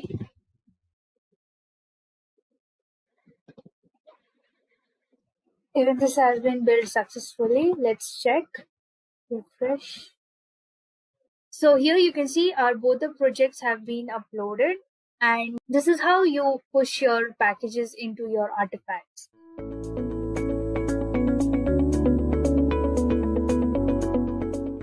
So what are the components of Azure boards in particular? So guys, these are the terms that we would be more concerned about as we move further into the demo part. So let us try to understand these one by one. Calling them components, I'm not sure how right an approach that is, but yeah, these are more of the terminologies that concern Azure boards. Now, I've already mentioned that it is a page that brings in all the services together. So basically what it does is it lets you keep track of all the activities that are happening. So whether there are certain work items that you're dealing with, whether you're dealing with certain issues, certain tasks, whether you're talking about different views in which you wish to view all the data that is there, whether you're keeping track of all the repositories that are there, whether you're keeping track of all the sprints, if you wish to take a note of what happens in a particular sprint, or if you have certain queries that you wish to throw into so that you can understand your process or you're working much better. In that case, you have your Azure boards basically, which lets you take care of all these activities. So what are these terms and what do they do exactly? Let's try to understand those. Now, as I've already mentioned, each artifact that would go on your Azure board, I mean, whether it's an issue, whether it's a task, whatever it is, it comes under a particular classification. I mean, I want to make note of that particular artifact in the form of some entity. So that entity is my work item, as in what your work is being done, what your action is being done on this particular item. That can be taken note of by using this particular thing. Work item is nothing but basically creating a simple tab in which you keep track of everything. Okay, if I have a particular issue, say for example, I have some issue with committing a change to a particular repository. In that case, I can create a work item or an issue saying that, okay, this is the stuff that I'm working on, or this is the stuff that I need to keep note of. So this basically is a work item. Boards, now again, if you have a particular project that you're working on, now that project would have its self-defined board. In this case, you can think of it as a Kanban board basically, which is very popular. and it comes self-integrated with every project that you work on Azure boards specifically. Backlogs, yes, the fact that you are working on sprints, I mean, let me simplify this a little more for you. Basically, Azure boards also lets you keep track or lets you perform sprint management and agile development and management as well. That means you would be working on software development in different phases. So you would be working in different sprints, right? So there might be a possibility that you are working on a particular software or developing a particular software. In that case, you would be having certain backlogs, certain issues that need resolving. So in order to keep a track of it, in order to keep an order in the flow of your software development, you can always have backlogs which let you backtrack and keep track of what has happened and what has not. So for that, you have backlogs. Queries, we've already discussed that. I mean, you can always throw in queries to understand what is happening on your dashboard or on your board. Sprints, I believe we have a fair bit of idea about that as well. When you talk about dashboards, yes, as I've already mentioned, you have a separate board. Azure ensures that you get that simplicity. I mean, you get everything on one simple page. So as we move into the demo part, probably we would be understanding these topics in a little more detail. So let us quickly just do one thing, that let us quickly switch into the Azure boards and let us get started with the demo part, so that probably these terms make a lot more sense to you people. So guys, what I've done is I've gone ahead and I've switched into my Azure portal. Technically, I haven't switched into my Azure portal. Azure portal is a one-time place or a single place where you can actually go ahead and implement or carry out all the Azure practices. So that happens with most of the cloud platforms that are there in the market. So in case if you wish to practice Azure, all you have to do is go and search for Azure portal or free tier for Azure, and you would be directed to a page where you can create a free tier account on Microsoft Azure. You'd be expected to enter your credit card or debit card details. This is because these services have an upper limit or a cap on top of that, so that you cannot exceed those limits. Because if you do exceed those limits, then Microsoft Azure would charge you, and that is why they need your credit card or debit card details. But if you are a beginner and you wish to practice, do not worry, these resources are more than enough for you to practice. So I would suggest that you actually go ahead and create a free tier account. Okay, one more important point. Once you create that free tier account, you have certain credits which are somewhere around $200 if I'm not wrong, 200 US dollars. And if you are from India, the fact that I am conducting this session in India, I have a credit. If I create a free tier account, I have a credit of somewhere around 12 to 13,000 Indian rupees, which is more than enough if I'm not wrong for the practice sake. And you have a validity of 1 month to practice these services for free. Once you exceed the 1 month part, your account would be deactivated, or you won't be given access to the services. If you wish to have an access to these services, you would have to probably sign up to some plan that they have. But meanwhile, you can use these resources for free for a month actually. So with AWS, it is for 1 year. With Azure, it is for 1 month if I'm not wrong. So once you do have that free tier limit with you, you can visit this particular link. As you can see on the screen, you can actually go ahead and search for this particular screen. And once you do that, guys, probably you can actually go ahead and come to this page where you can start free with the boards. So let us see how can we get started with this particular service. So click on Start Boards. It would ask you as in, do you wish to continue? Just say yes. It is an Azure DevOps service basically. So it would ask you for the name of the organization. I mean, you have a structured approach here where you would be having an organization under which you'd be having projects. So let us call it, say, Azure Boards. Guys, I'm giving a random name because most of the names are taken. Azure Boards 1, 2, 3, 4, 5. Continue. Okay, I just backtracked accidentally. Let's say Azure Boards sample 1, 2, 3, 4, 5, and I say continue. So it creates an organization and it redirects you there, and then it says that actually go ahead and create a project. So I'm gonna say demo project for this session, and I'm gonna keep it public because I wish to add certain users. So let's just keep it public for now, because if I create a private account, I would have to look into access rights for the users that I'm creating. And there you go, your project is created. So you can go through this welcome guide if you want. I'm gonna skip it for now. So guys, this is how the interface looks like, and as you can see, I've mentioned that you can take a look at the backlogs if you've created, which I haven't in this case. You can create issues if you want. You can do that as well. You have an option of epics, issues, which lets you basically keep track of all the stuff that you're doing. You have certain work items that you can add if you want to here. Boards, what boards are you using? backlogs, you can keep track of all the backlogs that you do, sprints and queries. So if you just come to boards and then you say add a new item, let's say sample item, there you go. So guys, you can see that it comes with these two options. You have a particular state here. So for now it says to do. What do you wish to do? It is that phase. Okay. So you can actually go ahead and change the state as well, saying once you do change the state, it moves to the next part, as you can see here. So if you are working on a particular action and you've actually moving from one state to the other, you can always make changes to that, and probably you'd know that, okay, what state is the work item into, what state is the issue into. So if I click on this thing, it would probably go back again. As you can see, you can add tasks here saying that, okay, this is a particular subtask or a task that needs to be done. Say for example, clear cache, and there you go, cache has been added. If I am done with this particular task, say for example, I move into doing phase and I clear this task and I say I am done with it. There you go. As you can see, the color here has changed, indicating that the flow is correct and my task has been completed. So you can keep track of all the resources that you're using here. You can actually go ahead and add users. You can do a lot of stuff that is there with these projects. So come here and take a look at the overview. You can, suppose if you name it, say sample for today maybe. Guys, I'm gonna go very random with this session. I mean, whatever I feel is worth telling, I'm gonna go ahead and share that with you. I hope that flow is fine with you people. So there you go. Let's see if we can add a user from here. If not, we'll create a user from somewhere. Okay, so a user was added here. One user is added and assigned an access level to user one. You can view the status here as well. It says for now it has failed because probably I do not have the license to actually go ahead and assign users, but you can actually go ahead and assign users as well. So that depends upon the access rights that you have. Once you do that, you can actually go ahead and do a lot of stuff. You can just come here. Probably you can visit your dashboards and the demo projects that you are creating. Maybe go to boards. Once you do that, you can come here and add backlogs as well. Suppose I have an item here, which is this. Now say let's add a new item. Take a look at this issue. Say add to top. There you go.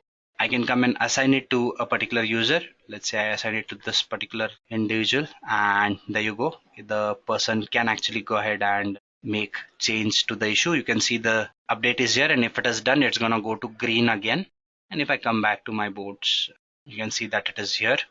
Work items, again, if I actually go ahead and move it to the other state, that won't be a problem. It would again go to the green part.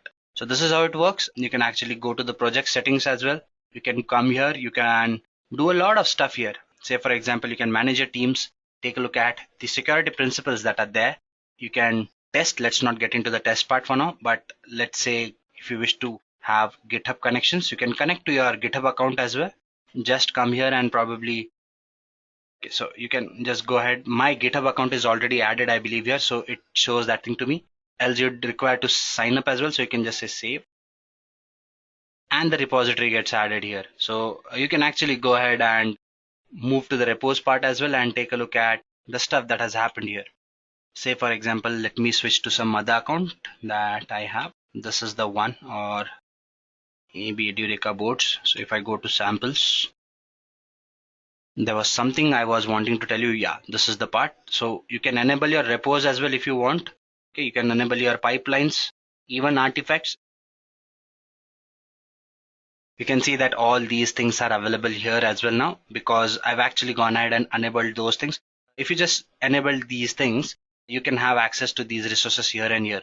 So if you have any files or stuff, you can actually go ahead and check if there is anything that is there in your repos or in your other services, and you can clone those. You can make changes to those services that you've used. You can commit certain changes to the code that is there. Say for example, you have some index files or some basic codes that are there. You can actually go ahead and edit those changes.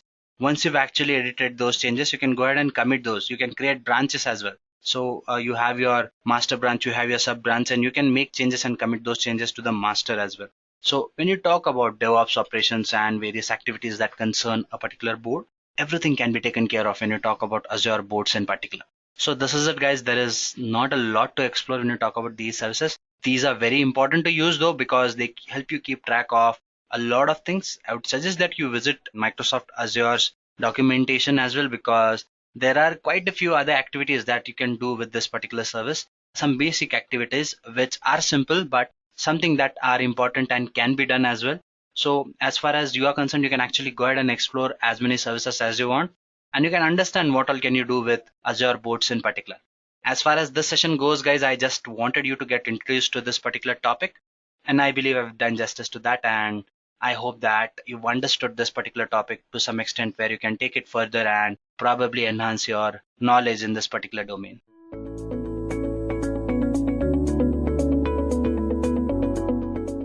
Let us try to understand what is Azure Pipelines now.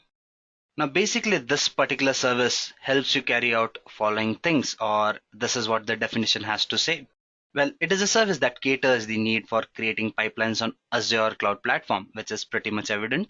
And what it does is it lets you build, test, and deploy applications to Azure cloud and other supported platforms. Let me simplify this definition for you a little more. Now, basically what it does is it lets you create a pipeline. Now, when I say a pipeline, when you develop a software, it needs to be built. So there are steps involved in it. You would be picking up a piece of code, or you'd be creating a new code. Once that code is there, you would build that code. You would probably run some tests on top of it. If any changes are required, you would again build that code, again test it. And once it is ready, you would deploy and deliver it to the end customer, right? So instead of doing these things individually or doing these separately, what if there was a channel in which you could do all these things and keep a track of all these at one single location? Wouldn't that be nice? Well, when you talk about Azure Pipeline, that is what it does. It basically lets you bring in all these actions under one umbrella. And these are some of the features that Azure Pipeline has to offer to you. Let us take a look at those one by one. Well, Azure Pipelines are basically platform and language independent. What do I mean by this? Well, if you have your application and you wish to run it on a particular platform, well, Azure gives you option for that as well. You can run it on maybe your Windows operating system. You can run it on your Linux operating systems. You can run it on your Mac operating systems as well. Plus, it is language independent. That means whether you are building a Node.js application, you are building it in some other programming language like Python or stuff like that, you can definitely run this piece of code or build your applications using different programming languages, and you can run those on different platforms as well. Freedom to work with containers. Definitely true. What do I mean by this? Well, containers are something that let you simplify the process of virtualization, or in simple words, they let you separate your piece of code and binaries from the platform on top of which you wish to run those. So in simple words, your code is locked into a container which can run anywhere. There are containers like Kubernetes, Docker. So basically what it does is it lets you push your applications on top of these containers. You have Azure Container Registry as well, if I'm not wrong. That is an Azure service for containerization basically. So you have the freedom to move your applications on top of these containers or inside these containers as well. Deployment to the other cloud vendors. Definitely yes. Now, the fact being that this is an Azure service and it lets you create pipelines does not mean that it restricts your applications to Microsoft Azure only. If you have been using other cloud vendors or your customers or whatever it is, I mean, your end goal is to move it to some other cloud platform, you can do that. If you're talking about cloud platforms like AWS, which is popular, GCP, which is a very good competitor, if you wish to move your codes or your applications to these vendors, well, definitely deployment to these vendors is also supported. Support for open source. Yes, Microsoft Azure has put in a lot of effort in recent times to ensure that Azure is open to open source projects, applications, and tools as well. This being said, it is very easy to integrate open source services with Azure these days, and that is why if you wish to keep your project open source or you want it to be accessible to others, you can take care of that as well. So these are some of the features that make Azure Pipelines a must-have tool or a must-have service. So let us just quickly move further now and quickly switch into the demo part, because I do not want to stall any of your precious time. So let us just quickly take a look at what Azure Pipelines can do for you. So guys, what I've done is I've actually gone ahead and I've switched into the console. Now, if you talk about Microsoft Azure, they give you some free credits to use Azure services for free for 1 month. The credits are somewhere around 12 to 13,000 Indian rupees and somewhere around $200 US, if I'm not wrong. So you can utilize these credits to use these services. because these services are chargeable. But the fact that you have free credits, you can utilize these services for free for 1 complete month so that you can test and practice what these services have to offer to you. So if you do not have a free tier account, just go ahead and sign in for Azure portal. And once you do that, guys, you would be having this free tier account which you can use. Once you do that, probably you would want to search for Azure DevOps, something that we are going to use. Just type Azure DevOps in your browser and you would be redirected to this page. And from here on, I would be taking you further. So let us take a look at what you can do with Azure Pipelines, guys. So I'm going to start with Start Free. No sooner I click on this icon, guys, it would probably, if you are starting as a fresher or somebody who hasn't worked on any project, it would ask you to create an organization and a project to start with. The fact that I already have an organization or a project, it has actually redirected me to this particular page. So let me just quickly see if I can just go ahead and delete this particular project or organization and see if we can start fresh. How do you do that? Just come here and say delete. And this was the name. Just gonna copy it. Control C, Control V, and delete. So guys, when you click on start fresh, this is how it should start if you started fresh. If not, you can continue from the interface where I just left from. So it says, do you want to get started with DevOps? I would say yes. Give it a name, your organization. I'm just gonna say sample for today. Okay, South India. I'm kind of based in Bangalore right now, so that is why it says South India. And it will say create a project. So the name should be demo project for me. You can name it whatever you want to. If the name is available, you can use it. Do I want it private? Do I want it public? I would say public for now because I wish to import certain repositories as well, and keeping it public would make it easier for me to get access to those repositories. No other reason. So I'm just going to go ahead and say create. So guys, we've gone ahead and we have an organization for our usage, and under that we have a project as well. So if I just scroll down, I would see following options. I can switch to these 5 services that we've discussed. And I can also have them on one tab as well, which you can see it here. I've already added those as extensions to my dashboard, so we can use it from here as well. Let's just say create pipelines for now. There are no pipelines here because I've deleted my previous project as well. So I'm just going to go ahead and say create a new pipeline. So where is my code is what it is asking me. Is it in Bitbucket? Is it in Azure repositories? Is it in GitHub? I have some pieces of code in GitHub. So let's just go ahead and use a random piece of code that is there in my repository. Once you click here, guys, if you're not authorized to use your repositories or use your GitHub, you would be required to sign in here. It would throw in a page where you can actually log in with your credentials to GitHub and pick up your repositories if you wish to use those. I have this one here. It is available actually. You can look for pipelines, Python, Django for Azure, and probably you would get these anywhere. You can just fork it by clicking here. If you do not have it, do not worry. I would be sharing the link for this as well. For now, let us just go ahead and continue with the demo part. So I'm going to select this. So guys, this is basically a piece of code for Django framework supported by Python. What it does, it tests a Django project on multiple versions of Python. It adds steps that help you analyze the piece of code, save, build artifacts, deploy, and more. So basically, you can visit this particular link as well to know more about this piece of code. So this is what it does. You can see step by step the information is here. What VM it is going to use. Again, what are the versions that it is going to use, what is the script that is here to export a particular path, source, plus if you go ahead, these are some of the commands that you would be wanting to take a look at. These are nothing major. It just basically goes ahead and builds a particular project for you and deploys it. So let us just go ahead and do that as well. Let's just say run. So it would configure your piece of code, and once it starts doing that, you would get all the information as in what is happening here step by step. So bear with me. Let it just configure the stuff and give you the information. Probably might take half a minute to get started. And there you go, guys. It has already started.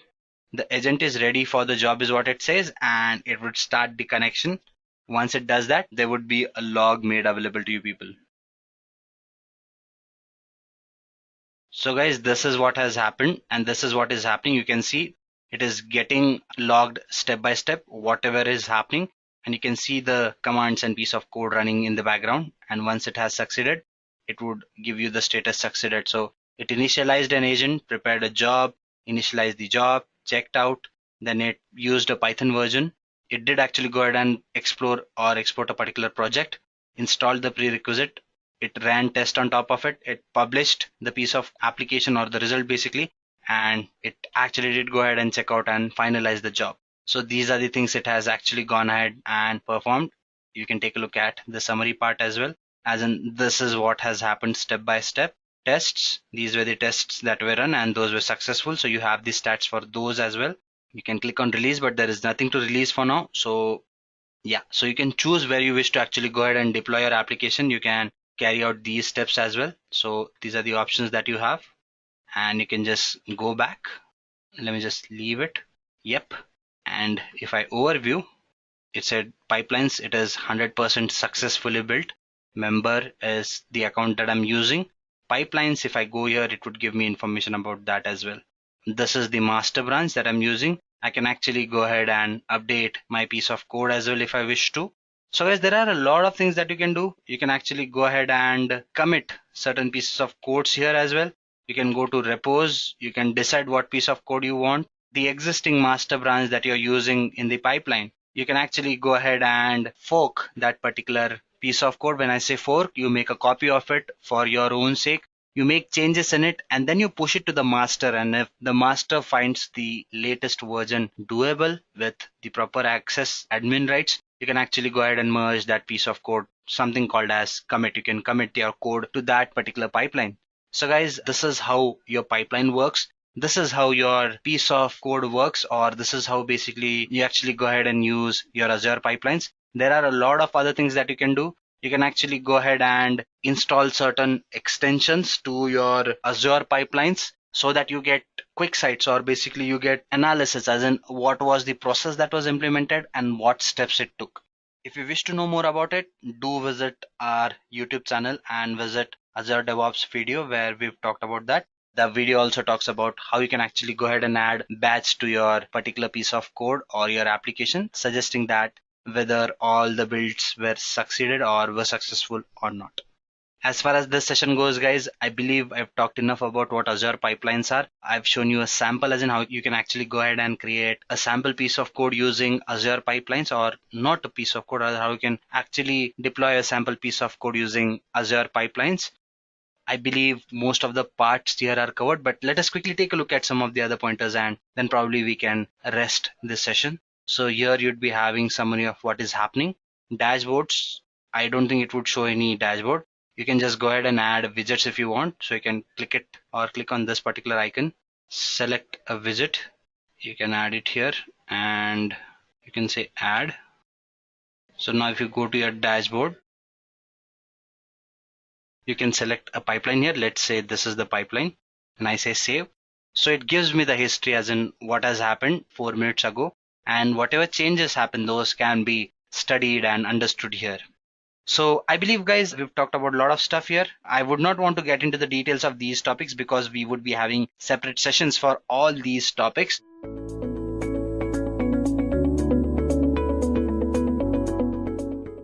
Next thing that we are going to cover is about a demo on the Azure pipelines. Okay, and what I'm going to do now is going to go to something called as dev.azure.com. What you need to do here is, if you're not signed in, it'll ask you to sign up or sign in. And once you sign in, this is the kind of basically the dashboard you will see.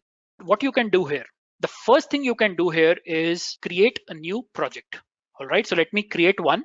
What do you see here? It is asking me that is it a private project or is it a public project? Now let's say if I want to create a project called my test project 4, I'm not going to create it. It takes some time, to set up everything. But what I can show you here is that now it is asking that what is the version control? So basically, where do you want to keep your source code? Do you want to keep it in Git or do you want to keep it in TFS? Okay, so you can go ahead and select the different version control options which are available. Now, of course, I think with time, they will keep adding more and more, source controls or the version control repositories here, which you can use. But most common ones, which everybody knows, is Git. We also have GitHub, which is again a repository for storing the Git-based version control. Of course, there is something from Microsoft which is available, which is the Team Foundation.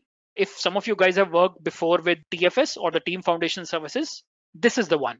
It is totally up to you. How do you want to store your code? So I'm going to select Git right now. The next thing is about work item process. So if you want to follow the agile process, you can use this one. If you want to use the Scrum process, you can follow this one. Then of course you have got CMMI and a basic one. Now basic is something which does not follow a particular process, but this is something which can help you set up either the agile process or the Scrum process. It's like a kind of a blank template. But if you are comfortable working with agile environment, you can select this one and you can click on create. Now, as soon as you do that, what you will see, it's something like this one, my test project 3, because I created this one and I added few things here. So I want to show you that. All right. Before we go inside this particular my test project 3, what are the things you can see here? Something called as Azure boards, which we have already talked about, the repositories, Azure repos. Then we have the Azure pipelines. We have got the test plans, and then we have got the artifacts. The same stuff that we have seen in the slide, it's available on dev.azure.com once you create a project. Now let me go ahead and first of all click on this project. What I've done as part of this project, I am using Agile plus I'm using Git. So I've selected this one and this is now showing up in my test project 3. The first thing, as I told you, that I want to show you about is boards. Now let me go here. On the left hand side, you can see boards, repos, pipelines, test plans, and artifacts. So I'm going to go inside boards right now and straight away show you what you can do in the boards. First thing is, of course, pretty simple. If you want to do the planning, so what do? You create something called as a, let's say a task, or basically you create a work item. Now work items are of different types. You can have something called as an epic. Now epic is something which is very, very high level. So let's say your leadership team comes up and they define something called as an epic. Now they will say that we want to deliver this kind of project. All right. So there they are defining a particular epic. Now inside the epic, what you can do, your product owners or let's say your project managers, they will go ahead and decide on the number of features that you want to have as part of the epic. Let's say you want to build an e-commerce site. So in e-commerce site, the business says that we want to set up some e-commerce setup for this business. That's an epic. Once you go inside that epic, you will say that I want to create a feature. Now what is a feature here? I want to deliver the cart functionality. I want to deliver the product page. I want to have a recommendation engine, or maybe I want to have a search engine in my e-commerce portal. Now, this is what will be created by product owners, or they will be created by the project managers. Now, when you say I want to create, let's say, a search service in my e-commerce site. So as part of the search service, what do you need? You will go ahead and create some stories. So in the story, what will you say? You will say that I want to have some database ready, which will contain all the information of my products. Then I'm going to have, let's say, one more story for building up a middle layer, which can help me, building some APIs, which can help fetch this information from my database and show it to the end users. Then I'll build another story to say that I want to show it to the end customers.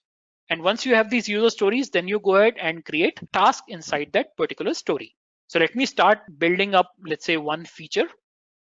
I'm not going to, go into the complete agile model, but right now I'm just saying that we want to create a feature for, let's say, search in e-commerce. Okay.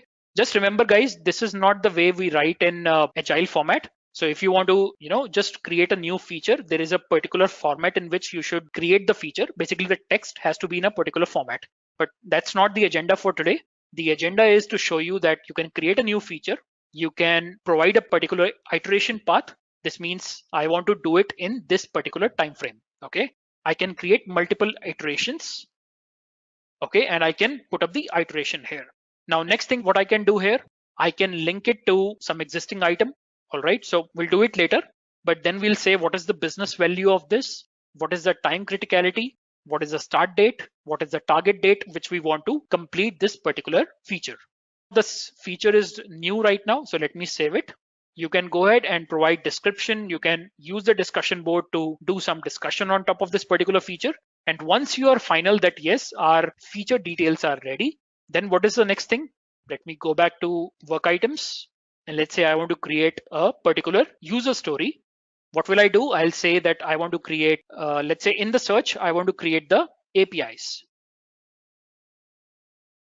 And what do I need to do? I need to link it to the epic. Or in fact, I'll need to link it to the feature.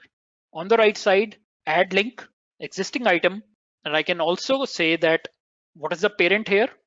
So the parent is me search for it. So the parent is search in e-commerce. Okay, so I'm going to link this one and say that I'm creating a user story. Let me save it. In fact, you can see that if you know about what is story pointing, so you can add story points here. Or in fact, let me tell you this. If you go for, for any kind of course, or not just from here, but if you go for any kind of course about how do you handle Agile, so there you will learn more about story pointing. So you can also provide the risk. Let's say this is a medium risk. What is the priority here? All these kinds of setup you can provide here, that you want to do some architectural thing, or you want to, is it a business feature? All this information is provided as part of the user story. So let me save this one. Go back to the work items. So right now this is showing us separately, but once we'll go to the boards, let me go to the backlogs first. What you will see here, all the different stories which are available. Now this is something on which we want to work. Let me add one more story here, new work item, and let's say UI for search.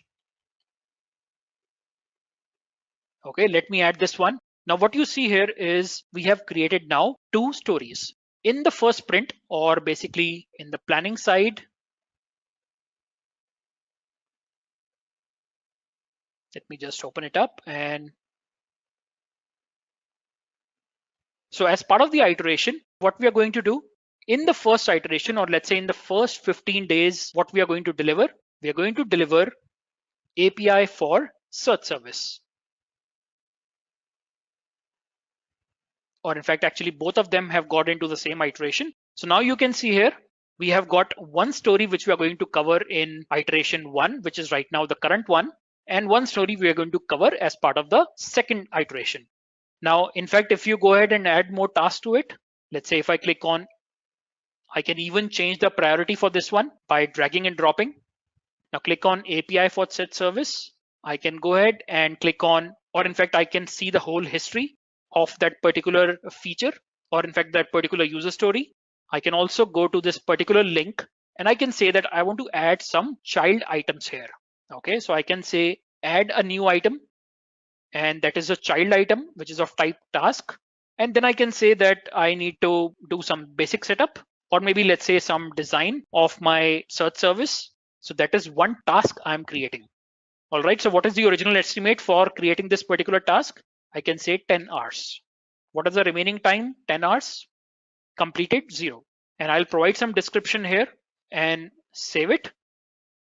So this means if I close this one, and in fact, I'll just refresh this page, you will get a complete idea of what are the tasks which are, or what are the stories on which you are going to work on, or basically what are the backlog items on which you are working in, and what are the tasks under that. So this is the kind of thing that you can set up with Azure DevOps. I hope this stuff is clear to you guys. So we have got different iterations.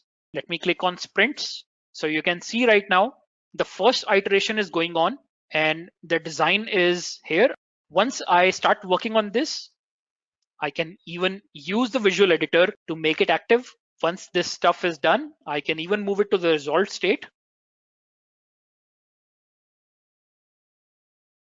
Okay, let me just open this one.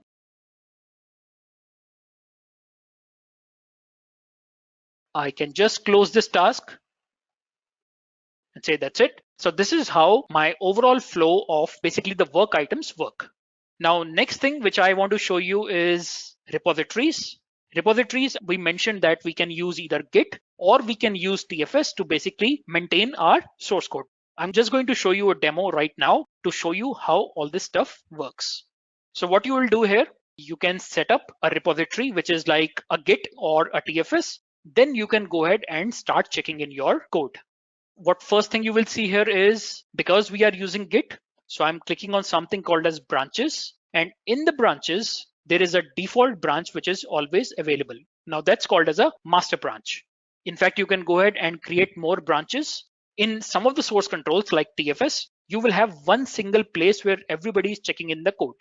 Now, in case of Git, it does not work the same way. It's a very different structure. So what you do is you create your own branch. You work in that branch, which means branch is basically a copy of a master branch. So you will go inside that branch, you will make your check-ins. Now that is your branch in which you are making the changes. You will do the testing. Once you are completely fine that everything is running fine, then you are going to push those changes from your branch to the master branch. Remember that if you haven't worked with Git before, so there is nothing to worry about because this is not something specific to Azure DevOps. What I'm talking right now about the branches, this is something specific to the Git. So let me show this thing that we have right now, a default master branch. If I'll click on this one, what you will see, I have already checked in one particular project into my repository. Okay, that's called as a web application 2. If I click on this one, it's a very simple MVC application that I've created and added it into the source control. I'll go to the Visual Studio. Now in the Visual Studio, you can again see that I am using Git tools for Visual Studio. And this is showing me that I have got a master branch. Now what I can do, let me create one more application and check that in. So let me create a simple application, file, new project, ASP.NET Core Web Application. Remember, you can use Eclipse, you can use IntelliJ, or you can use any other IDE to do the development. Okay, so this is not restricted to .NET or Visual Studio. You can use any kind of platform or any framework to build your application, or it can be in any IDE. Eclipse, IntelliJ, anything will work here. All right. So what I'm going to do is create a new application called Web Application 3. Let this application be created. All right. Now that we have created our application, what do we need to do? You can see here that my project is ready. I'm going to simply push this code into the source control. Okay, how do I do this? Let me first of all ignore a few of these items. And what I'm going to do is, okay, I'm going to state these items. Now, this is something very specific to Git. So if you are not comfortable with Git, do not worry because this is something you can learn very quickly. All right. So what do I have here? I have got my full application, which is Web Application 3. I can go ahead and check in into a Git repository, which is managed by Azure DevOps. So I'm going to say checking in Web Application 3. Okay. Also, I can actually go ahead and map it to a work item. Let me click on this one and go back to portal to my work item. In fact, we do not have a work item for development. Let's create one. So UI for search service. Let's go back to the links. I hope you guys remember now. You can click on add link, new item, and let's say we call it build web app 3. Okay, let's call it create. I know this is not the way we write the task, but just to give you an idea that I'm just creating a new task called create web app 3. That's it. So it is going to give me create web app 3 task is ready. I can click on this one and the task number is 10. Okay, so I'm going to copy this one, go back to Visual Studio, enter the ID of the work item. Okay, so I'm going to say 10 is the ID. And you can see basically the related work item. Now what we are doing here, we are creating a new application. When we are checking in the code, we are also specifying what is the related work item. All right, so let me commit all this stuff in the code, sync it back to the cloud, which means now I have checked in into my local environment. I just want to push these changes into the cloud environment. So again, this is specific to Git. You do not have to worry about this.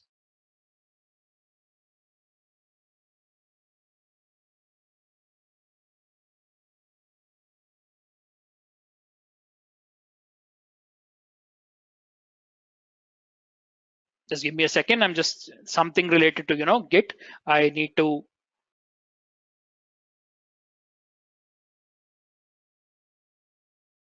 Okay, so I think this should work now. We push these changes.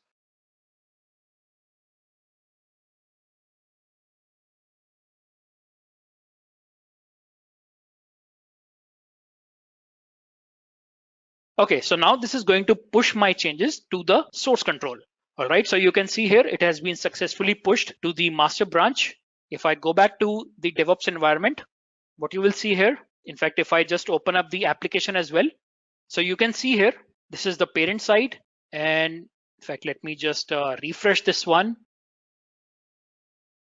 Okay, so what you will see here in the description or basically in my history, I can see that I have done some check-in here. So it is linked to that particular check-in. Now you can start visualizing this stuff. So you have got tasks, you have made your check-ins. From those check-ins, it is coming in. Once you make a check-in and attach it to a particular work item, it will be linked to that particular work item. So if anybody is going and looking into what changes you have made as part of this task, you can actually go ahead and see all that stuff.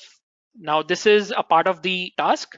Next thing is, let's go back to the repos and see the commits. Okay, we have made a commit into the repository. What do we see here? We have got check-in web app 3. Okay, so this is what we have checked in as part of the web application 3 that we just created. Now the next thing is, I want to build this application. Okay, so if you guys remember, the second thing was checking in the source code. After checking in the source code, I want to automatically build this particular code. So what do I need to do here? I need to go to the third component called pipelines. I see something called as builds, which means I want to take up this particular source code and do an automatic build of that. So what I can do, I can click on something called as new build pipeline. I've already got 2 created, but I just want to show you from scratch how this is done. So where is your code? It is asking me. So my code is present in a Git repository. So I'm going to select this one. And what is asking me that where is your source, okay? Or where is your Git repository, all right? So my repository is in Azure Repos Git. Okay, so I'm going to select this one. You can even select GitHub. For example, if you just want to pick up the code from GitHub directly and use it, you can do it here. Or you have the GitHub Enterprise server. If you have got GitHub deployed in your local environment or in your enterprise environment, you can use Subversion, or you can, in fact, if you have got TFS, there's a different way to use it. But then right now we are focusing on using the Git in Azure repos. All right. So here you can see it. I have got my test project 3, which is basically my repository and my team project. Then I'm going to pick up all the code from master branch. Okay, so I'm going to click on continue. And the first thing that I need to do is tell Azure how to build my project. So how do I want to build my project? I want to build this project as part of Azure Web App. This means I want to take my code and finally I want to deploy it in a service in Azure called Azure Web App. When we say Azure Web App, then I want to build my project as part of the Azure Web App. Okay. So if you want to do a normal build, for example, of your ASP.NET application, you can do it. If you have got an Android project, you want to build it. If you have got Maven, let's say you have a Java project and you want to use Maven to build your projects, you can do it. You have got Python packages. You have got ASP.NET Core. Then we have got, if you know what is a container, if you want to build Docker containers, you can do it from here. If you want to deploy, basically build and deploy for Azure Kubernetes services, you can do it. Then if you have got just a function, you can build a C# function. You have the Azure Web App for Java. So all these things can be done as part of the Azure build pipelines. Okay, so what I'm going to do right now is select a service in Azure. Basically, I want to deploy in this particular service called Azure Web Apps. And that is why I'm going to select this one to build my code. Now, if I have to build my code, what do I need to provide? I need to provide where is my solution. All right, so I'm going to click on this one and tell the system, or basically tell my build pipeline that it resides in web application 3. Okay, this is my new project that I picked up. I'm going to select this one and click on OK. Then finally provide where is this Azure subscription in which I want to deploy. So I'm going to select this is my subscription in Azure and what is the name of the app service. Again, there are a few things that we are rushing through. Okay, so this is what we can select. And next thing is I can go ahead and select. So this is what we are going to do. We are going to build as part of the build pipeline. So we are going to take the source code from the Git repository, do a build of it automatically. Let me save this one and queue it, which means I'm going to save this pipeline and start doing the build of my project. So now that our build pipeline is ready, which means our code is going to be get built, let me show you when the build is happening, what is going on. So it does going to take some time to do the build because this is the first time it is happening.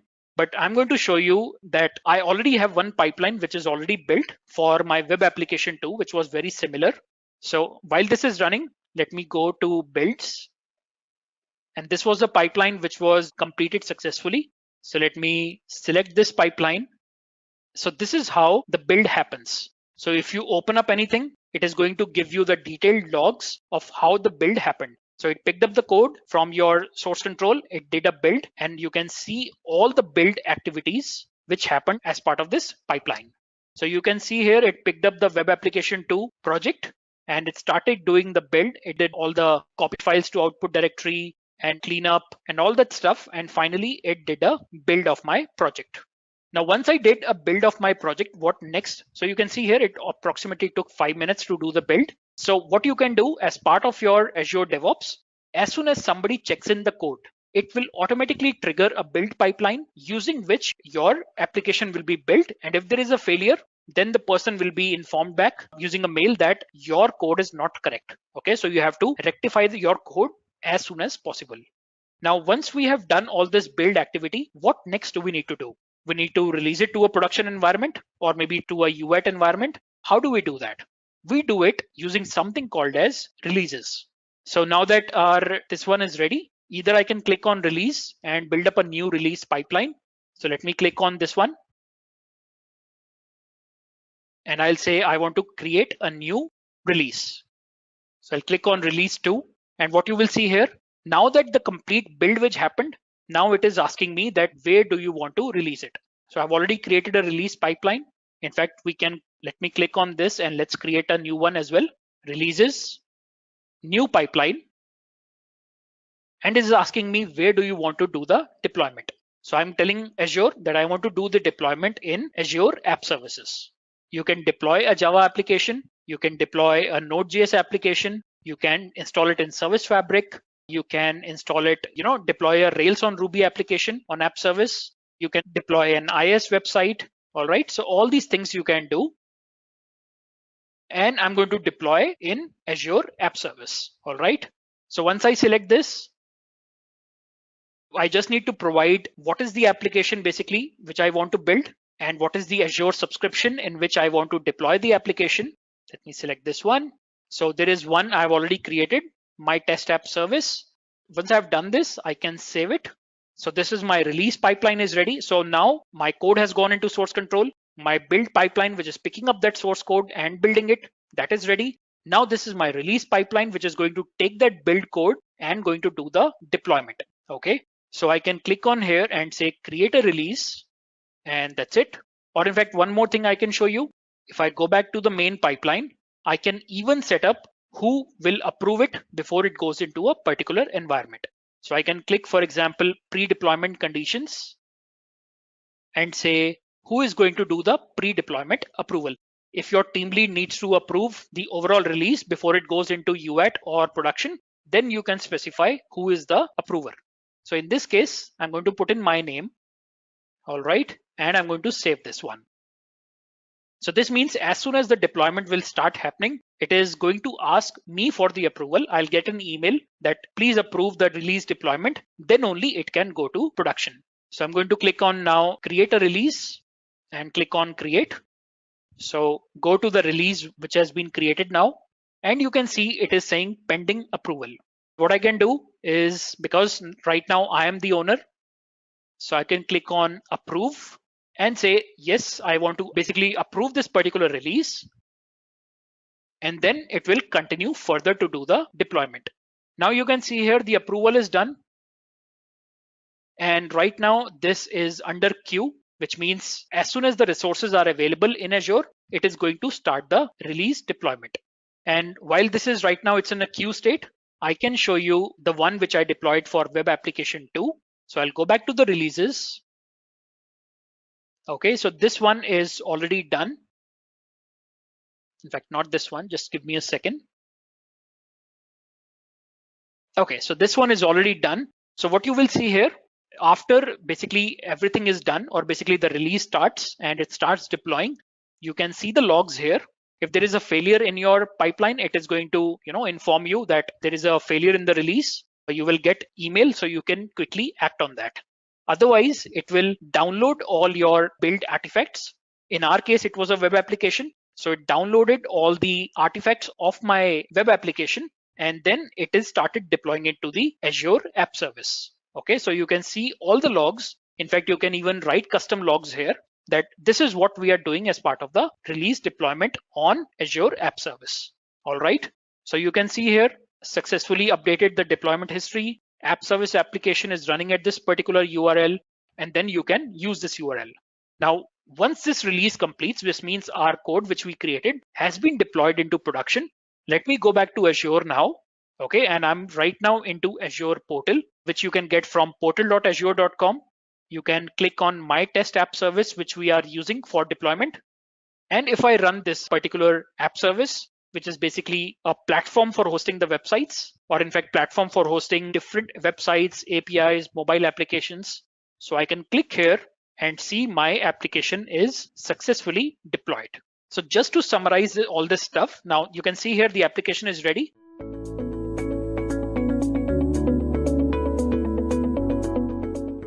Today, nearly 80% of all business solutions and services have moved to the cloud. Most of the projects are happening by utilizing cloud platforms, which include software as a service, infrastructure as a service, and platform as a service. With projects being hosted on the cloud architecture, it makes perfect sense to utilize DevOps solutions to continuously deliver value for enterprises. Building upon that, we have the Microsoft AZ400 exam, or the Microsoft Certified DevOps Engineer Expert. But what is the AZ400 exam? As described by Microsoft, AZ400 certification training is an intermediate level course from Microsoft for professionals who want to gain knowledge of designing and implementing DevOps processes and practices for an enterprise. This 5-day AZ400 training course is ideal for professionals who combine people, processes, and technologies to deliver value to the organization. Some of the skills that are outlined by this curriculum include developing an instrumentation strategy, which carries a weightage of about 5 to 10%, developing an SRE strategy, which again carries a weightage of 5 to 10%. Then you have development of a security and compliance plan, which carries the weightage of 10 to 15%, as well as managing source control, which has the same weightage. Apart from that, you also learn how to facilitate communication and collaboration between your teammates, stakeholders, and vendors, and define and implement continuous integration or CI, which has the majority of the weightage, which is about 20 to 25%. And finally, you learn how to define and implement a continuous delivery and release management strategy, which again carries a weightage of 10 to 15%. Now, this is the entire skill set. But before you get ready to take on the world with your newly certified skill set, a candidate for this exam must be familiar with both Azure administration and development and must be an expert in at least one of these areas. Furthermore, there are other prerequisites that you should keep in mind before appearing for the AZ400 exam. Now, even though these are not mandatory prerequisites, these are the ones which can improve your chances of qualifying the exam, such as proficiency in agile practices, the ability for designing and implementing DevOps practices for version control, configuration management, build compliance, release, and testing, all of this by leveraging Azure technologies. Now that you know how you can qualify to give this exam, let's go ahead and look at who is this exam most beneficial for, or who can take up AZ400. First of all, this course is designed for professionals who are aspiring to clear the Microsoft Certified DevOps Engineer Expert exam, right? So individuals looking to establish their credibility and value in the market as experienced DevOps practitioners, agile practitioners, and cloud computing professionals. Apart from that, this course is also meant for system administrators, software developers, project managers, and technical leads, and practically anybody that wishes or aspires to lead a DevOps team. So now that you understand who can take up this exam, the main question arises, why should you take this exam? What are the benefits of taking the AZ400 examination? Now, the DevOps market is expected to grow from $3.42 billion in 2018 and 19 to $10.3 billion by 2023 at a compound annual growth rate of nearly 25%, which means this industry is going to grow more than threefold in the next few years alone.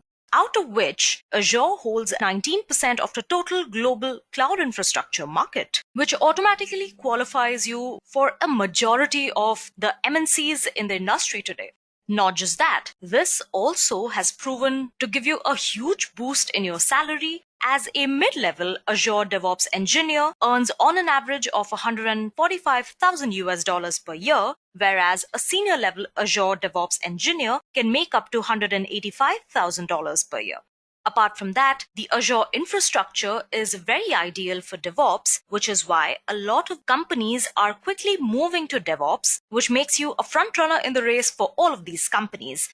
Now, talking of companies, here are a few aggressively hiring for Azure certified DevOps professionals, including but not limited to Amazon, Ernst & Young, Dell, Accenture, Microsoft, Google, and VMware. Now that you know what all is there in store for you, I'm sure you're curious to know what does the curriculum outline look like. So here it is. First of all, you shall be introduced to Azure DevOps and understand the important aspects of Azure as well as DevOps. Along with this, you also learn the role of a DevOps professional in an organization. Then you learn about implementing continuous integration, followed by building containers with Azure DevOps, where you learn to create and deploy a multi-container application for your DevOps pipeline. Followed by that, you learn how to design a dependency management strategy as well as managing artifact versioning. Next up, you learn how to set up a release management workflow where you learn how to configure a CI/CD pipeline using YAML and manage your secrets using the Azure Vault. Followed by which you implement deployment models and services where you configure infrastructure as a service and platform as a service on Azure. Followed by which you learn how to implement and optimize a continuous feedback mechanism. Next is the meaty part where you learn a bunch of different Azure tools for infrastructure configuration as well as a few third-party tools. And finally, you learn how to implement compliance and security, where you learn how to manage and check code quality with Sonar Cloud on Azure DevOps. You also learn how to integrate Azure Key Vault with Azure DevOps to access secrets in the Azure pipeline. And that was all about the course outline of the AZ400 curriculum. This certification exam not just enhances your skills as well as demonstrates it to your employers, thus making you gain that edge in the industry. The time is right to upskill. And DevOps and cloud are two of the biggest domains in the industry to take advantage of the career opportunities that come your way.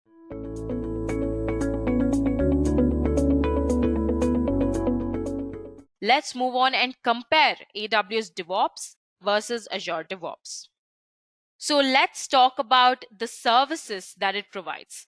The Amazon Web Services CodePipeline is a continuous delivery service for fast and reliable application updates. CodePipeline builds, tests, and deploys your code every time there is a code change based on the release process models you define. On the other hand, Azure DevOps services for teams to share code, track work, and ship software. Azure DevOps provides unlimited private Git hosting, cloud build for continuous integration, agile planning, and release management for continuous delivery to the cloud and on-premise. It also includes a broad integrated development environment support. In the next comparison, we will talk about what category of tech stack do they belong to. As you can see, Amazon Web Services CodePipeline belongs to continuous deployment category of the tech stack, while Azure DevOps can be primarily classified under integrated development environment tools. Now let's talk about the features of Amazon Web Services and Azure. As you can see, Amazon Web Services provides workflow modeling, AWS integration, and it also has some pre-built plugins in it. Whereas Azure, on the other hand, provides agile tools like Kanban boards, backlogs, Scrum boards, and it also provides reporting tools like dashboards, widgets, Power BI, etc.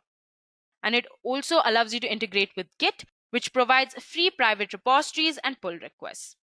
Now, why do people like AWS is because it is extremely simple to set up, whereas Azure, on the other hand, is a complete package. It's full and it's very powerful. Now, let's move on and check out the uses of AWS and Azure. As I've already mentioned, AWS is extremely simple to set up. It also has several managed services. It can be easily integrated with GitHub, and it also has parallel execution. Deployment is completely automatic, and there are manual steps available, so you're never lost. Azure, on the other hand, supports open source. It also has several integrations. That is, it can be easily integrated with GitHub and Jenkins. It also has several project management features. And the most important plus point of Azure is that it is free for stakeholders. I hope the users between AWS and Azure are extremely clear. Now let's move on and talk about AWS and Azure clients. So Amazon Web Services is used by companies like PlayHQ, Affirm, Curo Education, UP, Ready4, and Bitbank Incorporation. Whereas Azure has clients like Microsoft, Kingsman Software, Evodeck Digital, Muse, Energy to Market, and QR Point. Now, the next important difference is with what tools that these cloud services can be integrated with. Amazon Web Services, as you can see on the screen, can be easily integrated with GitHub, Jenkins, Amazon EC2, Amazon S3, AWS Elastic Beanstalk, RunScope, and CloudBees. Azure, on the other hand, can be easily integrated with Git and GitHub, Docker, Slack, Jenkins, Trello, and Visual Studio. Now let's move on and compare the salary of an AWS DevOps engineer and Azure DevOps engineer. As you can see on the screen already, the median salary for an AWS DevOps engineer is rupees 4,67,000 rupees, whereas the median salary for an Azure DevOps engineer is about rupees 6,04,000 rupees a year.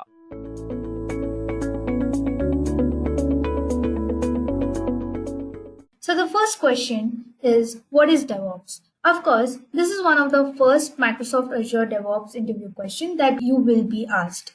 So the answer to this is, DevOps is a set of cultural ideas, practices, and technologies that improves an organization's capacity to provide applications and services at high velocity by changing and enhancing products at a quicker rate than traditional software development and infrastructure management methods. In simple terms, DevOps essentially speeds up the process of delivery of application and software services.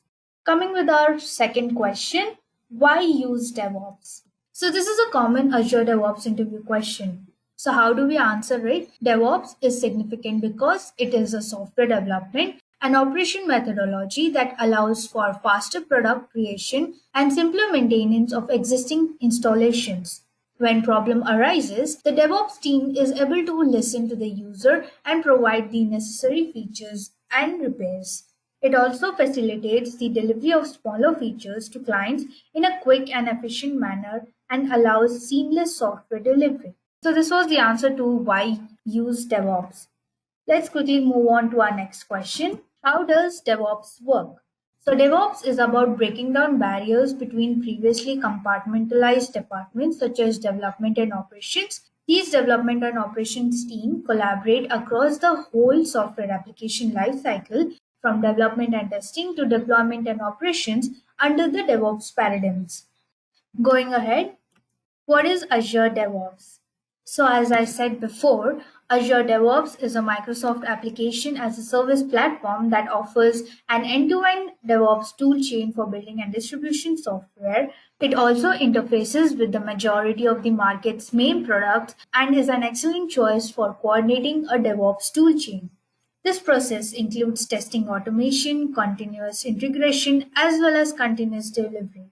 People with both development and the operation skill work together and implement various tools for CI/CD and monitoring for quick response to customers' requirements and fixing issues and bugs. Moving ahead, what are the benefits of DevOps? So there are 5 benefits of DevOps which we'll understand one by one. So first is speed. DevOps practices let you move at a velocity you need to innovate faster, adapt to changing marketing better, and become more efficient at driving business results. Second benefit is rapid delivery. So when you increase the pace of the releases, you can improve your product faster and build competitive advantage. Third is reliability.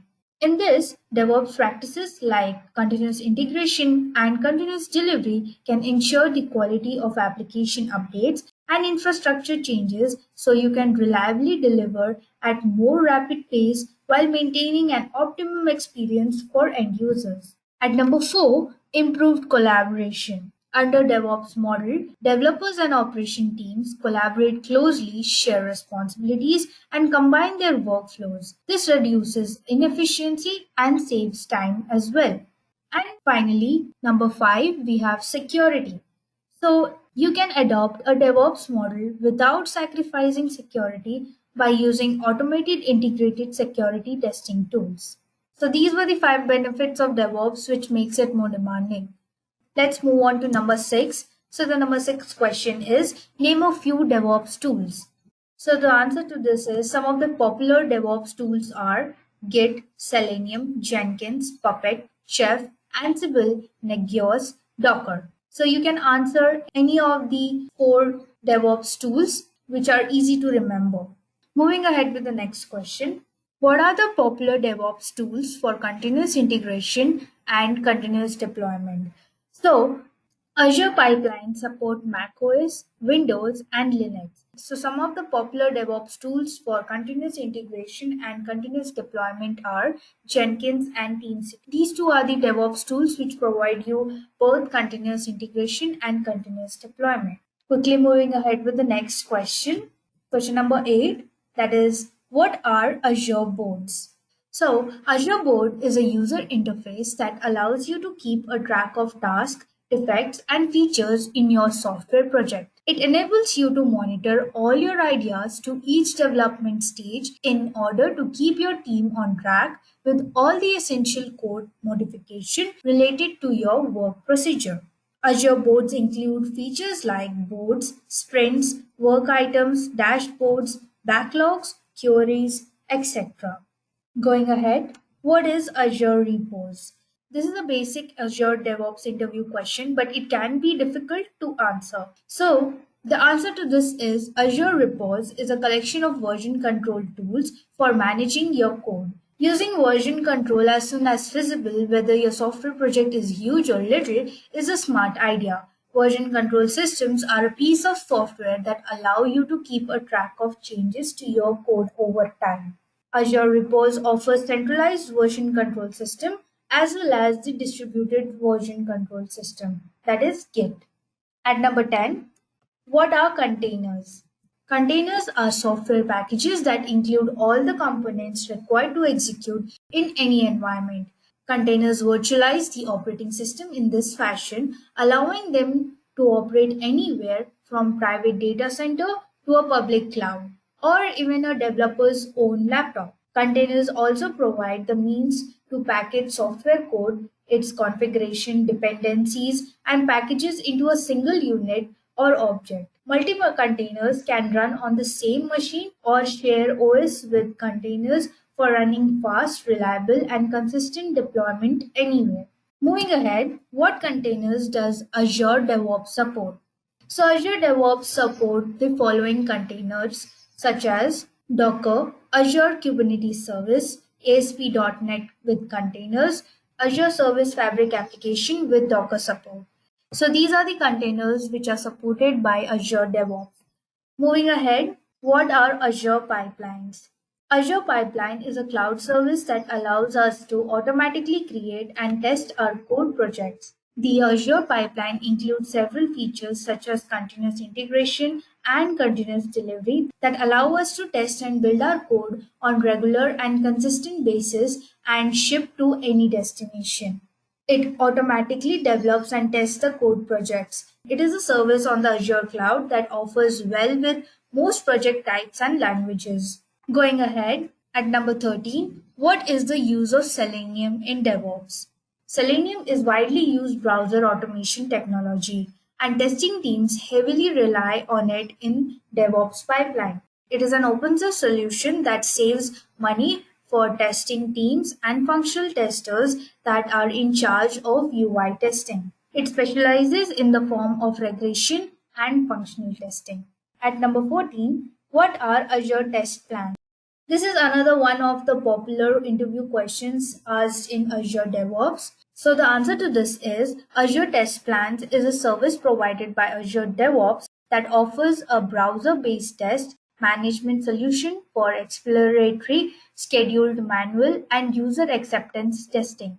In addition, Azure Test Plans includes a browser extension for exploratory testing and getting feedbacks for the stakeholders. Additionally, it also focuses on automated testing. It combines the contribution from developers, managers, testers, product owners, and user experience advocates and enhance the quality of the project. Moving ahead, what are the some important features of Memcached? So Memcached offers a wide variety of features. Some of them are like it is an open source, it's a UDP or TCP server client program. It works as a standalone service. The cached nodes are very ignorant, so they don't have other nodes involved. They are also under the license of Berkeley Software Distribution and it reduces the database load. So these were some of the important features of Memcached. Quickly moving ahead, at number 16, what is a dogpile effect and how can you prevent it? So a dogpile effect refers to an effect that occurs when a cache expires and websites are attacked by several requests sent by the client at the same time. It indicates the expiry of cache followed by the website being simultaneously hit by numerous respects. In simple terms, it indicates the expiry of cache followed by the website being simultaneously hit by numerous requests. This impact can be avoided by employing semaphore lock. When a log expires in this system, the first process gains the lag and begins creating the fresh value. At number 17, what is continuous testing? What is the use of test automation in DevOps? As we know, DevOps is all about people, culture, and automation. In this, continuous testing is the process of running automated tests as a part of the software delivery pipeline to get feedback on the business risks associated with a software release candidate as soon as feasible. DevOps use test automation to use the test cases to find the flaws and save time. Unlike manual testing, automation test cases accelerate testing, allowing you to get products to market faster. Moving ahead, number 18, what is a forking workflow? So before we get to know what is forking workflow, let us know what is forking. So forking is a Git clone process that is performed on server copy of the project's repository. The forking method supports open source projects and isolates changes from the main repository until they are ready to be integrated. What is forking workflow? Forking workflow is a Git clone process that is performed on a server copy of a project's repository. This method supports an open source project and isolates changes from the main repository until they are ready to be integrated. Moving ahead, what are some of the useful plugins in Jenkins? So it has a very simple answer. So there are many useful Jenkins plugins, out of which would be describing few. So among them are Amazon EC2, Maven 2 project, HTML publisher, join, copy artifact, green balls, and many more. So these are few useful Jenkins plugins and it will be very easy for you to remember it. Quickly moving ahead with number 20, can we move or copy Jenkins from one server to another? So the answer to this is yes, it is possible. Jenkins can be removed from one server to another just by cloning the job directory from the previous server to the new or the current one, and later you can rename it. This enables moving an installation by copying the corresponding job directory. So these were the top 20 Azure DevOps interview questions. So let's look on to some scenario-based Azure DevOps interview questions. So the first one is, we have 50 commits in develop branch, out of which only 5 commits need to be pushed in the release branch, which will eventually deployed in the production.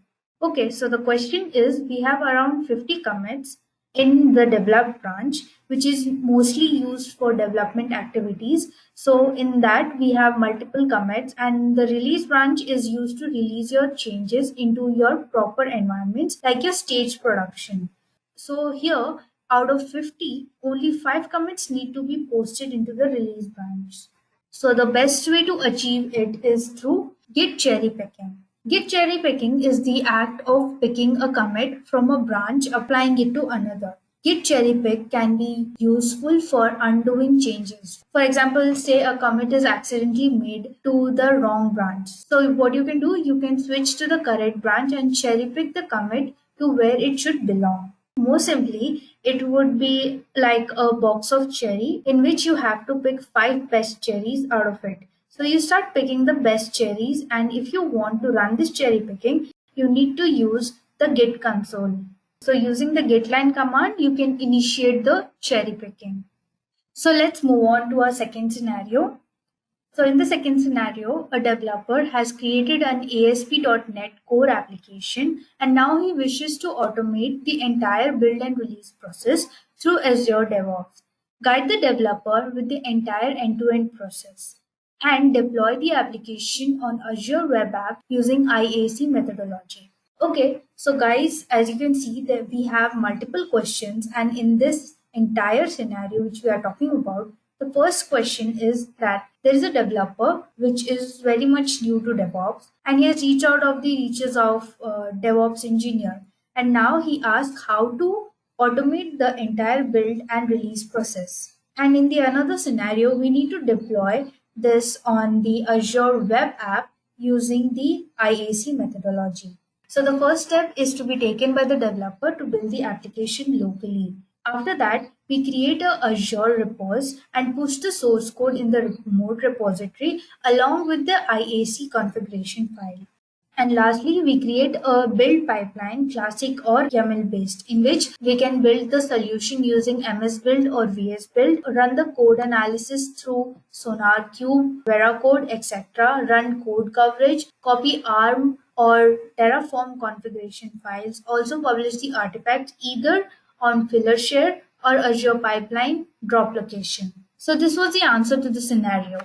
Moving ahead with the next scenario, here the developer named Ram has few commits changes in his local branch, and now he has to empty the current work directory to accommodate emergency change. So how can Ram handle such scenario without losing his uncommit changes? So to achieve this, we use Git Stash. What is Git Stash? Git Stash is a command that takes your uncommitted changes, that is both staged and upstaged, and save them away for later use, and then reverts them from your working copy. So there are commands like git stash, which stashes the uncommit changes, and next is git stash list. So you can list all the stashed changes. Then there are other commands like git stash pop to reapply the most recent stat changes, and git stash drop to drop the most recent stat changes. So this is how he can overcome the scenario without losing any of his uncommit changes.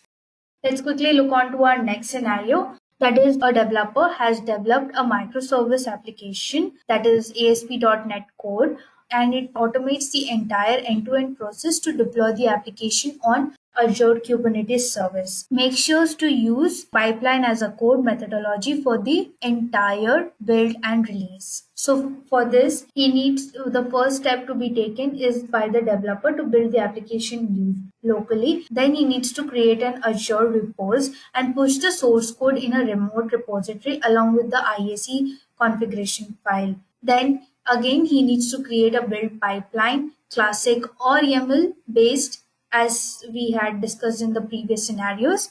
Then after that, he needs to use an ARM template or a Terraform configuration to create an Azure web app. Later, he can create a release pipeline and run the ARM template task.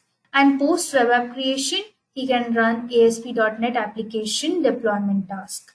So this was the answer to this scenario. So let's check on to our last scenario, that is a developer has developed an application module, and while developing he made around 100 commits locally. Now he needs to push all his changes into a remote developed branch as a single commit. We don't want the developer's messy history in the developed branch. So the answer to this question is Git Squash. So what is Git Squash? Git Squash is a technique that helps you take a series of commits and condense it to the few commits. That means you can condense it to one single commit and those 100 commits will be condensed and converted into one single commit. So you can use the git command line, that is git rebase hyphen I head 3, where I represents interactive. So it is interactive head. And 3 means it will take the last 3 commits you want to try on your console or get command or git command line. So this was the answer to the scenario.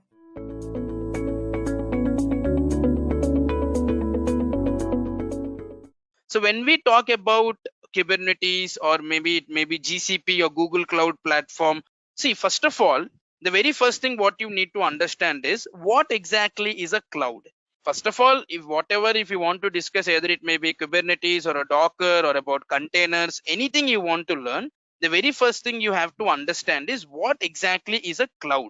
So without understanding what is cloud and the reality of it, there is no point in going to the high complexity, like high sort of information being provided to you, where you will not be able to get anything. So what I would do is I will go in a stepwise manner to make you understand the things in a better way, and then we will come back to our PPT and just see that whether we have covered all the things or not, and then later we will try to take up any questions from your end and we will wrap up the webinar.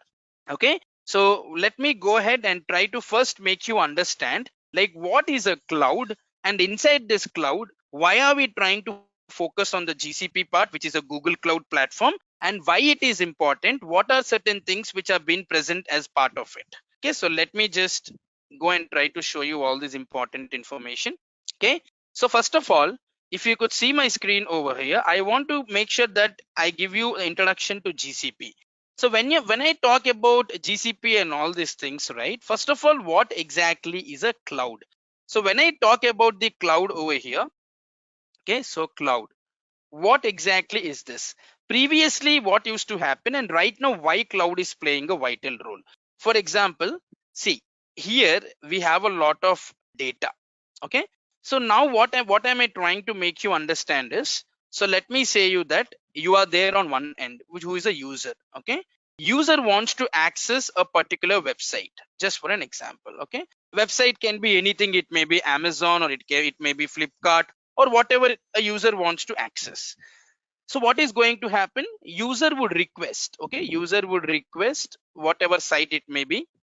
Okay, so user would actually request whatever site it may be. Let me say it is amazon.com, just for an example. Okay, now what is going to happen? User has sent the request.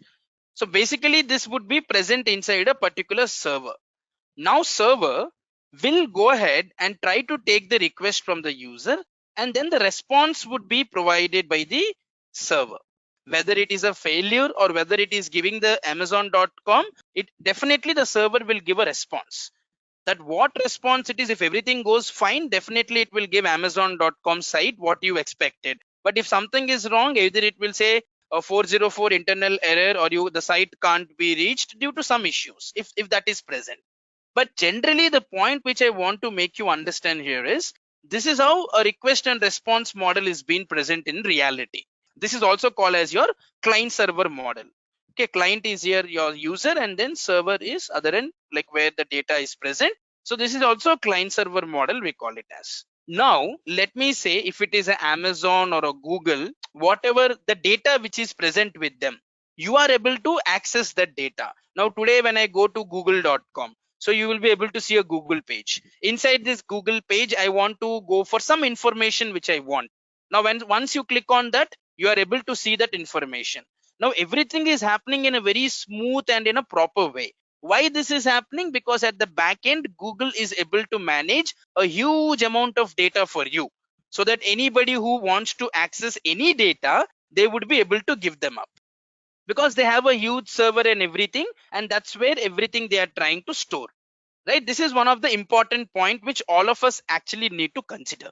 So now here, the very important point which I just want to make you understand in this case is, let me say this is the server. Now you have to maintain the server. Let me say I am a Google company. Now if I am not able to maintain the server, then my customer who is accessing my site, which is a google.com, okay, and then if he's asking me some information, then definitely it is my responsibility as a Google company to give him the information. Then only my client will feel satisfied and happy. For that, I need to maintain my servers, because from my server only the data would be coming. As a Google company, I have to take care of my servers. If it is one server or two servers, there is no problem. I can handle it. But if I have thousands of server or 10,000s of server where there is a number of people in the world who is accessing my site, then in that case, how can I manage it? How can I handle this huge amount of traffic? What should I do then? Then what you can do here is you can create your data centers. Okay, you can actually go ahead and try to create your own data centers. Data center means, we will not talk anything very technically, very simple language. Data center here means nothing but, let me say you have an empty room. In that empty room, you are going to put all your servers. Okay, every server, let me say you have 50 servers. You take a big room and you put all the 50 servers over there. And that place is actually called as your data center. Or you can also call as your data warehouse. Okay, where all your servers will be present in a rack. Okay, and then you will have one admin to take care of that activity. You will also have your AC and everything, because your servers generate a lot of heat. So in order to emit that heat, you need to have some coolants present, which will emit the heat out. And it is your responsibility as a Google company. It is my responsibility to handle those data centers or data warehouse, to take the buildings, to take that for rent and place all my servers. It is my headache. It's not my customer's headache. I have to take care of it, whatever it may be. So I don't have any other option. Either I do it or either I go out of the business. That's it. I don't have any other option available. If you serve properly, then your customers will be benefited and they will get the desired result out of it. It's as simple as that. If you're not able to maintain, then you will be out of the market, because if your servers are not maintained appropriately, then the end user will not get the right type of a data. So Google did it really nice. Google managed so nicely that they had a huge amount of data centers. Okay, they kept every servers in their own platform, in their own companies. They have kept the servers. They managed very well. They had a lot of IT admins. They purchased a lot of coolants. Everything they did really nice. But what is happening over here? In this case, what's happening is, see, for purchasing a room, you have to pay a lot of money. For purchasing those hardware, the servers and everything, which is a hardware, right? You have to put a lot of money for that. Third thing, you have to again make sure that your IT admins are also present, in order to make sure that at any point of time, if server goes down or if there are any issues, then what we are going to do. For that also, we require admin who is working 24/7 to monitor the servers and all. Okay, and on top of that, if there are any natural calamities or any natural disasters happening, then how are you going to maintain your servers? There are lots of things which are being present here. Even though you may be the best company in the world, but if these type of situations occur, at least you should be ready to handle the things like how I can do it. Then the cloud came into the picture. Cloud says that forget about whether it is GCP or AWS or your IBM cloud or your Microsoft Azure. Forget about it. The cloud says that get rid of all these servers and everything which you are trying to maintain. Let me say I have a X organization. Now my X organization is new. After 2 years, it became very popular. Everyone is using my company's website and they are entering into it, and then they are trying to like play with my website, or if they want to do some shopping. Let me say it's an e-commerce platform. People are shopping, people are purchasing, traffic has increased, many customers have come. So what did I do? I started with 2 servers. Now I went up to almost like 15 servers or 20 servers, let me say. Now I am managing everything on my own by taking the particular room. I am paying the rent for it. I'm purchasing the hardware servers. I'm having an IT admins to take care of it. I'm purchasing the coolants. I don't know if there are any natural disasters, how to take the backup. I don't have a vision, but I'm doing everything to satisfy my customer. Then cloud says on one fine day, it comes to me and it says that, hey, X organization, why are you trying to do all these things? I will give you some benefits. What are those? Get rid of your rent, get rid of your room, get rid of purchasing the servers. Okay, get rid of your IT admins who are taking care of this 24/7, this entire servers and everything. And you don't need to worry about if there are any natural disasters or any problem. Also, you don't need to worry about it. So we are going to take away your entire headache. Are you ready for it? Definitely I will say yes, that is what I want. I can pay you how much you want, but please make sure that I get rid of this. I don't want to have this tension with me. So then cloud came into the market by giving all these benefits, saying that okay, you don't need to do anything, we are going to take care of each and everything on behalf of you. And one more thing is, whenever you require, you can pay for that. For example, today you are using 2 instances in your cloud, you have to pay for only 2. Pay as you go model, we call it as. Okay, in the cloud we have something called as pay as you go model. Okay, that means as and when you're going to use the services, you need to pay for them. That's it. It doesn't have any other thing.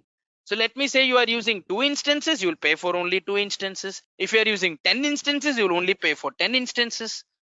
Okay, that is also one more benefit. In if you take your on-premise data center, like where you have your servers, either your customer is using that server, let me say either the customer is accessing your website or not, but your servers will always be continuously running, because you don't know at any point of time who is going to access your website. If you stop your server, and if at that time if your customers are expecting to have a look into your website, then it will throw an error. So for that, you need to always make sure that your servers are active 24/7. That is also cost. Okay, it's not a cost efficient mechanism. You need to pay a lot of cost for it. See how many disadvantages which you had at one point of time are being totally removed by the cloud. That is how cloud came into the picture. I hope I've given you an understanding. So this is the way how cloud has come into reality, and it is capturing the market. And in this cloud, many organizations have come with their own advantages and benefits. Like that, you have seen Microsoft Azure is there, Amazon Web Services is there, Google Cloud Platform is there, IBM Cloud is there. So like this in the market, there are multiple organizations who have come up with the same concept. Every one of them, they are trying to serve the same purpose by totally removing the on-premise data centers. Like you don't, as an organization, you don't need to focus on that. You focus on your application development and all, rest of infrastructure and everything we will take care. That's what cloud is saying. Now it is up to X organization to whom they want to go with, whether from GCP or whether to AWS or whether to Microsoft Azure or whether to IBM Cloud.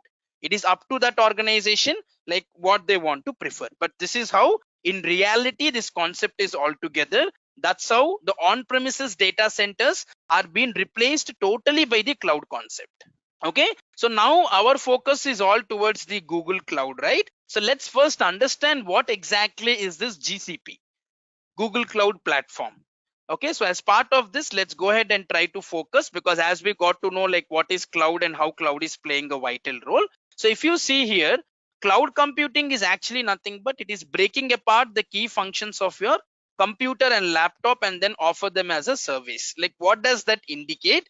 It says that we are actually breaking some key functions, okay, and then we are offering them as a service. Like as I already have mentioned right now, see, we can provide you as a cloud entire infrastructure, like where you can host directly on this infrastructure. That is one of the services which cloud provides you. It may be any cloud, AWS, GCP or IBM or Azure. Okay, so first level is infrastructure. Let me say as an X organization, I only want infrastructure to be hosted. Okay, then definitely I will host the infrastructure only. That is one service which cloud is providing you. If you want only infrastructure to be present, other thing would be software. Okay, so what you can do here is you can take your entire software, your application, your infrastructure, everything will be included here. Okay, so you can take this entire information and then you can put it inside the software altogether. Okay, that is also another important thing which we can consider. This is also one of the offering which cloud is providing. Okay, and the other one over here is platform. Okay, there are three services: infrastructure as a service, software as a service, platform as a service. These are three services which cloud is providing you. Any cloud, if you take all of them, they provide these three services. Now it is up to you as an organization which one you want to choose. If you want infrastructure, then they will handle only your infrastructure and you can have your application with you only. Platform as a service, if you opt, then application as well as infrastructure, they will take care of it. Okay, your application plus your infrastructure. Okay, both of them, they will take care in your platform as a service if you opt for it. Now in the software as a service, right, everything will be taken care by the cloud only. You don't need to do anything. You complete writing your application and you can directly deploy on the cloud. Cloud will take the entire responsibility. So that is software as a service. So these are three different services which are being available, like infrastructure as a service, software as a service, and then finally your platform as a service. These are three services which are being available by the cloud to you. Okay, that's what is our first point. Now Google Cloud, which is present, right, it has a lots of open source softwares. There are so many partners, developers, third-party software, and there are other cloud providers who have been connected with the Google Cloud. That means it is having a wide variety of options being available. If you see here in this picture, Google Cloud ecosystem which is present, right, it comprises of a lot of people, like your open source software. There are so many providers, partners, developers, other cloud providers, third-party softwares, because they're believing what that Google Cloud is really best. That is the reason why there are so many providers who have been present as part of our Google Cloud ecosystem. Like if you could see, everyone is been connected with the Google Cloud because of its potentiality and the way how it is been designed by the Google company. Okay, and then it is also a very strong supporter of your open source software. So that means it says that everything here is open source. At any point of time, if you want to use any of the services, right, you can use it without any problem, because as it is an open source, so you can use it whenever you want it. So there wouldn't be any problem at that case. Okay, now your Google Cloud which is present, right, inside your Google Cloud, there are so many platforms which are already been present.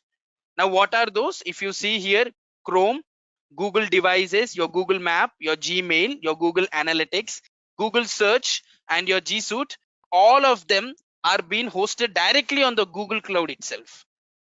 So Google company has directly deployed these services inside the Google Cloud itself, like your Google Chrome, your Google Maps, your Google devices, your Gmail, your Google Analytics, your Google Search, and then your G Suite. All of them are directly being deployed on the Google Cloud itself. Okay, so this is what we call software as a service. Software as a service means you don't have any dependencies at all. Directly the cloud will take the entire responsibility and they will take care of every service. So you don't need to worry or you don't need to focus about it.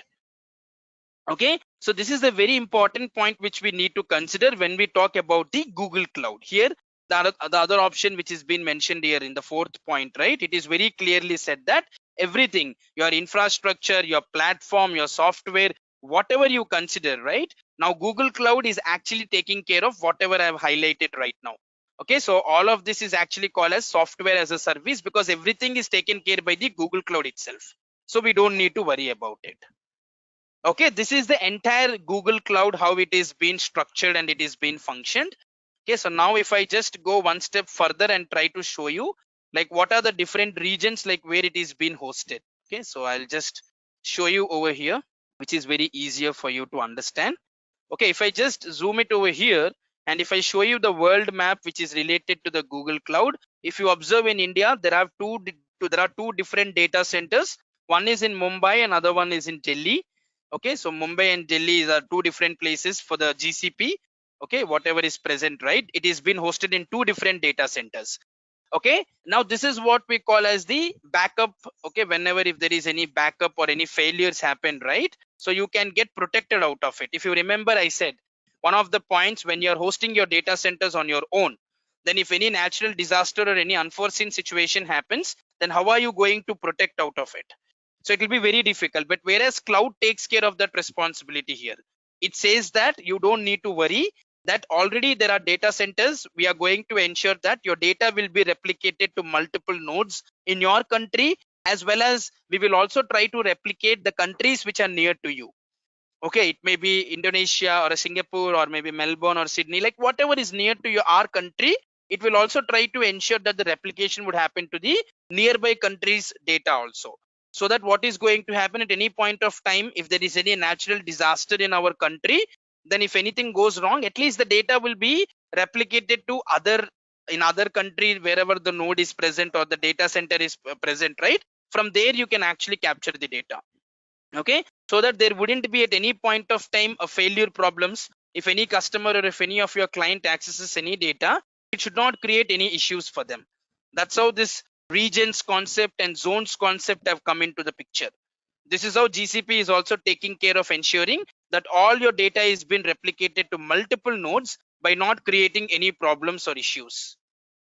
Okay, so this is another important thing which we need to consider when we actually talk about our GCP regions and then locations. This is another important point which I just want to make sure that you are able to understand. Now let me just move ahead. So that's what, if you observe here, Google Cloud is well provisioned across 60 zones. Okay, and then there are 130 points of presence. Points of presence means it's been present in 130 like countries wherever it is been present, right? It is been making sure that all the data centers have been present there, so that it wouldn't create any issues once we go ahead and try to use those particular data centers and when we want to connect. See here, if you see the blue lines over here, every data center is internally connected. Okay, if you see the blue lines over here, every data center is internally connected, so that it would not create any issues whenever if there is any data replication failure, or if there is no data is being transmitted at any point of time, it's not going to create any problem. That's the reason it is being present over 60 zones and over 130 countries in order to ensure that there wouldn't be any problems. Okay, if you want to use GCP, there are 4 ways like where you can interact with your GCP.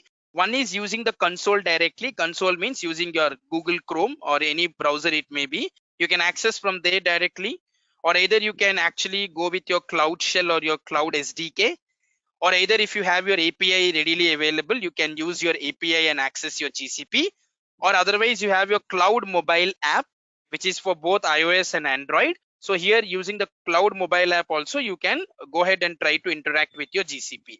But in your mobile app, what happens? Once you interact with your GCP in this mobile app, right, you need to understand that whenever you access this particular mobile app over here, right, you will only be able to see, but you can't do anything. Okay, whereas in your web, Cloud Shell and SDK and REST based API, here you can execute the functionalities. But whereas in your mobile app, you can only just see, but you can't execute, or not you can't do anything over here. Okay, this is also another important point which I want to highlight. So in this ways you can interact with your GCP. So what I would do is I will just show you here. This is how your Google Cloud platform would look like. Actually the URL for this is console.cloud.google.com. Okay, so whenever if you want to access your Google Cloud console using the web browser, right, the thing what you need to do here is you have to go with console.cloud.google.com. Okay, so this is the one which you need to the URL for you. Once you enter into this URL, right, there will be some details which will be asked to you. The first detail here is you need to provide your information. Okay, so here in this case, so you need to make sure that you provide some amount of information, okay, which is actually present. Okay, so this is one thing which you need to understand. And what type of information do you need to provide? Like your name, your mobile number, and next important information will be either it may be a credit plus your debit. Okay, so anything, either it may be a credit one or it may be a debit card. You have to provide the details. Okay, either it can be your credit card or your debit card details, either of them. If you have whatever you have in your like anything which is handy with you, right, you can go and try to access, either it may be your credit card or your debit card. Okay, and then you have to provide that information just to make sure that they will only give you that access provided you pass them these details, and make sure that this is actually safe and secure. Okay, so no, they are not going to take your data, and they are not going to take away any money if you are new to it. This is just to make sure your identity is being present. Okay, and they will give you some amount of credits which you can use for 3 months. Okay, from which that is like a fake money or a virtual money. For example, if you play a game, so when you play a game, right, they will give you some fake coins just to make sure that you play the game. In the same way, once you pass your credit or debit card details, and once they verify and they say that yes, it's the right type of information, then you will be given some amount of money which is virtual. Okay, you can't just utilize that money. This is just a fake money, and where you can avail all the services in the Google Cloud platform for the 3 months, it may be Kubernetes or a Docker or a compute engine or spinning up your virtual machines, whatever it may be. Within 3 months, you can complete that. Okay. So you can go and try to utilize at any point of time. So that is also one of the good thing which the GCP is trying to provide to you, Google Cloud Platform. Okay, so and remember one thing, once you pass either your credit or your debit card details, right, a 2 rupee would be deducted from your account. Okay, 2 rupee would be deducted from your account, and just to make sure and just to see that whether this card is a real card or not, and then again they will refund you this 2 rupee back immediately. Okay, this is also one more information which I want to provide to you if you want to create your own GCP account. So first thing is you need to go to your console.cloud.google.com, and then after that immediately you will be asked to give your information like your name, your mobile number and your address, and after which it will ask you to reveal your identity by making sure that you pass your credit or your debit card, and along with that your phone number would also be asked. Okay, and once these details are being passed, then 2 rupee will be deducted from your account, and immediately this will be refunded to your account one more time. Okay, and then after which you will be given some amount of money for which you can use it for 3 months. All the services and whatever you want to create, you can go ahead and try to create at any point of time. Okay, so that is also one more important information which I want to share with you.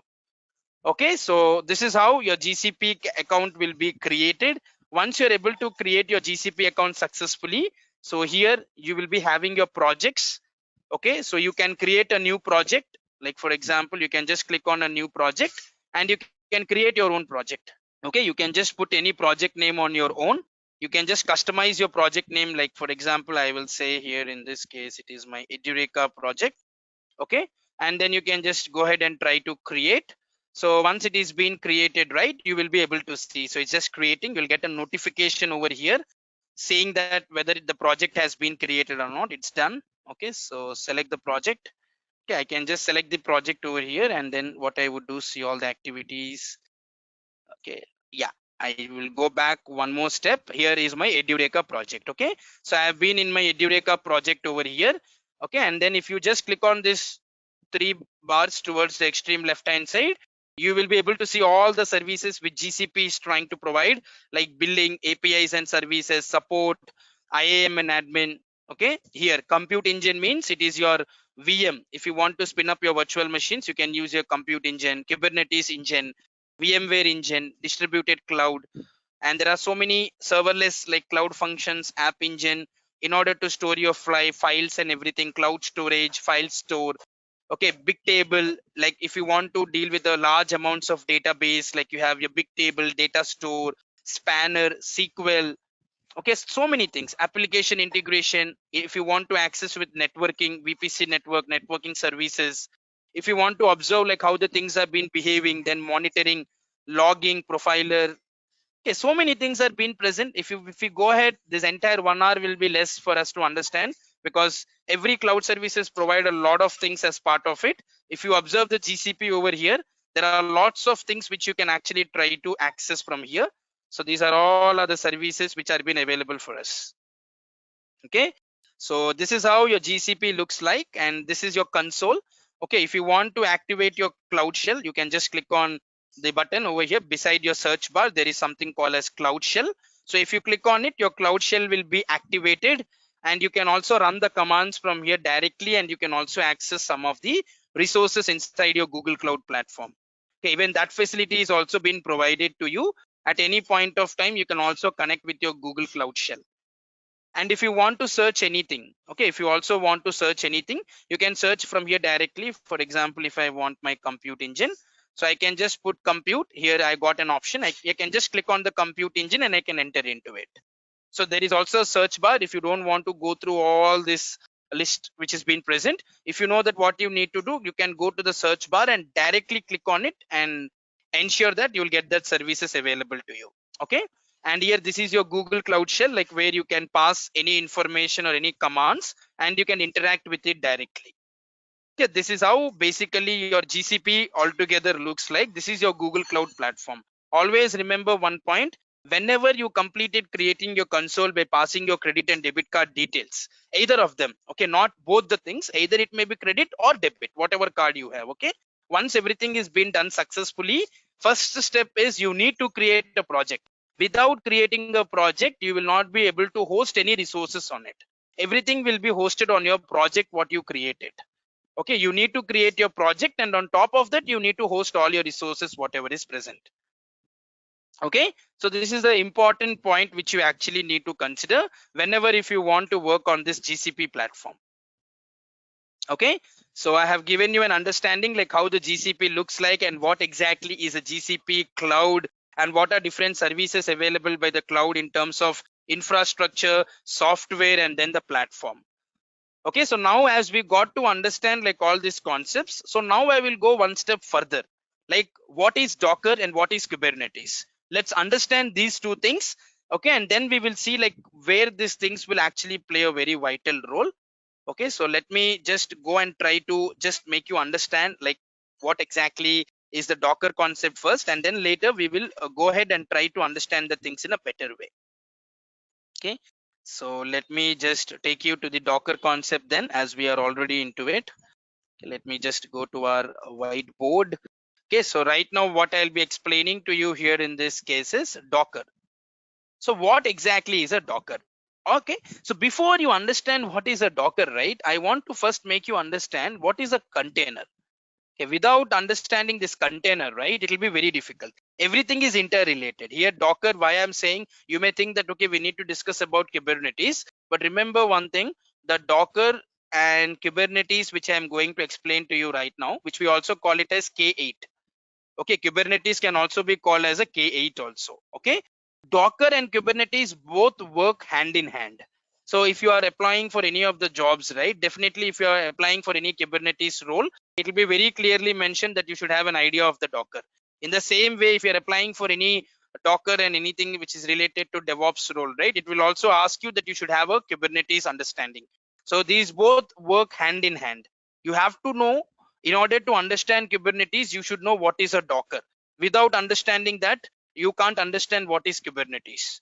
And along with that, the container which is present, right, this container topic is also very important. So let me go ahead and make you understand these things in a better way. Just for an example, let me say there is a VM. Okay, there is one virtual machine. Now in this virtual machine, what is going to happen here is, let me say there are two applications. Okay, for example, there are two applications which are being present. Okay, now these two applications have their third-party libraries. Okay, libraries means which is actually, these libraries are required for your application to run successfully. Without these libraries, right, your application will not run. It is like a dependencies. Without having these libraries, right, your application will not run. Now what I'm going to make you understand is, listen to me very carefully. I will take this application and I will deploy it in this virtual machine. That's great, there is no problem. Okay, virtual machine is present in order to host the application. Now I took my first application and I hosted it on top of this virtual machine. Okay, so that's fine. Now this third-party libraries and application, everything will be deployed on top of this VM. So now what I will do is, I will take another application and I will make sure that it is being deployed on this virtual machine. So now what is going to happen here is, when I'm hosting two different applications over here, okay, so when I'm going to host these two different applications on a single virtual machine, then what is going to happen is, sometimes there will be a conflict with the third-party libraries which are being hosted on these applications. So due to which, what is going to happen here is, there will be a problem coming up and it is going to create an issue. Okay, so that is the reason why this concept has actually not been successful. Like, where if you have one virtual machine and if you handle on top of this multiple applications, then the libraries which are related to those applications may have conflict and it may create issues or problems. Okay, so that is the one of the biggest thing which we are having as a concern, that in one single VM, if you deploy multiple applications, then you would have a higher chances of conflict coming into the picture because of the third-party libraries. Okay, so then what should we do? Now this is our problem which we understood right now. So then what is that which we can actually try to do so that we can get rid of this problem? Now can I do something? See, if I take another VM, see, there is one more solution which we can think of right now. What I can do, I will take one VM for this application and I will take another VM which I can deploy it on this application. That is also good idea. But the problem here is the cost will go high. I want to make sure that I have to design such a solution where my costing is less. I can't go with something which is more in terms of cost. So then what should I do? I have to make sure that everything is been cost optimized. So then what I will do right now here is I will just make you understand what is the solution which I want to make you understand here is I will have only one VM only, but I will go with a little bit of a different concept over here. Okay, let me just go with that concept. Okay, let me say the same concept. I have one VM, that is one virtual machine, same thing. Again, I have my one application. Okay, there is again libraries which are being related to this application, and also there is another application which is present where I have libraries being present. Now what I'm going to do is if I deploy these two applications in single VM, you know that there will be a conflict in the libraries.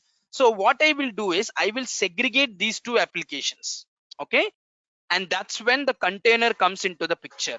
Okay, so I can use the container concept, and then what I can do here is I can segregate these two different applications.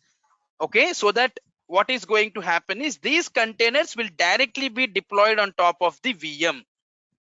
Okay, so these two are segregated right now so that there wouldn't be any conflict. So we will use this container concept. So what is container trying to do here?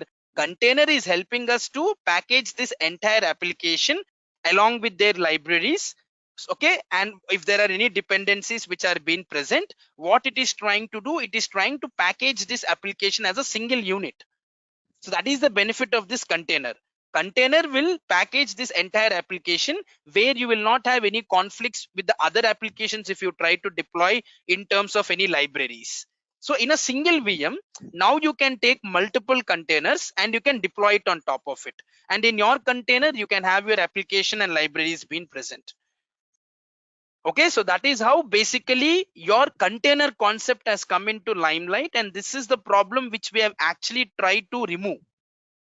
Okay, so that we can directly use the containers and we can deploy on top of VM, and you can deploy as many applications as you want. It's not going to create any problem as everything is packaged in a single container. You will also not have any issues if you want to work on. Okay, and this is also portable. When I say portable, right, what does this indicate? So they can internally communicate among themselves. This application can talk to another application, and in the same way vice versa, because all of them are present in a single container, right? So you don't need to worry about it. So internal communication is being done within the containers itself. Okay, that's what we basically call it as our portability. Okay, so for example, if you host it in two different VMs, this is VM1 and this is VM2, and applications are hosted in containers over here, just for an example. Now they can internally communicate. That portability is being provided. If you allow an IP address, or if you allow those port numbers to talk internally within themselves, that facility is being allowed in the container concept. You can at any point of time allow your containers to go ahead and try to talk to them internally. That facility is being provided to you. Okay, so this is in the Docker. This is how the container concept is actually very, very important. Now, as you got to know that right now we are using containers, like where our application is being hosted on this top of this container, where container is a package, like where everything is being hosted in that container package. It is your library or your third-party application, whatever you're trying to host, or your libraries or any frameworks which are available. Everything is present over there only. So you don't need to worry about it. Okay, so that it will be directly deployed on VM. Now, where is Docker playing a vital role then? So where can I add my Docker over here, and how can I understand my Docker concept? So now I'll make you understand that how the Docker will play a vital role here. Okay, so now you got to know that, okay, in the containers, I'm going to put my application, and this container, I will host it on top of the VM. Great, you got to know that understanding. So now what I will make you understand here is, what exactly is this Docker then? Okay, so Docker here means this is a platform which is used for developing, shipping, and then running your application. For example, you know that your container is present. Okay, this is your container. Your container, what did I say? This is present, okay, in order to host your application. Okay, whatever application is present, right, inside this container, you're hosting your application with all your libraries and frameworks. Okay, now in every virtual machine, okay, in every virtual machine, you will have your CPU inside your virtual machine, your memory card will be present inside your virtual machine, and then your network. Okay, this will also be present inside your virtual machine. Now in order to, for your, if you deploy your container on top of this virtual machine, your container will sit, but your container can't access either your CPU or your memory or your network. Now in order to make them access, you need to make sure that your Docker is sitting in your virtual machine. Then only your container will be able to access your CPU, your memory, and then as well as your network. Okay, so what is the point here? In order to make sure that your container is working appropriately, right, you need to make sure that your Docker should be present. If your Docker is not present, then your container is not fit for any purpose. So you have to make sure that your Docker is sitting inside this VM in order to host your container, and then your container can access your CPU, memory, and network which is present inside the virtual machine. That is the reason why we use this Docker and make sure that our container is using all the benefits out of it. Okay, so this is the reason why we just go ahead with this concept. And there is also another concept called as an image. Okay, now what exactly is an image over here? Image means, like, if you know about your VM templates, okay, virtual machine templates. Now what are these virtual machine templates here? When I talk about the virtual machine templates here, right, so what is going to happen? Let me say you will create one virtual machine where you will have all the configuration, and you want to spin the same virtual machine 2 more times. So you will again copy this template and you will create it easily. So in the same way, image is also like that. Let me say, using this image, you can create your Docker containers. You can, all the templates of your containers will be present in this image. So you can directly deploy this image where you will be able to make sure that your container is created. Like how you have in your Google Cloud or your AWS, already your ready-made templates will be present for your virtual machine. In the same way, you can also use an image. In this image, you'll have a ready-made containers available. Okay, those ready-made containers, you can just directly deploy it with the help of the image. So in the image, you'll have all those Docker containers which are required for you to create it. So you can directly take the image and you can create that container, and then in that container, you can deploy it on top of a VM. And in that VM, Docker should be readily available in order to make sure that your container can use your CPU, memory, and then the network. So this is altogether how the Docker concept has come into limelight. And Docker requires your container, and your container requires your image, like where you can directly, in the image, you can go ahead and try to create that template and you can use it without any issues. Okay, so if you want to see that, I can also show you over here. Okay, this is your Docker hub, hub.docker.com. So here you'll have all your images available here. These are your all your images which are readily available. So you can directly take this image, like if you want Ubuntu, directly you can install this image. Okay, you can directly install this image, and then your container will be definitely created. So MySQL, Postgres, BusyBox, Python. So in this way, if you click on see all the Docker images, right, you will be able to see, and directly you can install these images. Okay, so that your containers can be easily created. Okay, just to give you an example. And the last concept for today, which I want to make you understand here, is once the Docker concept is clear. So now I will go right now with our Kubernetes concept. As I already said you, Kubernetes and then your Docker both go hand in hand. That's what I tried to explain to you. So now what I will make you understand in this case is, let's discuss about something called as Kubernetes. Okay, so now when I talk about your Kubernetes over here in this case, right, so what exactly is this? So let me say, actually your Kubernetes which is present, right, it actually manages all your containers. Okay, whatever containers which are present, right, it manages your containers. Let me say, if you have 1 or 2 containers, yeah, you can manage it. But if there are thousands of containers which are being present, then it is very difficult for the organization to contain, like to go ahead and try to manage those containers. Sometimes there are 10,000 containers or 20,000 containers which would be present. How would you go ahead and try to manage those? It is very difficult for an individual to do it, or for an organization to do it. And even if you do it, that is again a manual task. Why don't we go with for an automation then? As the world is advancing, then definitely we should think about automation. So in that case, what you can do is you can use your Kubernetes as a container management, like where your Kubernetes will manage all your containers. It may be around 10,000 or 20,000 or 50,000 containers. It may be. The Kubernetes main advantage or the speciality is to manage all the containers at scale. At scale here means like as and when you grow your containers or as and when you decrease your containers, it's a Kubernetes responsibility. When you use it, it will go ahead and try to manage as many containers as are present. Okay, that is the main advantage of handling this Kubernetes and ensuring that this Kubernetes actually play a vital role. For that purpose only, we go ahead and try to use this Kubernetes. Okay, otherwise it doesn't have any significance apart from that. Using Docker, what you're trying to do, you're creating those images and containers and all. That is the speciality of Dockers. Now what Kubernetes is doing, it is managing all those containers which have been created out from the Docker. Okay, it's managing 10,000s or 50, like around lakhs of containers which have been present, right? The Kubernetes responsibility is to manage all those things. Okay, so now what I would do here in this case is I'll quickly make you understand the architecture of the Kubernetes, which will be the last concept for this particular webinar. So if I could just show you, so here in the Kubernetes, if I just take a cluster, okay, Kubernetes cluster, how the Kubernetes cluster works, like it is like a master concept and then there is a node concept. There are two concepts, master and node. In the node, if I take node, right, in this node what you will have a pod.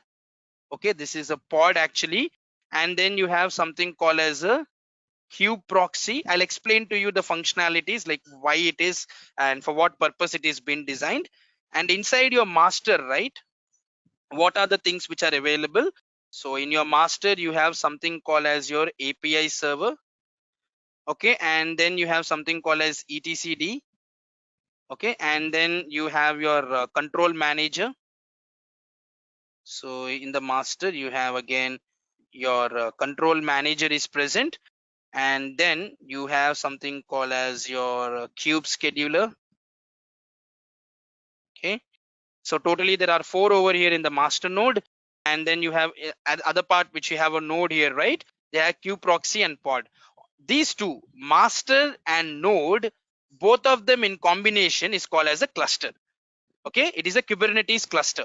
When you talk about a Kubernetes cluster, what does this indicate? It indicates that it is a combination of your master as well as your node. Both of this altogether is called as a Kubernetes cluster. Now what is pod? Pod is nothing but it manages all your containers. Okay, all the containers will be present inside your pod. Whatever containers you are going to create, right, all those containers will be present in this pod only. So that is the benefit of this pod.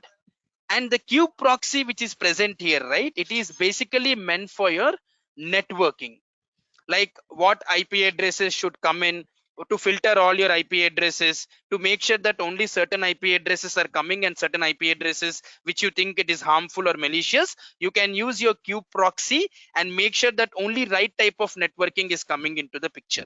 That is kube proxy is meant for. Okay, and your API server which is present here, right, that is basically meant for internet. Like let me say if you want to access any third-party applications or any third-party APIs, if you want to access, then you need to use your API server and you can connect directly to other third parties which have been present from the internet. You can use this API server and can access the information. Okay, and then the kube scheduler which is there, right, the kube scheduler which is present, what does this kube scheduler does? This kube scheduler actually looks after pods. Let me say if there are containers, 100 containers are present, for example. Now this 100 containers will go into different pods. Now this is one pod. In that there will be multiple pods present in the network. So this kube scheduler which is present, right, it will schedule like to which pod this container should go. So the kube scheduler will look into the pod's activity, whether the pod is working fine or not, whether inside that pod the containers are working fine or not, if there are some containers which are available, in which pod it should go, those containers, everything is taken care by the kube scheduler over here. Okay, that is another functionality. And control manager, which is present here, right? This is basically used for your public cloud. Let me say I am using now Google Cloud. Using Google Cloud, I'm using this Kubernetes. Now, if you want to connect to some other public cloud like Amazon Web Services or IBM Cloud or Microsoft Azure, then definitely you need to use this control manager, and then you can access another public clouds which are available in the market. Okay, and then finally the etcd which is present, right? This is a database. Okay, etcd which is present, right? This is the database. Okay, now the database which is being present here, right? This is a database of pods. Now etcd will take care of the health of all the pods, the database, like if any pod fails or if any pod is having any unhealthy conditions, everything will be gathered in the etcd, which is a database of the pods, just to see that whether everything is working appropriate or not. Okay, so etcd is basically the database of the pods, like where it will go ahead and try to see like what are the things which are being present and whether the pod functionality is going appropriate or not. Okay, so this is altogether your Kubernetes topic, and this is your Kubernetes cluster. This is your Kubernetes architecture also, like where you have master and node, and in the master you have API server, kube scheduler, etcd, control manager. It takes care of everything. And inside your node you have your kube proxy, pods, and then the pod networking and all these things. Okay, so this is your entire Kubernetes cluster where you can able to see all important things. Okay, so I have given you a clarity related to this. Now let's go back to our PPT and observe like what are the things which we have actually covered. Okay, so we have done with all our Kubernetes. I have already explained to you that it is a container management tool and all these things. Okay, the features, as I have already said to you, like automatically it will take care of all the containers which are present. Self-healing, it will understand if any container falls down, right? It will go and try to automatically understand those things, and it will spin up the containers at the same time. Horizontal scaling, if you need more containers, Kubernetes will understand and it will create the containers automatically for you. And there is a proper load balancing available. Load balancing means the load will be balanced equally to all the containers by not creating any problem. As I said, it is a storage orchestration, like where all your container will store all the important information by not creating any issues. Batch execution, any jobs if you want to run, it will be run in a proper manner in all the nodes. The batch execution will be done without creating any issues. Okay, and it has a very good configuration management, and it is also secret by ensuring that you would get to know the information. Automatic rollbacks and rollouts, that means at any point of time if Kubernetes understands that we need more containers, then automatically it will come up, and then at the same time if it requires that there is no amount of high traffic, then it will go down again. Okay, it will scale down. So automatically Kubernetes is intelligent enough to understand when to roll back and when to roll out. These are some of the features of Kubernetes which are being available. Okay, and I already explained to you like what exactly is a Google Cloud platform and all. So we have done at the start of the session. So we discussed about the regions and all these things. Okay, what is that which GCP provides you? I have shown already in the Google Cloud console. So these are all other services which GCP is trying to provide us. And I've already made you understand like how you can see the Kubernetes and all these things. Okay, so if you want to see the architecture, I've already shown you all those things right now. Okay, so these are all other things. If you want to work on the Google Kubernetes engine, you need to ensure that all of these things are being present with you. If I could show you even in the console right here, if you can just go and put it in the search. Okay, that is your GKE. If you just put GKE, right, your Kubernetes engine will come into the picture. You can just close this Cloud Shell as I'm not using it. Okay, you will be able to see your GKE being loaded. So once it is loaded, I'll show you that part. Okay, yeah, this is Kubernetes engine API. You can just enable and you can play with your Kubernetes engine. So the benefits of GKE already I have explained to you. So load balancing, it will balance the load equally. Auto scaling, it will understand and it will scale automatically based on your traffic in the containers. Auto upgradation, it will automatically update whenever if there is any features or any patch if you want to apply, it will automatically upgrade it. And finally, the monitoring and log, like where you can monitor like how containers are been working with the help of Kubernetes, and you can also see the logs, like where you can understand how it is been behaving.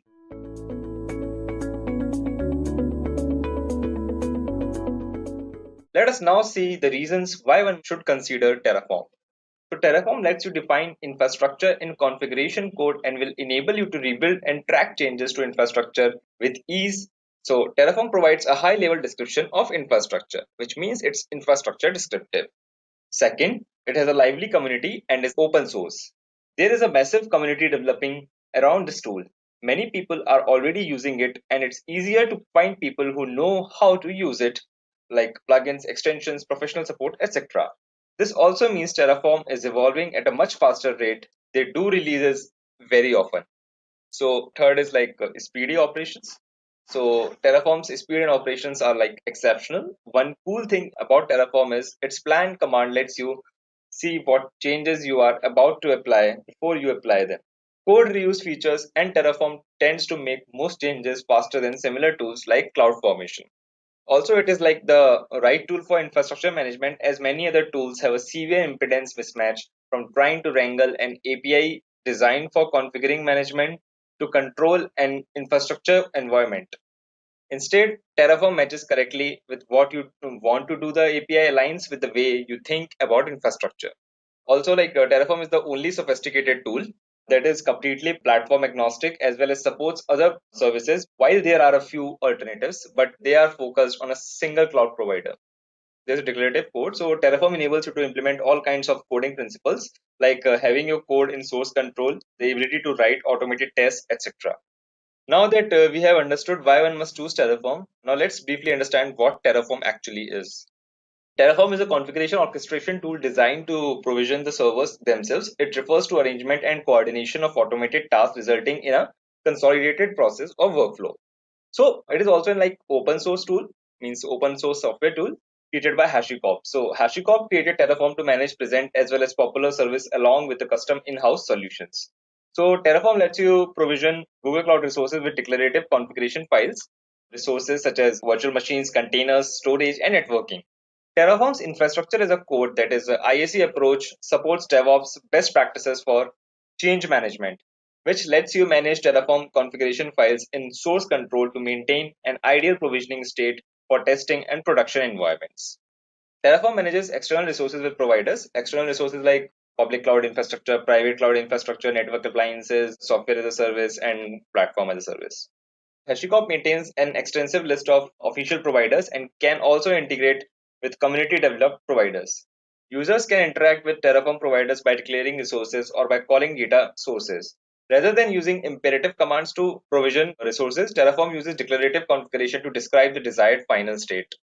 Now let's look at some tools for using Terraform with Google Cloud. We will briefly understand these tools. So there are like variety of tools you can use to optimize your Terraform experience. So first, let's explore the Cloud Foundation Toolkit, which provides a series of reference modules for Terraform. The modules reflect Google Cloud best practices, and using these modules help you get started with Terraform more quickly. The modules are documented in the Terraform registry and open sourced on GitHub. So these are some of the features of Cloud Foundation Toolkit. So first is ready-made templates. So the Cloud Foundation Toolkit provides a series of reference templates for Deployment Manager and Terraform, which reflect Google Cloud best practices.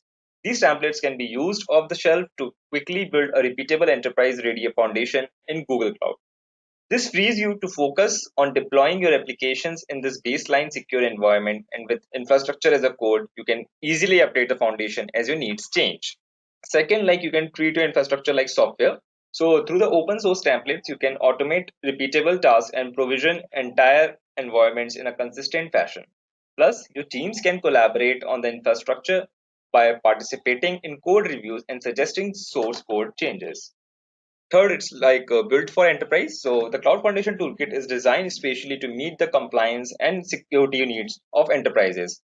By creating a foundational environment using these templates, you can be confident that best practices are implemented out of the box, including key security and governance controls. Also, you can like maintain consistency easily By adopting the toolkit, you can be confident that different teams are deploying their applications and environments using a consistent set of tools and patterns. This reduces the potential for misconfigurations and inconsistencies while allowing easier collaboration across different teams. Also, you can choose your adoption strategy. Each template from the Cloud Foundation Toolkit can be used independently. You can choose which patterns make sense for your organization and add new ones as your environment evolves. The open source templates can easily be forked and modified to suit your organization's needs. Lastly, you can save time and resources with pre-built templates. With the Cloud Foundation Toolkit, you don't need to spend time developing your own templates and patterns for Google Cloud. Instead, you can build an open source templates and focus only on the customizations which are required to your company and workloads. Developers can move faster and migrations are less time consuming because of it. So the second tool is Terraform Validator. So leverage Terraform Validator to enforce policies on Terraform configurations for Google Cloud. So Terraform Validator is a tool for validating compliance with organizational policies prior to applying Terraform plan. It can be used either as a standalone tool or in conjugation with Forseti or other policy enforcement tooling. Terraform Validator relies on policies that are compatible with Config Validator. Note that using Terraform Validator does not require an active installation of Forseti. Terraform Validator is a self-contained binary. So you can see the Forseti config validator shown here, which is the newest addition to the Forseti security toolkit. So config validator helps cloud admins put guardrails in place to protect against misconfigurations in Google Cloud Platform environments. This allows developers to move quickly and give security and governance teams the ability to enforce security at scale. So how does a Terraform validator works? So cloud admins write security and governance constraints as YAML files once and store them within their company's dedicated Git repo as a central source of truth. Then Forseti ingests constraints and uses them as a new scanner to monitor for violations. Then Terraform Validator reads the same constraints to check for violations before provisioning in order to help prevent misconfigurations from happening. That's how the whole process of Terraform Validator works. The next tool we have is Terraformer. So by importing existing Google Cloud resources into Terraform with Terraformer, it is a command line interface tool that generates TF or JSON and TF state files. Terraform already has existing resources in your environment. Performing the reverse of what Terraform is designed to do, this tool can be thought of as infrastructure to code. Next, and the last tool is a Cloud Shell. So Terraform is integrated with Cloud Shell, and Cloud Shell automatically authenticates Terraform, letting you get started with less setup. Using Cloud Shell, you can manage your infrastructure and develop your applications from any browser. Cloud Shell is an online development and operations environment accessible anywhere with your browser. You can manage your resources with its online terminal preloaded with utilities such as the gcloud command line tool. You can also develop, build, debug, and deploy your cloud-based apps using the online Cloud Shell editor. So some of the features of Cloud Shell are like full power access from anywhere. You can manage your Google Cloud resources with the flexibility of a Linux shell. Cloud Shell provides command line access to a virtual machine instance in a terminal window. Then it has a developer ready environment, so you can develop your apps directly from your browser with the Cloud Shell editor. Is streamlined to increase your productivity with features such as Go, Java, Node.js, Python, and C language support. An integrated debugger, source control, refactoring, and a customizable interface. Run your app on the Cloud Shell virtual machine or in the Minikube Kubernetes emulator. Preview it directly in your browser, then commit changes back to your repo from your Git clients. Then the next feature is like your favorite tools pre-installed and up to date. So many of your favorite command line tools from Bash and SH to Emacs and Vim are already pre-installed and kept up to date with Cloud Shell. Admin and development tools such as command line tool, MySQL, Kubernetes, Docker, Minikube are configured and ready to use. No more hunting around for how to install the latest version and all its dependencies. Just connect to Cloud Shell and go. So the last feature is cloud code tools for maximizing development productivity. With this, you can easily develop cloud-based applications with the tools provided by our cloud code extensions, allowing you to develop and deploy your Kubernetes and cloud run applications, manage your clusters, and integrate Google Cloud APIs into your project, all directly from the Cloud Shell editor. So now let's understand like the support that Terraform provides for GCP. The core Terraform command line interface is developed by HashiCorp. Use the following resources for support, like for provider related issues, open an issue on GitHub. For questions about Terraform in general and common patterns, check the HashiCorp community portal. For general troubleshooting advice, see Terraform's debugging documentation and join in the Google Cloud Community Slack Terraform channel. If you haven't already, you can register for the Google Cloud Community Slack. Now that you have a theoretical understanding of Terraform with GCP, let's demonstrate it practically with an example of launching a virtual machine instance in GCP through Terraform. So the first step is to download the Google Cloud SDK installer. So just search out Google Cloud SDK. So go here. So you can just directly go to the install section here. Yeah. So yeah, here if you have a Linux OS, you can go to Linux and follow the steps to download, or you can go for Mac OS also. Because I have Windows, so I will start download directly from here. So I got it downloaded. Okay, open. Takes a few seconds. Yeah. Let's go next. So I already have a SDK installed, so I don't have to continue. But if you don't have SDK installed, so do continue, get the installation complete. So yeah, the next step is to download the Terraform. So you can just directly go to releases.hashicorp.com/Terraform. So HashiCorp, as I've told you, is the company that created Terraform. So from here, all the versions are given. A lot of versions are there. So you can just go and download one. Yeah. If you have the Linux OS, you can just copy the address from here and unzip it. Okay, that's what you have to do. So if you're a Windows user, you can just download it from here. Yeah, it got downloaded twice, so you can delete this one. Yeah, so you can just extract it from here. Yeah, you got it. Just copy it and paste it somewhere where you are going to place other files separately. I have a different place to copy, so I will just go to my section, not here, just a second. Okay, I will just go to my place, because I am going to provide the path also. I will keep that in mind to place it separately. The demo section in the Terraform. Yeah, this one I have got it before, so I will delete this one and I will paste the new one. Yeah, and I will name it as Terraform only. So the next step is to go to the build infrastructure. So here, go to the HashiCorp website. From here, you will go to the tutorial section of the Google Cloud. Okay, the prerequisites are given. You have to create the account on Google Cloud platform. So if you don't have an account, create one. It's a very good platform to have your account on, and it provides a free trial. It's given the free trial. So free trial account is provided for 90 days with $300 credits. And when you're going to register it, will ask for your debit or credit card details, and it will just debit 1 rupee, and that will also be refunded very soon. Also, $300 credit is provided, so that is a lot of credits. Even means the exercise which I'm going to provide you, it's it doesn't cost anything. It will only cut around $15-20, not more than that, or maybe maximum $50. That's it. So that's how you can use it. So next, CloudShare. CloudShare I've already explained you how it works and what are its features. Then is set up the GCP. So what you have to do in the GCP is you have to create a project, then you have to create a service account, and you have to generate a key. Okay, so let's go to the GCP console. So this is how the GCP console, Google Cloud Platforms console, looks like. Okay, from here you go here and create a project. So you can create a project from here, but I already created the project. My project name is demo, so I will use this project only. So now what I have to do is I have to make a service account. So I will type service account, and yeah, this is the default one, and this is the one I have created recently. So I will create a new one with the name TF demo. For service account, we will name it as SA. Okay, so create and continue. Now for access purpose, you have to give the role. So different access options are provided for different services are here. You can provide for a specific service, you can provide the access App Engine or AI notebooks and everything, Auto ML, CA service, Cloud Asset, Cloud Data Labeling.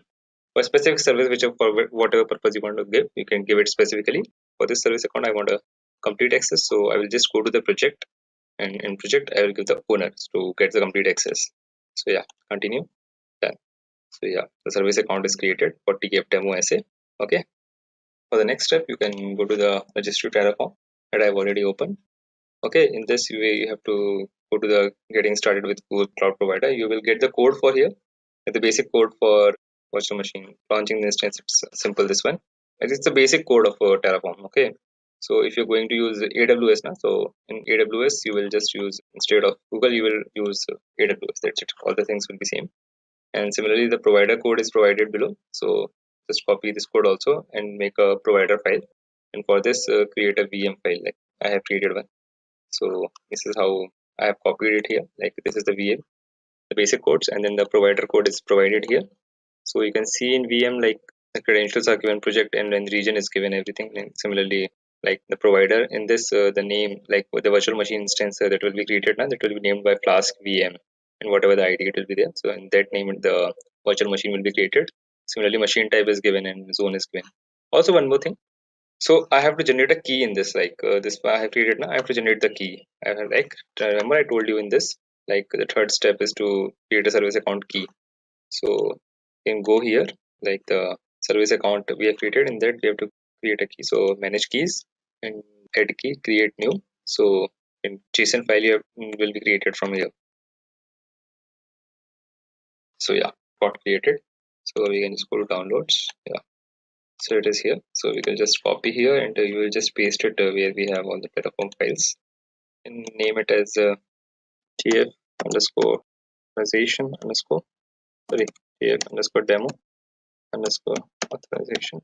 This is what I have named in the code also. That's why I'm naming this. So yeah, tf underscore demo underscore authorization.json. So that's what it is. Same. So coming back. So yeah, all the codes and everything is done. So now what we have to do is take that. So it's the key is active now, you can see. So what we have to do is now open the command prompt. You just have to provide the path first. So the path is cd demo / terraform. So yeah, the path is here. Then we have to revoke the authorization. So gcloud authorization purpose for gcloud authorization revoke. One more thing I will show you, the JSON file. If you see, everything is given like privately. For project ID is given private, key ID is also given. From the name, the virtual machine will be launched now, the key will be given this Flask ID and the key. Then private key is given, then client email, client ID, authorization, token, everything is given in this. Okay. So we got this authorization revoke, credentials are here. So after that we have to configure. So gcloud config configurations list. So yeah, though everything is right in my account, but if you want to change, so what you can do is you can initialize this. So first clear this one. So you can initialize it for changing anything in your configuration list. Okay. So gcloud, gcloud initialize init. So yeah, for reinitialize, give the one choice number, numeric number 1. It's been done. Then would you like to log in? Yes, I want to log in. Just have to log in from here. Allow, and it's authenticated. It will be done now. So you can just come back. You can choose the project from here. So your project name is, if you remember, it's Chrome Sensor 313404. Okay. So it is Chrome Sensor. So it's second. And I think then yeah, the zone and region we have to select. So yeah, we want to select. So my region is South Asia. Yeah. So I will select 37 South Asia 1A. So yeah, everything is done now. So we can just again configure now. So yeah, everything is at place. Account, yeah. So last time, if you see, like I was saying, like everything is right, but it last time also like everything wasn't right, because in the place of account now, my account wasn't selected, so it wouldn't have worked. Do check it properly. Then just clear this. Then let's start with the Terraform initialization. Terraform init. We have to go with, I think, yeah, it's getting initializing. So yeah, it's got initialized, and we go with plan. So Terraform, sorry, cancel out initialize. I have already initialized that, sorry. So Terraform plan now. So yeah, so it will be like create. So if you like got done, but you can go, so you can see like Google Compute instance will be created now. Okay, so what we have to do is we just have to apply. So here the command is Terraform apply. Only yes will be accepted. So yeah, yes. Yeah, so it's got created. So let's check. Let's go to the virtual machine instance. Pure engine, virtual machine instances. The flask will be created with the name flask or some ID will be given again. Flask VM ID something. I hope it get created. It will be created because it's showing, so of course it got created. Yeah, flask VM in the private ID. So yeah, that's how it got created. And if you want to delete it, you can just give the command of destroy. Okay, so you can just come here. You can give Terraform destroy. Only yes is accepted. So yes, it takes a few seconds. So yeah, so it got destroyed. Let's check. Now it is here. So we will just refresh it. You will find that it will get deleted from here. Yeah, so it got deleted. With this, we come to the end of today's session. I hope you had a great time learning and understanding about it. And if you have any queries, please feel free to leave them down in the comment section below. Until next time, thank you. I hope you have enjoyed listening to this video. Please be kind enough to like it, and you can comment any of your doubts and queries, and we will reply them at the earliest. Do look out for more videos in our playlist and subscribe to Edureka channel to learn more. Happy learning!